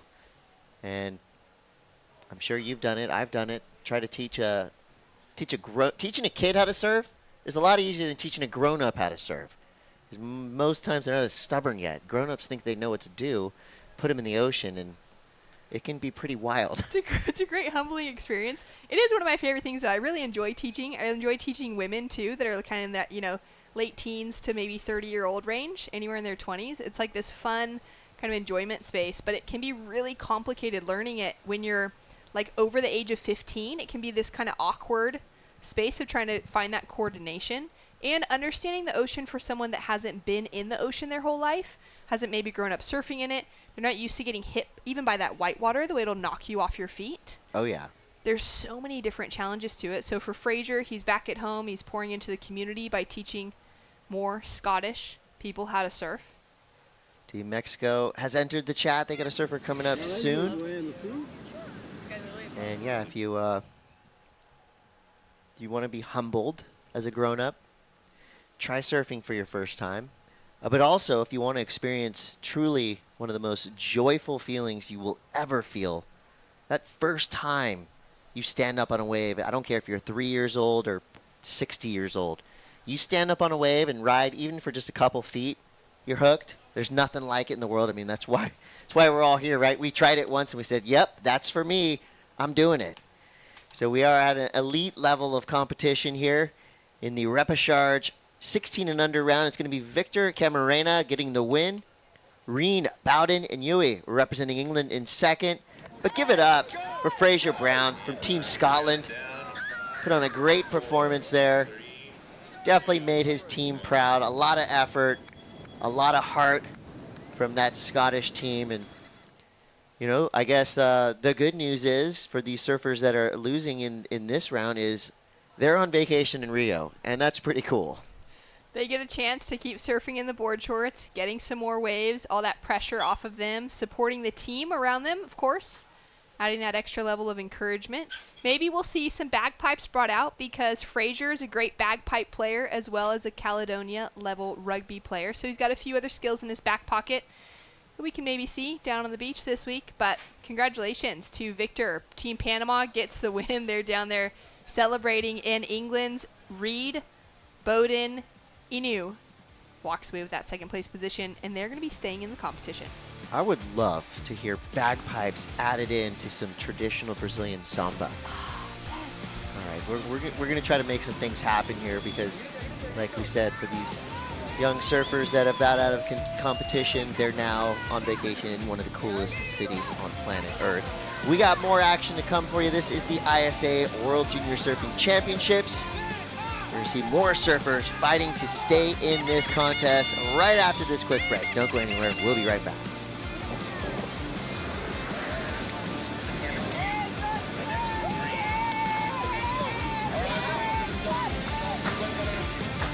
Welcome to Day 2 of competition for the 2023 ISA World Junior Surfing Championship here in Rio de Janeiro. And with the highest score of the day, Team Japan's Anon Matsuoka gets a 9.33. And this wave by Team Australia's Kira Buckpit, 8.50. Team Canada's Sanoa Olin with an 8-point ride. Yeah, I just feel like this event has taught me so much about competing, and it's really gave me the experiences to develop the surfing and the competing that I have today. So I'm just soaking it all in and grateful to be here with Team Canada, and yeah, just see all the younger kids on the team that are going to be taking over the team for the next couple years.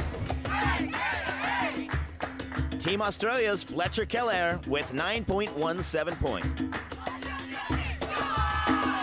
And it is for sure that he is a contender to go for the final two, Chris. Strong calm on the outside. Love the use of the rails right there from Mendoza. And as you can see right here, it gets a good click to finish too. And for our host country, Team Brazil, Ryan Kainalo with his 8-point ride. Ryan Canalo out of Brazil. That turn was searing, Bart. It's pretty special for all the team. Everybody's so happy to have this event here, and everyone is welcome for us. Join us tomorrow for more exciting action.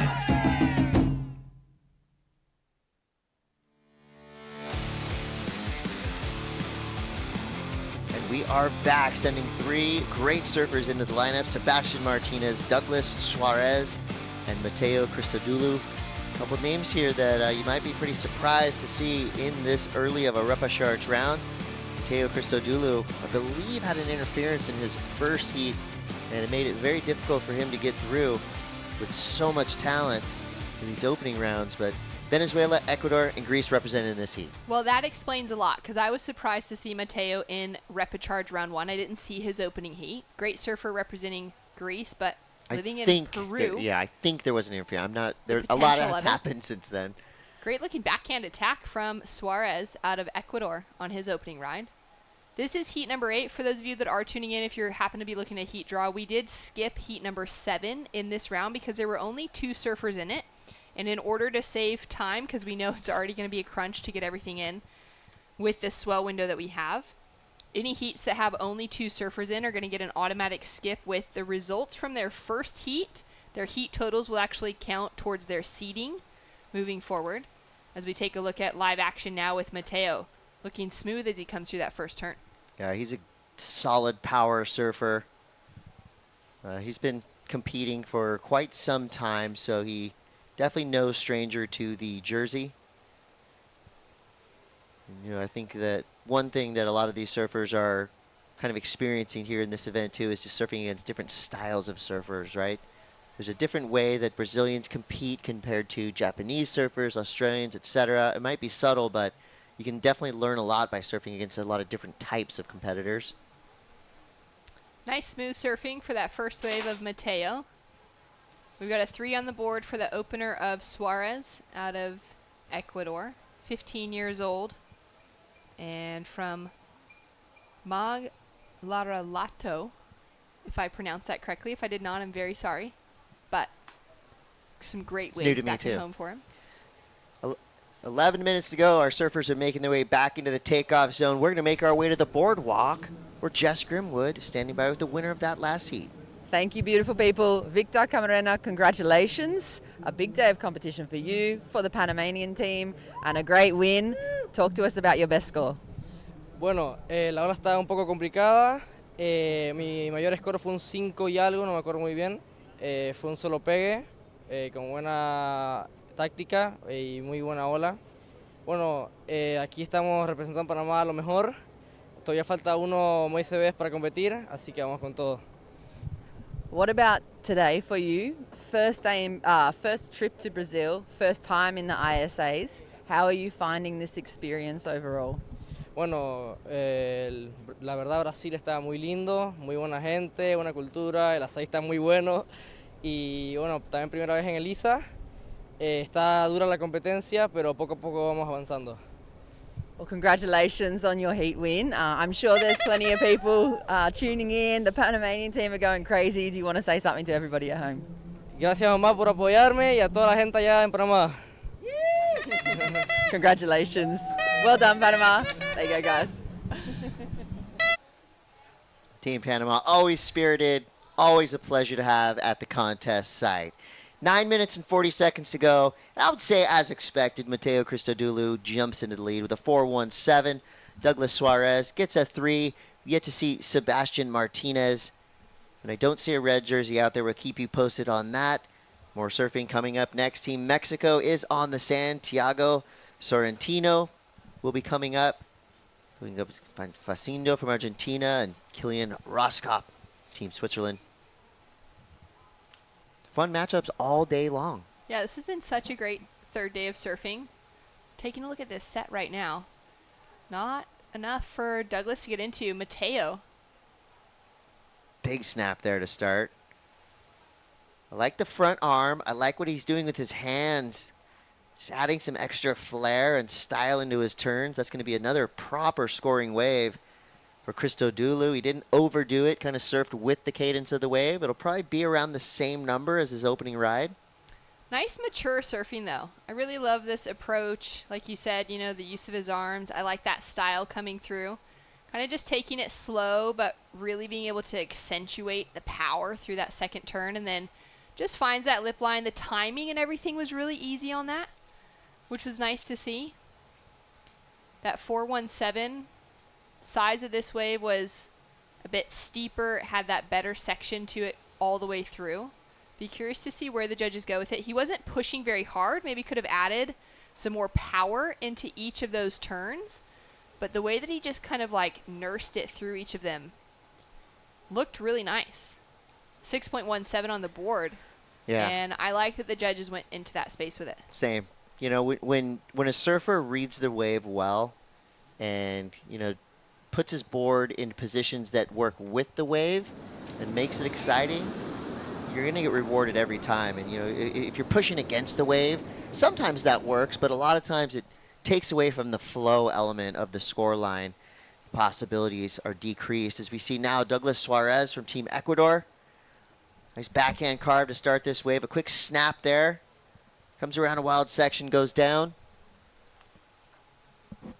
But he'll get right back out there.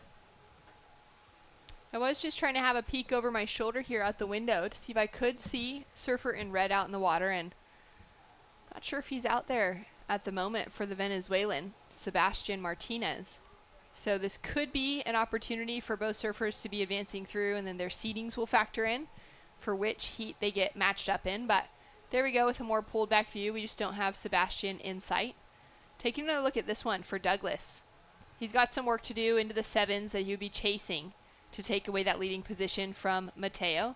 Nice opening turn, connects with the lip, puts a little bit more like pressure and power into that second turn than what we're seeing from Mateo, but doesn't have the sections or the wave quality quite.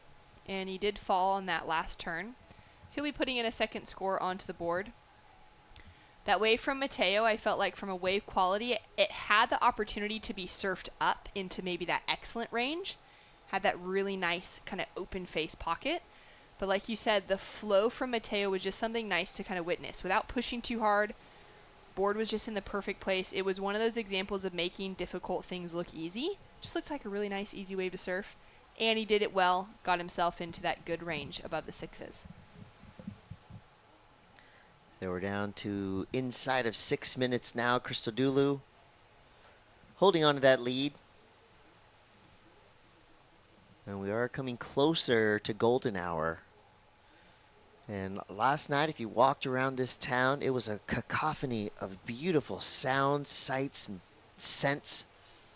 There was a barbecue on every corner, a band playing in every bar, a big football game was on, people were cheering in the streets.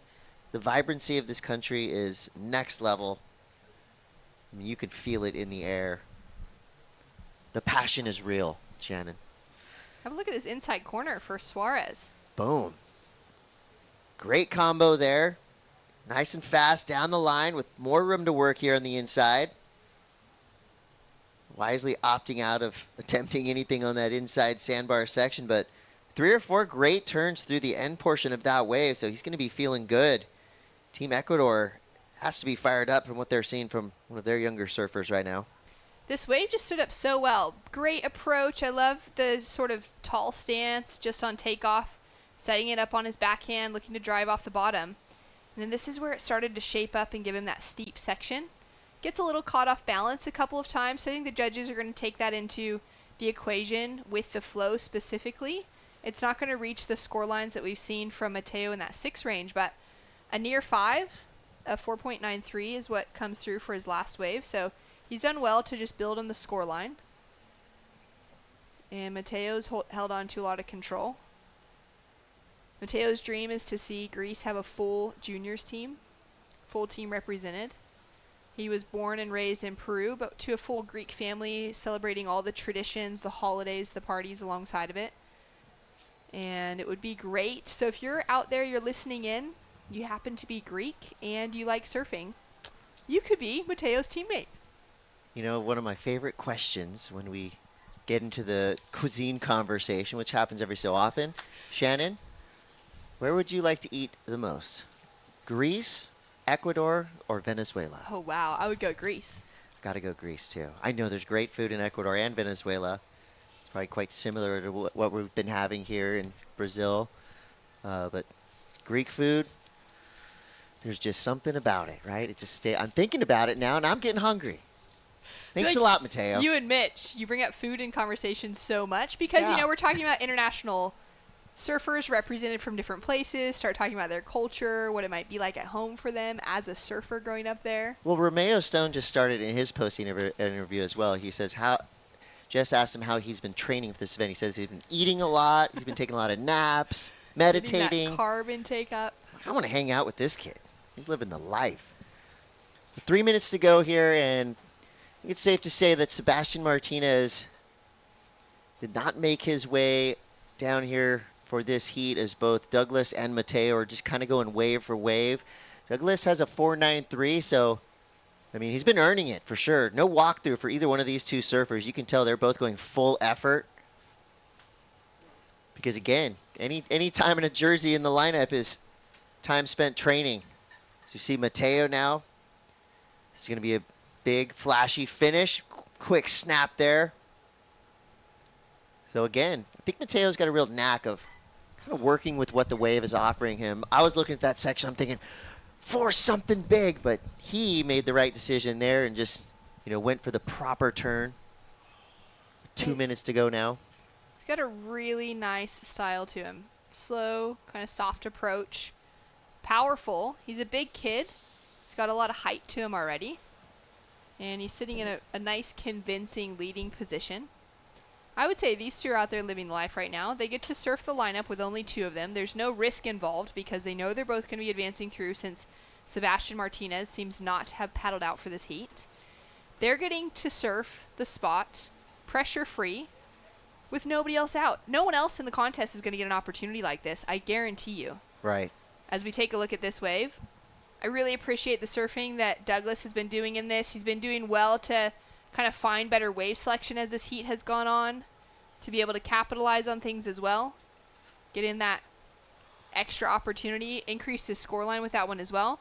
This was the first wave that kind of on takeoff, Mateo started actually pumping, and I was like, oh, he's putting a little bit more like kind of effort into this to force something, but then you saw him just kind of pull back from that as well and go for that little high line to finish, which was really nice.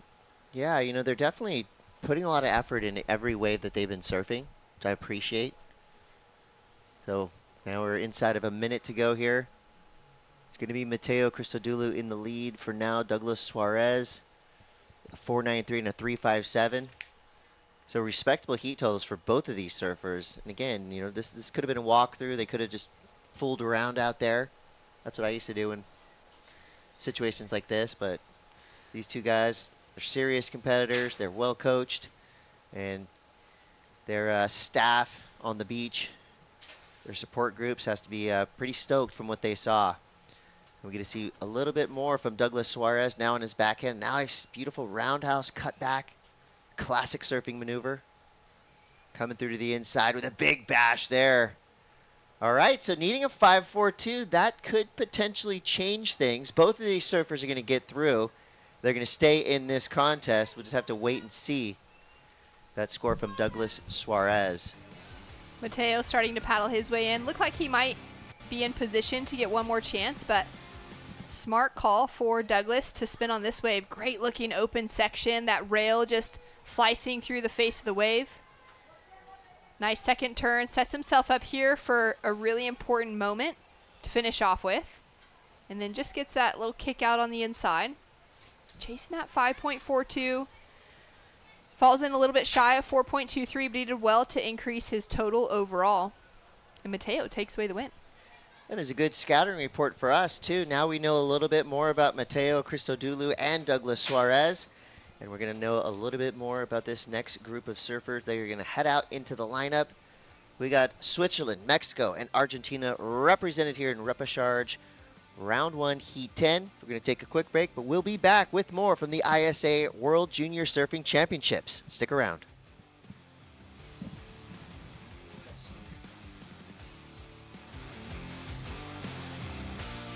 It's been 22 years thinking about this. I'm arriving in Tokyo, turn my phone on, look, and it's like the waves are gonna be great on the first day, then better, and then best. So I said, somebody's looking at us. Somebody wants us to be successful.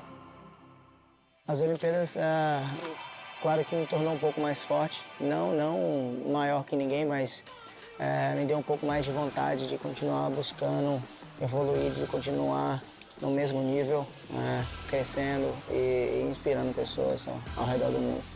I went to the Olympics with this bigger sense of like pride and purpose. It felt just really special to win the gold medal in surfing for the first time and bring it back home to Hawaii. I've never been more proud to be Hawaiian than I am in this moment. And in many ways, we gave a surfing hug to the Olympic movement.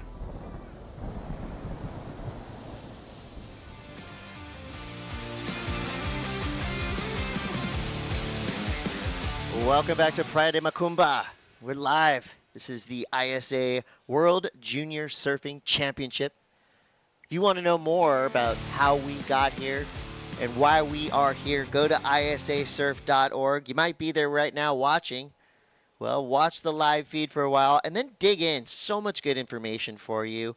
I mean, we don't know all this stuff about all these surfers. We're looking at the website just like you. So great bios from the surfers competing. I'm Chris Cote. This is Shannon Hughes. We got Killian Roscop, Thiago Sorrentino, and Facundo Ruggiero. Argentina, Mexico, and Switzerland represented in this 3-surfer heat. So remember, this is the last chance for these surfers to stay in this contest. Unfortunately, the 3rd place surfer in this heat will be out of contention, but the top 2 surfers, well, they'll still be involved in this competition. Will it be your surfer in green, Thiago? Decent start, not a great finish. Got to complete those rides because we know that at this level of competition, Facundo and Killian are great surfers themselves. So all these 3 surfers are going to have to lean on all their experience. So true. You know, I was thinking about the fact that for taking a look at this from a country's perspective, you'd assume that Mexico and Argentina are going to be, you know, the stronger surfers in the water. But nowadays, up against a country like Switzerland, traditionally, landlocked country. They got a lot of lakes. They don't have any waves, though. Now, this day and age, you're seeing so many solid surfers coming out of areas like that that are from landlocked countries. The ISAs, we're getting to see their surfing showcase. We've seen it growing, their competitive strategy growing, their overall performances, their speed, power, and flow in their surfing just becoming world class. So for Kilian, at this day and age, being from Switzerland really means nothing when it comes to, you know, the expectations of heading out in the water up against powerful surfing nations, traditionally like that of Argentina and Mexico.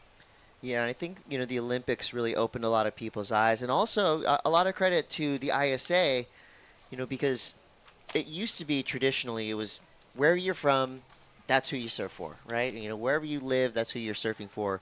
But, you know, the rules show that if you have that lineage, if you have that family history, maybe your mom is from Switzerland, you know, maybe your dad's from Brazil, but, you know, if you can prove that you have that connection to the nation that you want to surf for, that you're connected with, I mean, that's available for you. So I think that's why we're seeing such a deep field. If it was only available to surf from where you're from, you know, we would have a lot of empty teams because, you know, as we know, there's a lot of us global citizens, right? We live all over the world. So your surfer right now from Argentina, Facundo Ruggiero. Nice compact style, great finishing turn right there. I think this was the kid earlier that I may have compared to a young Kelly Slater. There we go. He's got that style when Kelly was about 13 years old as well as Kilian Roscoff now from Switzerland. A rare left-hander, not an easy wave to surf, but he's made full use of it so far. He gets to the inside section with a big bash there.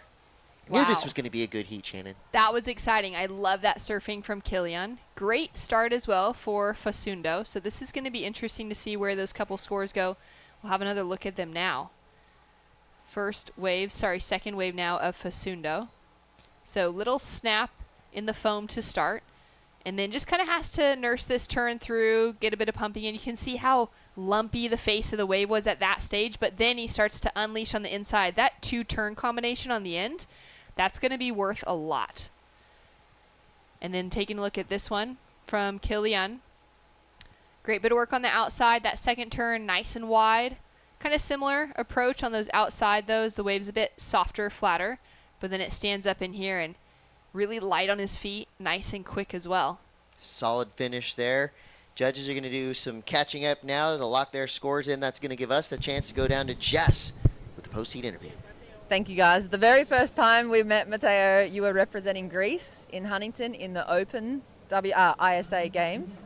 And now you're here. You've grown about 13 foot taller. You've got some new sponsors and you're representing in the juniors. Must feel good. What's been happening since then? Well, a lot of training since last year. I came here on October to train for the tournament, and I surfed a couple hits before this and happy to surf finally in decent conditions for my heat. I catched a couple of good waves and I passed at first. And you tapped into some local coaching as well. Tell us about who you've been working with here in October to prepare for the Junior Championships. Yeah, actually, I'm now training with my coach, Sebastián Alarcón, and on October, I came here to train with Salvador Lamas, Brazilian coach, a local here, and he gave me very good training for the competition. What about, you've been practicing some Greek, obviously you represent the team. Is it now the time to try it on the post-heat interview? I think so. Well, Evgaristo sus mestirizum que ya tiene la regamoto. Congratulations, Matteo. It's an absolute pleasure to see you again. You're absolutely ripping and it's great to see you progressing through. Well done. Thank you, Jess. See you. Thank you, guys. Great kid right there. And it's nice to see more and more of him. And, you know, again, one of my favorite parts of coming and working at these ISA events is getting to know some of these young surfers. And, you know, even if they're not going to make the championship tour someday, it's just really fun to watch them develop their skills and, you know, to get involved at an international competition level. And, you know, they bring a lot of joy and stoke around the world with them. And I say that about every team. And then you have guys throwing hammers like that. That was a solid wave. That was like a little Tyler Wright-esque, that first turn with the like kind of half layback. As we take a look at Killian on his forehand. We didn't get to see this wave yet, so just watching him come through to the inside. Nice and controlled. Has to kick or kind of cut his turn around Tiago on the paddle back out. Tiago's score comes through as a 6.33. It was a really solid combo. You know the layback that Tyler Wright does? Oh, yeah. So famous for it. Just that moment in the style that Tiago had that made me think of her. So he's now into that leading position. Killian with that 4 for his last wave. This is going to be a really tight heat. It's going to be questionable on who's advancing through. And in tight heats like this, it's like maybe it's the better way to go out. You know, if you're that bottom surfer, but everyone's been dropping big scores, yourself included, then at least there's been this really solid run for each surfer. Rather than feeling like you got out there and you never had the opportunity, whether it was that you couldn't find any waves, your heat goes flat, you know, your equipment's not feeling like it's good under your feet. When you're just able to have a good heat and you still lose, then you can kind of hold your head a little higher still. You know, even the best batters strike out every once in a while. So I think that the term lose and learn, you know, it's not the ideal way to learn, but you're going to learn a lot just by putting yourself out there and competing. Here we go, Facundo Ruggiero from Argentina. Big blast right there on the end of that wave. Nice deep bottom turn, straight into a backside floater. Can he ride out of it? I mean, close enough. That was some elite level, high performance surfing from this youngster representing Argentina. That was a great wave. I mean, this is a really hard wave to surf, and he ripped the guts out of it. Yeah, it just sets himself up from that first section, and then it kind of hits that little staircase and smashes that oncoming section, then redirects on his backhand. That was so challenging with the backwash, the lift that it gave him, and to land back down. Now, did he ride out of it complete? Did he actually have some momentum moving forward? Questionable. I don't think it's going to be complete, but we'll see from the judges what they say as we see our surfer in green up and riding now. Yeah, Tiago Sarantino representing Team Mexico. They always come through with a power pack team. Right behind him, Kilian Roscoff up and out real quick. So with 4 minutes and 15 seconds to go, Tiago's in the lead for now. We're still waiting for that last score to come through for Ruggiero. We don't think the last maneuver was a make, but what he did before that was really impactful and really cool looking. Speed, power, flow. Let's give him the score. That was sick. I mean, him charging that final section. Yeah, and I know you don't use that word lightly. I If you don't. say something is sick, it's sick. It's really, really sick. 3:45 to go. The judges agree with both of us. Score comes through. 4.67 and a 3.57. Ruggiero now from Argentina is in second place. Team Switzerland has some catching up to do with a pair of 4s. Tiago sitting on the highest single wave score for now, a 6.33. He's looking to get rid of a 2.23. Scores to drop for Tiago. I've got a question for you. We've got a moment to talk about it. Thinking about the fact that we have Oscar Chu, who was in the conversation for Team Ireland, loves playing music, producing some music. Okay. We've got we've got Fraser Brown from Scotland, bagpipe player. Okay. The three of you create a band. Mm-hmm. What do you call it? Ooh. What's the kid from Scotland's name again? Fraser Brown and Brown. Oscar Chu and Okay. Chris Cote. Those are all good names, band names. We're going to go Fraser Brown Cote experiment. And you can be our manager. Oh, but Oscar Chu has to have his name in there. So Fraser Chu Cote. Oh, okay, yeah. Fraser Chu Cote. Or Chu Experiment. Fraser Cote. There we go. They Chu can Fra- pick. Oh, that's good. They can pick. So we have bagpipes. We got a kind of a DJ producer. What are you and bringing to the table? I mean, I guess I'll just That's the be a question. dancer or singer. I don't know. We're going to have to figure it out. We'll get the Definitely band background together. dancer. I'm sure there's a lot of other young athletes in this draw still that have some musical chops. You know, that's a big hobby that I keep seeing in a lot of the bios. I see a lot of skateboarding. I see a lot of fishing, spear fishing, you know, aquatic stuff, and a lot of other sports, football, basketball. There's going to be some lay days by the end of this event because the forecast is just dropping off so much. We're not going to see any of that white water around the rock. How's this view? Looks like we're looking at a seashell. It's so cool. This place really is a wonder of the world. Everywhere you look, there's something cool to see. I'm mesmerized right now. I'm just gonna take a minute here, Shannon. I know, this is beautiful. What a way to spend our day. So, only a minute 30 seconds left on this clock, but with a week ahead of us still here and some downtime, you could have a pretty good band going. Full of Groms from all around the world by the time you leave here. All right. It's on. Challenge accepted from you? Yes. Shake? And I actually have a place to play. I was invited to a little spot, kind of a surf club around the corner that it's called Small Riders Surf, smallriders.surf on Instagram. And there was a samba band there last night that was going off. I couldn't believe it. I was blown away. And the band was called Roda de Samba and Feijoada. And check them out on Instagram if you're in the Rio area. If you're in this zone, that's the place to be, apparently. I was there. Made me feel pretty cool. 30 seconds left. Thiago Sorrentino from Team Mexico. Looks like he's on his way to a victory. And for Rogerio from Team Argentina, it was that last wave, just that full effort that he put into it that got him into second place. And with 15 seconds left, Kilian Rosskopf needs a 4.25. Looking at 5, 4, 3, 2, 1. Does he get up in time? Can be deceiving, the clock we have on the top of our screen, as opposed to what they're hearing in the water. So we're going to leave that one up to the judges. Seems to be about a 10-second delay. So I'm going to say this is going to count. We'll see where it comes through on the scoreboard specifically. Yeah, we see the little judges' wheel spinning. Now, Kilian, I mean, this was going to be a tough heat. It's so tight between the heat totals of first and second, both in that 8-point range right now. Sorry, of second and third specifically. And not much more dividing that leading position either. Kilian, born in Switzerland, but was raised on the north shore of Oahu, Sunset Beach. So he's grown up surfing. He's been in the water for a long, long time.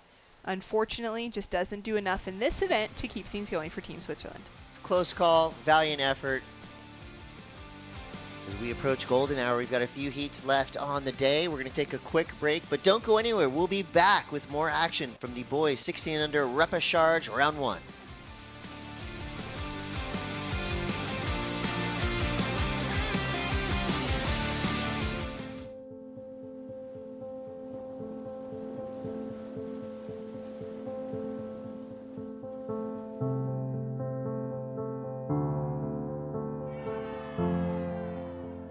There's something profoundly spiritual about riding waves.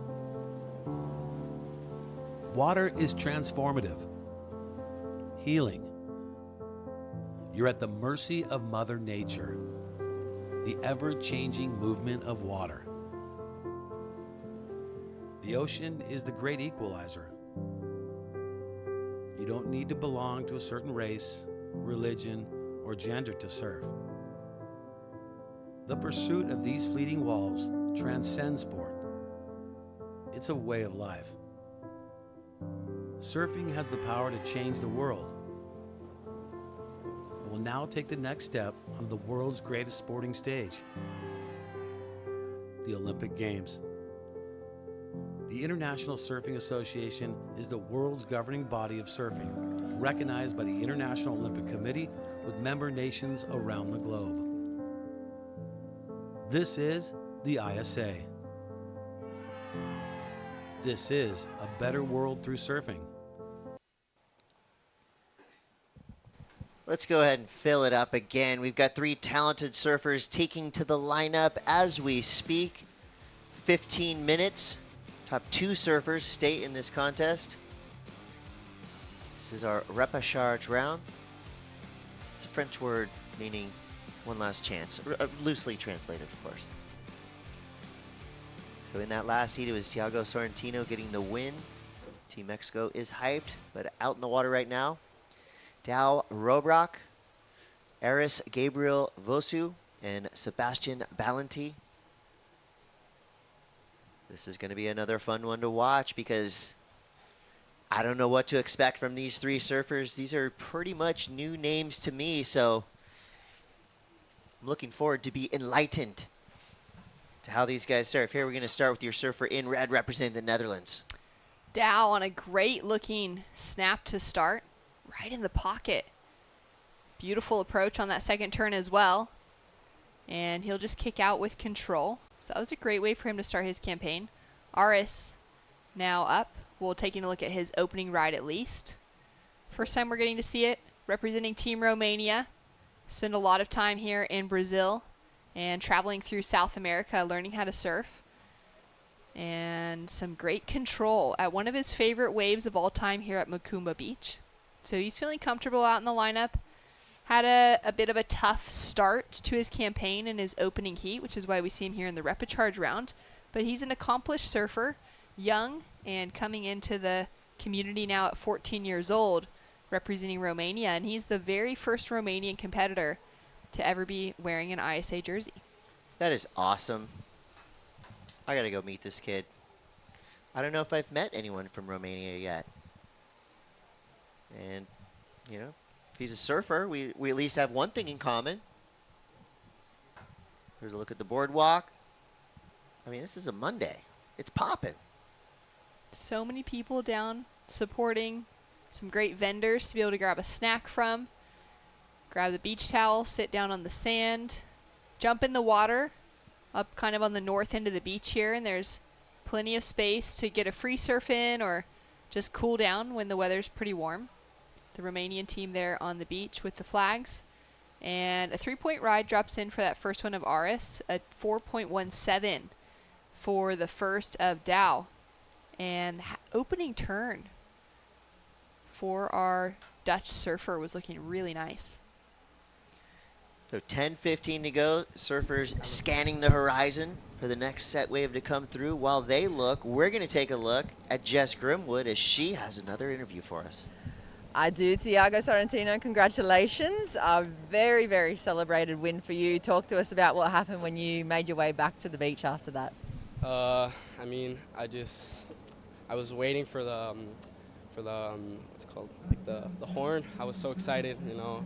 It's been my dream to compete here since I started surfing, and I mean, I'm just so excited and I'm so thankful for the waves, for my family, for my teammates, everything. Thank you so much. It's so incredible.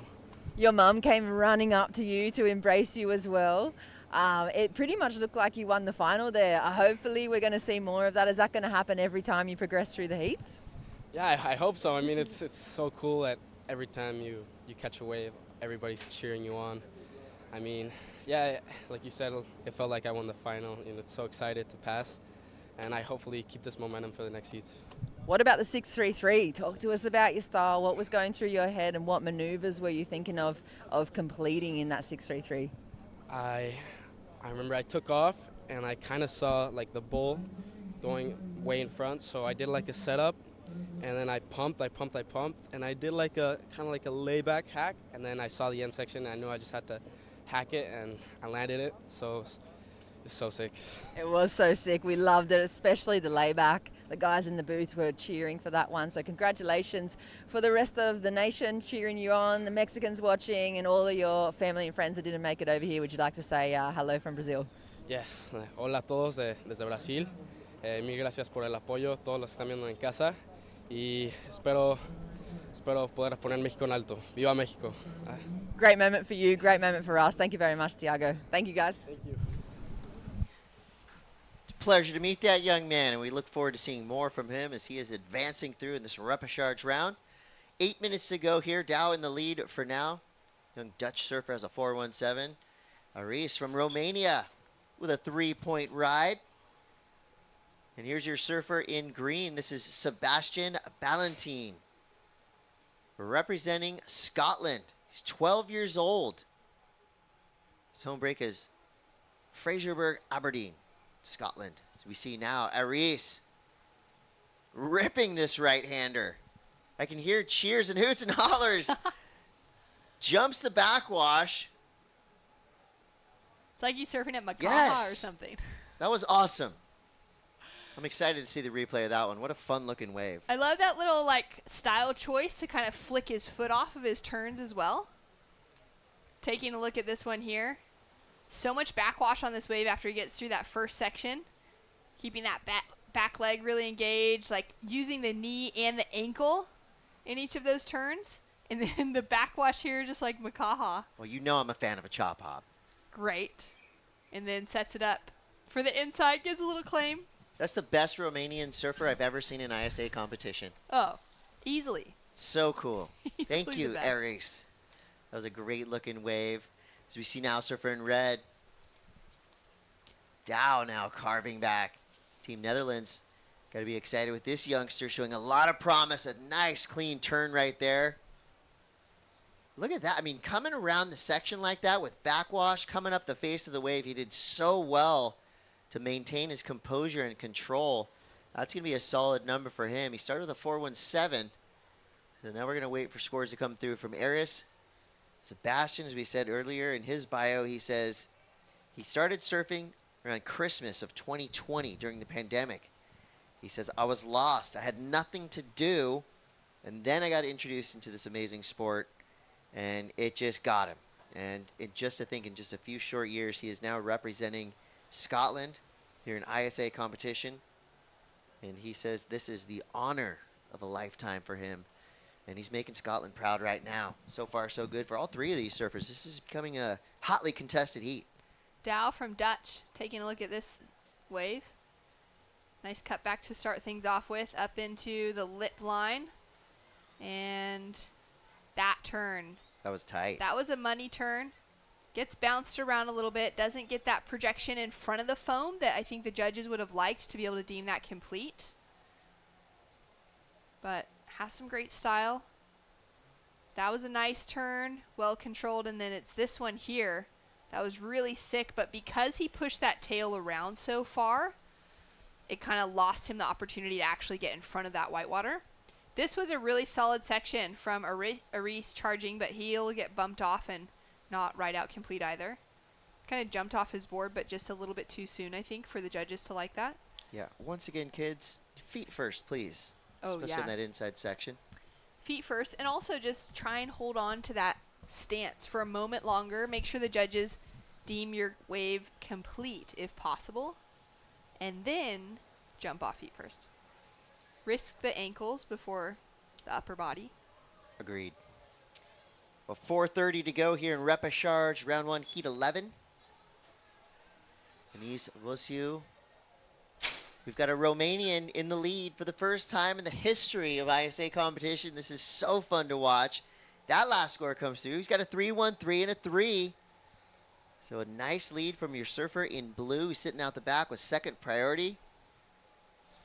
Surfer in green is in that top priority spot for now with a 2.07. Dow in red. Well, that thing just switched pretty quick there. Dow's last wave came through a 4.90 paired with a 4.17. Dow now is in that top spot. Just jumped it, put himself into that leading spot, our Dutch competitor. Team's feeling stoked on the beach, and having, at this stage, in the Repéchage round specifically, first Repéchage round, having that 8 to maybe 10 point heat total is a good space to be sitting in. It's been challenging to see, you know, more than 2 surfers above that 8-point ride, or that 8-point total, sort of. And so for him to be sitting on a 9-point heat total right now, that's a good position to be in. 5, nearly a 6-point requirement essentially on our second place surfer, and then that 4-point requirement on Sebastian. I love that story about him learning how to surf in COVID, because there's thousands of other people around the world that have a similar story where they finally had some time off, maybe some more time at home from their typical work schedules, their travel schedules, and they were able to learn how to surf for the first time. But not very many of them, very few in the world, I would say. Maybe Sebastian's the only one who was then able to turn that new hobby being learned into being one of the best surfers in his nation. Some people baked bread. I baked a lot of bread. We ate a lot of bread in our household. And we There's surfed. Team Romania right there. Love to see it. So far, their surfer is doing well, hanging in there in second place. Remember, top 2 surfers out of this Repéchage heat will continue on in competition. Third place surfer will be out, but the good news is they'll be on vacation in Rio. And I think that's a place where a lot of people around the world would love to be in that situation. Not only did you get to represent your nation in this high-level competition, but also you get to see one of the coolest cultures in the world. Rio is a city that offers everything. It's almost overwhelming, the amount of fun things you can get into. I would venture to say it is overwhelming. Just like it has been seeing Aris surf out here. A little overwhelmed himself, going hard on that first turn. Yeah, that was solid effort there. I'm really liking his style. Look at that, no worries. Gets right back around. Quick snap there. His low score is a 3. So he'll probably have to find a little bit better of a wave if he wants to get something above that 3. His high score right now is a 3-1-3. Looks towards the beach, towards his pit crew on the sand. They're probably just saying, get back out there, get another wave. It's the simplest coaching thing to do, right? Just point back out. Just point, go. Well, here we go. This could be a wave that makes a difference for Sebastian.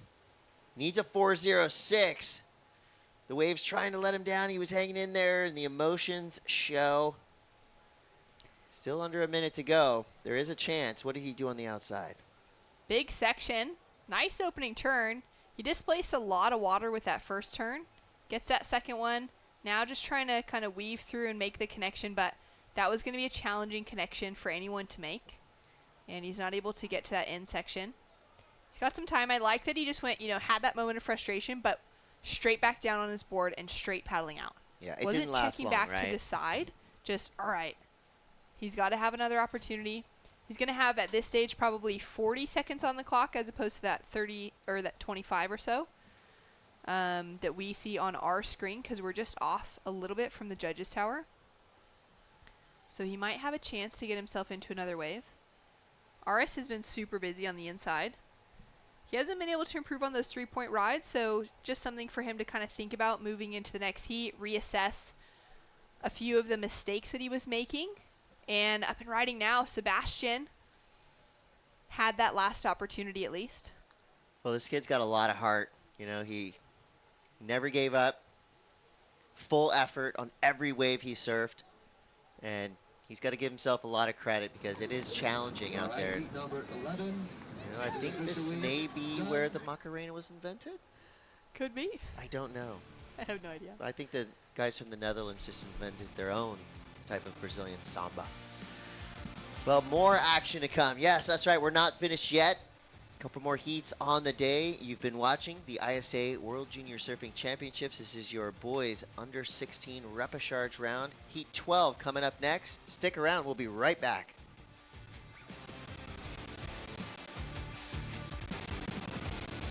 Different day. We're going to Teahupo'o. It's like we all went, oh my God, what an amazing idea.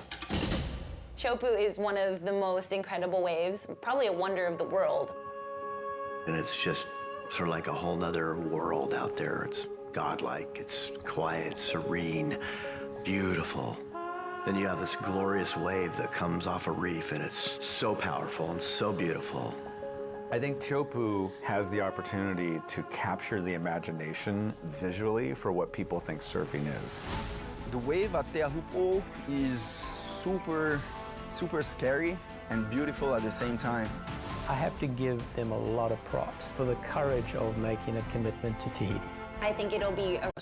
Finn Gillespie, Kai Wolfsbeck, and Ralph Gooding heading out into what may be the last heat of the day. I'm Chris Cote. This is Shannon Hughes. Shannon, the ISA is much more than just a surfing competition, truly committed to making this world a better place through surfing, and part of that is the scholarships that the ISA provides for some up-and-coming surfers from around the world. And as we talk about that, Finn Gillespie goes out there and goes off on his first wave. That was a wake-up call right there. And here we go. This is Rafe from Barbados. Nice looking start for that opening turn. Sets himself up now for this inside section, which he's able to finish off. Nothing too explosive, but he gets the job done for a completed opening wave. Kai for Team Netherlands. Wow, I loved that combination. That was smooth. It was right on rail. Had a lot of speed flowing through it. Into some live action. Whoa. Sparky. So Finn Gillespie now from Team England, surfing really well. You know, this is kind of the wake-up calls that you get. These Repéchage rounds are packed with talented surfers. I mean, they may have just made one small mistake in their opening round heat and found themselves here, and this is where the hunger level really rises. I mean, Finn is looking like he could be a standout all the way to finals day. Yeah, his last 2 end sections have been really challenging to make, and he's gotten there. Taking a look at this one once again. Heavy section. He's a bit late to it, but he's able to just place that board kind of perfectly for the lip line to catch it and whip it back down under his feet in time. Uses the momentum of that lip line to just get it back underneath him. Those surfers making their way back into the takeoff zone. Let's go to the boardwalk. I believe Jess is standing by. A very good afternoon to you guys. Dawa, congratulations. There was some big celebrations for you after progressing on through this repechage round. Yeah, like last heat was kind of struggling, didn't make it, but now I feel better. Now I have like a nice heat and did put some scores on the board, so went much better. What about your connection to the Netherlands? How did you end up representing this country, and what is that family connection for you? Well, we have a great team, like all nice surfers, and I guess we are like getting better and better, so we're like climbing up the rankings. So yeah, and I just love the friends, and we have a really good connection. Yeah, you do. We saw the celebration dance on the beach. You haven't seen it yet, but I'm sure you can watch it in the replays. Family and friends tuning in from home as well. Would you like to say anything to them about your win today? Well, I feel much better now, so I guess I'm stoked for my next heat. Congratulations, mate. We're stoked for you too. Good luck going on through, and we can't wait to see you surf again. Thank you. Cheers, Dawa. Can't wait to see more from that young surfer. Put on a great show in that last heat. As our eyes turn now to Repéchage. Round 1, heat 12. Finn Gillespie already has a 7.50 total. But there are scores coming through for green and white. Here we go again. Finn Gillespie, I think he learned a quick lesson in his opening round in the main event that you need to get out there and get at it quick if you want to stay in this competition. Doesn't look like he's taking anything for granted right now. Well, I was just thinking the same thing, because that 7.5 heat total, it's actually just from his opening ride. So it's one score. Has him sitting on a near excellent opener. We're waiting now for more to drop in. We know he already had that other made, single re-entry. Kai up and riding. Kai Wolfsbeck. I've been impressed with the Dutch program for a couple years now. They're probably, I would say, one of the top 5 most improved teams of our entire field. And it's because of surfing like this. Great start for him out to that open face. I like this camera angle because you can see the shape of the wave a little bit better. Just the way the light reflects off of it, you can see how steep it gets through some of those sections, or actually how slopey it is instead. That was a nice finishing turn as well. You can see how much, that tail is released from the back of the wave. If those fins are actually free, if they're still kind of caught within the waves as well, which indicates that risk factor.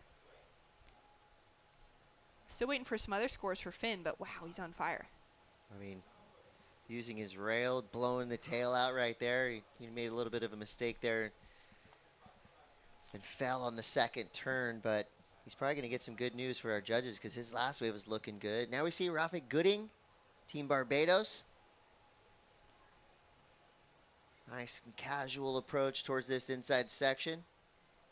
Tries to go for the quick snap there, but this wave kind of lost its energy underneath him. With 7.5 to go.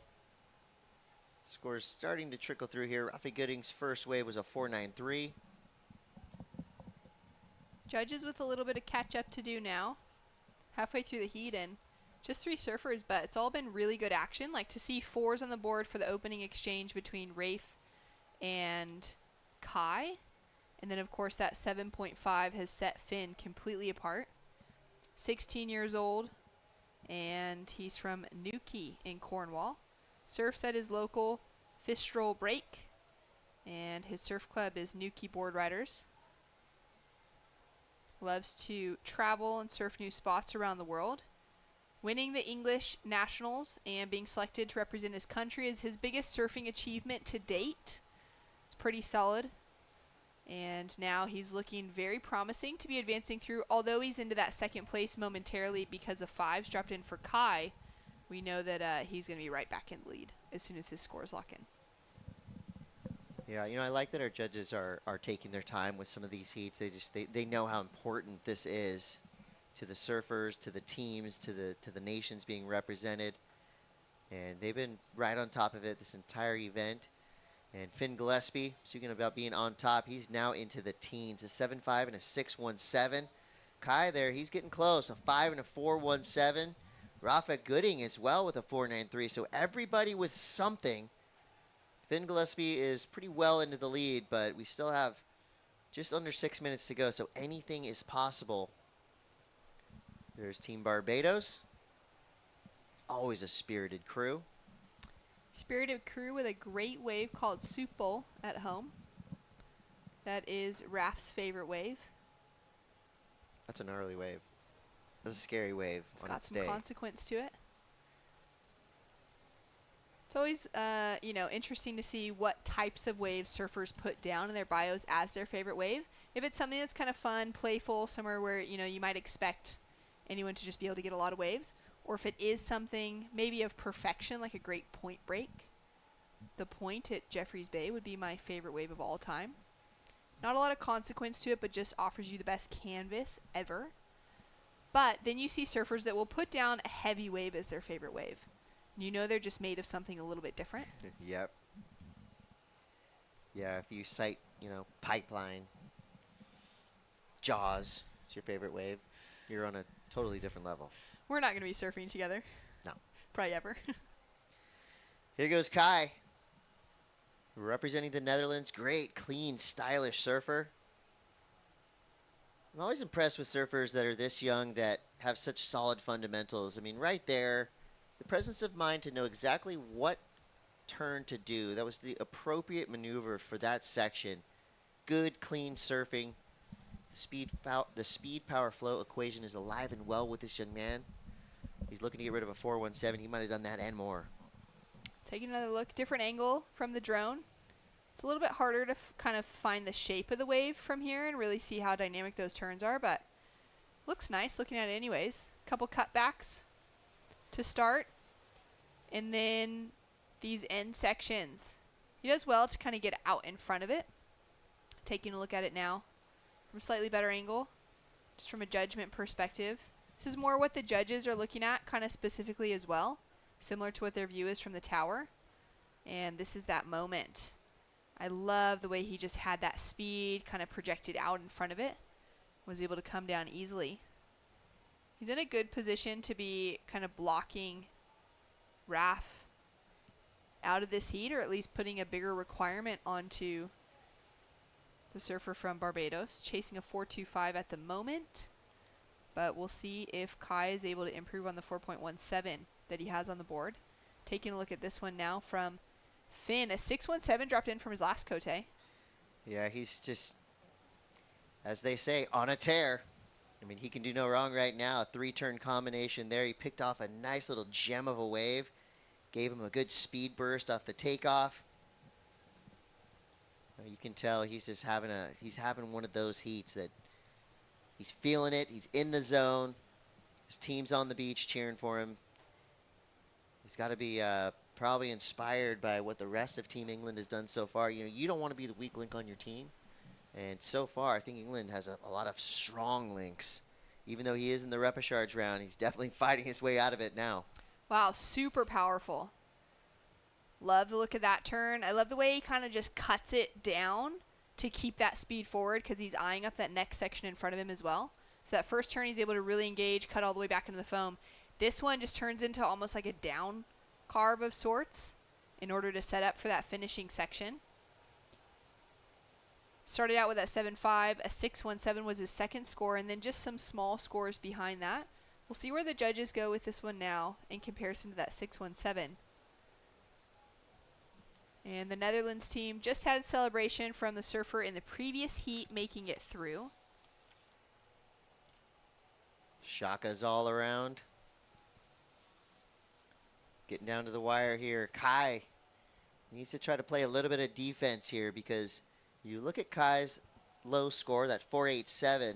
Rafa's sitting right there with a 4.93, so he only needs a 4.95, and he is in that top priority spot with a minute and a half to go. So this is where it's going to come down to tactics, right? This is going to be where Kai needs to lean into all the experience he has in a heat. He's not going to want to let green out of his sight. He can't really do much if white wants to go for a wave, and here we go. Is this the right choice for Rafa Gooding? Nice carve to start, looking for a 4.95. The wave gets a little wild through the inside, goes vertical, good snap there. He may have already done enough. So if he gets the finish, gives the judges a look, let them know he means business. Here goes Finn Gillespie on a victory lap. This power surfer representing England. He took that heat by storm, that's for sure. So he will get the win. He's got an 8.10 and a 7.50, a huge heat total there. Now it comes down to this. Did Rafa Gooding do enough? Was that a 4.95? 3-turn combo is a good wave, a lot of speed down the line. I'm worried if I'm in green right now. Here we go, one more look at it. Great opening turn, able to really wrap back. You can see that line of whitewater behind the tail as well. Is always a good indication of, you know, where that board was going, where it's heading next. Gets that little tag on the finish. So it would have been nice if he would have been able to have that big section to end on, just to really kind of solidify the situation. But that first turn was really, really solid. That second one, straight up into the lip, the little pocket section, and then tags it there, hits a double up. I would say that was a completed maneuver, although the wave kind of fizzled out on him. Some live action now as Kai's up and riding. He has that opportunity now to defend himself and improve on the basic 5s that he's got on the scoreboard. He's gotten a lot done to this point. This is going to be, we're going to be waiting. That was They're gonna be on the radical. beach. That was radical. Great style all the way down the line, still going. He does not want to leave it up to the judges. He wants to make it abundantly clear that he got the score. This is that last wave of red. What a way to finish. What a huge heat. Opened on a 7.5, dropped in an 8.1 for that last 3-turn combination. Now taking a look at this one, and a powerful finish. So getting himself a huge score on the board, and finding a lot of rhythm for Finn Gillespie here in the Repéchage round. This wave for Kai was going to be important, and he adds in that variety, goes for the layback with a hand drag. Releases that whole tail. Wave continues offering him more. Coming out of that third turn. Little check off the foam. And then it stands up here through the inside just for a second. But the majority of that work, or all that work, really being done on those first 3 turns. This is going to be interesting to see. Score to come through for Raf. But it's now up into a 5.4 because a better score is dropped in for Kai. That's true. So I've worn out the edge of my seat. There's the celebration for Team Netherlands. The score drops through, and it's going to be enough. So a 10.37 total. Kai Wolfsbeck gets the edge over Rafa Gooding. We do lose an amazing surfer from Barbados, but congratulations to Kai Wolfsbeck on that buzzer-beating finish. And give it up to Finn Gillespie. He went out there like a man possessed. Tore it apart. 15.60 heat total, an incredible finish. Making Fistral proud. That was awesome. And get ready for more moments like that. We're going to take a quick break, but we'll be back. More actions to the ISA World Junior Surfing Championships. Stay tuned.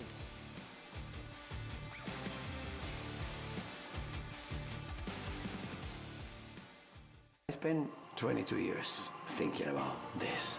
I'm arriving in Tokyo, turn my phone on, look, and it's like the waves are gonna be great on the first day, then better, and then best. So I said, somebody's looking at us. Somebody wants us to be successful. As Olimpíadas, claro que me tornou um pouco mais forte. Não maior que ninguém, mas me deu um pouco mais de vontade de continuar buscando evoluir, de continuar no mesmo nível, crescendo e inspirando pessoas ao redor do mundo. I went to the Olympics with this bigger sense of like pride and purpose.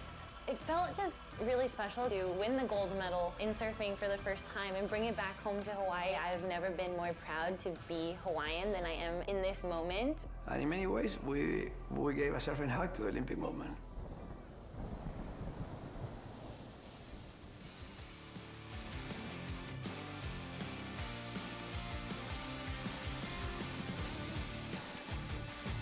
Welcome back to Rio de Janeiro. This is the ISA World Junior Surfing Championships. We're live from Praia Macumba, Chris Cote, here with a member of the JBU, Shannon Hughes. How's it going, Shannon? Thanks, Jess, for getting that one out there. Pretty good. Nice to be back here in the booth, calling some heats. Wishing I was still living in Jeffreys Bay, world's best surfing spot of all time and town.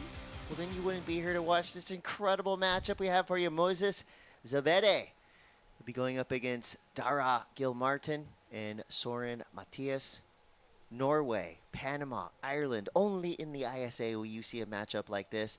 And here we're going to go with our Irish surfer, Dara. Couple quick turns on his backhand. Real soft wave to start off with. Now he's got a little bit more power that he can kind of get into.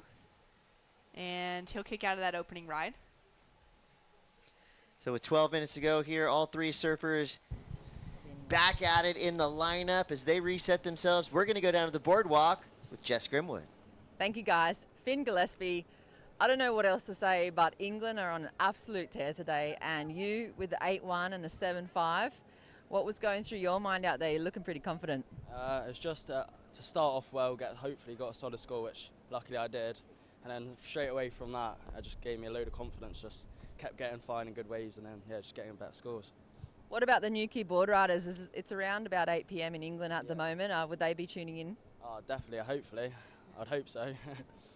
And your experience here in Brazil so far, the teams, you guys are kind of like under the radar, pretty humble team, cruising around. What have you been up to behind the scenes?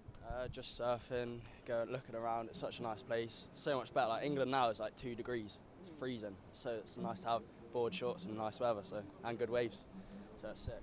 It's great to be watching you surf. It's outstanding performance here this afternoon. Would you like to say hello to everyone back in England? Yeah, just hello to all my parents and all my family and Newquay board riders especially, and all my sponsors as well if they're watching. So yeah, sick. Congratulations, mate. Great performance. Well done, Team England. There you go, guys. Team England in the house. Love to see it. Man, Ben Skinner. Oh, I was just going to say. Proudest dad on the beach after Lucas's performance earlier on. Just walking around. So stoked. Got another young surfer representing Ukraine heading out there next. How cool is this? I mean, for us to get the opportunity to watch the development of these young surfers, but what about this kid, Mark? He's down here in Brazil. He's in Rio. All his friends are just back home in school. He's experiencing the world. Great ambassador for Team Ukraine. Can't wait to see what he's got in store for us. A couple scores have come through. Gil Martin with a 3.67. Soren and Moses just trying to hunt and find something out there. The wind is still pretty brisk, but it's definitely backed off a lot. And there's still plenty of swell out there. Yeah, thankfully it stuck around. You know, it's a lot smaller than what we had yesterday. Yesterday was a pretty exceptional day of surfing. The afternoon was a bit crazy with the wind, but it added that little extra challenge, you know. Everyone had to figure out something that was a little more challenging than just big, perfect Macumba on those offshore winds and the perfect tides earlier in the morning. But it was nice to have those 2 days, opening 2 days, where the surf was pretty good. Today kind of matching what we saw on our opening day as well as far as size goes. Plenty of opportunities for all divisions. Today, every division between the under 18s and the under 16s for boys and girls has surfed, whether it's been on the main podium or on the second podium. So there's been plenty of opportunity for everyone to get waves in, especially with these 15-minute heats. It's allowed, you know, us to be able to surf through a lot more heats today than we would have been able to. Probably added, I would say, at least 12 to 15 heats to the schedule today compared to if we were running 20-minute heats, just in the time that we save. Well, apparently we're going to rent some stadium lights. We're going to keep going because we still have swell. Plenty of talent. Why not? I mean, I've been enjoying it all day long. So get the cars, keep park it them along going. the beach, put the headlights on, and we just call heats all night long. So 8 minutes, 22 seconds to go. Team Ireland in the lead for now. Great to see representation from Norway and Panama. Derek sitting in the lead with that 3.67 single score halfway through this now, and Moises has not been able to get himself an opening ride for Team Panama. He's in the red. He's also moved himself a little bit farther to the inside. You can see him kind of scratching around, as this is one of those quieter heats. He's sitting with first priority, so he's going to have pick of this next set that's starting to come through. You can see him repositioning out in the water, and you can see the Norwegian crew just wanting to make sure they leave a nice monument here on the beach in Brazil. Leave behind one of their coaches as a forever statue that Norway was here competing in the World Junior Championships. You know, there is I believe there's a rule in the bylaws at ISA that every team gets to mess with their coach just a little bit. You got to listen to him 90% of the time, but every once in a while you're allowed to mess with your coach. I mean, good luck to Team Italy. It'd be kind of tough to mess with Adriana de Souza, a legend like that. But, you know, there's probably some antics going on behind the scenes. When Courtney Conlog's telling you to clean your room, you should probably clean your room. You definitely clean your room. But also, you could, you know, I don't know, steal her lunch. Steal her favorite snacks. Eat the fruit off of the top of her acai bowl. Oh, yes. It's a good prank. That is a pretty gnarly harsh prank. Yeah, that's actually a harsh prank to play on someone. Especially, well, the best thing is that we're here in Brazil and there's acai just pouring out of it grows on trees. Everything. The ocean is made of acai, so you're just out there swimming in it. Quick in and out for Soren. And putting in some effort here. I love that he's just digging those arms in, getting that paddle on. There's a lot of pressure onto these heats because it's the elimination round now. So for Moises, a lot of pressure at this stage. He's into second priority, would have had a paddle for a wave without being able to get into it. We don't see a score reflected. He's just moving himself around on the inside section now for Panama. And we could see how invested Team Panama was down on the beach earlier. One of their other surfers making it through. Derek now trying to get, you know, one of those foam takeoffs. Those are challenging as well because you get caught in the foam like that and it can kind of bounce you around. It has a bit of power to it as well. It's pretty challenging to get up to your feet when you're not on that clean section. We've got our surfer in green maybe having a look at this. And this heat just seems to have died from a wave perspective. 5 minutes, 30 seconds to go. Red's back into first priority. He's now turning on this opportunity, but he's stuck deep. And it's kind of the same situation that we just saw from Surfer in blue.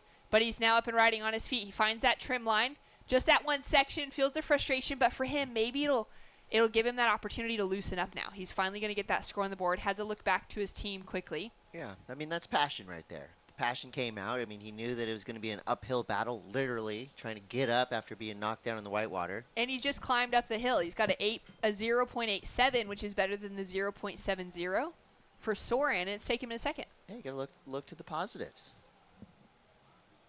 Yeah, so, I mean, look, this happens to everybody. This is not a beginner move. This happens to the best of the best. I've seen that happen to Kelly Slater at Sunset Beach. So if it can happen to Kelly, it can happen to anybody. And the good news for Moises is he does have time.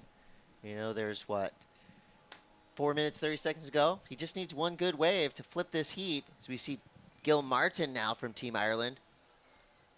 Yeah, this kid's a powerhouse. He's got the highest single wave score of this heat so far, that 3.67.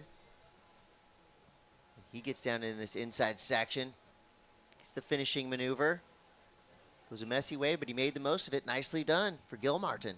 Solid. getting himself that backup score to his name.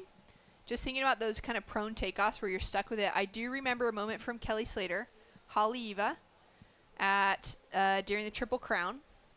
He took off prone. I think it was 2018. It might have been in 2019. And he couldn't. It was such a solid section. He couldn't get up to his feet until he was at the bottom of the wave. Then stood up and somehow hooked the board around in a bottom turn, like in his pop-up. He bottom turned straight up into a lip that would have been, 5-6 feet in height. Massive front hand gouge. Got the buzzer beater that he was chasing, taking off in that prone position pretty much up to his feet just as the buzzer sounded, and found out on the sand that he got in the score. Happens to the best in the world. That's right. He was trying to get up before that, but he just couldn't. And then, to his benefit, he ended up getting a score that moved him up in the rankings within that heat, which is exactly what Moises did within this one. He's put himself into that second place position. He's now sitting under priority, and it's really close between that second and third place. Once again, Ireland in the best situation at the moment, with Gilmartin up there with a 3.67 and a 2.60.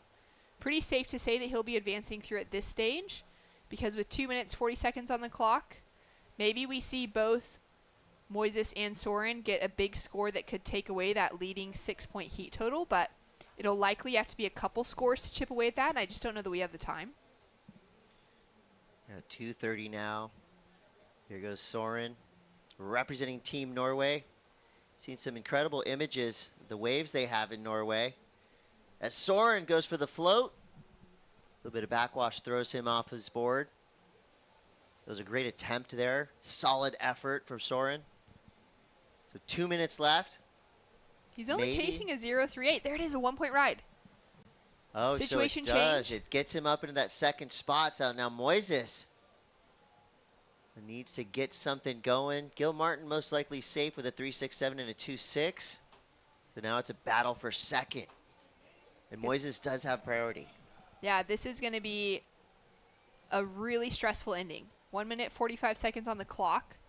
Soren with that, kind of stand up pump down the line. Had he made that turn, he would have been looking at something in the 2-point range, possibly threes, and it would have made it really challenging on Moises. But since he wasn't able to, it's still open. We'll take another look at this one. So up to his feet, just caught a little bit on the takeoff there coming out of the foam, which kind of messed him up coming into this section. But the way that he was able to just drive down the line put him into that 1-point range, which he was falling shy of on his first two waves. Now Moises on the inside, duck diving here. He hasn't been able to find himself a second wave. He had a couple paddles early on. If he'd been able to get into those, it could have been a different situation for him.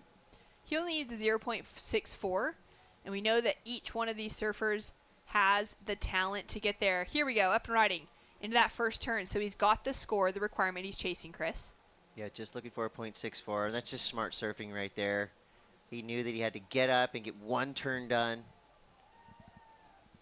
The beach goes wild, 40 seconds left, and I love it. He didn't come in. He's going to take this one down to the wire. He's got it. Now he's got to try and replace that 0.87. That's going to be his backup score. Scores are in. And with a 1.60, it's enough for Moises to take away the lead. These heats are very exciting for different reasons, right? We're not seeing perfect 10s out there, but what we're seeing is heart, passion, and effort. And to me, those three elements really make up a true surfer. As we see Soren now flying down the line. He made the drop, got to the end of that wave. Chasing a 1.48. It's going to be close. It's going to be close because the 1.6, as we see our heat leader up and riding, nice couple snaps on his backhand. That could be one of the better waves for Gilmartin. For Soren, the challenging thing is that we saw a couple of those direction changes out of Moises' wave on his stand-up. We're taking a look at this one. Nice steep takeoff, drives down the line, doesn't quite get that direction change, so we'll see where the judges go with the need of a 1.48 in comparison to the 1.6 that we saw for Moises. Big high fives from the crew down on the beach. And that's a great way to finish off now, just in the hands of the judges, to see if the 15-year-old from Sandnes in Norway part of a full surfing family. He's been in the water since his infancy. If he's going to be able to make it through, and unfortunately the score comes in shy at a 0.57. Again, it's the direction changes that we saw from Panama's Moises Zebede that was able to take him through in that advancing position. Another tight heat in the books and more to come. We're going to take a quick break. Team Ireland celebrates their win. We'll be right back with more live from the beach here at Praia Macumba. We'll be right back. Different day. We're going to Teahupo'o. It's like we all went, oh my God, what an amazing idea. Teahupo'o is one of the most incredible waves, probably a wonder of the world. And it's just sort of like a whole nother world out there. It's godlike, it's quiet, serene, beautiful.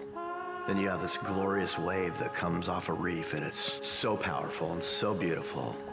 I think Teahupo'o has the opportunity to capture the imagination visually for what people think surfing is.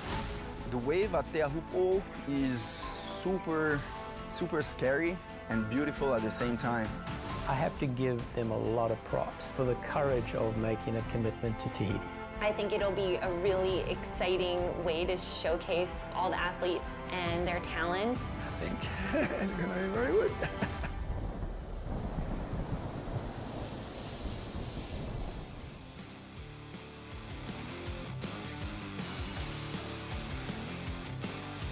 And let's fire it up again. We've got a nice heat in the water right now for surf fans joining us all over the world. You're watching Lu Min Yang blasting this wave from the outside all the way to the inside. This young man means business.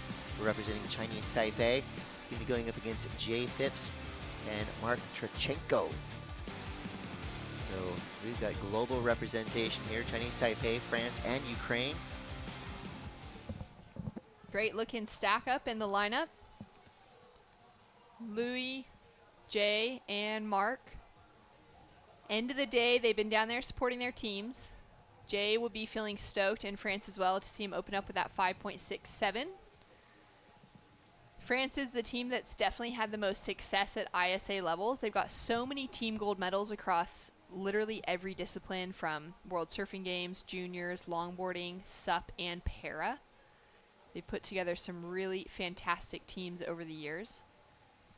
And to see him now here with a surfer early in the repechage round is maybe a little bit more surprising, being the strength of the French surfing team over the years. For this specific event as well, thinking about France, they're split from Tahiti. We're in the World Surfing Games because of the Olympic conversation. Of course, any teams competing for that Olympic qualification in any sport need to have a national Olympic committee and not just be the territory of a country with a national Olympic committee. So Tahiti doesn't have their own national Olympic committee, and they have to join together with France. The World Surfing Games, that's how we have Vahine Fierro, who's qualified to be competing in at our home break at Teahupo'o for the Paris 2024 Olympics. You know how you get to Teahupo'o, right? Practice, practice, practice. I was so wondering where you were going with that. By a boat? Well, also By you just plane? leave the airport, you turn left, and it's at the end of the road. Just be careful what you wish for, because that is one of the gnarliest waves in the world, and that's one of the cutest kids I've ever seen in the world. She is absolutely adorable. We could be seeing her at a wave like that one day. Family down supporting, and the future of surfing just waddling around on the sand this week. A lot of these kids, they were just waddling around on the sand. Their parents were surfing, their older brothers, sisters, and now they're here competing for a World Junior title. You know, part of the ISA mission is to spread the joy of surfing around the world. You know, obviously it's a lot more than just competition. I mean, this is creating global friendships. The mantra, a better world through surfing, is really achieved with each and every heat that hits the water. We've seen nothing but great sportsmanship from top to bottom, from day one to right now. You know, obviously there's a lot of heart and passion and effort that goes into these heats, and there's going to be some sadness, some anger when you lose, but, you know, one of my favorite moments seem to come after the heats, when you see the teams come together on the sand, shaking hands, congratulating each other. Just a unique, cool element of ISA competition. And then you see surfing like that, and you remember that these are elite level athletes. Ming Yang, we've seen him in quite a few ISA events. I remember him being a standout in Huntington Beach at the World Surfing Games last year. And it's because of surfing like this. I mean, he is laser sharp and lightning quick. Yeah, great start for him. Now pumping off the bottom, driving around that section, and just connects with a good-looking wall of water coming towards him. Sticker flapping off the nose of that board, showing how fast he was moving in the wind. And a 5-point ride to start things off for him. He's going to be building on that score line now. The 5.67 for Jay Phipps, also a great way to kick things off.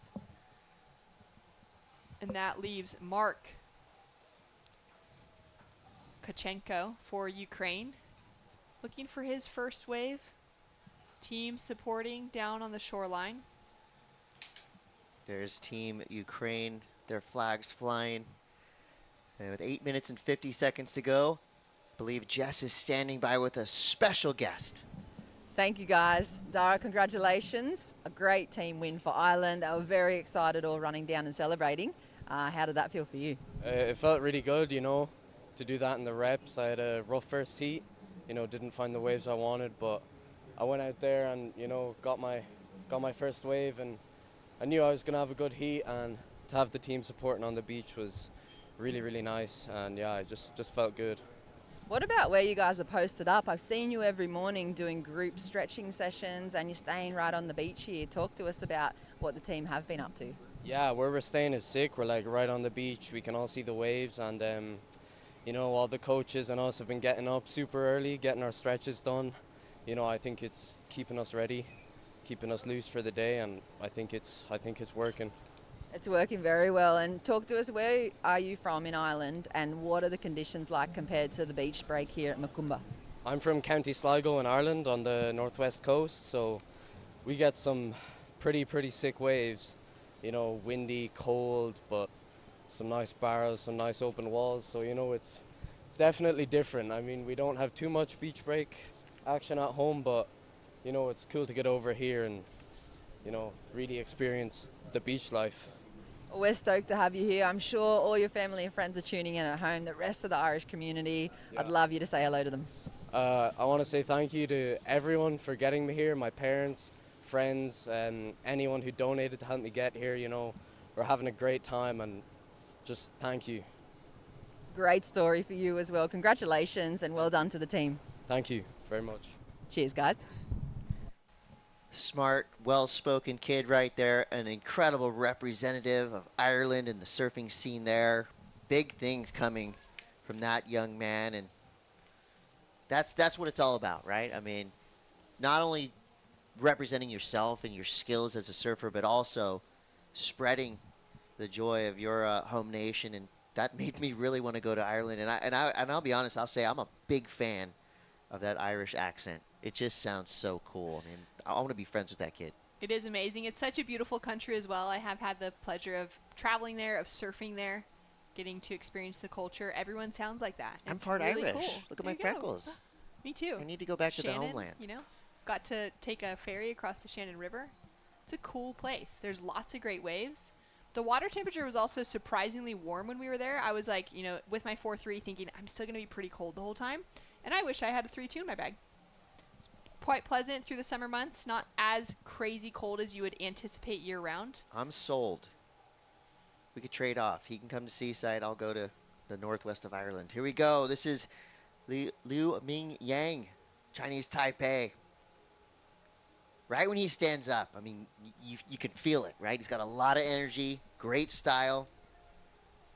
His Had a team lot is of- capturing every moment.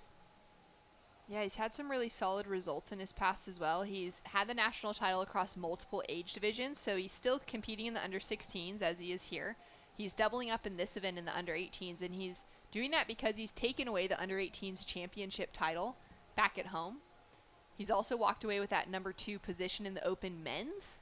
His teammate, Jai Chi, who we saw take away a really solid win earlier today with that 7.33.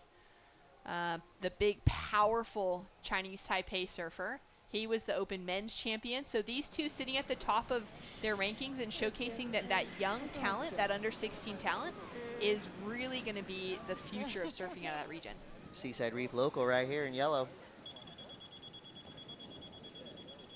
Yeah, Chinese Taipei is incredibly improved over the past few years. The training, the coaching, you know, and I just think that the belief in themselves, you know, somebody, every once in a while, somebody just got to tell you, hey, you're good enough, let's go, you're on the team. Just by making the team, your level's going to rise.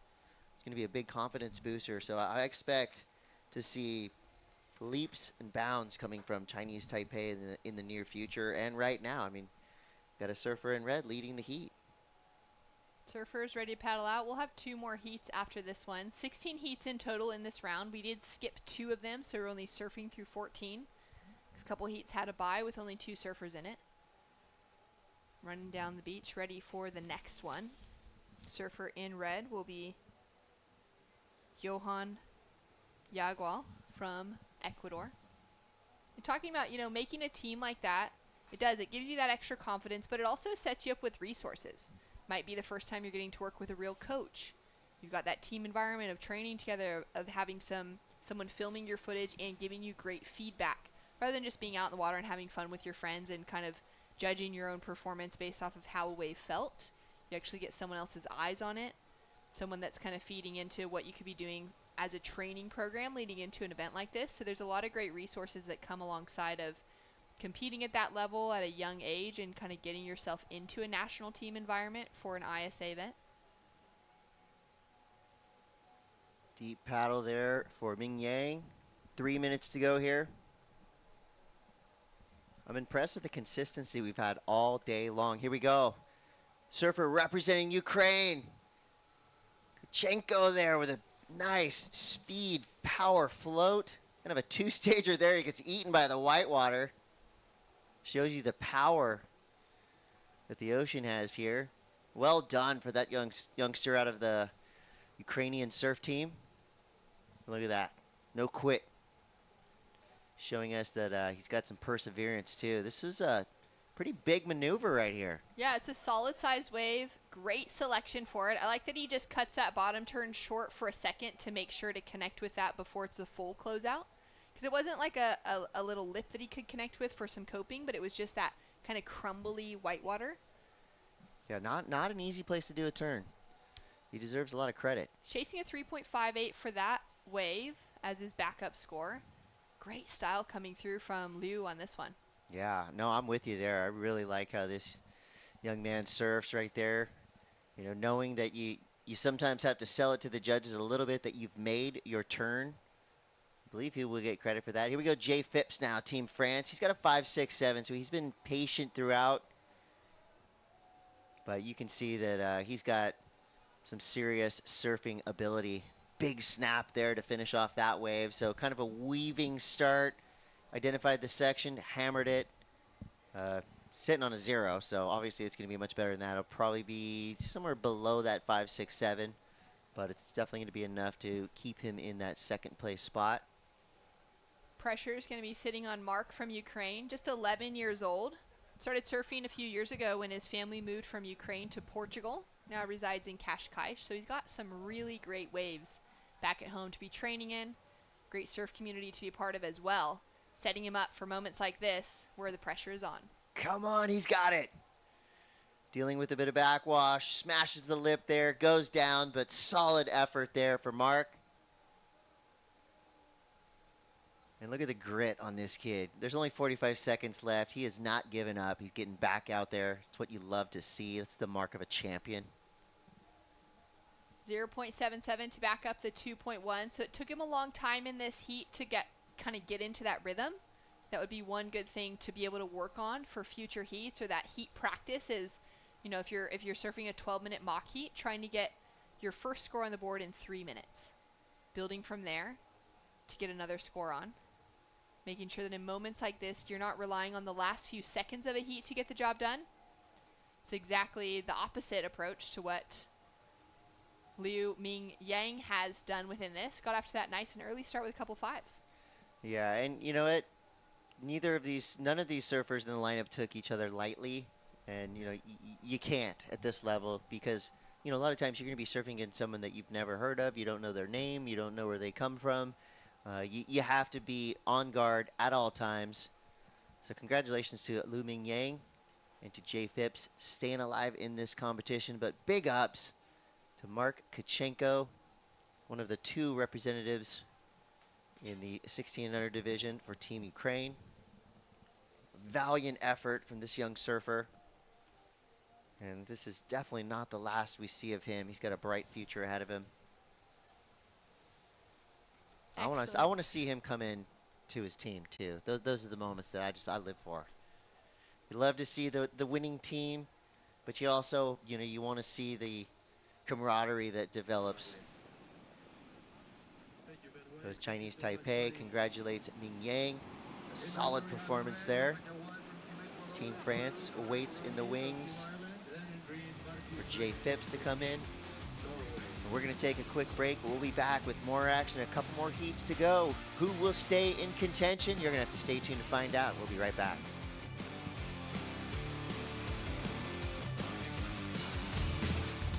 Yeah, I have a reef for 20 years. My reef business card said Jefe, which is chief, and dreamer. La Jefe a dreamer, Spanish and English. That was a card I would give to the president of the bank or whatever. He always made people laugh. Because, you know, the guy like talking, when I asked him for an extra $1 million in loan to buy sandals, and the guy looks at this, I never lent money to somebody with this title, you know.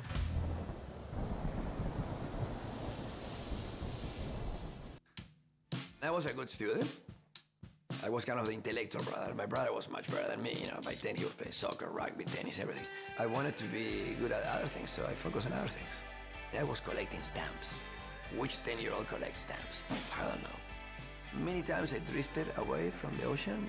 My brother will be the one that will reel me back into the ocean. Many ways, surfing saved my life and allowed me to stay active. I think that as terrible as it was to feel insecure and to be shy, at one point I realized that it was just too painful to be like that, so I wanted to change. So instead of being shy, kind of maybe the pendulum swung too far the other way. But I needed to do something about it.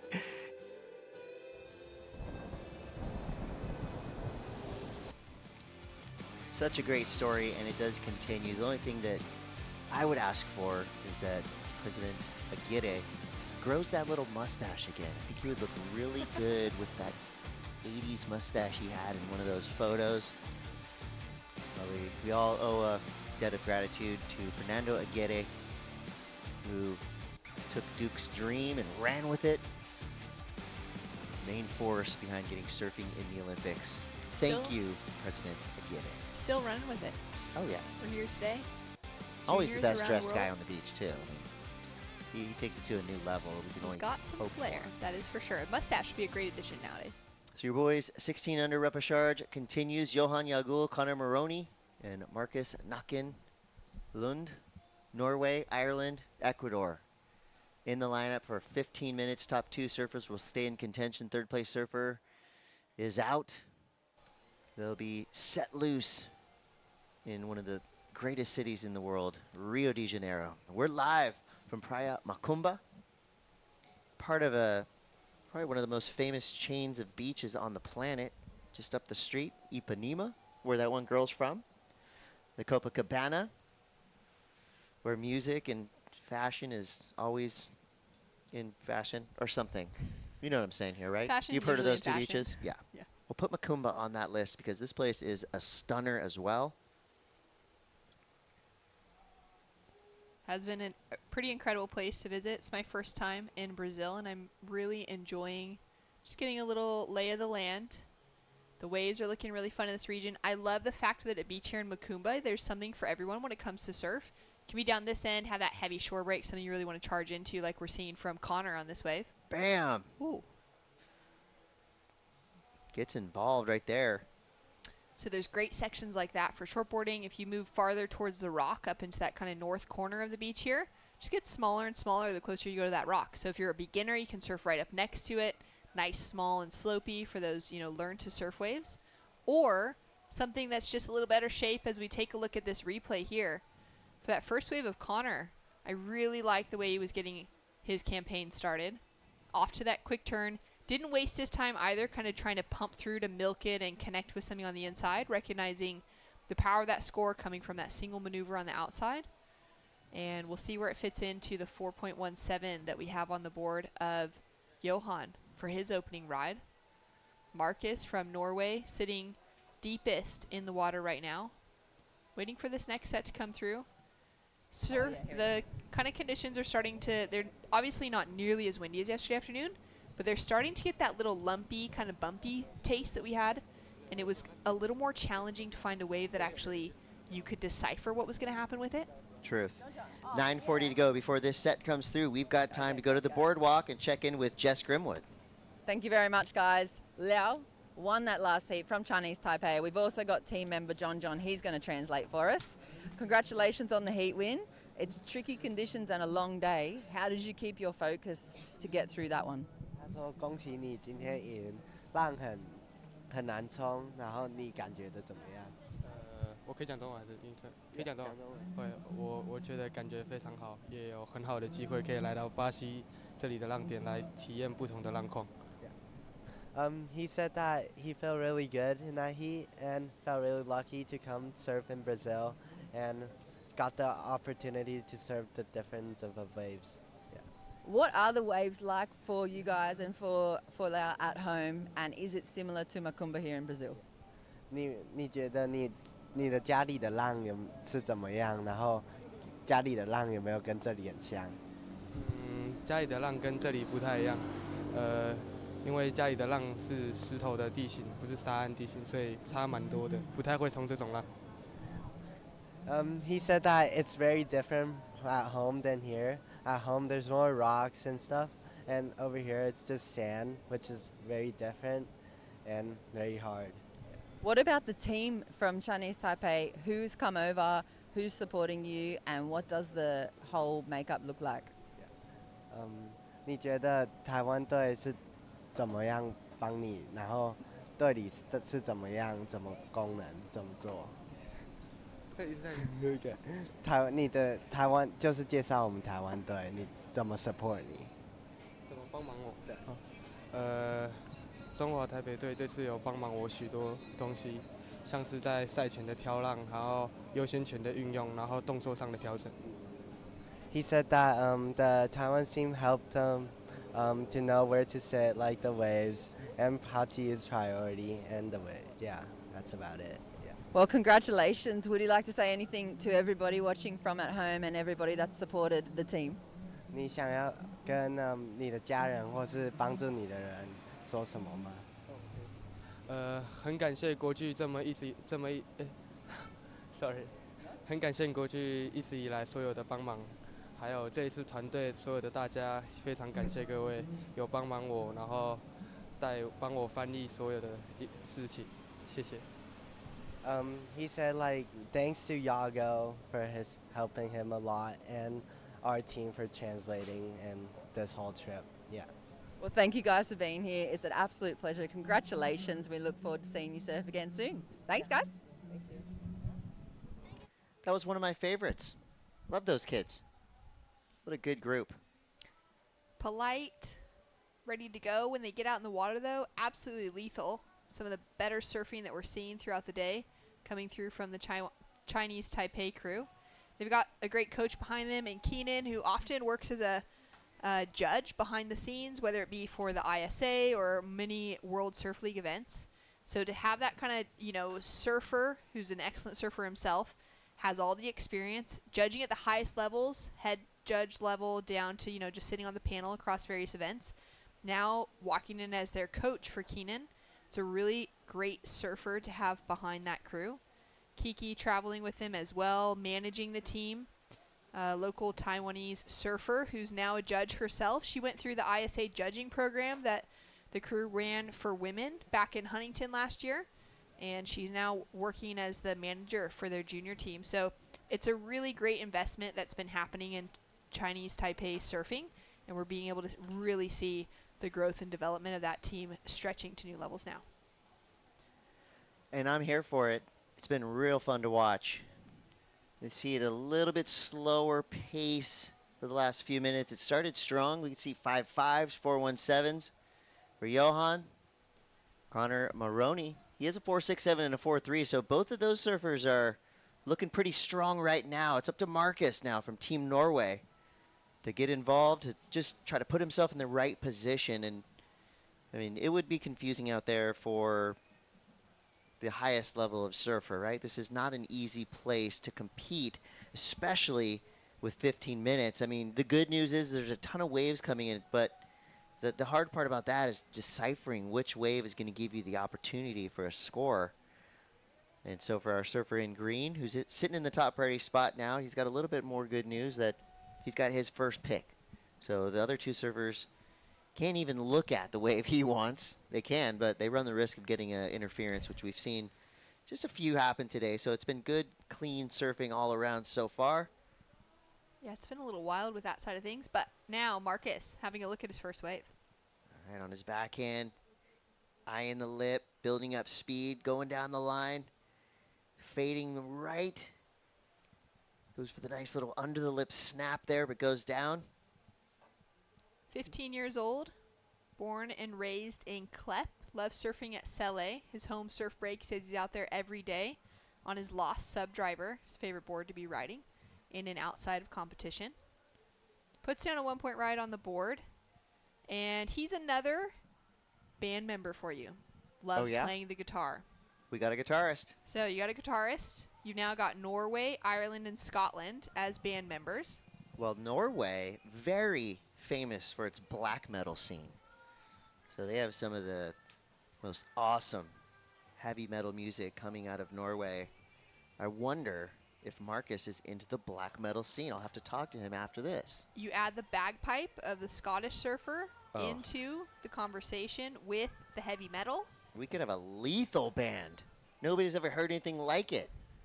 And we're going to be formed in Brazil, so we're going to have that kind of Brazilian samba feel. I think we're onto something here. Here we go, Connor Maroney, Team Ireland. Woo. Big snap there, throwing spray to the sky.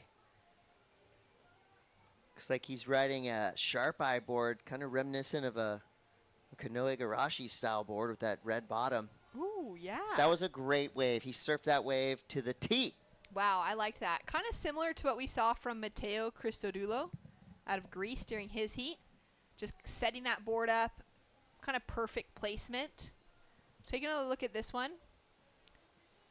As Connor drives through that first turn, that was beautiful. Just displaced so much water off that first turn, sets it up for the second one.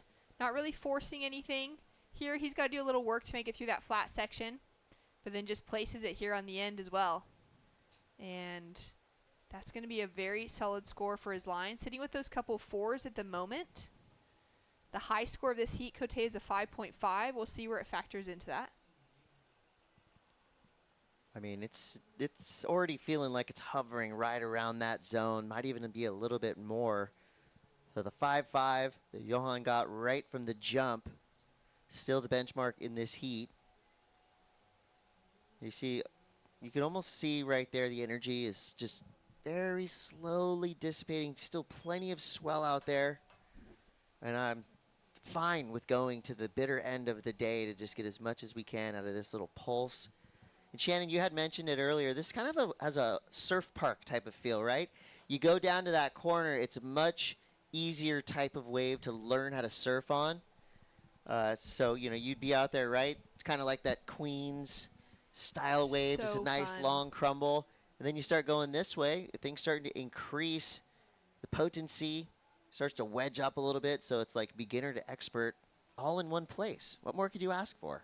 So good. And like high quality longboarding waves up in that corner too, where they might be like not really what you want to be riding a shortboard on because they might be softer, but they've got that good shape for great nose riding. I've seen so many good looking longboards being walked down the beach. I just want to grab one of our days, have a little paddle out there, get a few nose rides in, and really taste what Brazil is all about. One of the world's best longboarders comes from this local community, Chloe Calmon. I was just going to say, I've seen local. 2 of her boards that were obviously rentals, but all her sponsors were on there. I saw a young lady kind of running up the beach, and I was like, is that Chloe? And she turned around, it wasn't, but... Maybe on a board that she sold off to someone, you know? I mean, what better person in this region of the world to buy a surfboard from than Chloe Calmon, who is one of the most decorated surfers within the longboard community. Yeah, and a great person, too. A great person. So lovely to be around.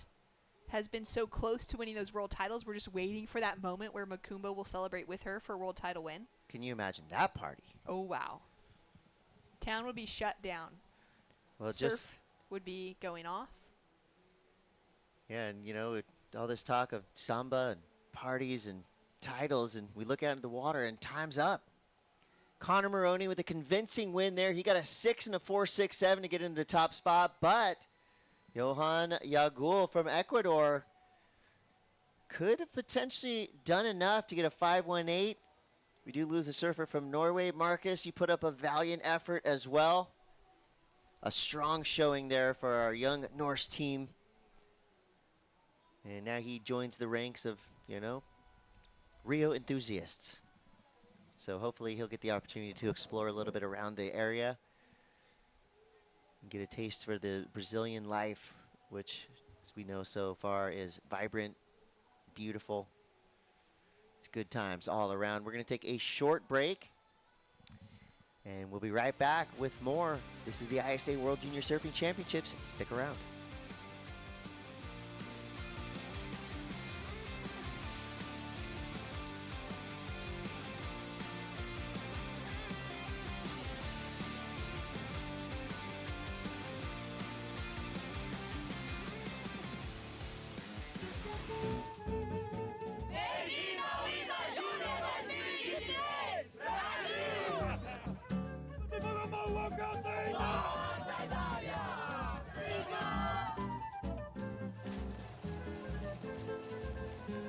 Just looking at the world today, it's very clear that what we need the most is peace. And today, we are a proof of peace and a better world through surfing. It is my hope that in these 10 days of surfing competition, friendship, camaraderie, to hate, we answer with love. To violence, we answer with peace. And of course, we answer with surf, which is what we love. The amount of happiness of bringing this all together. I personally surfed this event twice before, and it changed my life, like it's gonna change your life. Now that the world can hear, it is my greatest pleasure, my greatest honor. This is what I love to do the most. To officially declare open the ISA World Junior Surfing Championship in Rio de Janeiro, Brazil!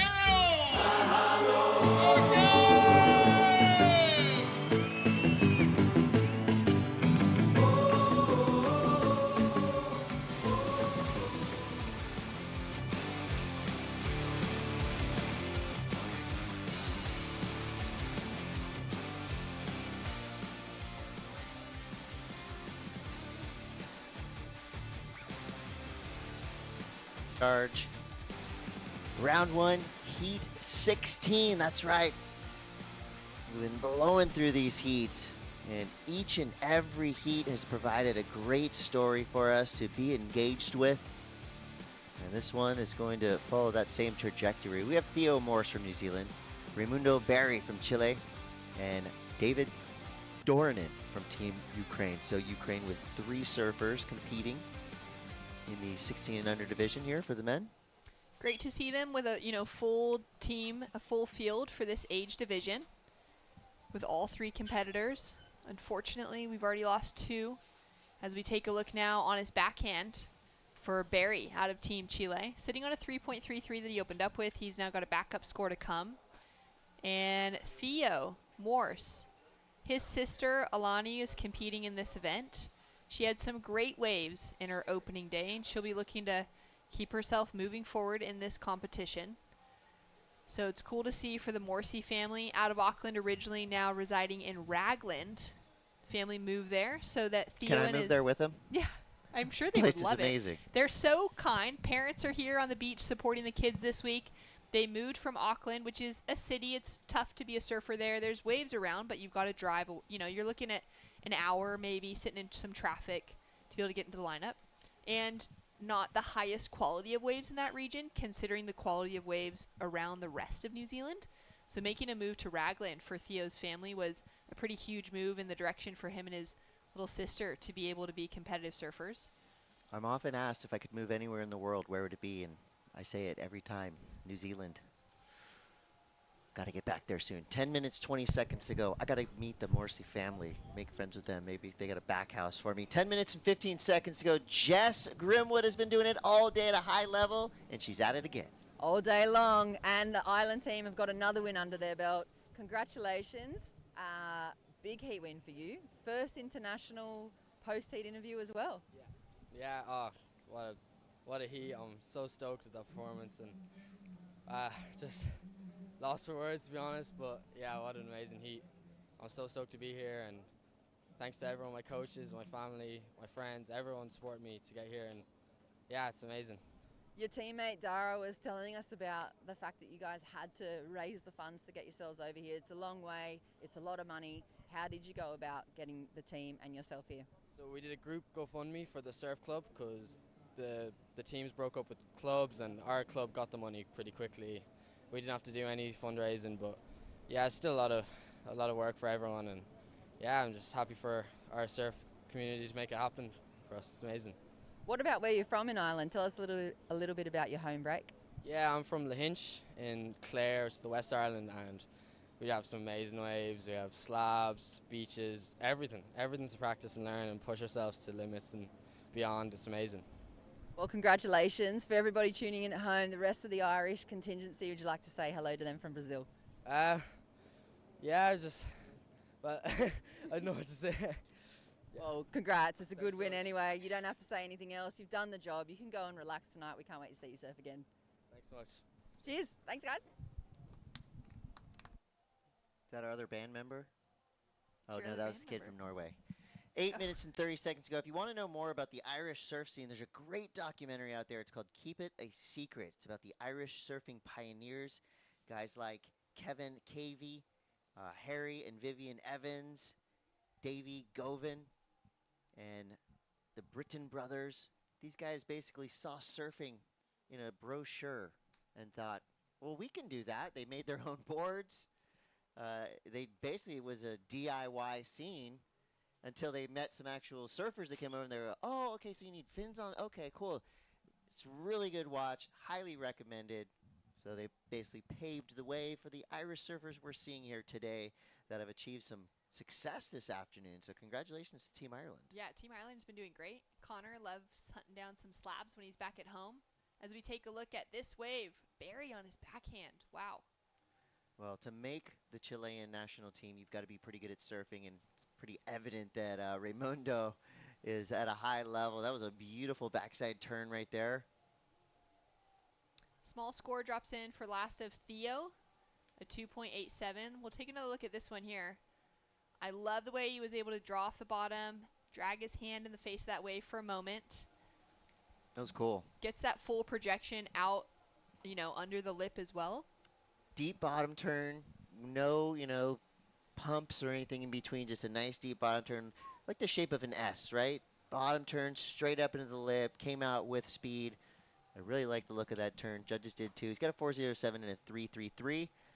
Could potentially be improving on that. Yeah, he does. So a 5.17 for that last turn. So, again, power surfing, doing it clean. The speed, the power, the flow elements were all there. It was only one turn, but it was very impactful. Well, I guess it would be technically two turns if you put the bottom turn into that equation, which you absolutely have to do because most great surfing comes on the strength of a great bottom turn. That's right. You can't really have a good top turn without a good bottom turn, but you always count that as one. It really is two different maneuvers connected together in the right way. Makes it look incredible, adds that power element, the flow to it as well. Judges really liked it, a 5.17 in, and it takes him into a more convincing leading position over Theo. Theo chasing now a 5.47.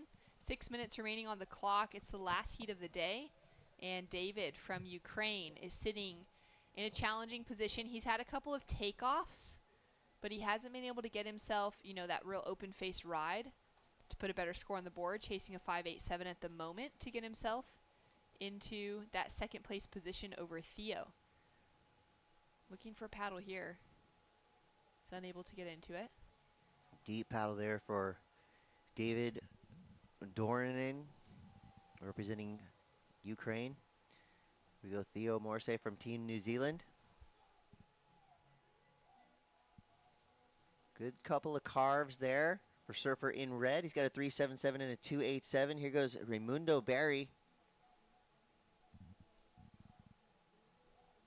Chile always does, historically speaking, for the past decade, has done really well in ISA competition. Yeah, they seem to have figured it out. Manuel Selman, Manny, he's been, you know, qualified for the Olympics, competed in Tokyo 2020. He'll be looking to try and qualify himself again for Paris 2024. He's been kind of that standout figure for Chilean surfing in the kind of more recent years, maybe the last 5 to 10 years in the World Surfing Games conversation. Has held that coaching cap as well across multiple, you know, different events for them. As we take a look at David up and riding, pumping his way down the line.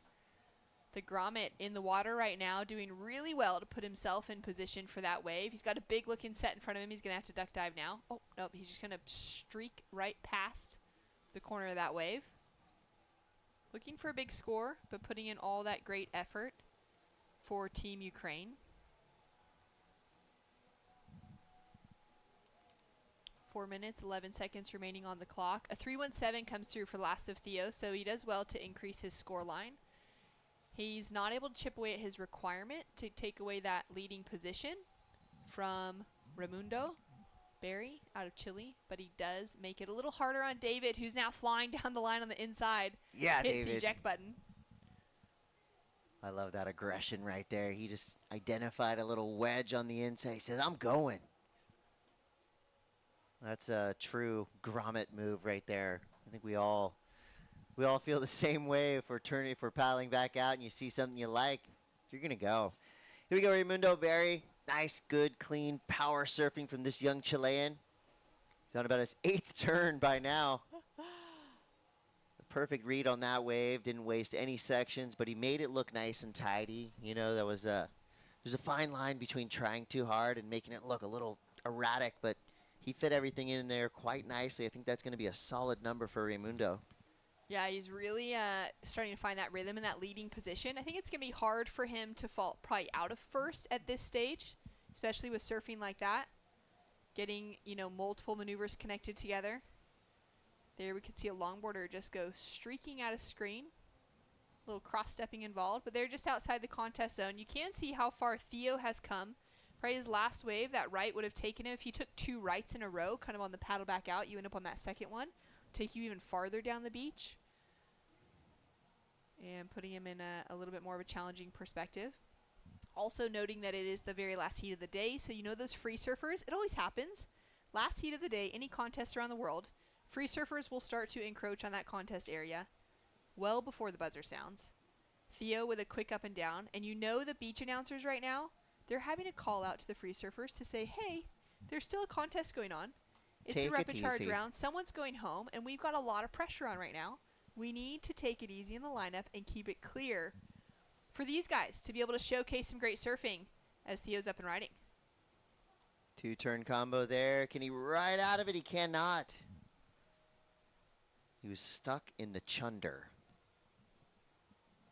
A little stuck behind. I like that he went for that layback, threw in some variety to his surfing. Judges do like variety. It's in the criteria there. You know, a variety of major maneuvers. You don't want to do the same turn over and over down the line. Best result of his life being the South Island champ in New Zealand. 2 different islands, the North and the South.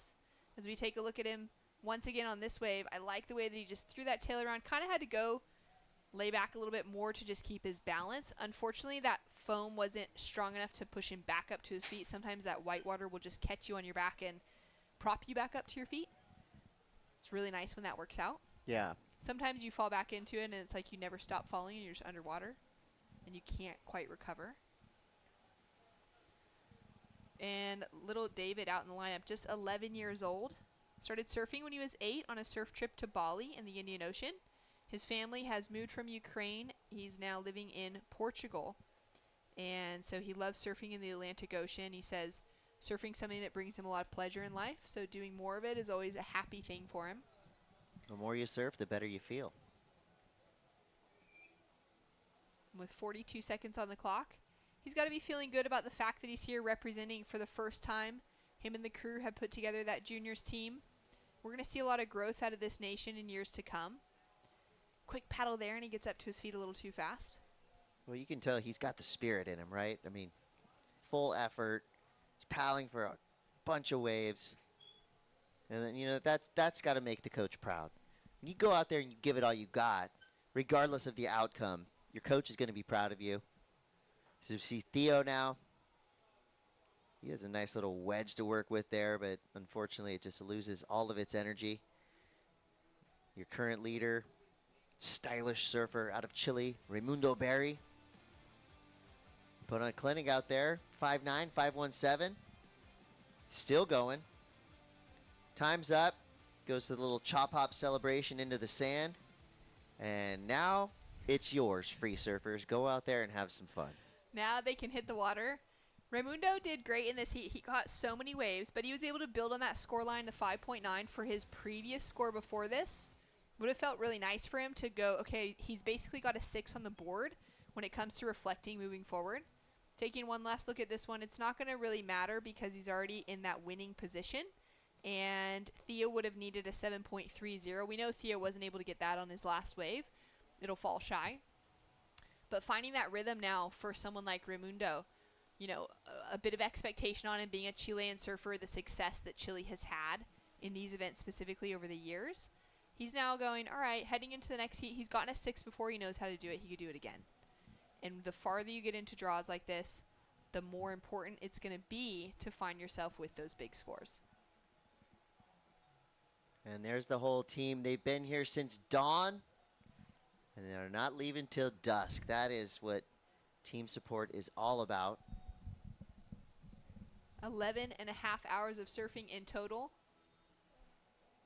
It's been a huge day of competition, considering the fact that we bumped it down to 15 minutes per heat to squeeze in even more because we know that swell is tapering.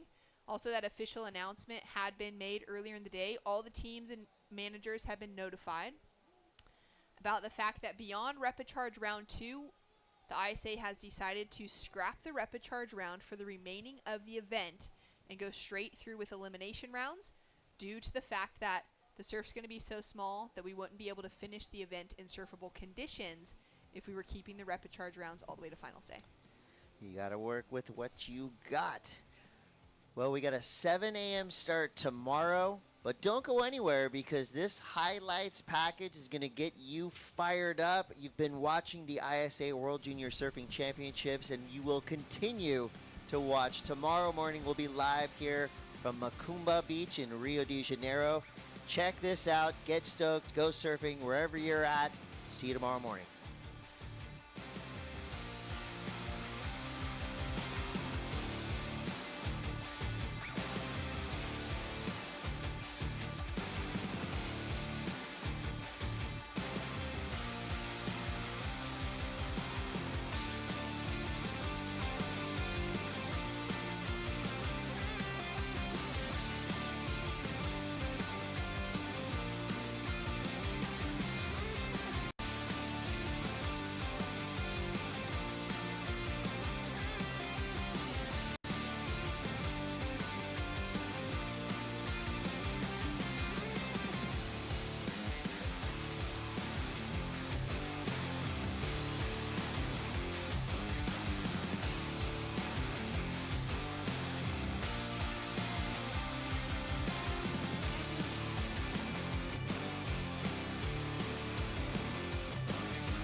There's something profoundly spiritual about riding waves. Water is transformative, healing. You're at the mercy of Mother Nature, the ever-changing movement of water. The ocean is the great equalizer. You don't need to belong to a certain race, religion, or gender to surf. The pursuit of these fleeting walls transcends sport. It's a way of life. Surfing has the power to change the world. It will now take the next step on the world's greatest sporting stage, the Olympic Games. The International Surfing Association is the world's governing body of surfing, recognized by the International Olympic Committee with member nations around the globe. This is the ISA. This is a better world through surfing.